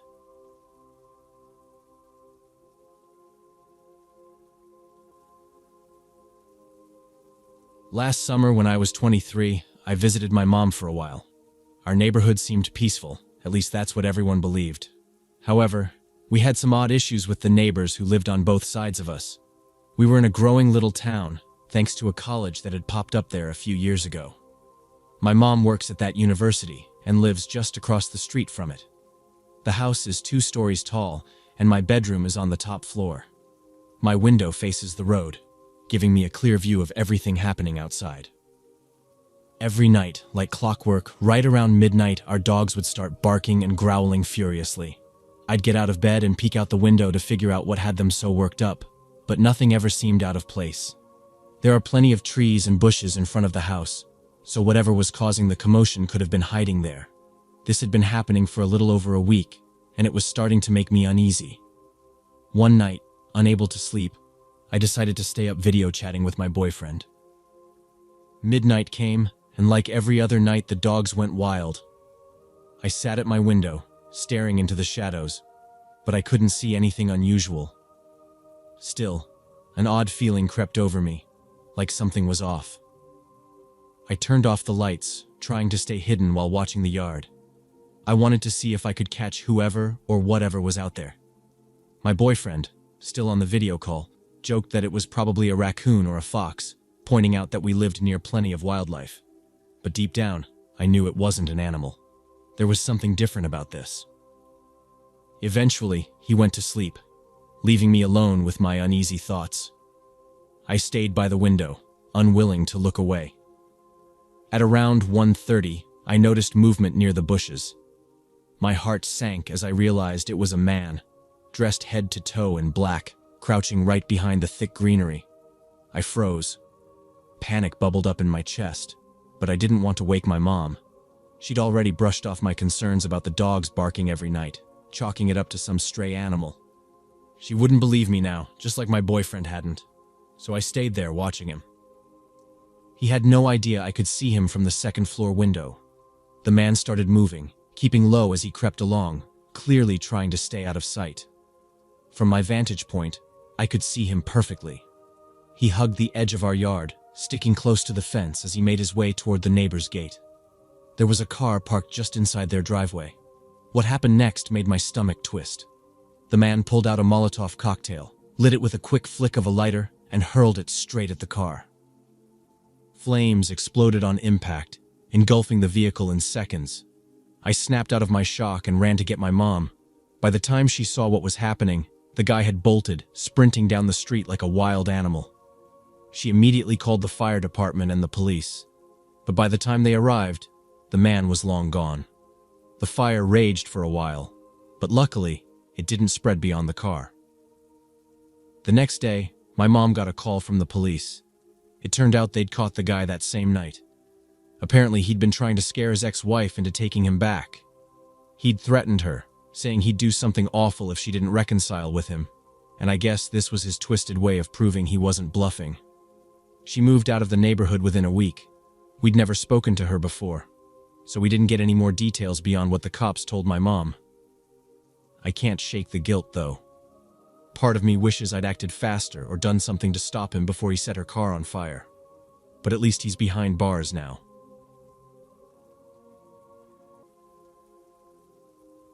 My mom was in a long-term relationship with a guy named Greg when my sister and I were kids. I was around 2 years old and my sister was about 10. They were together for a few years until my mom found out Greg was using heavy drugs. She ended it immediately. He didn't handle it well and started following her everywhere, which led to some really creepy situations. At first, his behavior was unsettling but manageable. He'd show up at places she was at, acting like it was by chance, and call her nonstop, begging her to take him back. Every time she refused, pointing out he hadn't quit drugs. His frustration started turning into anger, and the situation escalated quickly. My mom began getting threatening messages from him. It got so bad she didn't feel safe staying in our small rental house anymore. Because of this, I started spending more time at my dad's. My dad wasn't an ideal guardian. He drank a lot. But my mom thought it was safer that way. Meanwhile, she and my sister moved in with my grandparents. That didn't stop Greg. Within days of moving, he somehow figured out where they were staying. One morning, my mom woke up to find her car windshield smashed, a huge rock sitting in the driver's seat. There was no proof, but we all knew it had to be him. After that, things calmed down for a while. Weeks passed without any signs of him, and eventually, my mom decided it was safe to go back to our rental. For months, life seemed normal again. I went back to living with my mom, only occasionally visiting my dad. Then, one night, everything took a dark turn. I was staying at my dad's when my sister pleaded with my mom to let them spend the night at Grandma's. At first, Mom resisted but eventually gave in. She grabbed their overnight bags and drove to my grandparents' place. Later that night, her phone started ringing, and when she looked at the caller ID, it showed her own number. That's when she knew. Greg was inside our house. The cops arrived almost immediately. They'd been called about him enough times that they knew the drill. When the cops stepped into the apartment, it was eerily quiet, the air thick with tension. Flicking on the lights revealed Greg sitting in a chair, his back turned. At the sound of movement, he rose, assuming my mom and sister had come home, and that's when the officers saw the knife clutched in his hand. He was immediately tackled and cuffed. While Greg was dragged off to the station, another team started checking the apartment. They found the first-floor window shattered. That's how he had broken in. Then came the bedroom. The mattress was soaked with alcohol, shards of broken glass scattered all over it. On the bedside table, they discovered something even more disturbing. A lighter, left like it was ready to finish what he'd started. With Greg in jail, my mom tried to pick up the pieces. One evening, she came to take me back from my dad's place. Everything seemed fine until it didn't. She got me buckled into my car seat and then walked around to the driver's side. That's when she froze. There was a man sitting in the passenger seat.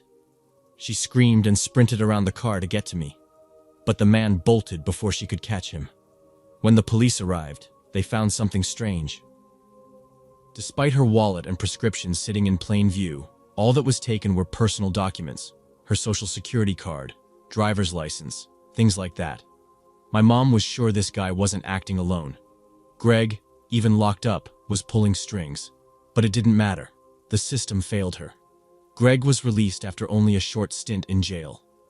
My mom got a restraining order, but that paper didn't seem to mean much.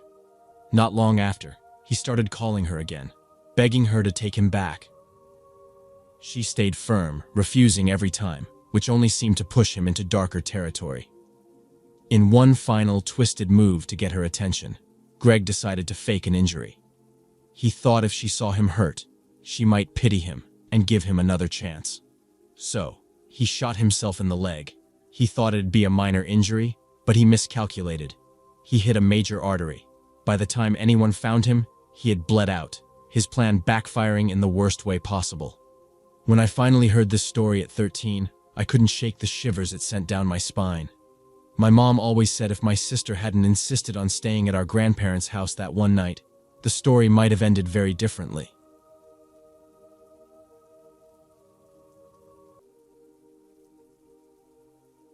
During the summer of 2017, my close friend at the time, Sarah, introduced me to a girl named Kat. Kat was 19, and I had just turned 16. Looking back, I realized I was overly eager to find a relationship, so when she asked me out just days after we met, I said yes, without thinking much. Kat was attractive, no doubt, but there was something unsettling about her. The way she spoke made her seem overly confident, almost arrogant. She openly bragged about her history with drugs and mentioned her dad was locked up for stalking someone. Her ex even called her almost weekly, begging her to take him back. I should have seen the red flags, but I was young and didn't care. For about 3 months that summer, we were inseparable. Most of our time was spent at each other's houses or driving to random places she was comfortable with, since I didn't have a car. Everything seemed fine until one day, completely out of the blue, Kat told me, "I don't think this is working anymore." She gave no reason for the breakup, leaving me confused and a bit heartbroken. Strangely, she insisted we stay friends though. That first week after the split, our conversations were weirdly toxic. She would still call me cute names like sweetie, knowing it hurt. It felt like she enjoyed twisting the knife. One night, I finally snapped and told her to stop. I explained that I needed space to heal and couldn't handle the mixed signals anymore. She acted like I just insulted her deeply, and we argued about it for hours. I tried to make her understand that I still cared about her, but I couldn't see myself getting back together after everything. By the end, she seemed to calm down and told me she understood, saying she was tired and needed sleep. That night, I couldn't sleep. Something felt off. Around 2:45 a.m., my phone started buzzing with notifications. Kat had posted a flood of disturbing photos on social media. Some were of her self-harming. Others showed bottles of pills scattered across what looked like her bedroom floor. Her captions were dark, talking about how she wanted to end her life. My hands shook as I tried to message her, pleading for her to stop. She replied, but her responses were slow, almost cryptic. She told me she wasn't serious and that she was just high. Panicking, I tried to call 911, but then realized I didn't know her address. Kat had always avoided telling me exactly where she lived. She was the one who drove me to her place every time, and I never paid attention to the route. I felt trapped, unsure of how to help her or what would happen next. She tried to calm me down, saying she didn't actually take any pills and was going to bed. Reluctantly, I believed her, though I didn't sleep that night. A couple of hours later, Kat sent me a Snapchat. In the picture, she was hooked up to some hospital equipment, casually using that ridiculous dog filter. Her caption said she'd been admitted to the psych ward and would be there for a week. All I could say was that I hoped she got the help she needed, and I meant it. A week later, Kat messaged both me and Sarah trying to plan a meetup. I wanted nothing to do with her, and Sarah told me she felt the same. When I asked Sarah why, she hesitated before spilling the truth. Kat had been cheating on me with several people during our relationship. On top of that, Sarah said Kat used to do meth with her dad before he went to prison. Sarah even had proof, screenshots of Kat sending her flirty messages about random guys. One text said, "Isn't he cute?" like she was showing off her options. Disgusted, I decided to cut ties with both of them. I texted Kat, attaching the screenshots, and told her to never contact me again. She tried to explain herself, but I wasn't interested. I blocked her. That should have been the end of it, but later that night, my phone started blowing up. Calls and texts from unknown numbers poured in, all of them angry. The messages were full of threats and insults, demanding I return her stuff. One text read, "If you don't give it back, you'll regret it." It didn't make any sense. I hadn't taken anything from her except maybe a birthday gift she'd given me. Even after blocking the numbers, new ones kept calling. Frustrated, I unblocked Kat's number and told her to stop or I'd involve the police. She didn't even let me finish. "Come outside," she said. Her voice was cold, almost robotic. My stomach dropped. I rushed to check my driveway, but it was empty. Before I could respond, she interrupted again. "Bring the birthday present I gave you outside. If you don't, I'll kill you." Then she hung up. I panicked, scanning every window until I spotted her black Jeep parked across the street, half hidden in the shadows. My heart was pounding, but I grabbed the box of essential oils she'd given me as a gift and my mace. Standing by the front door, I made sure the box was visible from the road, hoping she'd just take it and leave. There was no way I was going to step outside. She revved her engine and pulled into my driveway, headlights cutting through the dark. My hands were trembling as I held the mace, my heart racing so hard it felt like it might burst. Slowly, I stepped up to the car, extending the box through her open window. Kat leaned back in her seat, laughing hysterically. Two other people sat in the car, friends I'd never seen before. They all had the same hollow look in their eyes, like they'd been through one too many bad nights. As I handed her the box, they stared at me, grinning like I was some sort of prey. Kat sped off, tires screeching, nearly running over my foot in the process. After that, I didn't hear from her directly, though I'd hear plenty about her. Sarah told me she cut ties with Kat after Kat started sitting outside her work for hours, just watching her through the windows. It was unsettling, but I thought it was over. Then, months later in the fall, Kat tried messaging me on Facebook, acting like nothing had happened, as if we could be friends. I didn't even respond. I just blocked her. By the next summer, things seemed calm until I was scrolling through Instagram late one night. I stumbled upon a spam account that posted casually about cheating on their boyfriend, almost like it was funny. Something about the tone seemed weirdly familiar. I started scrolling through the account, trying to figure out who it belonged to. It had been on my follow list for a while, maybe 2 years. Most of the posts were harmless, just random complaints and sad poetry. But then I started recognizing the words.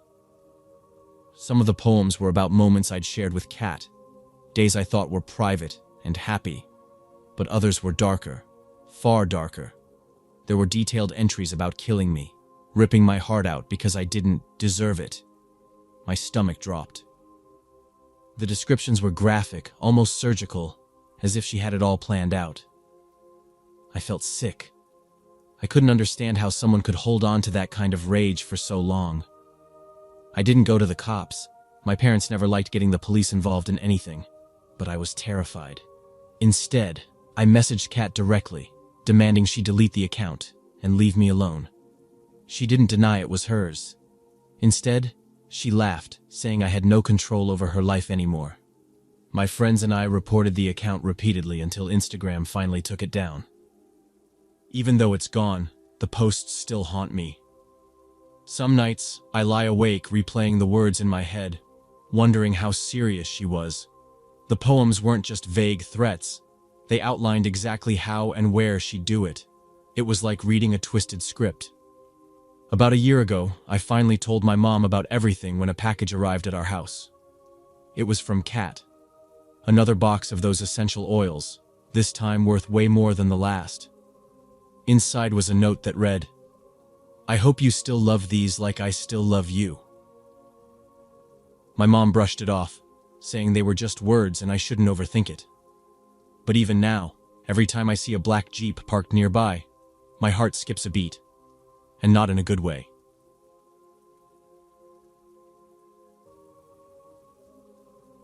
About 8 years back when I was 27, I got into a relationship that I'll never forget.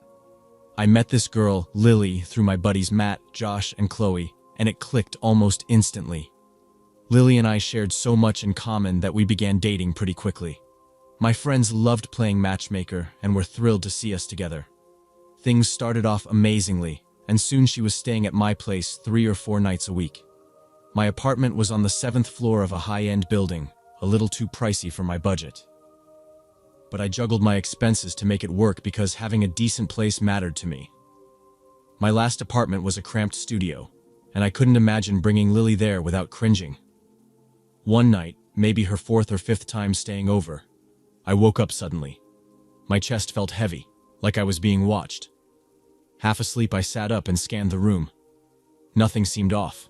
The streetlights barely lit the space through the curtains, but it was just us in the room. Lily was curled up, breathing softly next to me, completely unaware. I shook off the weird feeling, blaming it on a nightmare I couldn't recall. That's happened before, waking up feeling panicked without remembering why. A couple of weeks later, it happened again. This time, the second I opened my eyes, Lily's face was right there. Her eyes were wide, staring straight at me in a way that didn't feel right. My heart jumped into my throat. The soft moonlight hit her face just enough to make her expression eerie. For a moment, I couldn't even recognize her. "Lily?" I whispered, my voice shaky. She didn't respond. She leaned closer, her eyes never leaving mine. I didn't see her blink once. After what felt like forever but was probably just 10 or 15 seconds, I reached out, gently grabbed her shoulders, and guided her back to her side of the bed. She didn't resist, just laid down like nothing had happened. My heart was still pounding, but eventually I fell back asleep. The next morning, over scrambled eggs at the table, I brought it up. "Hey, last night I woke up, and you were staring at me." I tried to make my voice casual, like it wasn't weird at all. "Your eyes were wide open." Lily's reaction was immediate and defensive. "That didn't happen," she said, almost snapping. She didn't say she couldn't remember. It was more like she was absolutely sure it didn't occur. The way she shut it down felt strange, but I decided not to argue. At the time, I figured she must have been sleepwalking and felt embarrassed about it. People can be touchy about stuff like that, and it wasn't worth starting a fight. Still, the whole thing sat weird with me. I thought sleepwalkers usually had their eyes closed, but later that day, I Googled it and found out that wasn't always the case. That explanation helped me calm down, and I convinced myself it was just some harmless sleepwalking. For the next several weeks, nothing out of the ordinary happened. The relationship kept getting better. We went on a bunch of fun group outings with Matt, Josh, Chloe, and the rest of our friends. Things were moving fast, and we even started casually chatting about our future together. I thought everything was on track, but that changed on another quiet night at my apartment. It had been a regular evening. We cooked dinner, watched a movie, and climbed into bed around midnight. The kind of night that felt so normal you wouldn't think twice about it. Sometime in the early hours, I woke up again. That same crawling feeling of being watched clawing at my chest. My stomach sank as soon as I realized Lily wasn't lying next to me this time. Her side of the bed was empty, the blanket tossed aside. For a couple of seconds, I was too groggy to react, but then my eyes adjusted, and I saw her. She was standing at the foot of the bed, framed by the open door leading to the hallway. Her head was tilted slightly down, her long dark hair falling over her face like a curtain. But even in the dim light, I could see her eyes, wide open, staring straight at me. I blinked hard, trying to focus. That's when I noticed the glint in her hand. She was clutching one of my kitchen knives. A big one. "Lily, what are you doing?" My voice cracked as I forced the words out. She stood there, her body swaying ever so slightly, and then a slow, unsettling grin spread across her face. That was it for me. My chest felt like it was going to burst. I grabbed some clothes off the floor, threw them on as quickly as I could, and bolted. The only way out of the room was past her, but she didn't move a muscle. She just stood there, knife in hand, watching me leave like it was all perfectly normal. I spent the rest of the night in my car, parked a few blocks away. The next day, I called her to break up. My voice trembled as I told her it wasn't working out. She didn't even seem surprised, but she refused to admit anything happened. Instead, she turned it on me, accusing me of lying to get out of the relationship. The worst part? She spun the story to our mutual friends, and they all believed her. Suddenly, I was the bad guy who'd made up some wild tale to escape commitment. I cut ties with all of them and started fresh, making new friends and avoiding anyone who might drag me back into that circle. Years passed without hearing much about her. Then one day, I saw on Facebook that Lily had started dating Matt. I didn't dwell on it. Honestly, I was just relieved to have moved on. But a random trip to the grocery store changed everything. As I was scanning the aisles, I saw Chloe at the end of the frozen food section. At first, I was happy to see her. It had been so long. But when our eyes met, her face turned pale, like she'd seen something horrifying. I walked over, smiling, trying to show her there were no hard feelings. She barely moved, her posture stiff and uneasy. Figuring she might think I was angry, I gave her a hug to break the tension.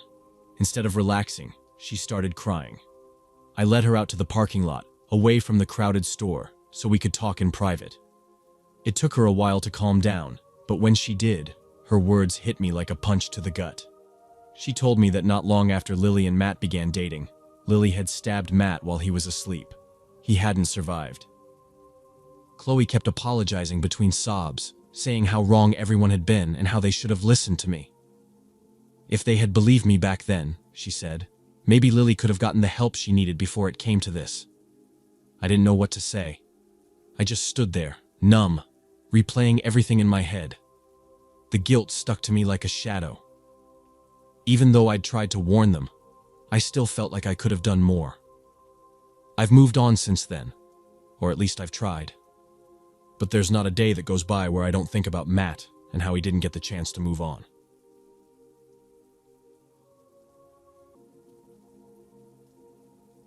When I was just 18, I found myself in a truly horrifying relationship.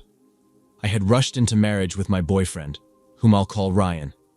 We'd been together for a few years, but Ryan was deeply unhinged. His obsession with blood, dark rituals, and notorious killers like Charles Manson terrified me. He used to joke, in the most chilling way, "If you ever leave me, people will be searching for redheads on the news, because I'll go full Ted Bundy on you." It wasn't until I finally left him that I realized how dangerous he really was. The night I told him it was over, he snapped. He slashed his forearm open and used his blood to scrawl my name on the walls and the bed sheets. I still had to stay there for a couple more days to gather my belongings, and every second felt like a ticking bomb. He would mutter things like, "If I can't have you, no one will, and maybe in another life, we'll work out." The most terrifying part? Sometimes I'd wake up to find him just standing there, looming over me. One night, I woke up to his voice. He was whispering, "If I can't have her, no one will." I kept my eyes barely open, just enough to see him, but not enough for him to notice. He stood by the bed, holding a large kitchen knife, dragging the blade lightly across his arm, while murmuring to himself. My heart was pounding so hard I thought he'd hear it. When he saw my eyes flutter open, he stopped talking. We locked eyes, and he began walking toward me. I was frozen with fear, but managed to choke out, "Please don't do this." He halted, staring at me with the knife still in his hand. After what felt like an eternity, he slowly backed away, heading toward the door. He stopped at the doorway, turned back, and just stood there, staring at me. The knife gleamed faintly in the dim light, and I genuinely thought those were my last moments. But after a while, he turned and went downstairs. I don't know how I managed to get through those final days, but I do know this: leaving him was the best decision I've ever made.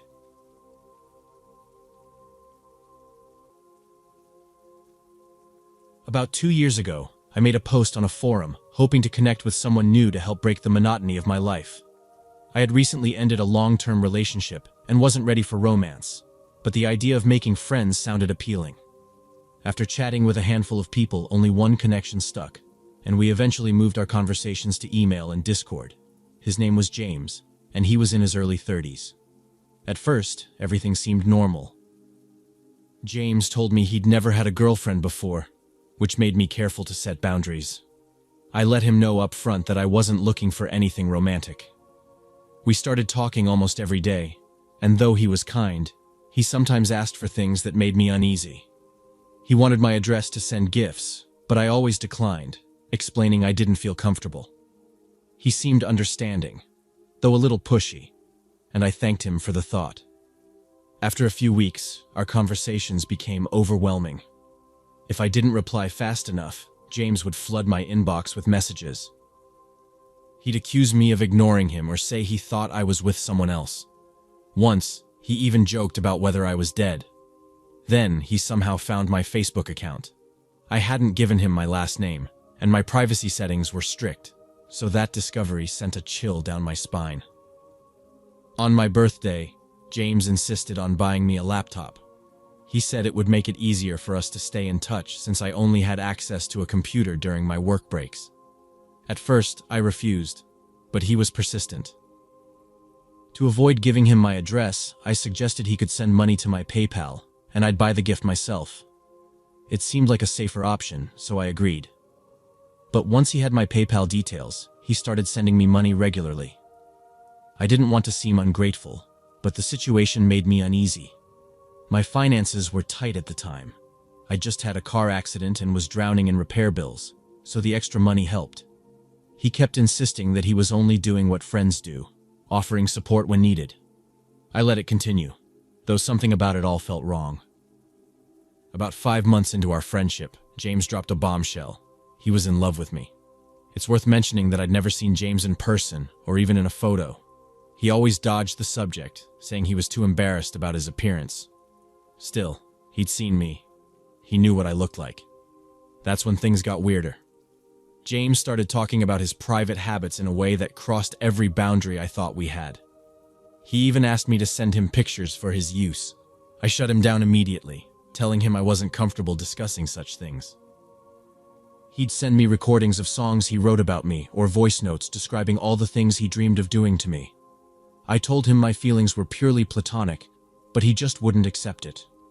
James became obsessed with knowing everything about my personal life. He demanded that I tell him right away if I started dating anyone else. I figured honesty was the best way to handle him, so I told him when I began seeing someone new. That's when everything spiraled. My inbox exploded with emails, long ones full of invasive graphic questions. Had I been intimate with this guy? When exactly did it happen? Did I think about James while it was happening? It was beyond uncomfortable. I tried to keep calm and politely refused to answer his intrusive questions, but James's tone quickly shifted. He got angry, accusing me of betrayal. I finally snapped and told him I didn't appreciate his behavior. That was the last message I sent him, and the last I heard from him, or so I thought. About a week later, I logged into my PayPal account and froze. James had opened over a dozen disputes, trying to reverse every payment he'd ever sent me. He claimed they were unauthorized, leaving my account overdrawn by nearly $3,000. I was devastated. I sat staring at the negative balance, tears streaming down my face, wondering how I'd ever climb out of this mess. Desperate, I started looking into personal loans to cover the debt. After everything he'd put me through, the emotional manipulation, the guilt trips, the relentless pressure, this felt like the final blow. But I wasn't about to let him win. I spent hours digging through our old emails, pulling every scrap of evidence I could find that proved those payments had been voluntary. Finally, I submitted my case to PayPal. To my immense relief, they sided with me. Every single dispute was resolved in my favor, and the debt was erased. I never heard from James again. That experience left scars, though, and it taught me a hard lesson about trusting strangers online. I got lucky, but I hope no one else ends up in the kind of nightmare James put me through. James, let's never meet again.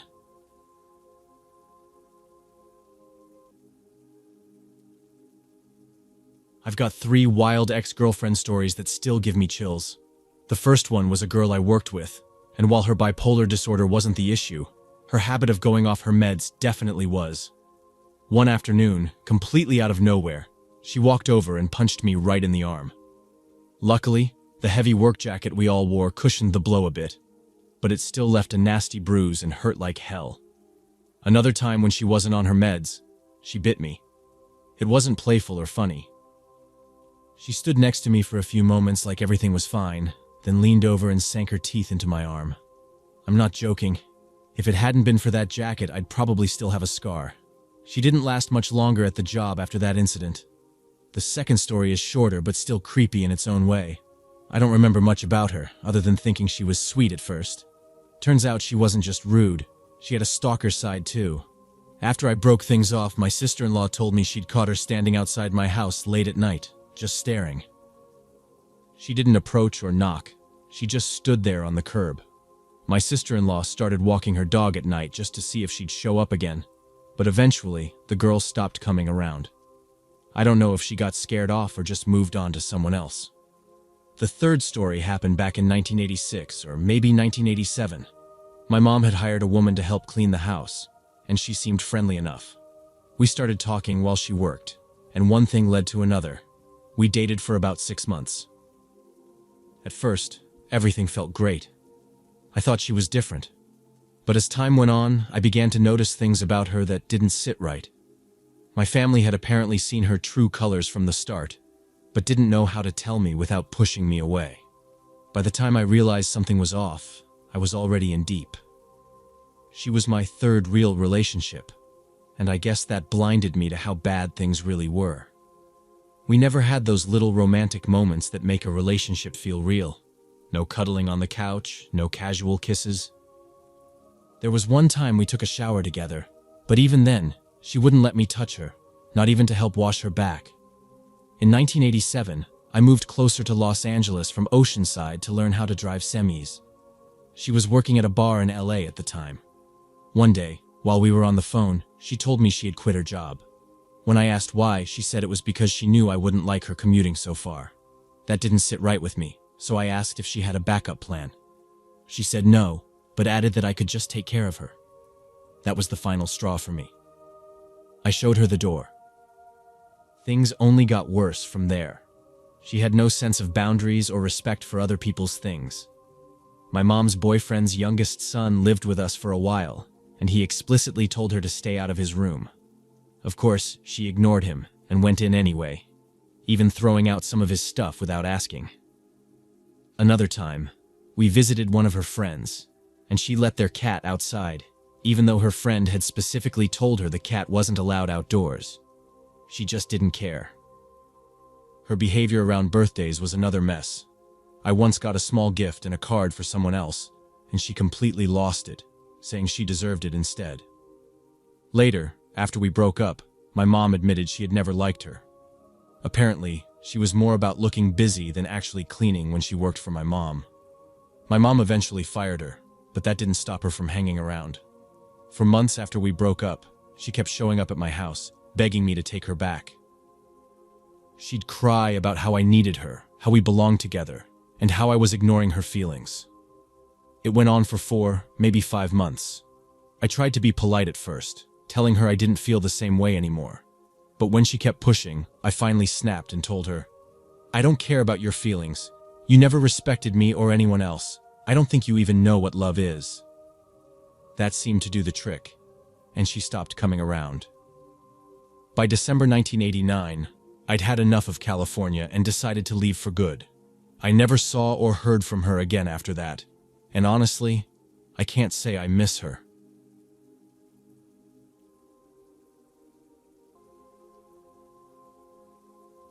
I've been holding on to this experience for 8 years before feeling safe enough to share it. Even now, my hands shake as I type this out. But I need to tell this story, both to help myself heal and to warn others about the dangers of looking for relationships online. Back in 2019, I was just 15 and honestly a complete mess. I was struggling with several mental health issues. I've managed to work through some of them, but others still stick around. The worst one was my depression. The loneliness felt crushing, like I was completely alone in the universe. Then I stumbled across this chat site, similar to Omegle. I can't recall its exact name anymore, but I created an account. You could message random people from any country. While most people I chatted with seemed genuine, there was this one person who completely changed my life, and not in a good way. It was right before Valentine's Day, when feeling extra lonely and pretty naive, I hopped on the app looking to make some friends. That's when I met Tommy. He said he was from Canada and claimed to be 17. We clicked instantly and moved our chat to Skype. He was super sweet and seemed to know exactly what to say to make me feel special. Even though I was young and inexperienced, something kept nagging at me. Despite how sincere he appeared, my gut kept sending warning signals. Like, he told me he loved me after just a few hours of talking. Now at 23, I realize how absolutely crazy and alarming that is. But being a lonely kid desperate for connection, I fell for it, though I couldn't completely shake off that uneasy feeling. The following day, we spent hours chatting about everyday stuff. His family life, what school was like, things we enjoyed. Then curiosity got the better of me. I decided to Google his name, and what I found made my blood run cold. When I saw the article, my whole world froze. He wasn't just some random guy, he was a predator. According to the news, he'd sexually abused a 14-year-old girl for several months until she became pregnant, then somehow managed to dodge prison time. I felt sick to my core. When I confronted him about it, he completely lost it. Started throwing horrible words at me, told me to end my life, then vanished offline. I was so shaken that I slammed my laptop closed and spent hours crying in my room. My mind was spinning. The guilt was overwhelming, not just because I'd trusted this creep, but thinking about what that poor girl went through made me feel physically ill. My heart broke for her. But the story doesn't stop there. Even though I never met him in person, the guilt kept eating at me. I decided to email the journalist who wrote the article, since they were working closely with the investigators on his case. Being in Mexico while he was in Canada, I wasn't sure if anything could be done, but I had to try. The reporter was incredibly kind. He assured me I'd done the right thing by speaking up to an adult. He shared what he legally could about the investigation and asked me several questions too, showing real concern since this guy was clearly dangerous. He explained that my information was helpful because it showed how the predator had moved from targeting victims in real life to hunting online. After that conversation, I never heard from the reporter again, and life slowly moved forward. But those few days have stayed burned into my memory. The guilt still haunts me sometimes, wondering if he's out there doing the same thing to other young girls. Yeah, I know I was stupid to trust him, but I've learned my lesson. I'm way more careful now about who I talk to online and what personal info I share. Here I am at 23, in a great relationship with someone wonderful, and my mental health is so much better than it used to be. But this experience, it's like a scar that never quite fades. Tommy, I hope our paths never cross again.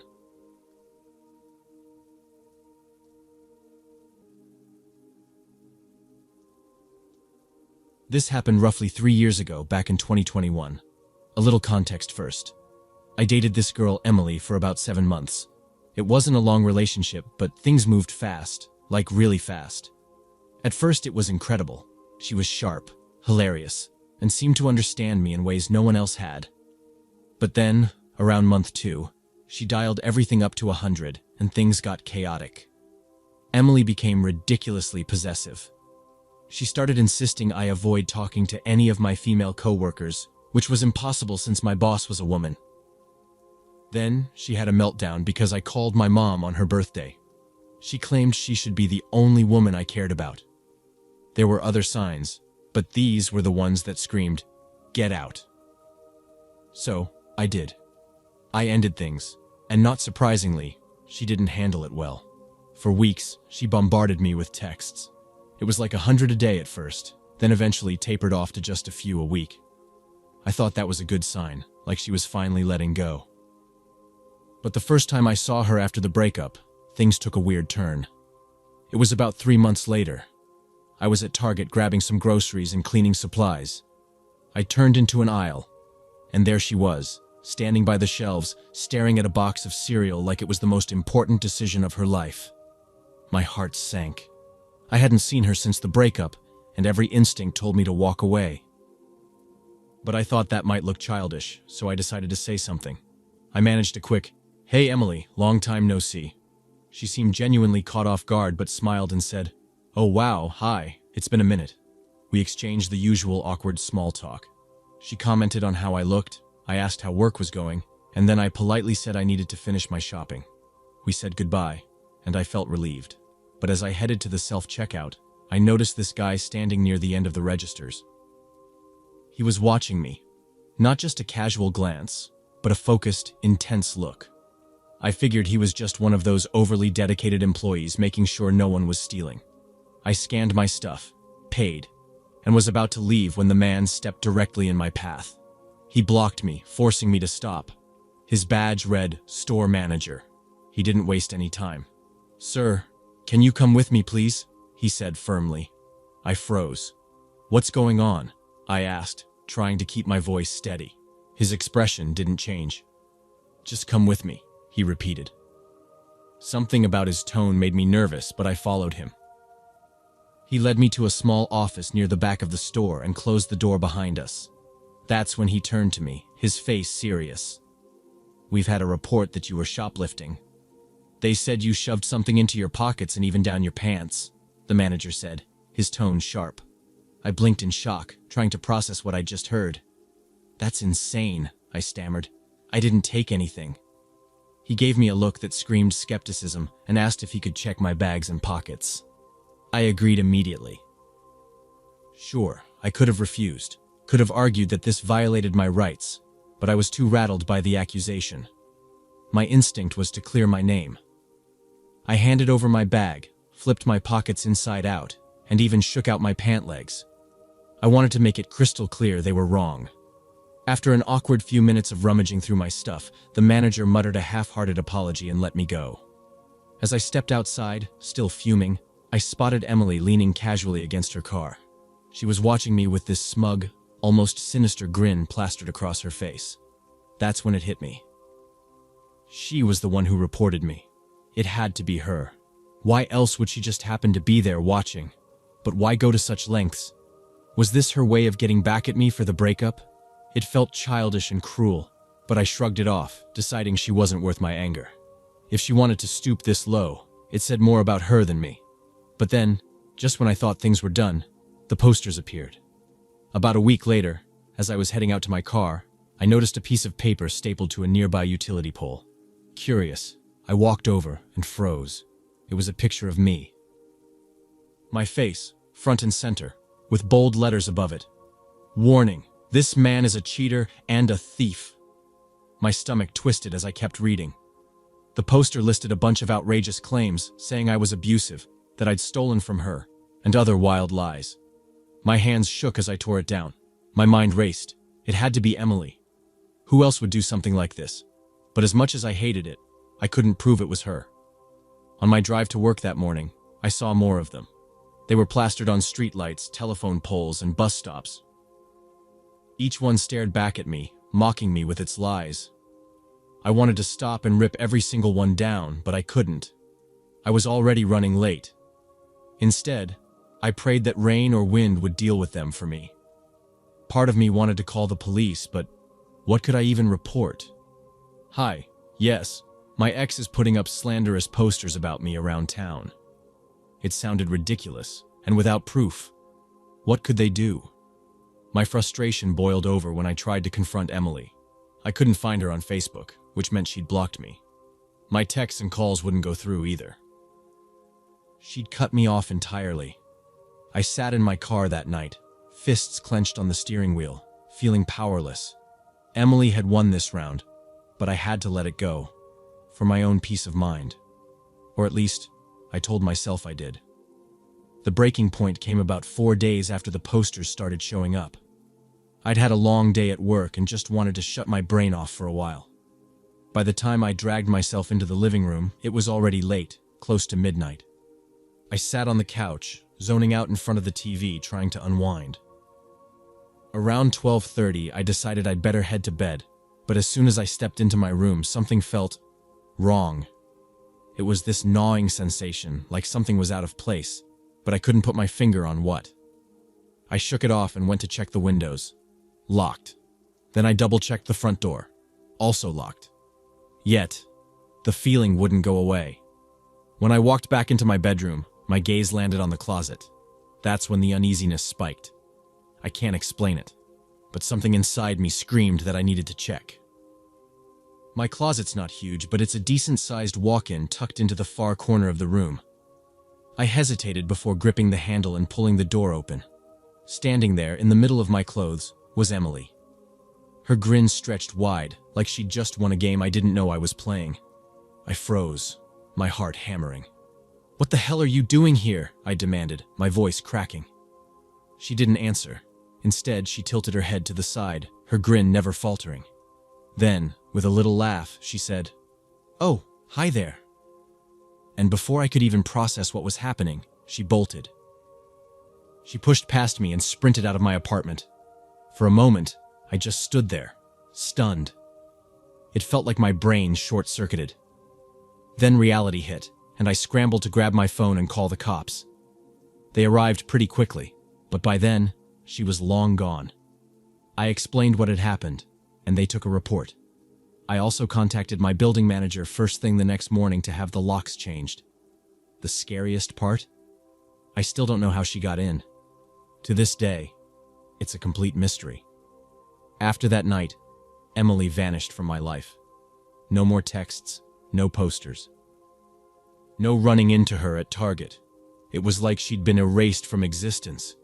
And while I was relieved, it left me with so many unanswered questions. What was she planning that night? Was she waiting for me to fall asleep? Was I in real danger? I'll never know. And honestly, I'm not sure I want to. It's been years now, and I've finally started to feel like myself again. The paranoia has mostly faded, though I still catch myself double-checking the locks more than I should. If there's one thing I've learned from this whole nightmare, it's to be a lot more careful about who I let into my life.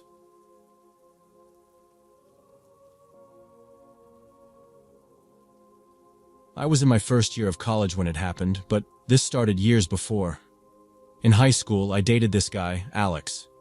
He was a year ahead of me, and we first met when I was a sophomore. Alex seemed like a decent guy at first. Funny, easy to talk to, and really into me. After about a month of hanging out, we started dating. I won't lie, things moved too fast. A few weeks in, Alex became possessive, always wanting to know where I was and who I was with. It was suffocating. By the time we hit 1 month together, I knew it wasn't going to work and broke things off. Alex didn't take it well. He acted crushed, which made me feel awful, but school ended for the summer, and I figured the distance would help us both move on. When the next year began, I tried to steer clear of him. He was a senior by then, so I assumed we wouldn't have to interact much. For a while, that worked. I barely saw him, and he didn't try to reach out. But midway through the year, Alex started stopping me in the hallways to talk. At first, it was casual stuff, like catching up. Then he began dropping hints about us getting back together. I told him no, hoping that would be the end of it. For a few weeks it was. Then, just before he graduated, Alex started texting me. His messages were intense, stuff like how he still loved me and how breaking up was the biggest mistake of my life. It was unsettling. I blocked his number and unfriended him on every app I could think of, hoping that would finally cut him off. It worked for a while. My senior year went by without much from Alex, though occasionally friends would mention that he had asked about me. He wanted to know if I was dating anyone, what I was up to. It annoyed me more than anything else. After graduation, I thought I was done with all of it. One afternoon that summer, I was sitting outside when a car rolled slowly down our street. The car stopped right in front of my house, and my stomach sank. It was Alex. I couldn't believe he'd actually shown up here. Without hesitating, I darted back inside and locked the door, hoping he'd realize I wanted nothing to do with him. I peeked out from behind the curtain and saw him sitting in his car, staring at my house.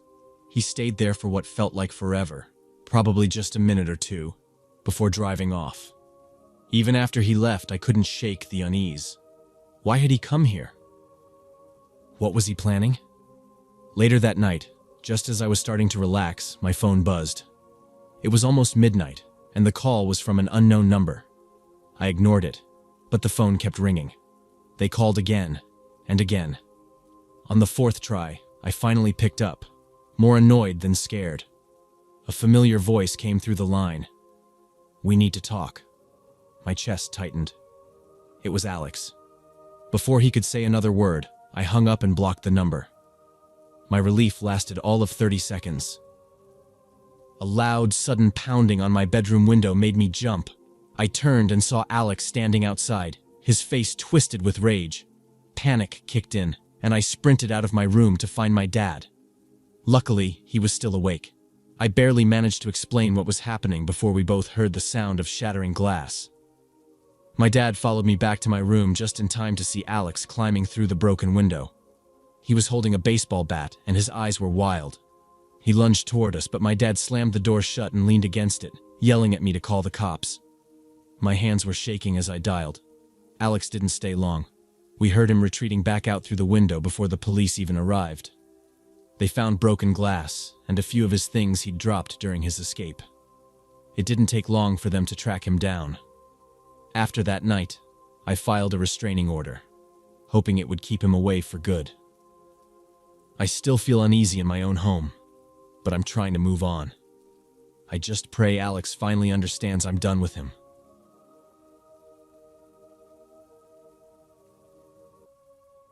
I was seeing this guy when I was 23, and we'd been together for nearly a year.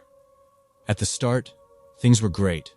We went out a lot, probably a little too much, but he was fun to be around. Before meeting him, I had just gotten out of a nasty breakup about 8 months earlier. His name was Logan, though everyone just called him Lo. He had been in a pretty tough spot himself. His last girlfriend had passed away before we met. We moved in together way sooner than we should have. He said he wanted to keep a few photos of his late girlfriend Erica around to remember her. Honestly, it didn't bother me at first. Erica's cousin, Savannah, started coming by the apartment here and there to visit Logan, but over time, her visits got more frequent. I didn't like her. She had this mean streak and always acted like she was trying to get him alone. It creeped me out. I mean, she was Erica's cousin. Why would she be so flirty with her dead cousin's ex? One night, we were all sitting in the living room when Logan's phone buzzed. He looked down at it, frowning, as he read the message. The cousin, who'd been hanging out just a few feet away, had apparently slipped off to the bathroom. A few minutes later, Logan's phone buzzed again, and I saw him glance at it with wide eyes. I leaned over, curious, and my stomach dropped. Savannah had sent him a picture, a really explicit one. She was still in our apartment, and I was right there next to him when she did it. I didn't know what kind of weird drama he, his dead ex, and her cousin had going on, but I wanted no part of it. That was my breaking point. I told both of them to get out. Logan ended up moving in with Savannah's grandmother because apparently Savannah was broke and couldn't even afford her own place. From what I heard, they both shacked up there like it was no big deal. For a while, Logan wouldn't leave me alone. He started showing up at my job, following me around, and begging me to take him back. I blocked him on every platform I could think of and ignored him whenever I saw him in public. Eventually, the harassment stopped, and life started to feel normal again. About 2 months later, I was watching the local news when I saw a story that made my blood run cold. Logan and Savannah had broken into an elderly couple's house. They tied the poor people to their chairs with duct tape, stole everything they could grab, and then forced the couple at gunpoint to drive them to the bank to withdraw cash. Thankfully, they were caught and thrown in jail. I hoped that would be the end of it, but of course, it wasn't. Fast forward a year or so. I was working as a manager at a barbecue place near my new apartment. One afternoon, I heard a voice in the drive-thru that sounded vaguely familiar. When I walked over to the window to hand the customer their food, I nearly froze. It was Logan, grinning like he had no care in the world. My heart felt like it was about to pound out of my chest. A few days later, the calls to my job started coming in. Blocked numbers, creepy messages. That was the last straw. I quit and started my own small business, figuring I'd rather take a chance on myself than deal with him again. Now, years later, I'm happily married to someone who treats me right.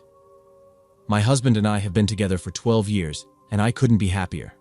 But to this day, I steer clear of anyone named Logan, or Savannah for that matter. It's not worth the risk. Not worth.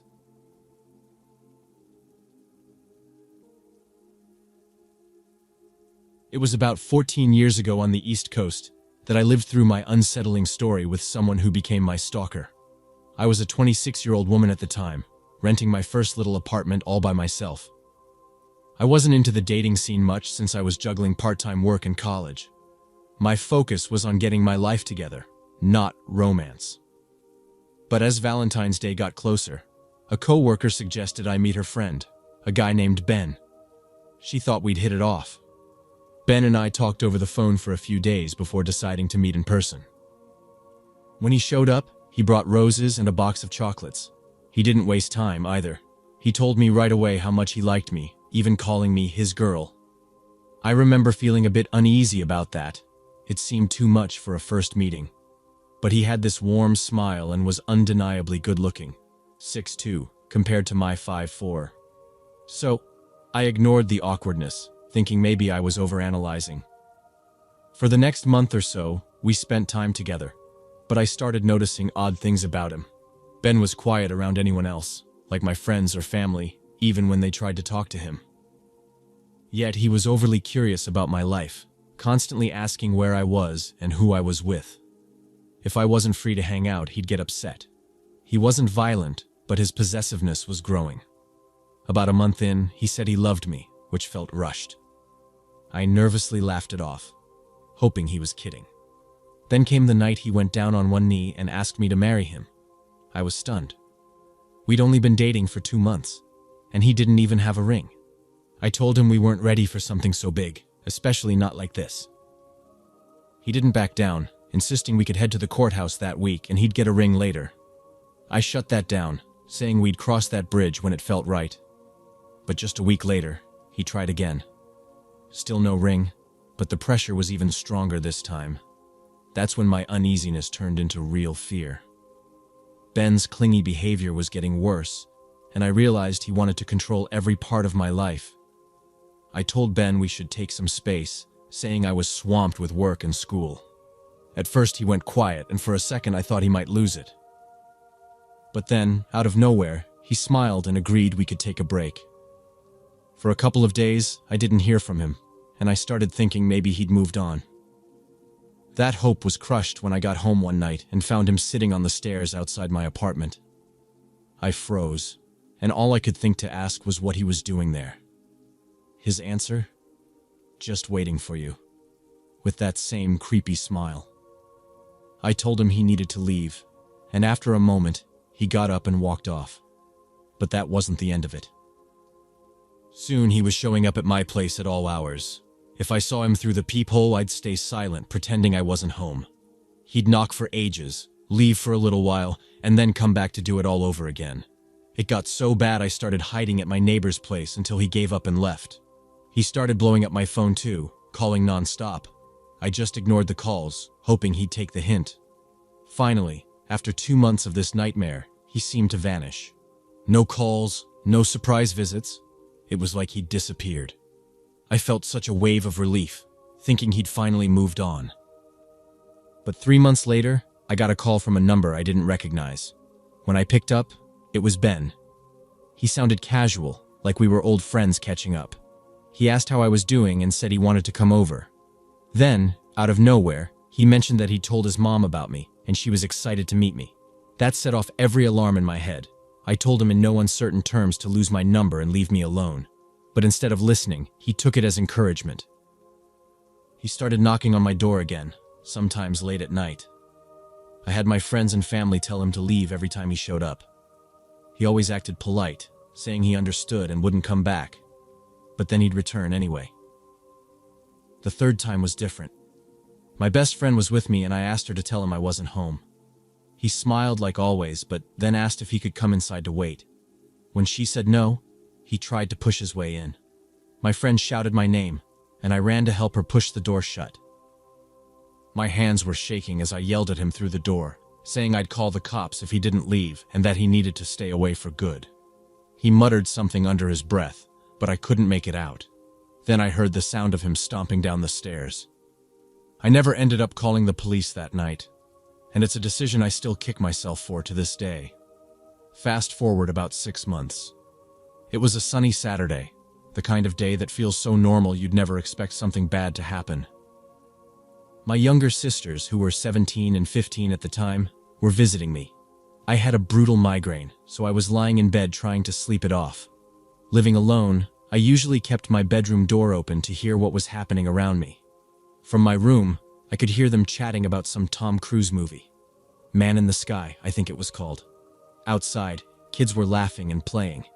It was all so ordinary. I took a few more painkillers and managed to drift off for a bit, but not for long. A loud bang jolted me awake. My first thought was that maybe a kid had thrown a ball or something against my door, but then I heard it again, and my sister yelled, "What the hell was that?" Before I could fully get out of bed, there was another bang, louder this time. Then came the screaming, and then, cutting through the chaos, I heard a man's voice yelling, "Get the fuck up!" I froze. My heart was pounding so fast it felt like it might burst. I didn't know what was happening, and it terrified me. In that moment, I made a choice that might sound selfish, but I swear it was panic-driven. I shut my bedroom door as quietly as I could, shoved my dresser in front of it, and crouched on the floor while dialing 911. I thought, if he doesn't know I'm here, maybe I can get help before it's too late. I whispered into the phone, telling the operator that someone had broken into my apartment, that he was threatening my sisters, and that the police needed to get there now. She asked me all these questions about the intruder, how many there were, what they looked like, but I couldn't answer. I hadn't even seen him. All I could do was beg them to hurry. As I talked to the operator, I heard his voice again, this time clearer. He was shouting, "Where's your sister? She doesn't understand what I've done for her. I love her." My blood ran cold. Then came more screaming from my sisters, followed by a shout, "She's in the room!" My heart nearly stopped. I don't know why they told him where I was. Maybe they were too scared to think straight, or maybe they were furious I wasn't helping. But the next thing I knew, my door shook violently. He was kicking it hard. Each impact sent shockwaves through the room, and I swear I could feel myself sliding a little on the floor. The man stopped slamming into my door and shouted, "Open this door right now, or I'll kill everyone!" My whole body was shaking as I sobbed into the phone, pleading with the 911 operator to tell me where the police were. The entire ordeal couldn't have been more than 5 minutes, but in that moment, it felt like hours dragging by. Every second stretched on, filling me with more terror. Then suddenly, everything went quiet. I think he must have heard me talking to the operator because, without warning, he bolted out of the apartment. I didn't move an inch until one of my sisters knocked softly on my door and said it was safe to come out. When I finally opened it, my face streaked with tears, I asked them who he was. Their answer floored me. It was Ben. I couldn't wrap my head around it. In the middle of the afternoon, Ben had stormed into my apartment with a sawed-off shotgun, threatening to kill us all. A man I'd once trusted, however briefly, had come terrifyingly close to turning my life upside down forever. The police caught him about a week later, but what I learned during that time made everything even more chilling. Through the police report, I found out that Ben had another run-in with the law just a few weeks before the incident at my place. Apparently, the police had been called to his apartment because someone reported hearing shotgun blasts. When they showed up, they found Ben outside, casually holding the weapon. When they asked what the hell was going on, he told them a bizarre story.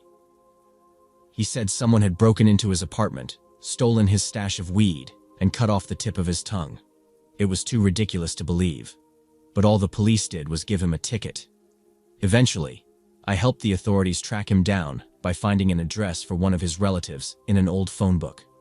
They caught him on his way to that house, and he confessed everything on the spot. But when it came time to go to court, he pleaded not guilty. In the end, he took a plea deal and only served 5 years. That's it.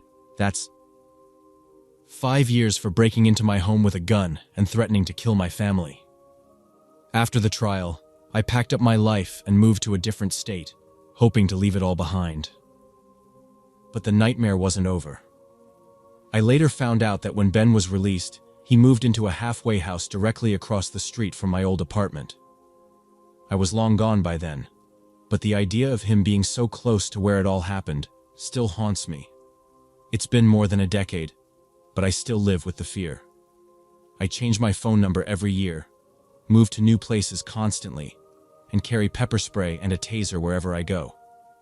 Before bed, I double-check every lock, wedge a chair under the doorknob, and pray I'll never hear that sound again. Someone trying to kick down my door.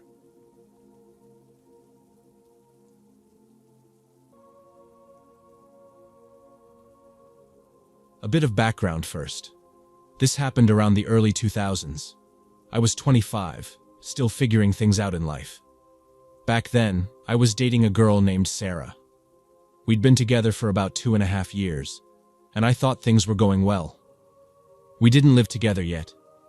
She stayed with her parents in a small town a couple of hours away, which made our time together a bit complicated.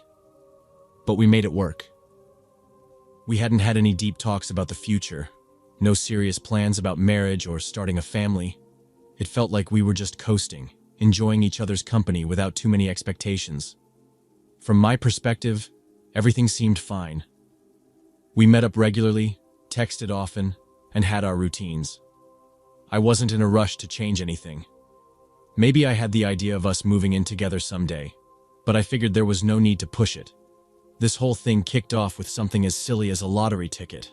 I'd stopped at a rundown gas station on my way home from work to grab some snacks and gas. On a whim, I picked up a few scratch-offs. I wasn't expecting much. Those things never really pay off. But when I scratched the second ticket, I saw that I'd won $300. It wasn't life-changing, but it was the most I'd ever gotten from a lottery, so I felt pretty lucky. My first thought was to surprise Sarah with a nice date night. We usually kept things low-key, but I figured I could treat her to a fancy dinner and maybe a movie. The next day, I called her up and we chatted about plans. I told her about my lucky win, and she laughed, calling it a sign from the universe.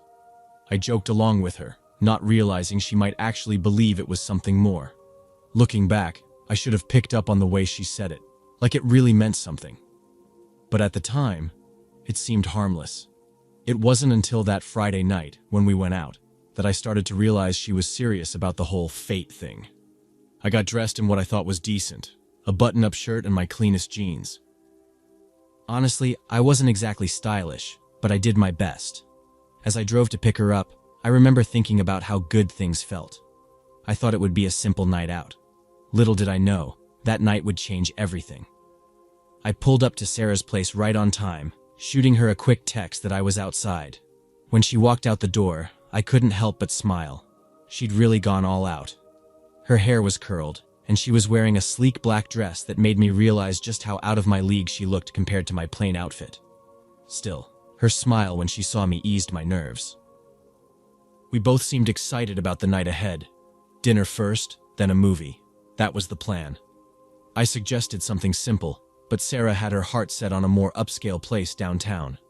"Come on, you've got that lottery money burning a hole in your pocket," she teased. I laughed it off, agreeing without much thought. It wasn't like I had plans for that cash anyway. The night was supposed to be special, and if a nice dinner made her happy, that was all I needed. We got to the restaurant, and I tried my best to act like a proper gentleman. I rushed around to open her door, linking my arm with hers as we strolled inside. For a moment, it felt like we were playing pretend, like we were that picture-perfect couple with money to burn. It felt good, though. I didn't mind the act if it meant seeing her smile like that. Inside, the vibe was cozy but definitely fancy. Soft music played in the background, and the waitstaff wore pressed uniforms. Sarah ordered wine, which surprised me since she rarely drank. But she clinked her glass to mine with a grin, saying something about celebrating the night. I didn't think much of it at the time. We chatted over dinner, laughing about little things and reminiscing about funny moments we'd shared. When the check finally came, I decided to keep up the playful act. I grabbed it with an exaggerated flourish and said, "Don't worry, my dear. This one's on me." She chuckled, shaking her head at my silly antics, and I handed the bill back with the cash from my winnings, telling the waiter to keep the change. The night still felt light, fun, and carefree. I suggested we get going to catch the next movie, but as I stood up, Sarah reached out and took my hand. Her grip was gentle, but there was something deliberate about it. I glanced down at her fingers holding mine, then back up at her face. She was staring at me with an expectant smile, like she was waiting for something. I sat back down slowly, tilting my head in confusion. "Everything okay?" I asked. Her smile didn't fade right away, but something about her expression shifted. There was a flicker of disappointment before she finally spoke. "Aren't you forgetting something?" she asked, her voice quiet but firm. I blinked, caught off guard. Forgetting what? I looked around, thinking maybe I'd left my jacket on the chair or dropped something on the floor. I even patted my pocket to make sure my wallet was still there. "No, I've got everything," I said, chuckling nervously. Her face changed completely. The warmth disappeared, replaced by this cold, distant look. Her eyes narrowed and her lips pressed into a tight line. It wasn't just disappointment. It was deeper, darker, like I'd committed some unforgivable sin. I had no idea what I'd done wrong, but judging by the look on her face, it was bad. "Sarah, seriously, what's going on?" I asked, trying to keep my tone light. But she didn't answer. Instead, she stood up so fast that her chair scraped loudly against the floor, drawing a few stares from nearby tables. Without a word, she turned and stormed out of the restaurant, her heels clicking sharply with each step. I sat there for a moment, stunned. I felt everyone's eyes on me, judging me, wondering what I'd done to make her leave like that. I grabbed my coat and hurried after her, still completely clueless about what just happened. Outside, she was pacing back and forth near the parking lot, arms crossed tight over her chest. Her back was to me, but I could tell from the way her shoulders moved that she was breathing hard, like she was trying to calm herself down. "Hey," I said softly as I approached. "Sarah, can you please tell me what's going on?" She spun around to face me, her eyes blazing with anger. "Are you seriously this dense?" she snapped. "You really don't know what I'm talking about?" I threw my hands up in frustration. "No, I don't have a clue. What did I forget? What did I do?" For a moment, she just stared at me, like she couldn't believe I was that oblivious. Then, without another word, she turned away again, shaking her head as if I wasn't worth the effort of explaining. I stood there, feeling completely lost. As soon as Sarah got to the car, she yanked the door open and shouted, "Take me home, now!" I blinked in confusion. "Wait, what about the movie?" She shot me a glare so sharp it could have cut glass. "Screw the movie. Just drive." There was venom in her voice, and it caught me off guard. Sarah wasn't usually like this. I didn't know what to say, so I just nodded and slid into the driver's seat. The air inside the car felt heavy, like something was about to snap. The moment I pulled out of the parking lot, she unleashed on me. Her voice, which had been soft and sweet during dinner, was now filled with rage. "You manipulative bastard! You've been lying to me this whole time!" she screamed. I tightened my grip on the steering wheel. "What the hell are you talking about?" "You know exactly what I'm talking about," she hissed. Her face was twisted in anger, tears streaming down her cheeks. "You didn't propose to me tonight like you were supposed to." My heart skipped a beat. I stared at the road ahead, my jaw clenched. "What?" "You said it was fate. You said the universe wanted us to be together. I thought you were finally going to ask me to marry you." Her voice cracked with frustration, and she slammed her fists against the dashboard. "And then you didn't. You humiliated me." I couldn't believe what I was hearing. "Sarah, that comment about the universe was a joke. I won some money on a lottery ticket and I wanted to take you out. That's it. I never said anything about proposing." "You're lying," she screamed, her voice shaking with fury. "We've been together for over 2 years. We're supposed to be getting married. Why don't you want to marry me? I opened my mouth to respond, but I hesitated for just a second too long. And in that split second, everything went to hell. Before I even realized what she was doing, Sarah reached into her bag, pulled out a small canister, and sprayed me directly in the face with pepper spray. The burning hit instantly. My eyes felt like they were on fire and my throat closed up. I slammed on the brakes, but my foot slipped off the pedal as I struggled to keep control of the car. What the hell, Sarah? Are you crazy? The car swerved as I tried to steer blindly, the world a blur of stinging tears. I could barely breathe, and panic gripped me hard. We were going about 40 miles per hour down a narrow road, and I couldn't see a thing. Meanwhile, Sarah was coughing and gagging beside me. She hadn't thought things through. The windows were up, so the spray filled the car. We were both choking on it. Even through her own gasps, she kept screaming at me, "This is all your fault! You ruined everything!" I managed to hit the brakes hard enough to slow down, but we weren't out of danger. The car veered off the road and slammed into a streetlight. The impact jolted us both forward, but thankfully I hadn't been going fast enough to trigger the airbags. As soon as we came to a stop, I threw the door open and stumbled out, gasping for air. My eyes burned like hell, and I rubbed them with my sleeves, trying to clear the tears that wouldn't stop streaming. Sarah got out on her side too, coughing and wheezing. Even though she'd been hit with the pepper spray just like me, she didn't stop yelling. "You ruined my life. I hate you. You're the worst thing that ever happened to me." I leaned against the hood of my car, trying to catch my breath and make sense of what had just happened. My vision was blurry, and my heart was racing. I was still in shock from the whole ordeal. And then I saw it.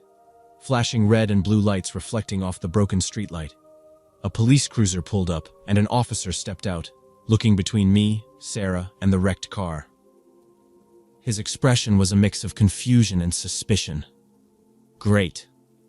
Just what I needed. I tried to wipe my eyes and stand up straight, but I must have looked like a mess.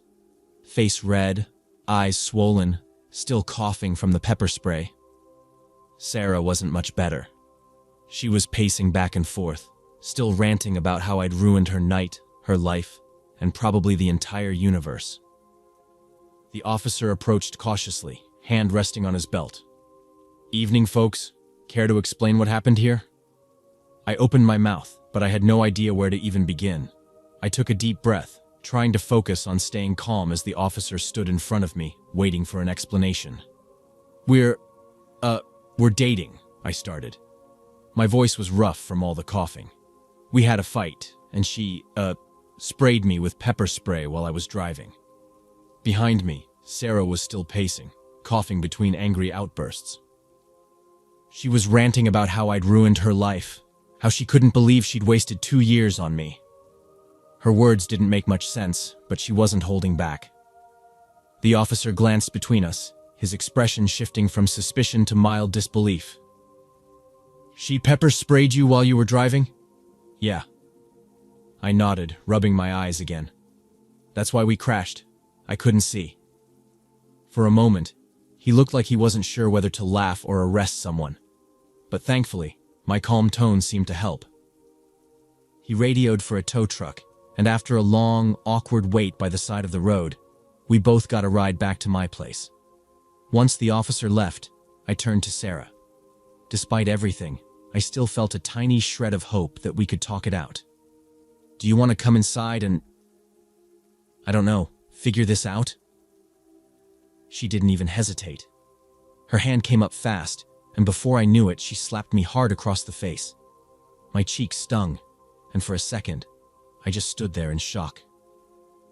"I wish you had died in that crash," she spat, her voice trembling with rage. Then she spun on her heel and started walking down the street. I stood there, watching her retreating figure, my mind spinning. The right thing to do would have been to stop her. It was a long walk, at least a few miles, and it was late. But honestly, I was done. I couldn't bring myself to care anymore. "Have a nice life, Sarah," I muttered before heading inside. I locked the door, took a long shower to scrub off the day's madness, and crashed into bed, hoping I'd wake up to a saner world. But that wasn't the end of it. The next morning, I was ripped from sleep by loud banging on my front door. Groaning, I dragged myself up and opened it to find Sarah's dad standing there, his face red with fury.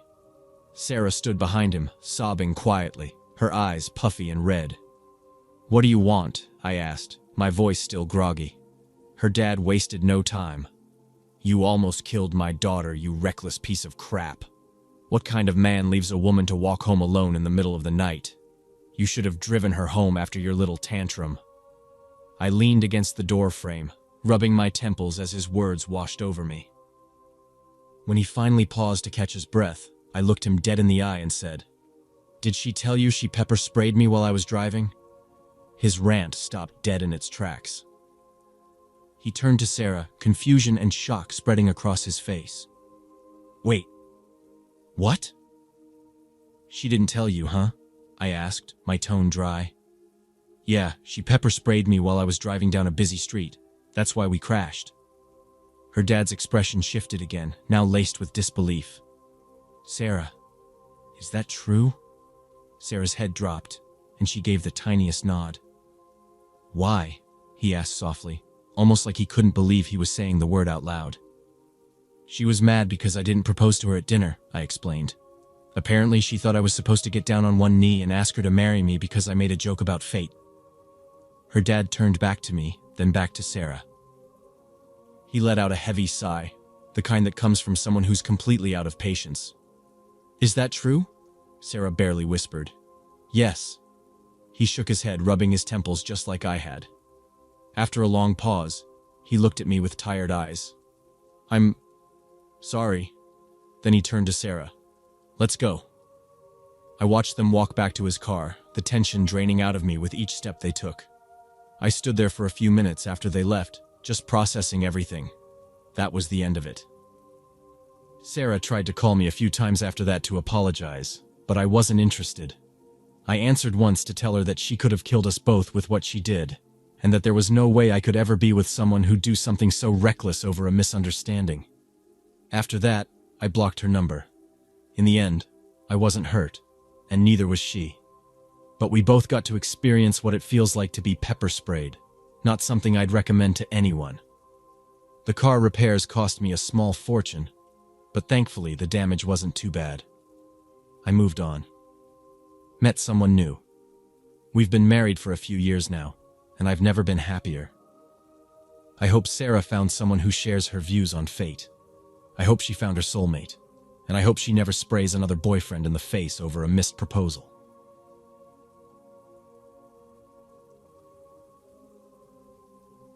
My mom used to date this guy named Will when my older sister and I were little. I must have been about 4, and my sister was maybe 10 at the time. They'd been together for a couple of years before she found out he was using hard drugs. That was the end for her. She broke it off. But Will didn't handle the breakup well. He started stalking her, which brings me to this story. At first, it wasn't too alarming. My mom would run into him around town a lot, or he'd call her constantly, begging her to take him back. Every time she refused, pointing out that he wasn't clean yet. This just made him angrier, and things escalated. He began threatening her. My mom got scared, especially since it was just the 3 of us living in a small apartment. That's when she decided I should stay with my dad more often, even though his drinking made her uneasy. She and my sister moved in with my grandparents for a while. Will figured out where she was staying pretty fast. Within a couple of days, my mom woke up to find her car windshield smashed, with a rock sitting on the driver's seat. We couldn't prove it was him, but who else could it have been? After that, things seemed to quiet down for a while. Nothing happened for weeks, and my mom felt it was safe enough to move back to our apartment with my sister. For months, everything was normal again. Eventually, I went back to living with my mom full-time, although I'd still visit my dad now and then. One weekend, I stayed with him, and my sister asked my mom if they could spend the night at our grandparents' house. At first, Mom said no, but my sister kept begging until she gave in. They packed up and went over. That night, while they were there, my mom's phone rang. The caller ID showed her own number. She knew right away. It was Will. He was in the apartment. She called the police immediately, and they showed up almost instantly since they already had a file on him. When the cops arrived at the apartment, everything was dark. They flipped the lights on and spotted him, sitting in a chair with his back to the door. He must have thought it was my mom and sister returning because he stood up, giving the officers a clear view of the knife he was holding. That was enough. They arrested him on the spot while a few others stayed behind to check the place out. They quickly found how he had gotten inside, a shattered first-floor window. The bedroom was even worse. There was alcohol poured all over the bed, and glass was scattered everywhere. But what sent a shiver down everyone's spine was the lighter placed carefully on the nightstand. It didn't take a genius to figure out what he had planned. For a while, though, things seemed calm. Will was locked up, and we started trying to get back to normal. One night, while he was still in jail, my mom came to pick me up from my dad's place. She got me from inside, carried me out to the car, and buckled me into my car seat in the back. As she walked around to the driver's side, something caught her eye. There was a man sitting in the passenger seat. She froze, cursed under her breath, and then bolted back toward me. But by the time she got there, the guy had already jumped out and run off.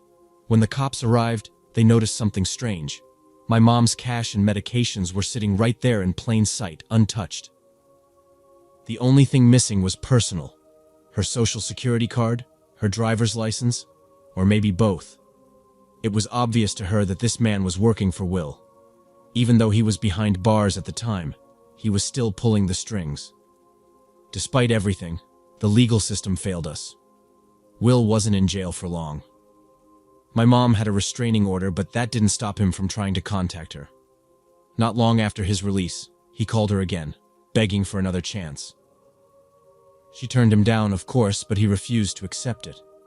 In a last-ditch effort to manipulate her, Will decided to stage an injury. He believed that if he hurt himself, my mom would feel sorry for him and come back. He shot himself in the leg, aiming to do just enough to grab her attention without serious harm. But he was an idiot and didn't realize he'd hit a major artery. He bled out before anyone could help him. I didn't learn about any of this until I was 12 years old. Even now, I can't shake the thought of what might have happened if my sister hadn't insisted on staying with my grandparents that one night. It's terrifying how close we came to a completely different ending.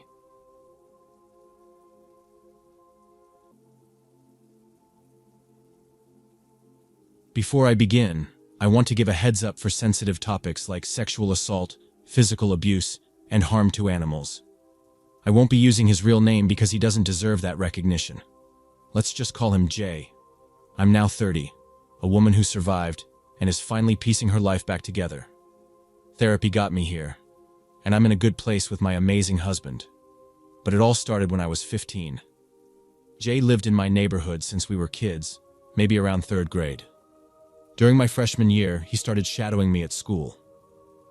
He was a sophomore, just a year older, and I'd known him for so long that I never saw this coming. Growing up, I was always the awkward girl, the one guys saw as just a friend. If they spoke to me at all, it was to ask if I could set them up with one of my prettier friends. I wasn't into makeup or trendy clothes back then. Books and solitude were more my thing. So, when Jay suddenly showed up everywhere, it didn't click right away. We liked the same bands and TV shows. Or at least that's what he claimed. Thinking back, he probably just echoed whatever I said. He was always pretending to be this easygoing best friend type. One day he handed me a letter where he poured out his heart, saying he loved me and couldn't hide it anymore. I tried to let him down gently because I didn't feel the same way, but I missed the friendship we had. And that was my biggest mistake. I gave him a shot. At first, he was all charm, acting like the perfect boyfriend. He'd walk for miles to see me, spend hours just holding me, saying I was the one. There were love letters, poems, and stories, pages and pages of them. He didn't push me into anything I wasn't ready for, which made me trust him even more. I'd never had a guy like me that way before, so I was naive. For 8 months, everything felt like a dream, except for one thing. His jealousy. It crept in slowly, like a shadow. Jay eventually got kicked out of school, but he never told me why. I found out later that he'd threatened someone. That's when the jealousy got worse. If I wasn't home by a certain time, he'd lose it. He had my schedule memorized to the second, how long it took to leave class, get to my mom's car, and reach the front door. My phone would ring the moment I walked in. If I missed his call, he'd accuse me of cheating. I was so hooked on the version of him from those first months that I kept chasing it, hoping he'd change back. Neither of our parents seemed to notice or care. Our parents were either too busy with their own lives or just didn't care enough to step in. That's how I ended up moving in with him. The first time he got physical was about a year into the relationship. He didn't hit me, at least not outright. Instead, he yanked me off the couch so hard that my head smacked against the floor. I convinced myself it didn't count as violence because, well, he hadn't technically hit me. That was enough of an excuse for me to go back. But it didn't stop there. What started as once a month became every couple of weeks, then every week, and eventually every single day. He'd attack me out of nowhere. I'd be walking through the house, and suddenly, he'd punch me from behind. Or I'd be lying on the bed and he'd kick me in the side or the head, anywhere he felt like. I remember one time I tried to escape into another room. That made him furious. He grabbed me by the throat, lifted me off the ground, and then slammed me down. When I tried to leave, he made it clear. If I ever tried to leave for good, he'd kill me. He controlled every part of my life. He forced himself on me constantly, always followed by insults and laughter as I cried in pain. "You're pathetic," he'd say. "Get over it." Each time, it felt like he found new ways to be more cruel than before. One day, during an argument over the phone, he told me he'd kill himself if I hung up. He said stuff like that almost every day, so I didn't take it seriously. This time, though, I hung up. The next day, he called to tell me he'd been rushed to the hospital and had his wrists stapled together. I went to see him in the psych ward, even though I didn't want to. When I walked in, he leaned back in his chair, opened his arms like he was expecting a hug, and smiled. It was a smug, knowing smile. "Got you," his expression said, and he was right. That guilt chained me to him for another 3 years. The worst thing he ever did was to my kitten. She was only 10 weeks old. He picked her up and slammed her onto the floor as hard as he could. I was staying at his place most of the time by then, so there was nothing I could do to protect her. His excuse? I'd made him mad by hanging up during a fight. He called me every disgusting name in the book and said it was my fault because I'd pushed him to it. Then he had the audacity to claim he didn't even remember doing it. And somehow, he still managed to manipulate me into staying. Even at school, I wasn't free. He made me wear baggy clothes, oversized shirts, pants, and Vans to hide my body. To make sure I didn't change after leaving the house, he had his friend meet me at school twice a day, once in the morning and once before I left. Every time I tried to escape, he found a way to pull me back. If I locked him out of my life, he'd break into my house, determined to keep me under his control. The cops came so many times, but I never dared to step outside. I knew if I did, the consequences would be brutal. Somehow he always managed to charm his way out of trouble. They'd leave laughing, like they hadn't just walked past my bruises and broken skin. But after enough visits, they started to see through him. The day he tried to break into my house, they warned me. I was 18 then. They said this wasn't just abuse anymore. If I didn't leave soon, he'd kill me. That's when things got darker. He started locking me in rooms for hours, choking me until I thought I'd pass out. One night, he held me down and tried to gouge my eye out. I'll never forget the feeling of his nails digging into my skin. I got lucky. All I walked away with was a deep scar, a nasty black eye, and the sight in both eyes still intact. But it felt like every day he was testing how far he could push before I'd finally break. The day I finally snapped, he hit me harder than usual, and something inside me just woke up. I wasn't going to take it anymore. I fought back like my life depended on it. My friend was on the phone the whole time, begging him to stop as she raced over to get me. He didn't stop. I felt myself start to black out. Then somehow, a final surge of energy flooded through me, and I swung. My fist connected with his face, near his eye. The sound it made was sickening, but I didn't stop to care. His eye swelled instantly, blood pouring down his face. He stumbled, and I ran. I called the cops finally. When they arrived, they saw his face and noticed the marks on me. Apparently, if both people have visible injuries, both get arrested. So, there we were, side by side, on the way to jail. My charges were dropped when he refused to testify about what I'd done to his eye. I played along, acted sweet, and kept him calm until the court date passed. By then, I was 19, and I was done. I packed up my life, moved far away, changed my number, and cut off every person who knew him. I avoided any place he might go and never looked back. Freedom tasted strange at first, but it was real. The last I heard, he'd fallen hard. He was hooked on meth, dealing drugs, and living in squalor. I found out he'd gotten a very young girl pregnant and ended up in jail for beating her while she held their baby. 13 years have passed, but he still tries to find me online. He makes fake profiles, sends messages, anything to pull me back into his web. But he can't. I've built a life now, a loving husband, a beautiful baby, and peace I never thought I'd have. Even if I were alone, the thought of him makes me physically sick. No, Jay. Not after what you did. You deserve nothing but the hell you made for yourself.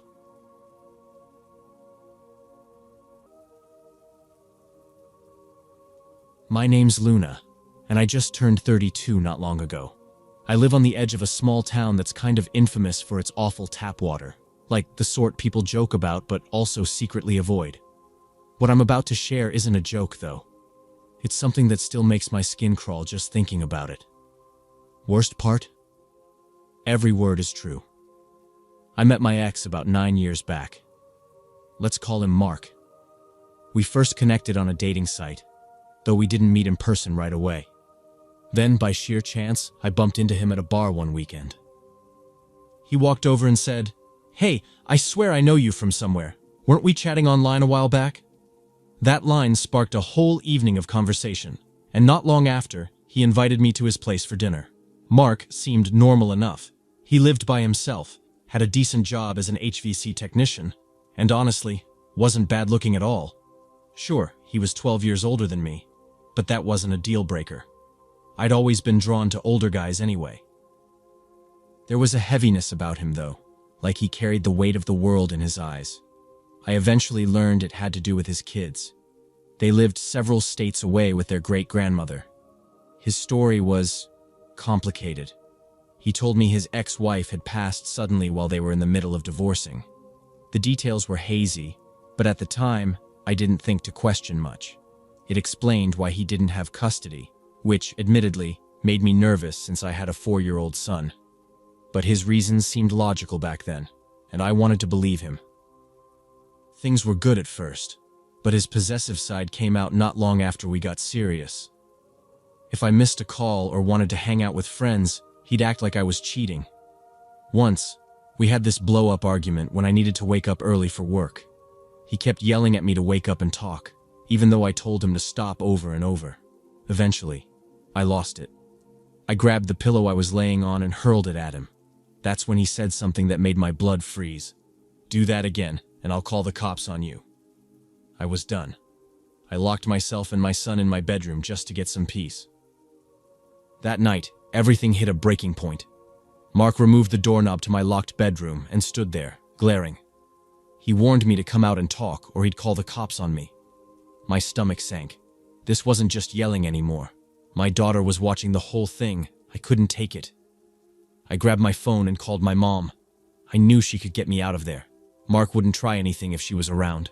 When my mom arrived, I barely managed to get my daughter out to the porch before Mark grabbed me by the arm. He yanked me back into the house, slamming the door shut. My mom was outside pounding on the door, yelling at him to let me go. He started crying, begging me not to leave. It felt so unhinged, like he'd completely lost touch with reality. My mom kept shouting, threatening to call the police. Finally, he unlocked the door and let me go. That was the last straw. I wasn't going to let him keep me or my daughter in that nightmare any longer. The very next day, I called in backup. My dad, brother, sister, and a couple of cousins. We packed everything I owned into a storage unit in record time. Even with my dad, who's not the kind of guy you'd want to mess with, standing right there, Mark still tried to stop me. He kept pleading, saying we could fix things. My dad cut him off with a warning so cold it made me shiver. Don't talk to her. Don't even look at her. For once, Mark shut up. After I left, the text messages started. At first, they were constant and desperate. "Luna, I love you more than anything," he'd write, trying to pull me back. Then, they'd turn nasty out of nowhere. "You're nothing but a dirty slut. Bet you're screwing someone else already." Right after that, another message would come through. "No one could ever replace you. You're the best I've ever had." The whiplash from his words was unreal. Then, he escalated. He threatened to post intimate photos I'd shared with him if I didn't respond. It was like he was cycling through emotions, desperate to find something that would make me cave. A few days later, he started dragging my family into it.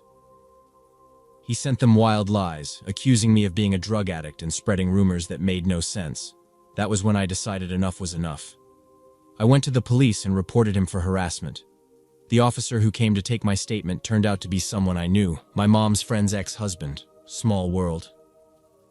He called Mark directly, trying to put an end to it. "Is this Mark?" the officer asked. "Yeah, who the hell's asking?"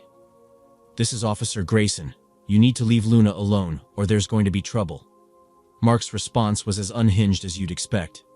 "This is a prank call. You're not a cop. Go to hell." Then he hung up. The officer told me to get in his car so we could drive to Mark's place. It wasn't far, just a couple blocks down. As we pulled up, Mark was about to get into his car.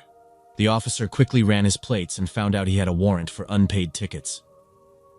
Without missing a beat, the officer stepped out, cuffed him, and arrested him right there on the hood of his car. As they hauled him into the cruiser, he kept shouting, "Luna, I love you! Why are you doing this? Please, I'll change!" The officer told him to shut his mouth, but Mark wouldn't stop. Before I got out of the car back at my house, the officer looked me dead in the eye and said something I'll never forget. "Stay away from him. Guys like this, they're the ones who'll kill you someday. He's already got a restraining order from another woman. Don't give him another chance." That warning stuck with me, but it didn't stop Mark. The moment he was out of jail, he was blowing up my phone again. His messages were delusional, flipping between, "I forgive you, Luna," and "You're the love of my life." It was exhausting, but for a while, I ignored him. Fast forward a couple of years. By then, I'd gotten married, but Mark hadn't disappeared. Every few months, he'd find me on some random social media platform and send messages saying he still loved me, that he always would. At first, I blocked him every time.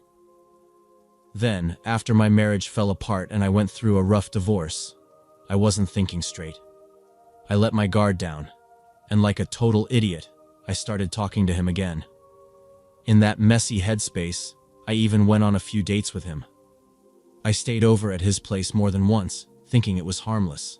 I was lonely and insecure, and for some stupid reason, it felt good to have someone so obsessed with me, even if it was Mark. My family was furious. They didn't trust him and begged me to stay away.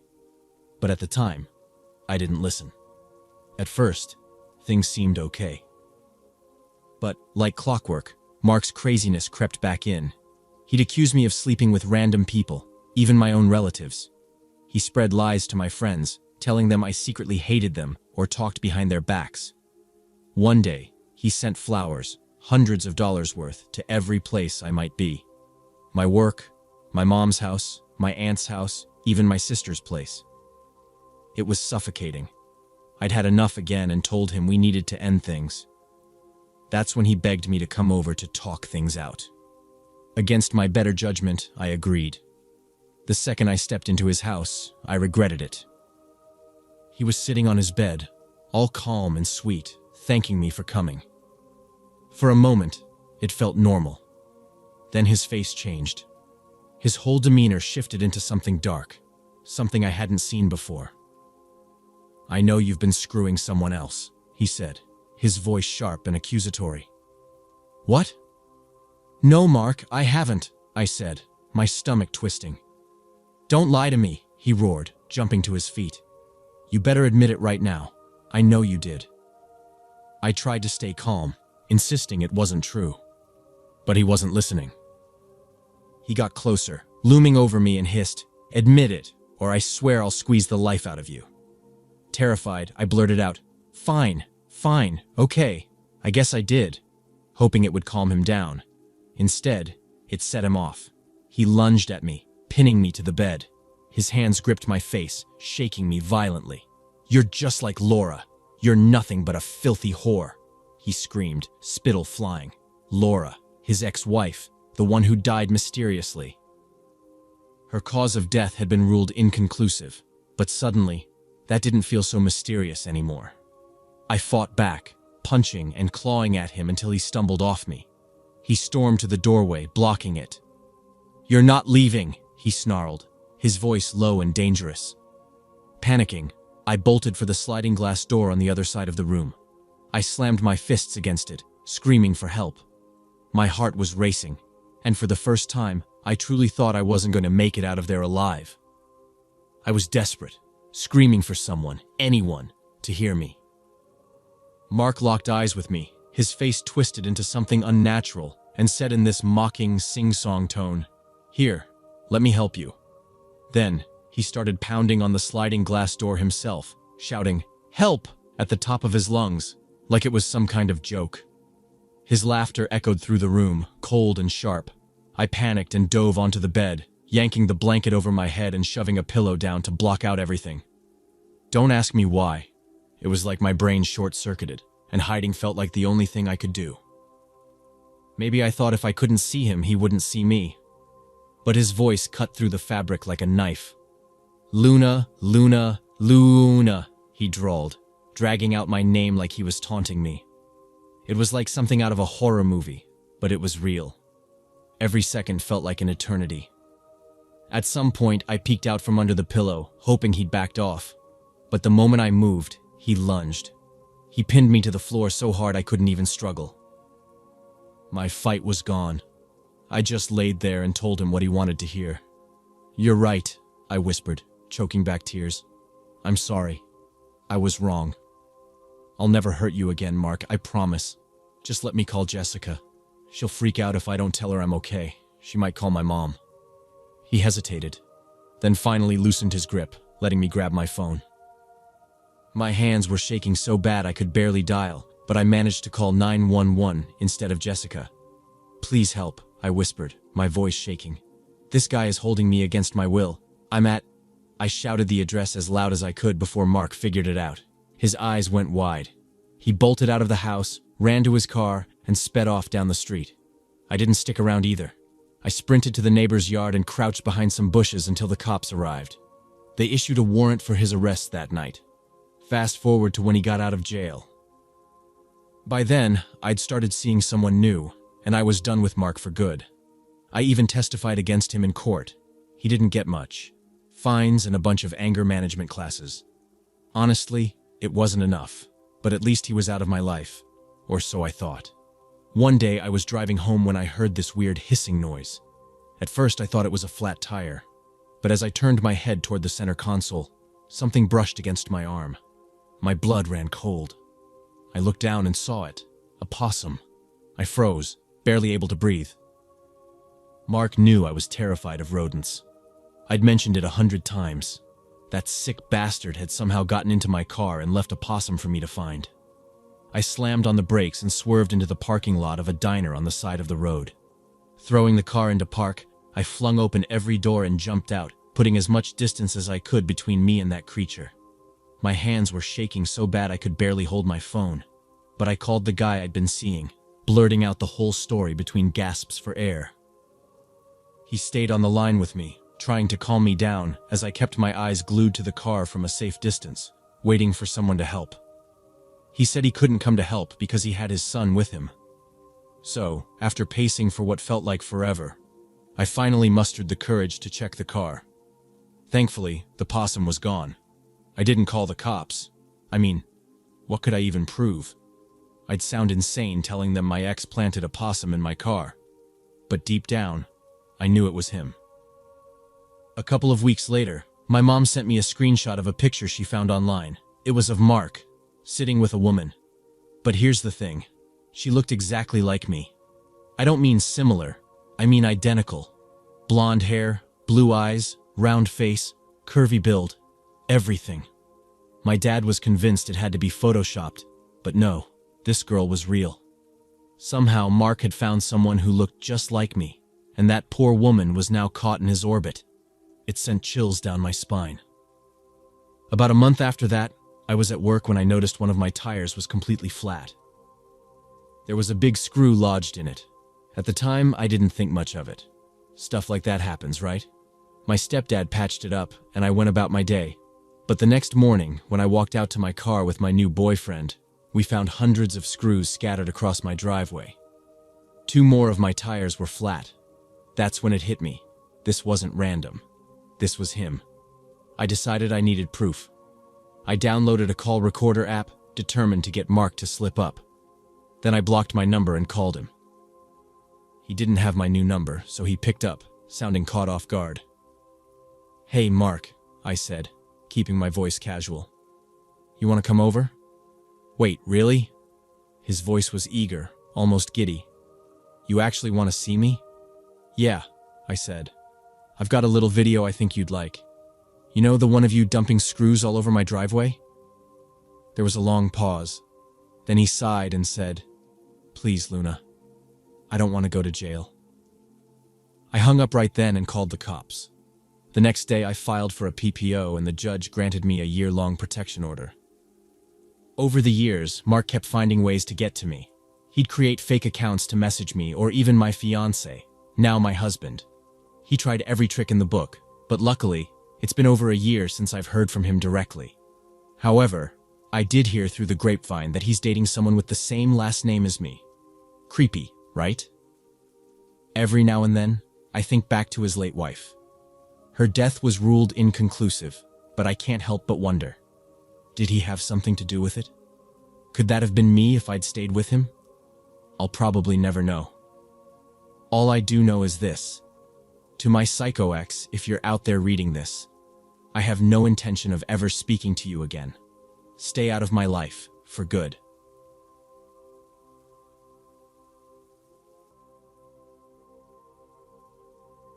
This whole mess started when my mom introduced her new boyfriend, who I'll call Mark.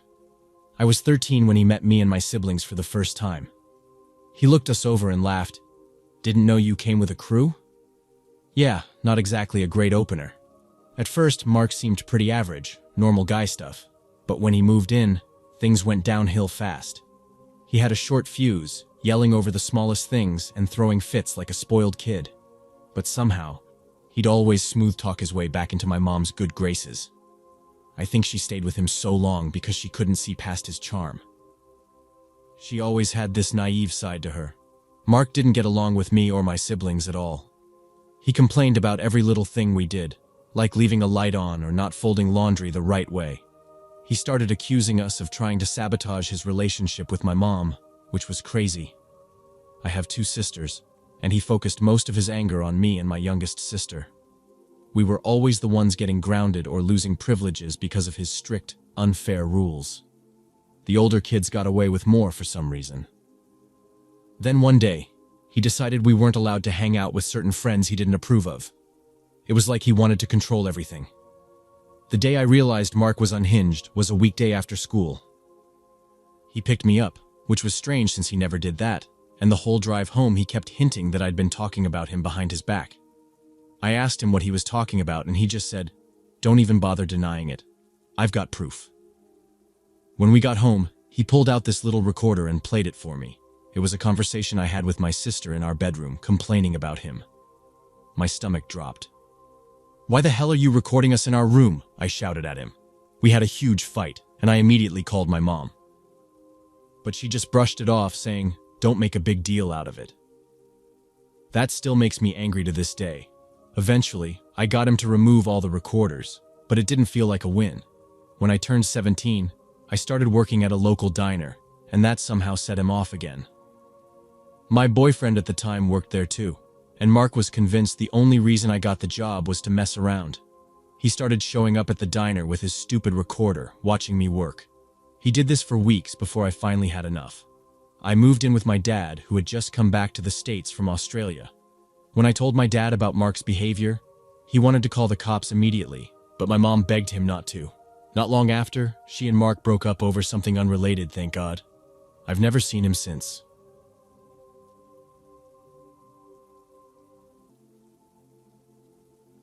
I was 19 when I met Matt. We crossed paths through mutual friends, a close-knit group I had been part of for years. Matt quickly became part of our routine hangouts, lazy nights spent smoking and laughing together.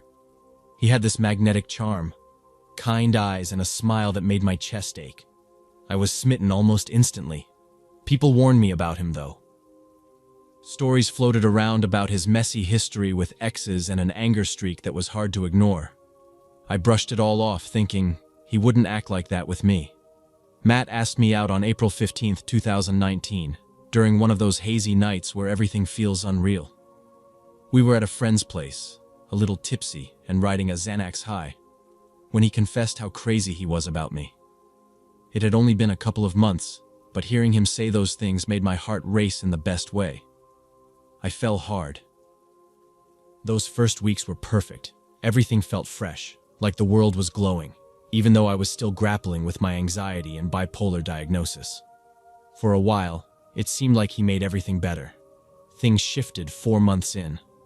I remember one night, I was supposed to join him and our friends for drinks, but my body just wouldn't cooperate.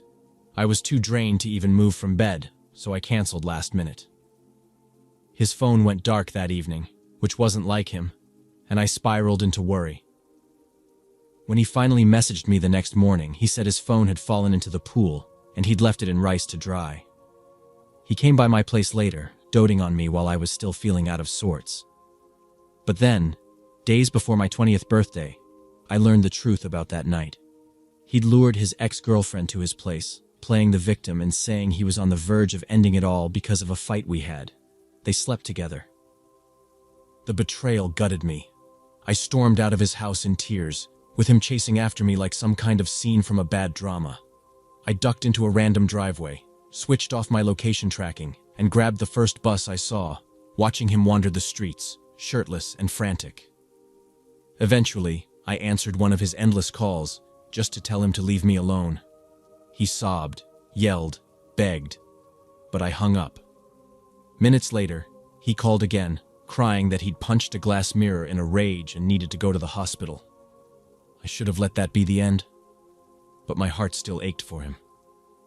His pleas and broken hand felt like proof that he cared, even though now I know how ridiculous that was.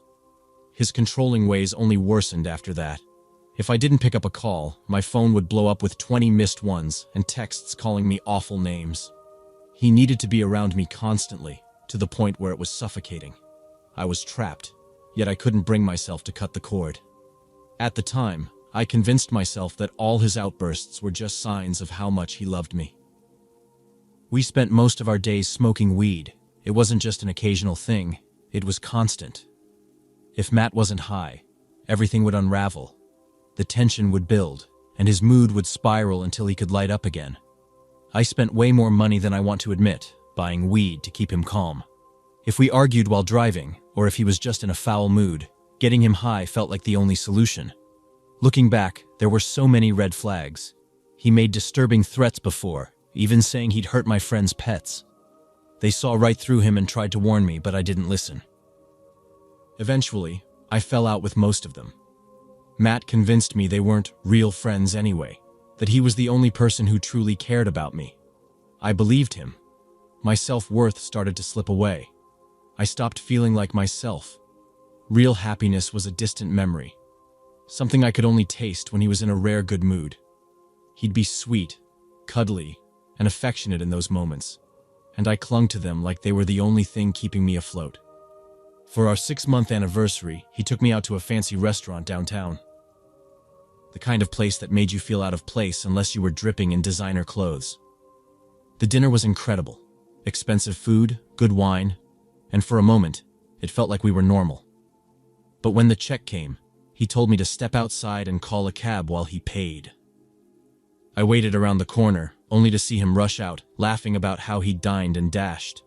My stomach sank, but I followed him anyway. That night, we met up with our 2 closest friends, a couple who were part of what we called our smoke squad. We decided to go for a late-night drive, a typical end to our evenings. Bella, one of my friends, was behind the wheel since she was the only sober one. We parked in a quiet spot to roll another joint before heading home. Bella and I were whispering in the back seat, sharing a laugh about something harmless. But Matt didn't like being left out. He demanded to know what we were talking about. Bella, trying to diffuse the tension with humor, joked that I'd been talking about another guy. That was all it took. Matt stormed around to her side of the car. Panicking, I locked her door just in time, but that didn't stop him. He smashed his fist through her window, sending glass everywhere. The sound of breaking glass drew attention, and soon the police showed up, responding to a noise complaint. We scrambled to come up with a story, somehow avoiding arrest. The cops ended up escorting us back home, Matt sobbing and apologizing the whole way. By the weekend, things had hit a breaking point. He smashed his head into the wall during an argument, knocked a photo frame off a table and cut his hand on the glass, and, worst of all, punched a hole in my brother's car windshield. He even grabbed my shirt while I was driving, nearly causing an accident. For the first time, I felt genuinely scared. I told him it was over. Damaging my brother's car was the last straw. My family would never forgive him, and I knew they'd forbid me from seeing him again. But Matt didn't accept it. The next morning, he made me pick him up at sunrise. He took my car, promising to fix the windshield as a way to make things right. I didn't forgive him. That week, I blocked his number, his socials, everything. But he found ways around it, calling me from unknown numbers, sending me messages on every platform. Then the photos started. He sent me pictures of Xanax bottles, bragging about how much he was buying. His texts were laced with threats, telling me he was going to take them all, that it would be my fault when he was gone. My heart sank when I saw his name light up my screen. I picked up, my voice shaking, and begged him not to do anything reckless. I promised to check on him later that day, but I made it clear we weren't getting back together. He seemed to accept that, hanging up without a fight. That afternoon, I went to a pool party with some friends, people he wasn't exactly fond of. I'd been there maybe an hour trying to relax and forget when the air shifted. And just like that, there he was. Matt walked right in, no invitation, his energy dark and demanding. He shouted for me to leave with him immediately. I froze. His eyes. I'll never forget how they darkened when his anger took over, green, turning almost black. I told him no, trembling as I spoke. I offered to step outside and talk if I could bring one of the guys with me for safety.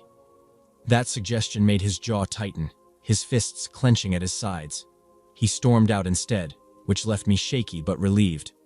But barely 20 seconds passed before we heard the sound of glass shattering. Everyone rushed outside to see what had happened. There was Matt, bolting for his car, pieces of broken glass scattered around the street. He'd smashed all the windows and ripped the wipers off one of my best friend's cars. Then he sped off like nothing had happened. We stood there, stunned, trying to make sense of the chaos. Someone suggested we move the damaged car to my house to keep it safe from more harm. My car was parked a few streets away, so I volunteered to drive it back. I was barely a block into the drive when it happened. Out of nowhere, Matt rammed my car at an intersection. My car spun, the world around me blurring. I gripped the wheel tightly, trying to steady myself. Then I saw him behind me, his car revving up for another hit. The next few minutes felt like a scene from an action movie. I weaved through traffic, blowing past red lights and barely squeezing through gaps between cars. He was relentless, speeding up to slam into my car, then slowing down only to do it again. I almost hit a group of pedestrians, my heart pounding as they jumped out of the way. In my rearview mirror, I saw him laughing, his face twisted in a way that still haunts me. Those dark eyes locked on me like a predator playing with its prey. My hands shook as I called 000, Australia's version of 911, barely able to get the words out. "He's chasing me," I cried, describing where I was and what was happening as I dodged cars, poles, and people. I thought I could lose him by turning into a parking lot, but he was right behind me. He sped in ahead, cutting me off and blocking the only exit with his car. My stomach dropped as he got out, slamming his fists against my window, his face inches from mine. I screamed into the phone, begging the operator to send help, but it felt like no one was coming.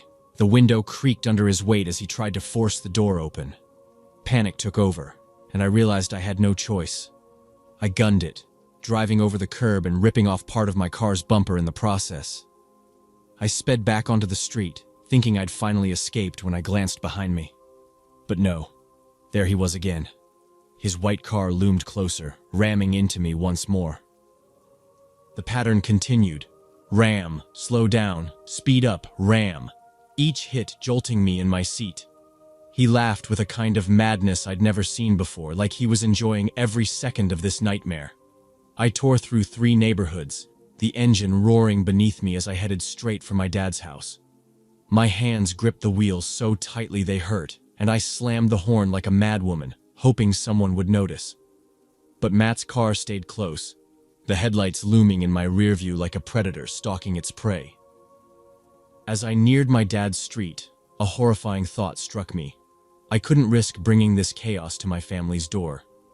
I couldn't bear the idea of him hurting them, so I hit the gas and sped past, the cliff edge by the road a constant threat in my peripheral vision. I didn't care about roundabouts or traffic rules anymore. My brain was screaming at me to get away. My mom's house was nearby, but the image of my 5-year-old sister playing inside froze me. What if he followed me there? What if he got to them? I veered away, my tires screeching as I swerved through streets, hitting parked cars and clipping corners, just trying to find the main road. I begged the operator over the phone to send help, my voice breaking as I screamed my location again and again. My car flew down the streets at over 120 kilometers per hour. I'm a 19-year-old girl. I'd never driven like that in my life. Terrified. Reckless. Desperate. After what felt like hours but was only minutes, I reached another main road, repeating my position to the operator. But Matt wasn't letting up. He pulled up beside me on the opposite side of the road, his car swerving violently as he cut in front of me, trying to box me in. My heart pounded in my ears as he jumped out, ready to rip me from the driver's seat again. I didn't think. I slammed the car into reverse and floored it, the tires screeching as I backed away as fast as I could. But it didn't take long for him to leap back into his car and come charging at me, head on. Panic blurred my thoughts as I realized I couldn't avoid him. The only way out was forward, straight into him. Time slowed as he sped toward me, our cars hurtling at each other at around 40 kilometers per hour. My mind spun through my options: crash head-on into Matt, veer into the parked car next to me, or slam into the telegraph pole on the other side of the road. None of them felt like survival. I braced myself and jerked the wheel hard to the right, aiming for the pole. The car skidded, and by some miracle the gutter caught me just in time, sparing me from hitting it full force. That small victory enraged him. He spun his car around, slamming into my driver's side door with a T-bone that pinned me in place. My body jolted against the impact as I gasped for air. Before I could process it, he was out of his car, fists and feet hammering against my windows. Glass cracked under the weight of his punches as I scrambled, moving from seat to seat like a trapped animal, trying to stay out of his reach. Matt was massive, easily 6 feet tall and over 100 kilograms. I didn't stand a chance if he got through. He knew it too, his sheer size and fury towering over me. He wasn't just angry, he was monstrous, relentless, and terrifying. The whole chase, from start to this horrifying moment, had lasted 17 minutes. It felt like a lifetime. That's when I heard the sirens. The sound was so overwhelming it broke me. I clung to the wheel, sobbing uncontrollably as Matt ran back to his car and sped off into the night. The chase didn't end there for him, though. Apparently he jumped 5 fences trying to escape before the cops finally tackled him. He spent a week in a holding cell before being released on bail. It should have been a relief, but my mind was in pieces. My mental health had never been worse. I hated him. But the truth that made me sick to my core? I still loved him. He was given a restraining order, but of course, that didn't stop him. The very day he got out, the texts and calls started. Apologies, sobbing, begging. He claimed he didn't remember a thing, said he was sorry, that it would never happen again. And here's the part where you're going to hate me. I wanted to believe him. A part of me wanted to take him back. I told him I still loved him, and I let him back into my life in small, secretive ways. It didn't take long for the manipulation to start again. He'd tell me that I was the reason he lost control, that I made him angry, that everything was my fault. And I believed him. I even apologized over and over, like I was the one who'd done something wrong. The threats didn't stop either. "You shouldn't have called the cops," he spat once. "You should have let me kill you." Another time, he told me, "I'm going to destroy everyone you care about. I hope you die tomorrow. I'll laugh." His words were venom, and they stayed with me, but I still couldn't let go. It took me 2 more months to finally wake up and realize I had to get out. By then, his jealousy had spiraled into outright violence. He attacked a guy I'd kissed once in the past and started showing up everywhere I went, sitting in his car, watching me. The worst part? I still talked to him. I confronted him once, asking what he would have done if he had actually gotten into my car that day, the day of the chase. His answer chilled me to my bones. "I don't know," he said flatly. That was my breaking point. Looking back, I know staying with him would have killed me. Whether physically, emotionally, or both. He wasn't going to change. And to anyone reading this, please, learn from my mistakes. If you see red flags, don't ignore them. A person like that doesn't wake up one day and magically become someone better. Leopards don't change their spots. Thank you for reading this, even if it was hard to get through. I hope it didn't hit too close to home for anyone. You're all amazing and deserve love, safety, and happiness. Don't ever settle for someone who makes you feel like you're anything less than enough, because you are. And leaving them? It might just save your life.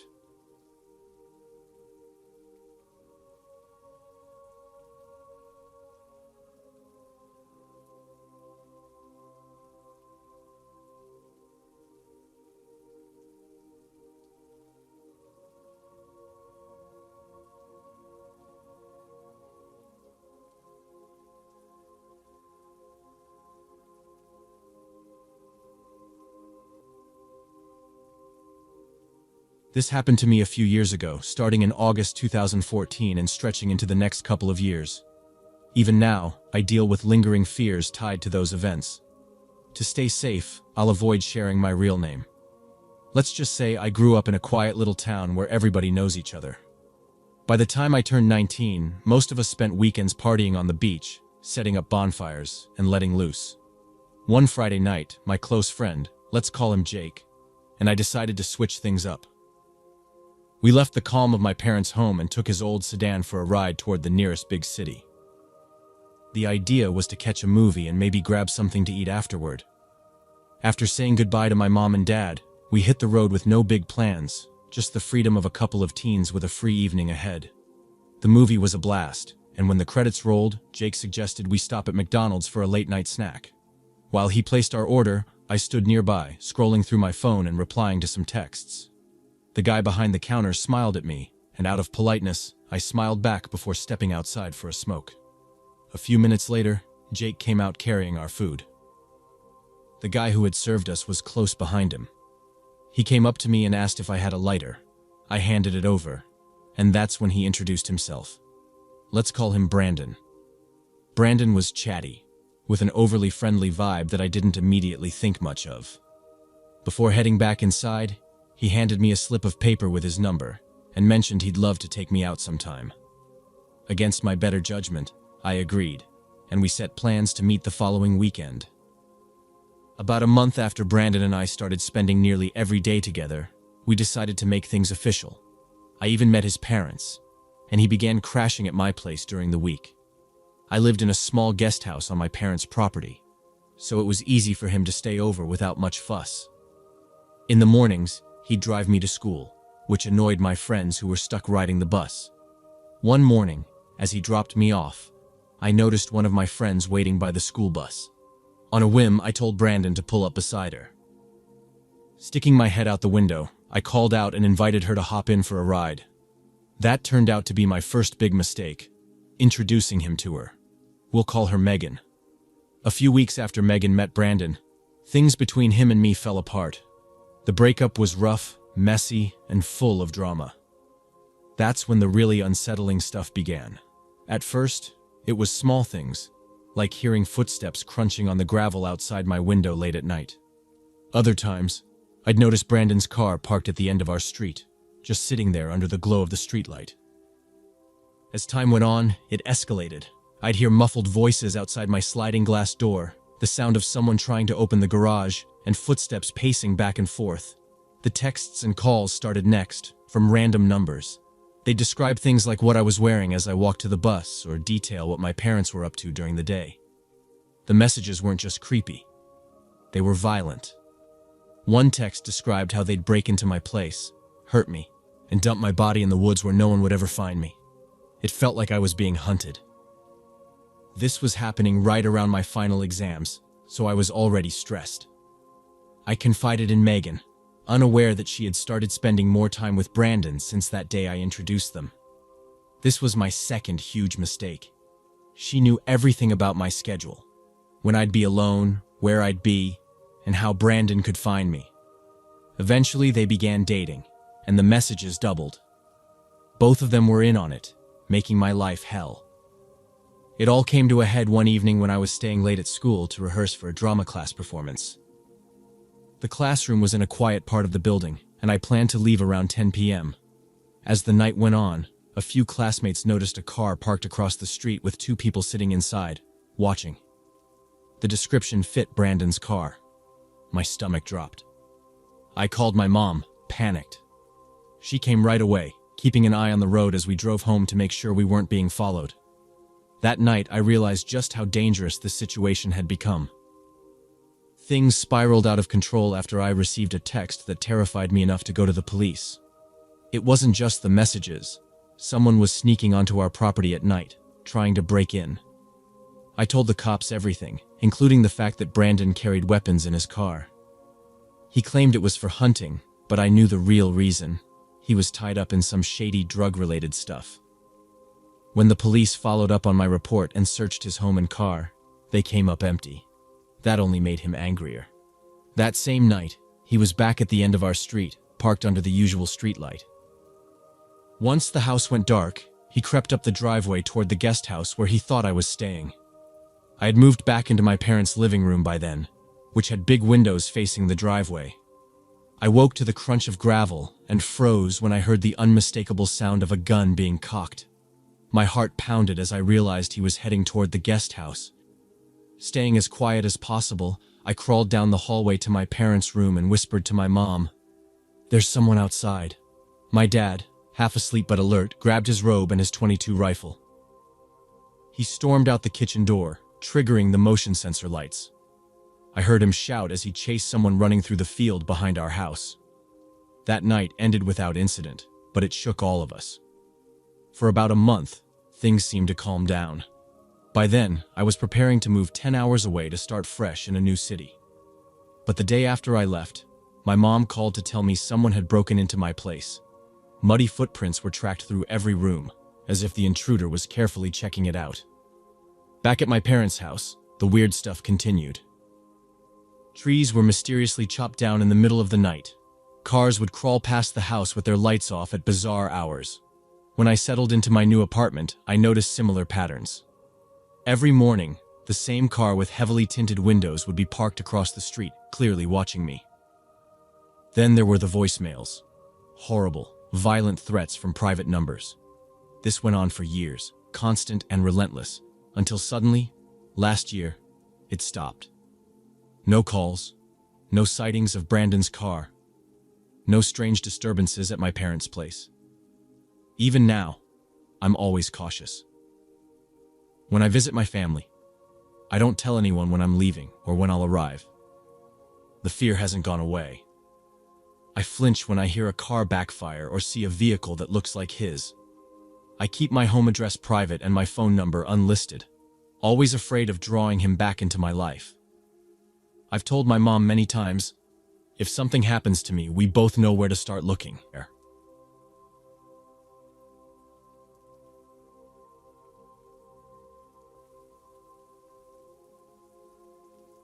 Earlier today, I swung by a coffee shop that had just popped up in town. Right as I was about to step through the door, I spotted someone I hadn't seen in years. an old girlfriend from my teenage days. For a second, we just locked eyes, the kind of moment that's both awkward and nostalgic at once. She said something I couldn't quite catch and started walking toward me. I opened my arms for a quick hug, thinking we'd share a casual hello.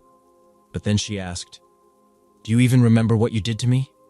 Her question left me frozen. My mind raced back to our time together, but nothing came to mind that would make her say something like that. We didn't have dramatic fights or crazy arguments.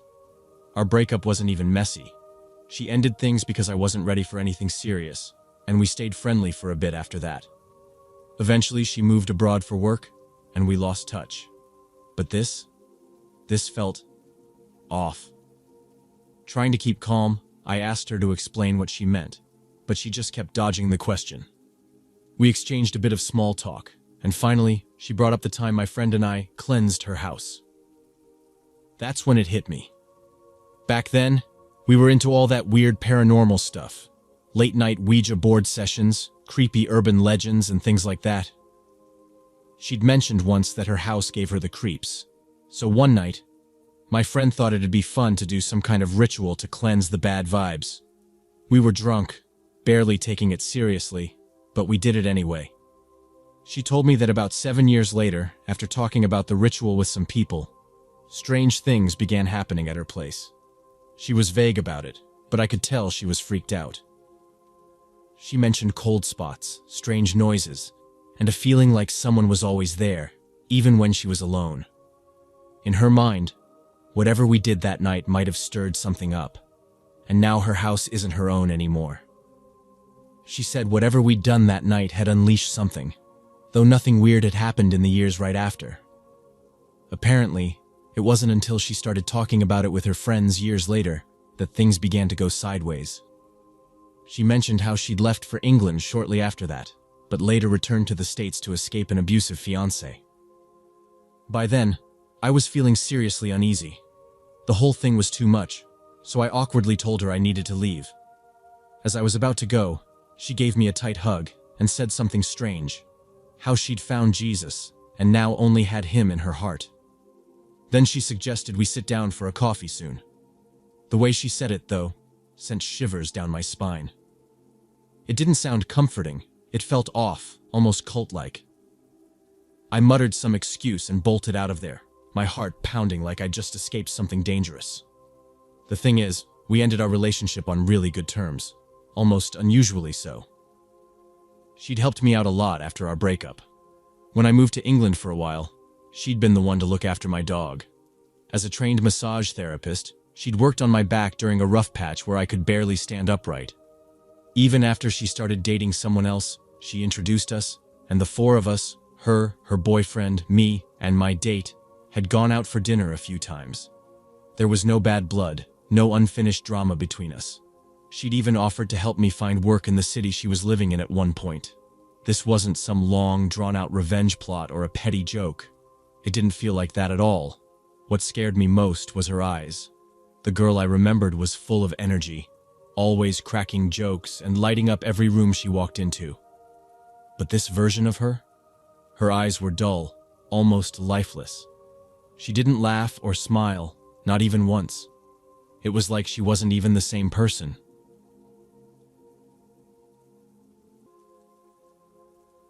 I broke things off with my ex, Laura, almost 2 years ago. We'd been together for less than 6 months, but even in that short time, I noticed a lot of things that didn't sit right with me.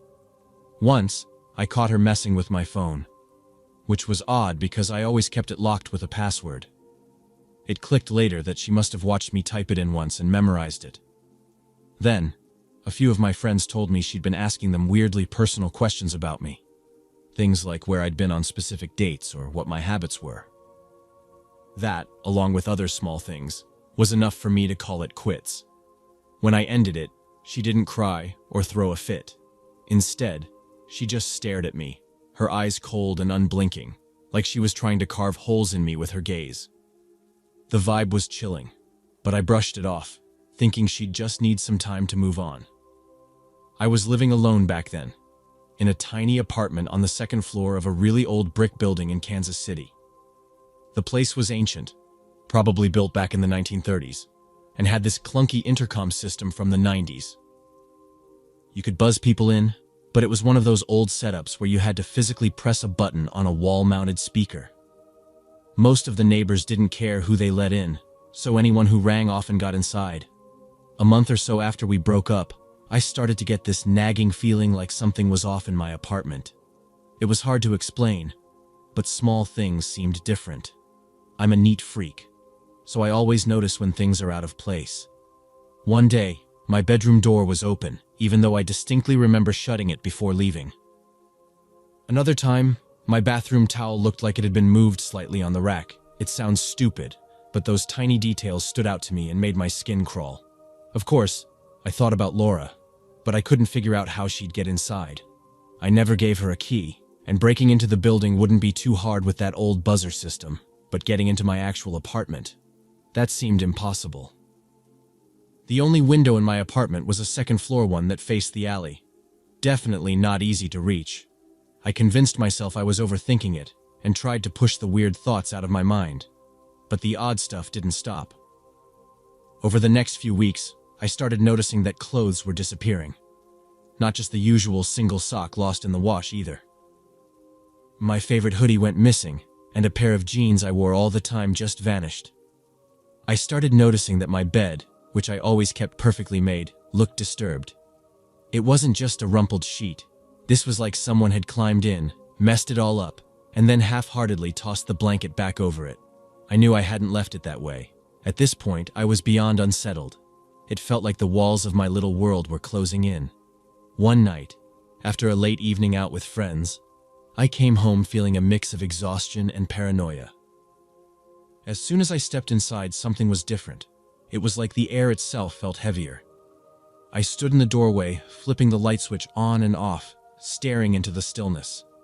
There was this nagging sense of being watched, but when I said, "Hello?" the only response was silence. My heart was pounding, but I kicked off my shoes and forced myself to check the apartment. First, I scanned the combined kitchen and living area, turning on every light as I went. Nothing seemed out of place. Next, I peeked into the bathroom, flipped the switch, and found it empty. Finally, I stepped into my bedroom, my palms sweating as I reached for the light.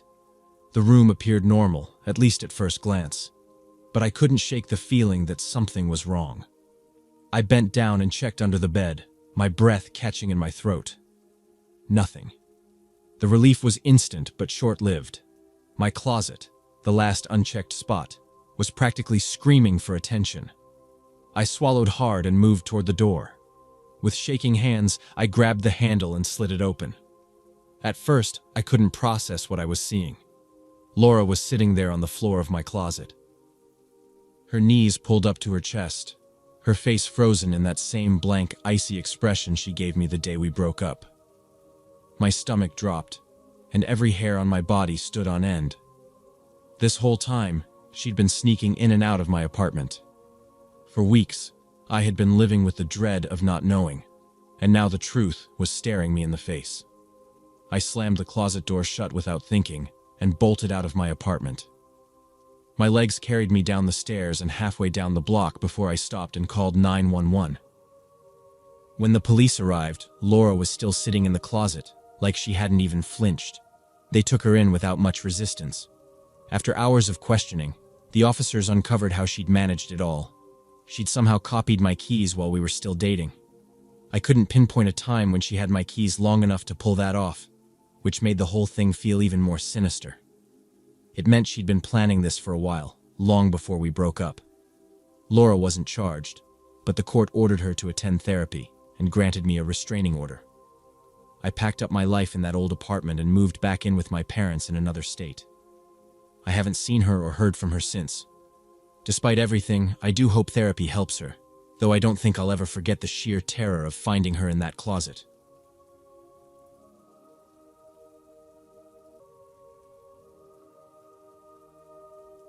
I really hope this helps someone who feels trapped in a toxic relationship. Mine lasted way too long and left scars I'm still carrying. Let's call him Jay. I wasn't even looking for a boyfriend when I met Jay. He seemed like such a kind guy, polite, charming, and honestly good-looking. The start of our relationship was amazing, like most are. But once that honeymoon phase ended, it felt like everything fell apart overnight. When we first got together, I didn't have a job, but a few months in, I landed one while still attending college full-time.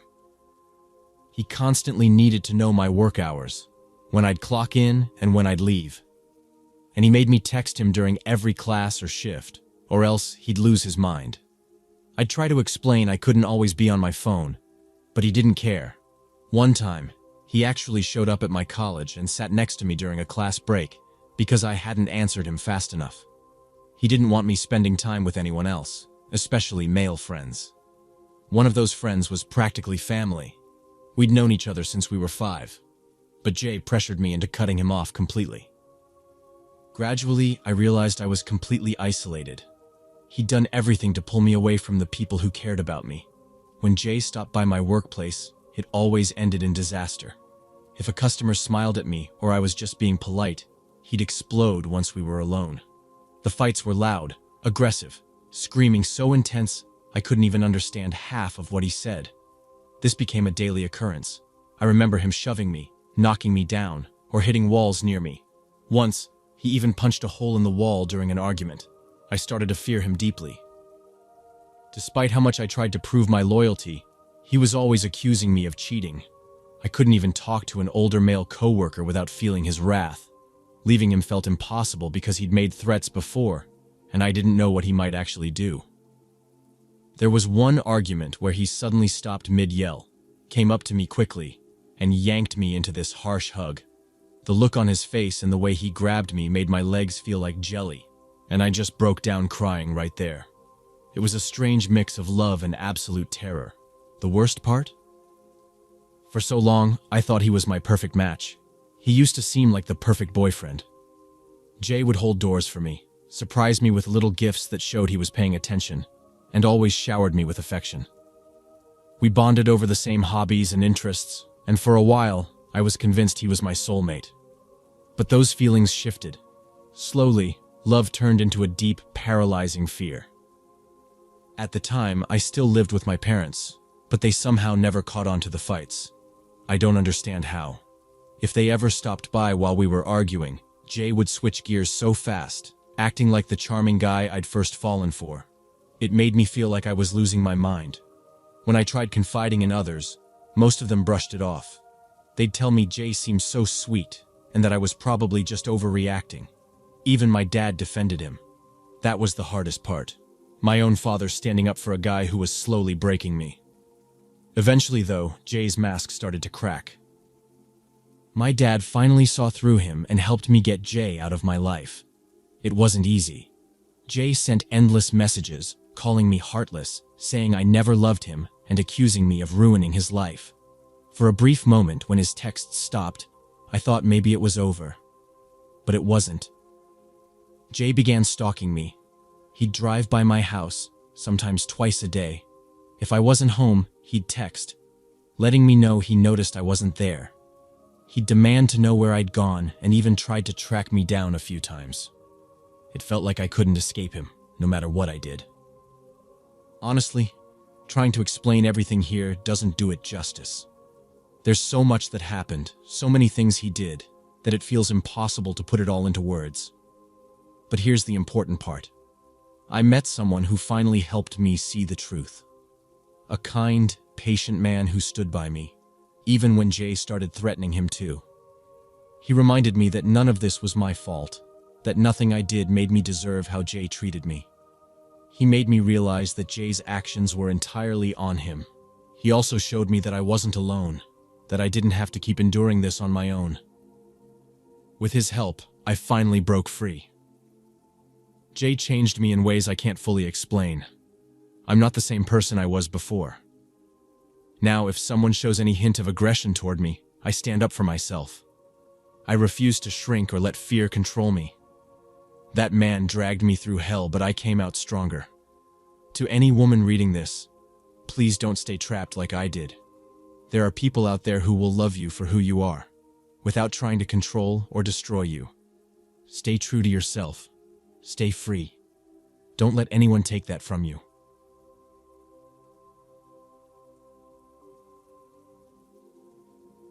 When I was around 17 or 18, still pretty naive, I had no clue what was about to unfold. My dad ran a few small businesses, and he was seeing his business partner. It wasn't just a professional relationship either. He supported her financially too. What made it worse was that she started flirting with me, and it seriously weirded me out. At first, I thought she was just being nice when she treated us to dinner. But then, her behavior shifted, and she constantly wanted to talk to me alone. That's when things got uncomfortable. Later, my dad secretly married someone else. He never mentioned it to her, and when she found out, she lost it. She came to my workplace, demanding to see him. I told her he wasn't there, but she wasn't having it. She started yelling at me in front of everyone, saying we'd pay for this betrayal. The whole situation was unsettling, so I called the police. But all they did was write down my name and brush it off, which didn't help at all. A few nights later, I returned home around midnight, completely drained after working a double shift. I barely managed to get to bed before crashing. Around 3 a.m., I heard my bedroom door creak open. At first, I figured it was my cat, Luna. She had this habit of pushing open doors to snuggle with me. But when I called her name, the silence made my stomach drop. That's when I realized someone was standing over me. My dad's unhinged ex was there, glaring at me with wild eyes. She started screaming about how she was going to make my dad pay for everything. My heart nearly stopped. I bolted out of bed and ran past her without looking back. I grabbed my phone and called the cops. By the time they showed up, she'd already tried to fight my dad's wife and even threatened him with a knife. Thankfully, they took her away. That night still haunts me. I've since started keeping a taser and a knife by my bed. You never know when someone might show up uninvited, and it's better to be ready.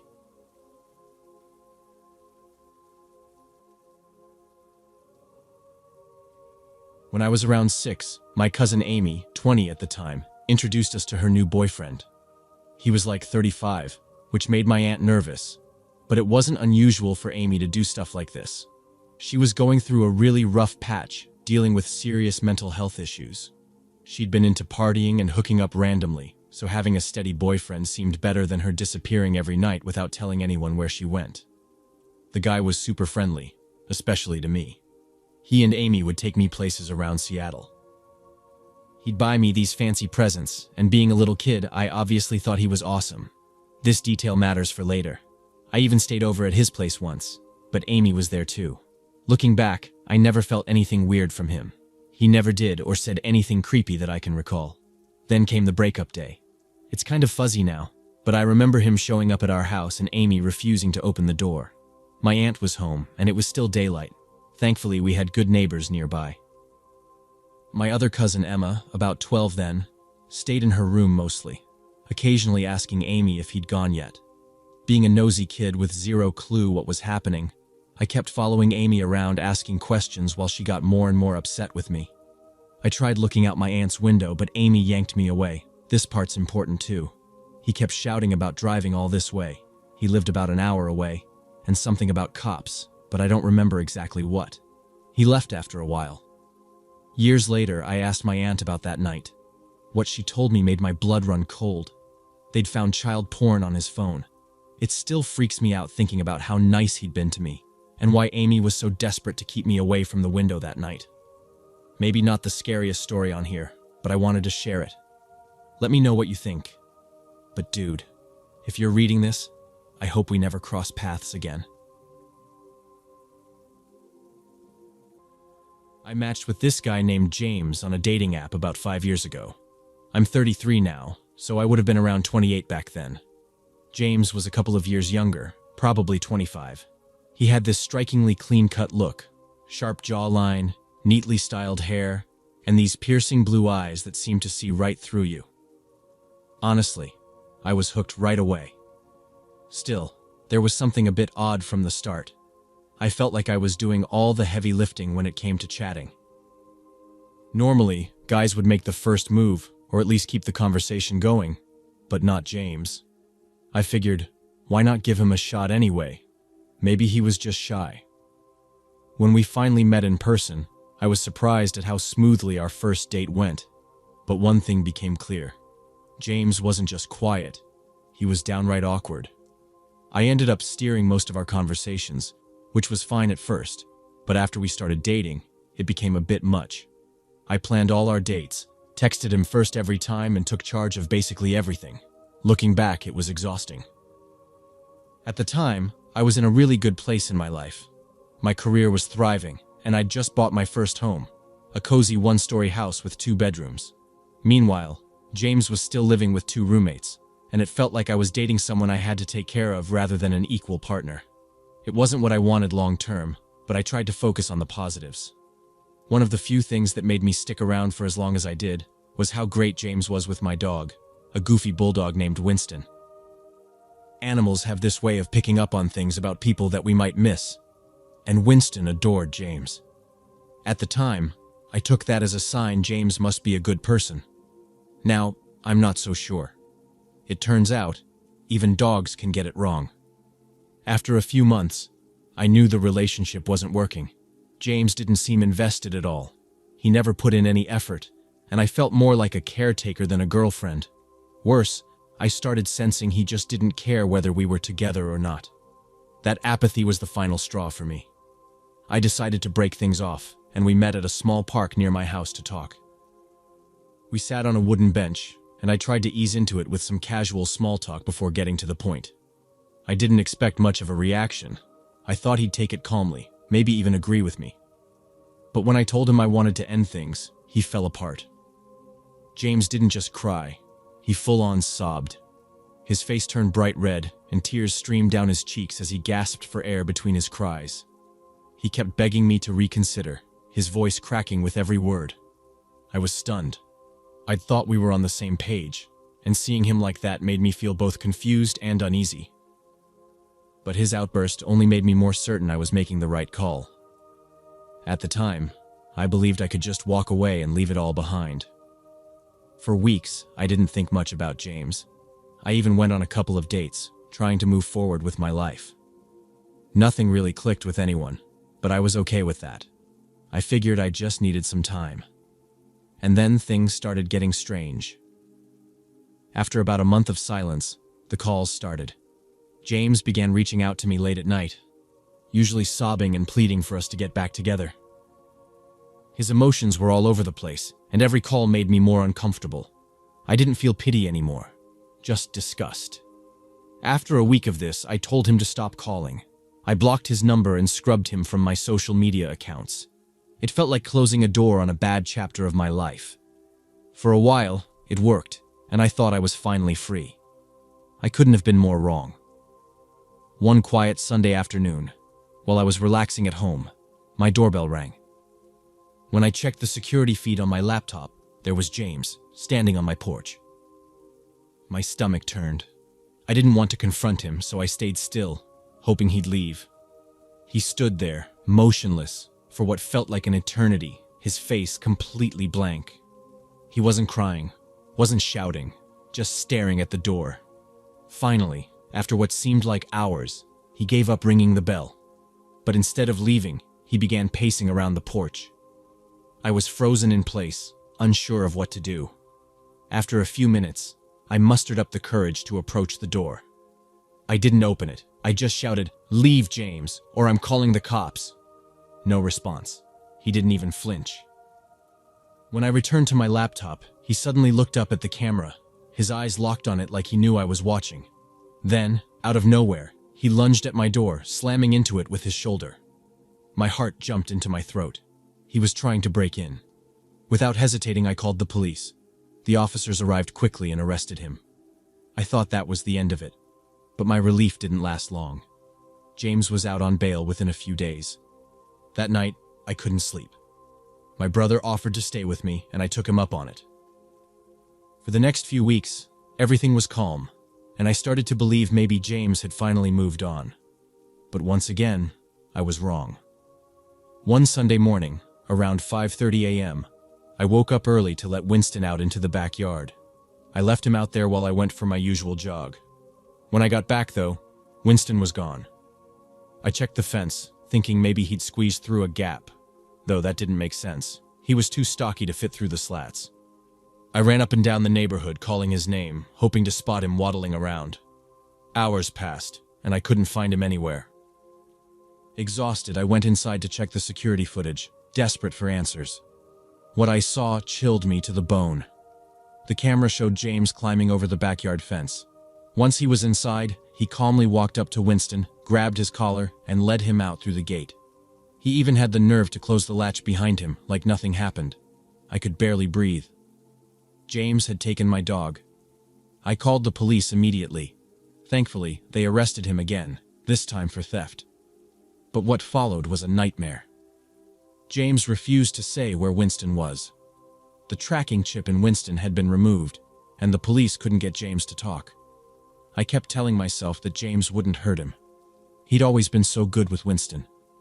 Still, my mind kept circling back to darker thoughts. I could only hope that wherever Winston was, he was safe. But deep down, I couldn't shake the fear that James had done something terrible.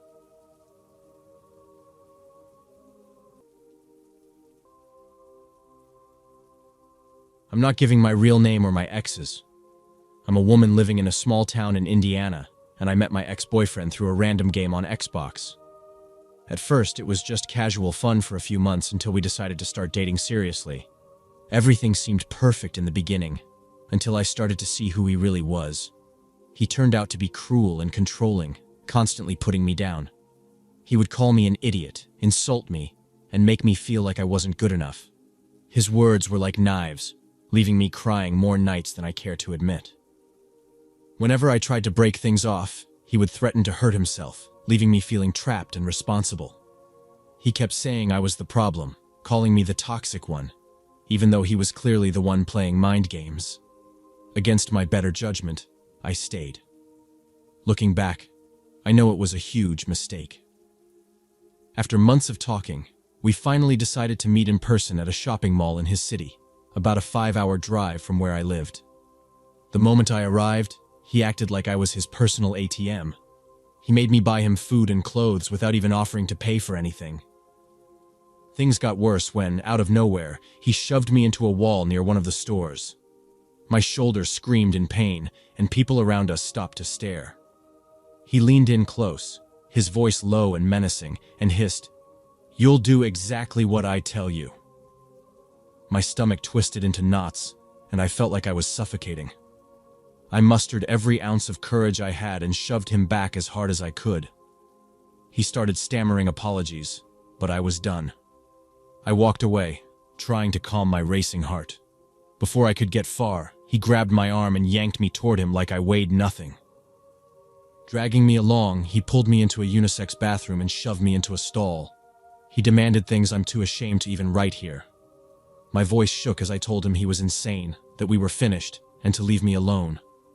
I managed to break free, bolting for the parking lot. My hands were shaking so bad that it took me a few tries to unlock my car, but I got in, locked the doors, and sped off. My phone wouldn't stop buzzing. He kept calling and flooding me with texts. When I finally stopped at a gas station, I blocked his number, but not before saving the messages as proof. The first one read, "Baby, please don't hate me. I didn't mean it. I just wanted us to have fun." He sent a lot more, but I can't bear to look at them now. I regret not reporting him to the police. If anyone out there is reading this, be careful about who you trust. You never really know what kind of person someone might turn out to be. Stay safe and trust your gut. It could save your life.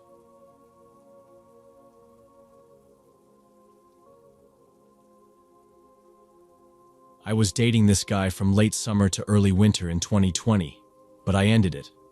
The reasons don't matter now. At the time, he seemed okay with it, and even told me he wished me well. A few months passed, and the pandemic lockdown began. That's when his behavior spiraled. He bombarded me with calls, 29 in a single day, and over 100 frantic texts. It got so overwhelming that I blocked his number, thinking that would finally put an end to it. It did. For a little while. After about 5 months, some of our mutual friends reached out, saying he wasn't handling things well and seemed to be losing his grip. They urged me to talk to him, even tried to guilt-trip me into unblocking him. I refused. I had no intention of opening that door again.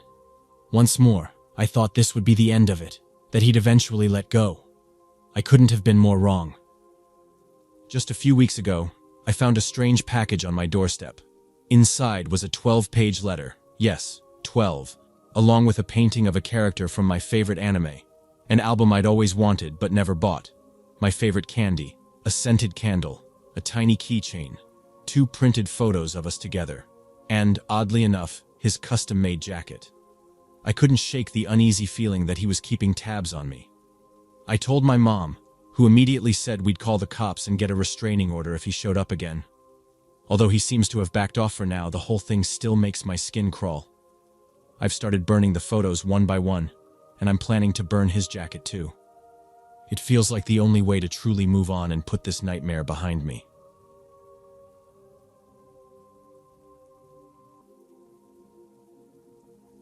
One afternoon, my mom dropped us off at my aunt's place because she had a bunch of things to take care of, including a doctor's visit. My younger brother and I, around 7 and 9 years old back then, were supposed to hang out there until she came back. We were playing quietly when a loud, almost angry knock hit the door, breaking the stillness of the room. My aunt stood up to answer, but before she even reached the door, a man barged in. The door hadn't been locked, and it was her ex-boyfriend, storming in like he owned the place. He didn't waste a second. Within moments, he grabbed her, throwing her to the floor and hitting her repeatedly. My brother and I just stood frozen in place, too scared to move or even scream, as she shouted for someone to help. Out of nowhere, the chaos shifted. 3 guys from the apartment next door rushed in. They looked like they were in their early 20s, full of energy and anger. They didn't hesitate. They pulled him off her and gave him the beating of his life. By the time they were done, he was barely conscious, lying in a bloody mess on the floor. We could hear the distant sound of sirens, and when the paramedics came, they had to carry him out on a stretcher. I still think about how lucky we were that those guys showed up when they did. Without them, who knows what would have happened. My aunt was bruised and shaken, but she was alive. And he ended up in handcuffs, taken away to pay for what he'd done.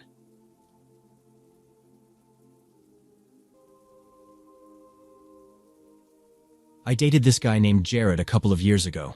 We met at a local pub, and after a few months of chatting and hanging out, we decided to give dating a try. It didn't take long to realize we just weren't a good match. We disagreed on almost everything, and our conversations would often spiral into arguments. After 3 months, we decided to part ways. Jared was upset about it, but we agreed to move on and cut all contact. A couple of months later, I began getting strange texts from a number I didn't recognize. The messages were nasty, calling me horrible names and attacking my character. It was easy to guess they were from Jared, so I replied, telling him to stop. But instead of stopping, he kept finding new numbers to text me from every time I blocked one. After a while, the texts stopped. But then something even worse happened. I got a picture sent to me. It was a photo of my house. That first photo shook me, but I responded firmly, saying I'd involve the police if it happened again. The pictures didn't stop. Over the next few days, I received more. One of my car in the driveway, another of my house from the back, and the last one, a picture of me. It was taken through my living room window while I was sitting on the couch. My mind raced as I debated what to do. I was convinced Jared was behind it, but I had no solid proof. All I had were gut feelings and a trail of eerie coincidences. I know now I should have gone to the cops when the strange texts started, but back then, I didn't think it was necessary. Yeah, it freaked me out, but I figured it was just some bitter prank. Eventually, the messages stopped. Weeks passed with nothing unusual, and I started to believe Jared, or whoever it was, had finally moved on. I let out a huge sigh of relief and tried to put the whole thing behind me. One afternoon, as I stepped out to grab the mail, I noticed a package sitting on my doorstep. It was about the size of a shoebox, plain brown, with no return address or markings. The only thing on it was my name, scrawled in thick, uneven letters that looked deliberately sinister. My stomach dropped. With shaky hands, I picked it up and went inside, unsure if I even wanted to know what was inside. But curiosity won out. I sat at the kitchen table, took a deep breath, and opened it. Inside was a stack of photos, neatly bundled. I flipped through them, my heart pounding. Some were old-school pictures of me as a kid. Others were pulled from my social media, smiling Instagram posts, group shots on Facebook. But the ones that made my blood run cold were recent. They were of me out in public, walking to my car, pushing a cart at the grocery store. Someone had been following me, taking pictures without me ever noticing. I couldn't process it. I felt sick. Grabbing the box, I bolted to my car.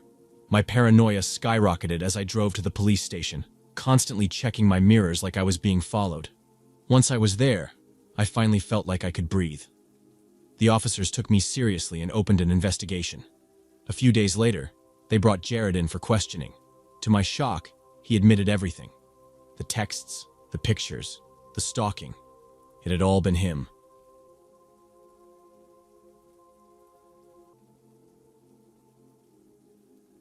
This happened around 7 years ago. I'm 28 now, married, and we've got 2 wonderful kids. To set the scene, I'm a guy. What I'm about to share still gives me chills.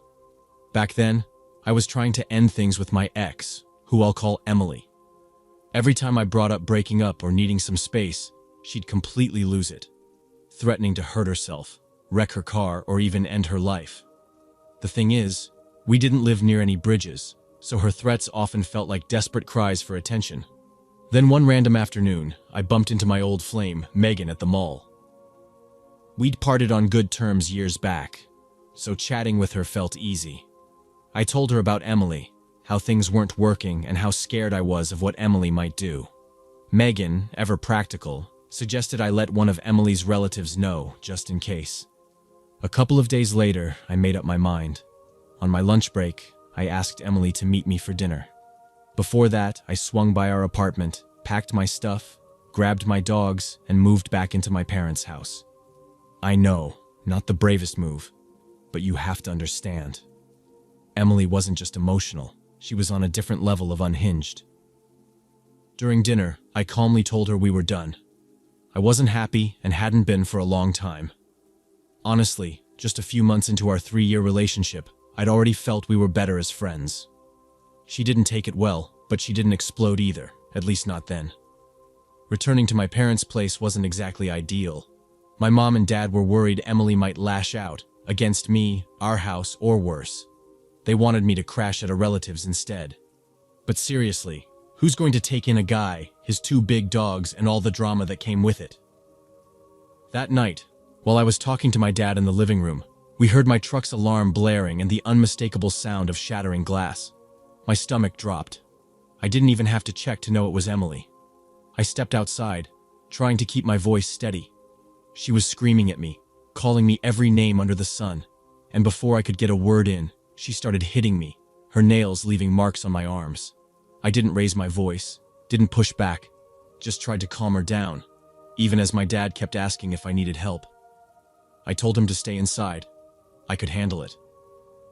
After what felt like forever, she finally stormed off, tires screeching as she sped out of the neighborhood. But things didn't end there. A few days later, not long after that night, I got a knock on the door. 2 cops stood there asking where I had been a few nights ago. They weren't friendly about it either. I told them exactly what happened, but they gave me the side eye, like they didn't believe a word I said. Then they dropped the bombshell. They wanted me to come down to the station for questioning. Figuring I had nothing to hide, I went along without making a fuss. And that's when the real nightmare started. Apparently, Emily had filed a report claiming I attacked her. According to her, I'd beaten her up, held her at gunpoint, and forced her to empty out her safe and hand over her bank card pins. Hearing this, I just sat there, completely stunned. After a few moments of silence, I said, "Look at me. I'm the one with scratches and bruises. She's the one who did this to me, not the other way around." But the cops weren't interested in my story. "Sir, she's a woman. We have to take her accusations seriously," one of them said, as if that was supposed to make sense.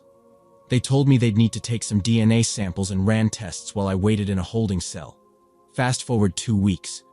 The results came back, and surprise, surprise, everything she said was total nonsense.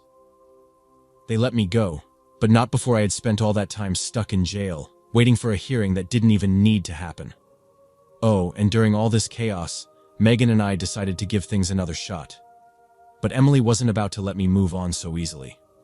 Over the next year, she turned my life into a living hell.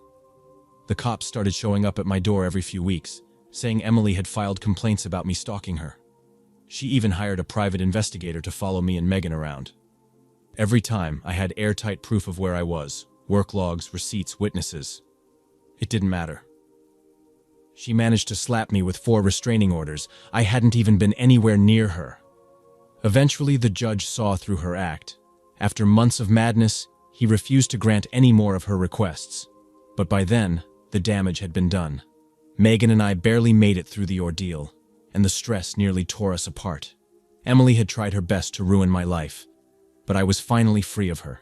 Wherever she is now, I genuinely hope she found the help she so desperately needed. And I wouldn't wish what I went through on anyone else. No guy should ever have to endure that kind of nightmare.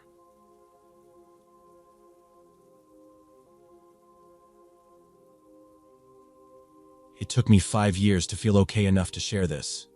Even now, my hands are shaking just typing this out. But I need to get this off my chest, for my peace of mind, and maybe to help someone else avoid a similar nightmare. Back in 2016, I had just turned 17, and to be honest, I wasn't in a great place. I was battling some serious mental health issues. While I've managed to work through a few of them, others still hang over me. Depression was one of my biggest struggles back then, and loneliness just made it worse. It felt like I had no one to turn to. That's when I came across this random chat app, kind of like Omegle, but with profiles. I don't even remember the app's name anymore. I made an account, figuring I could meet new people. Some of the folks I talked to seemed normal, even fun. But there was one person who turned my world upside down.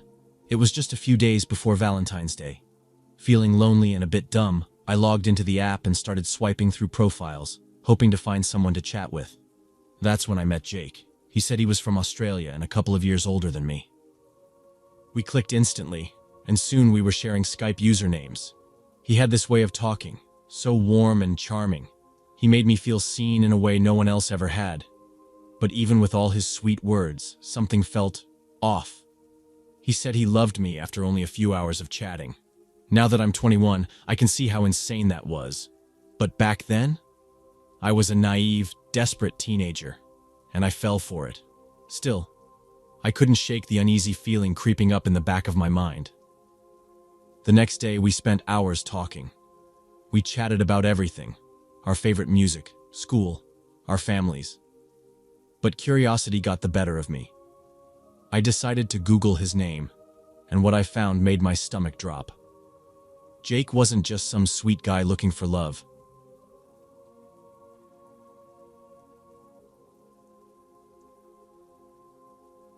When I was about 9 years old, my sister, who was 19 at the time, brought home a new boyfriend. He was around 31, and my mom didn't like the age difference, but it wasn't totally unexpected. My sister had been going through a really rough time back then. She was dealing with depression, and her life seemed to revolve around bad decisions like drugs and hookups. So for my mom, a boyfriend, any boyfriend, felt like a small improvement. At least she knew where my sister was most of the time. The guy was super friendly, especially to me. He'd take me along on outings with my sister, and he even bought me a few pricey gifts. As a kid, I thought he was the coolest guy ever. Once, I even stayed overnight at his house, though my sister was there with me the whole time. Thinking back, nothing about him seemed off. He never said or did anything creepy that I can remember. The day they broke up is still a bit blurry in my memory. I do recall him showing up at our house, though, and my sister refusing to let him inside. My mom was home, and thankfully, it was still daytime. We had good neighbors, so my mom wasn't too worried. My other sister, who was about 15, locked herself in her room, but she kept peeking out to ask if he'd left yet. Meanwhile, I was just a curious kid who didn't understand what was happening. I kept bothering my sister with questions, and she snapped at me to leave her alone. I remember peeking out the window, trying to figure out what the commotion was about. My sister tried to block my view, but I managed to see him standing there, yelling. He said something about coming a long way and mentioned the police, though I didn't really understand it. He eventually left, but the whole scene stuck in my mind. Years later, I asked my mom about that night. What she told me made my stomach drop. My sister had found something horrifying on his phone, videos of kids. The realization that he'd been so nice to me made my skin crawl. It also explained why my sister had been so desperate to keep me out of sight that day. It's not the scariest story out there, but it's one that's haunted me ever since.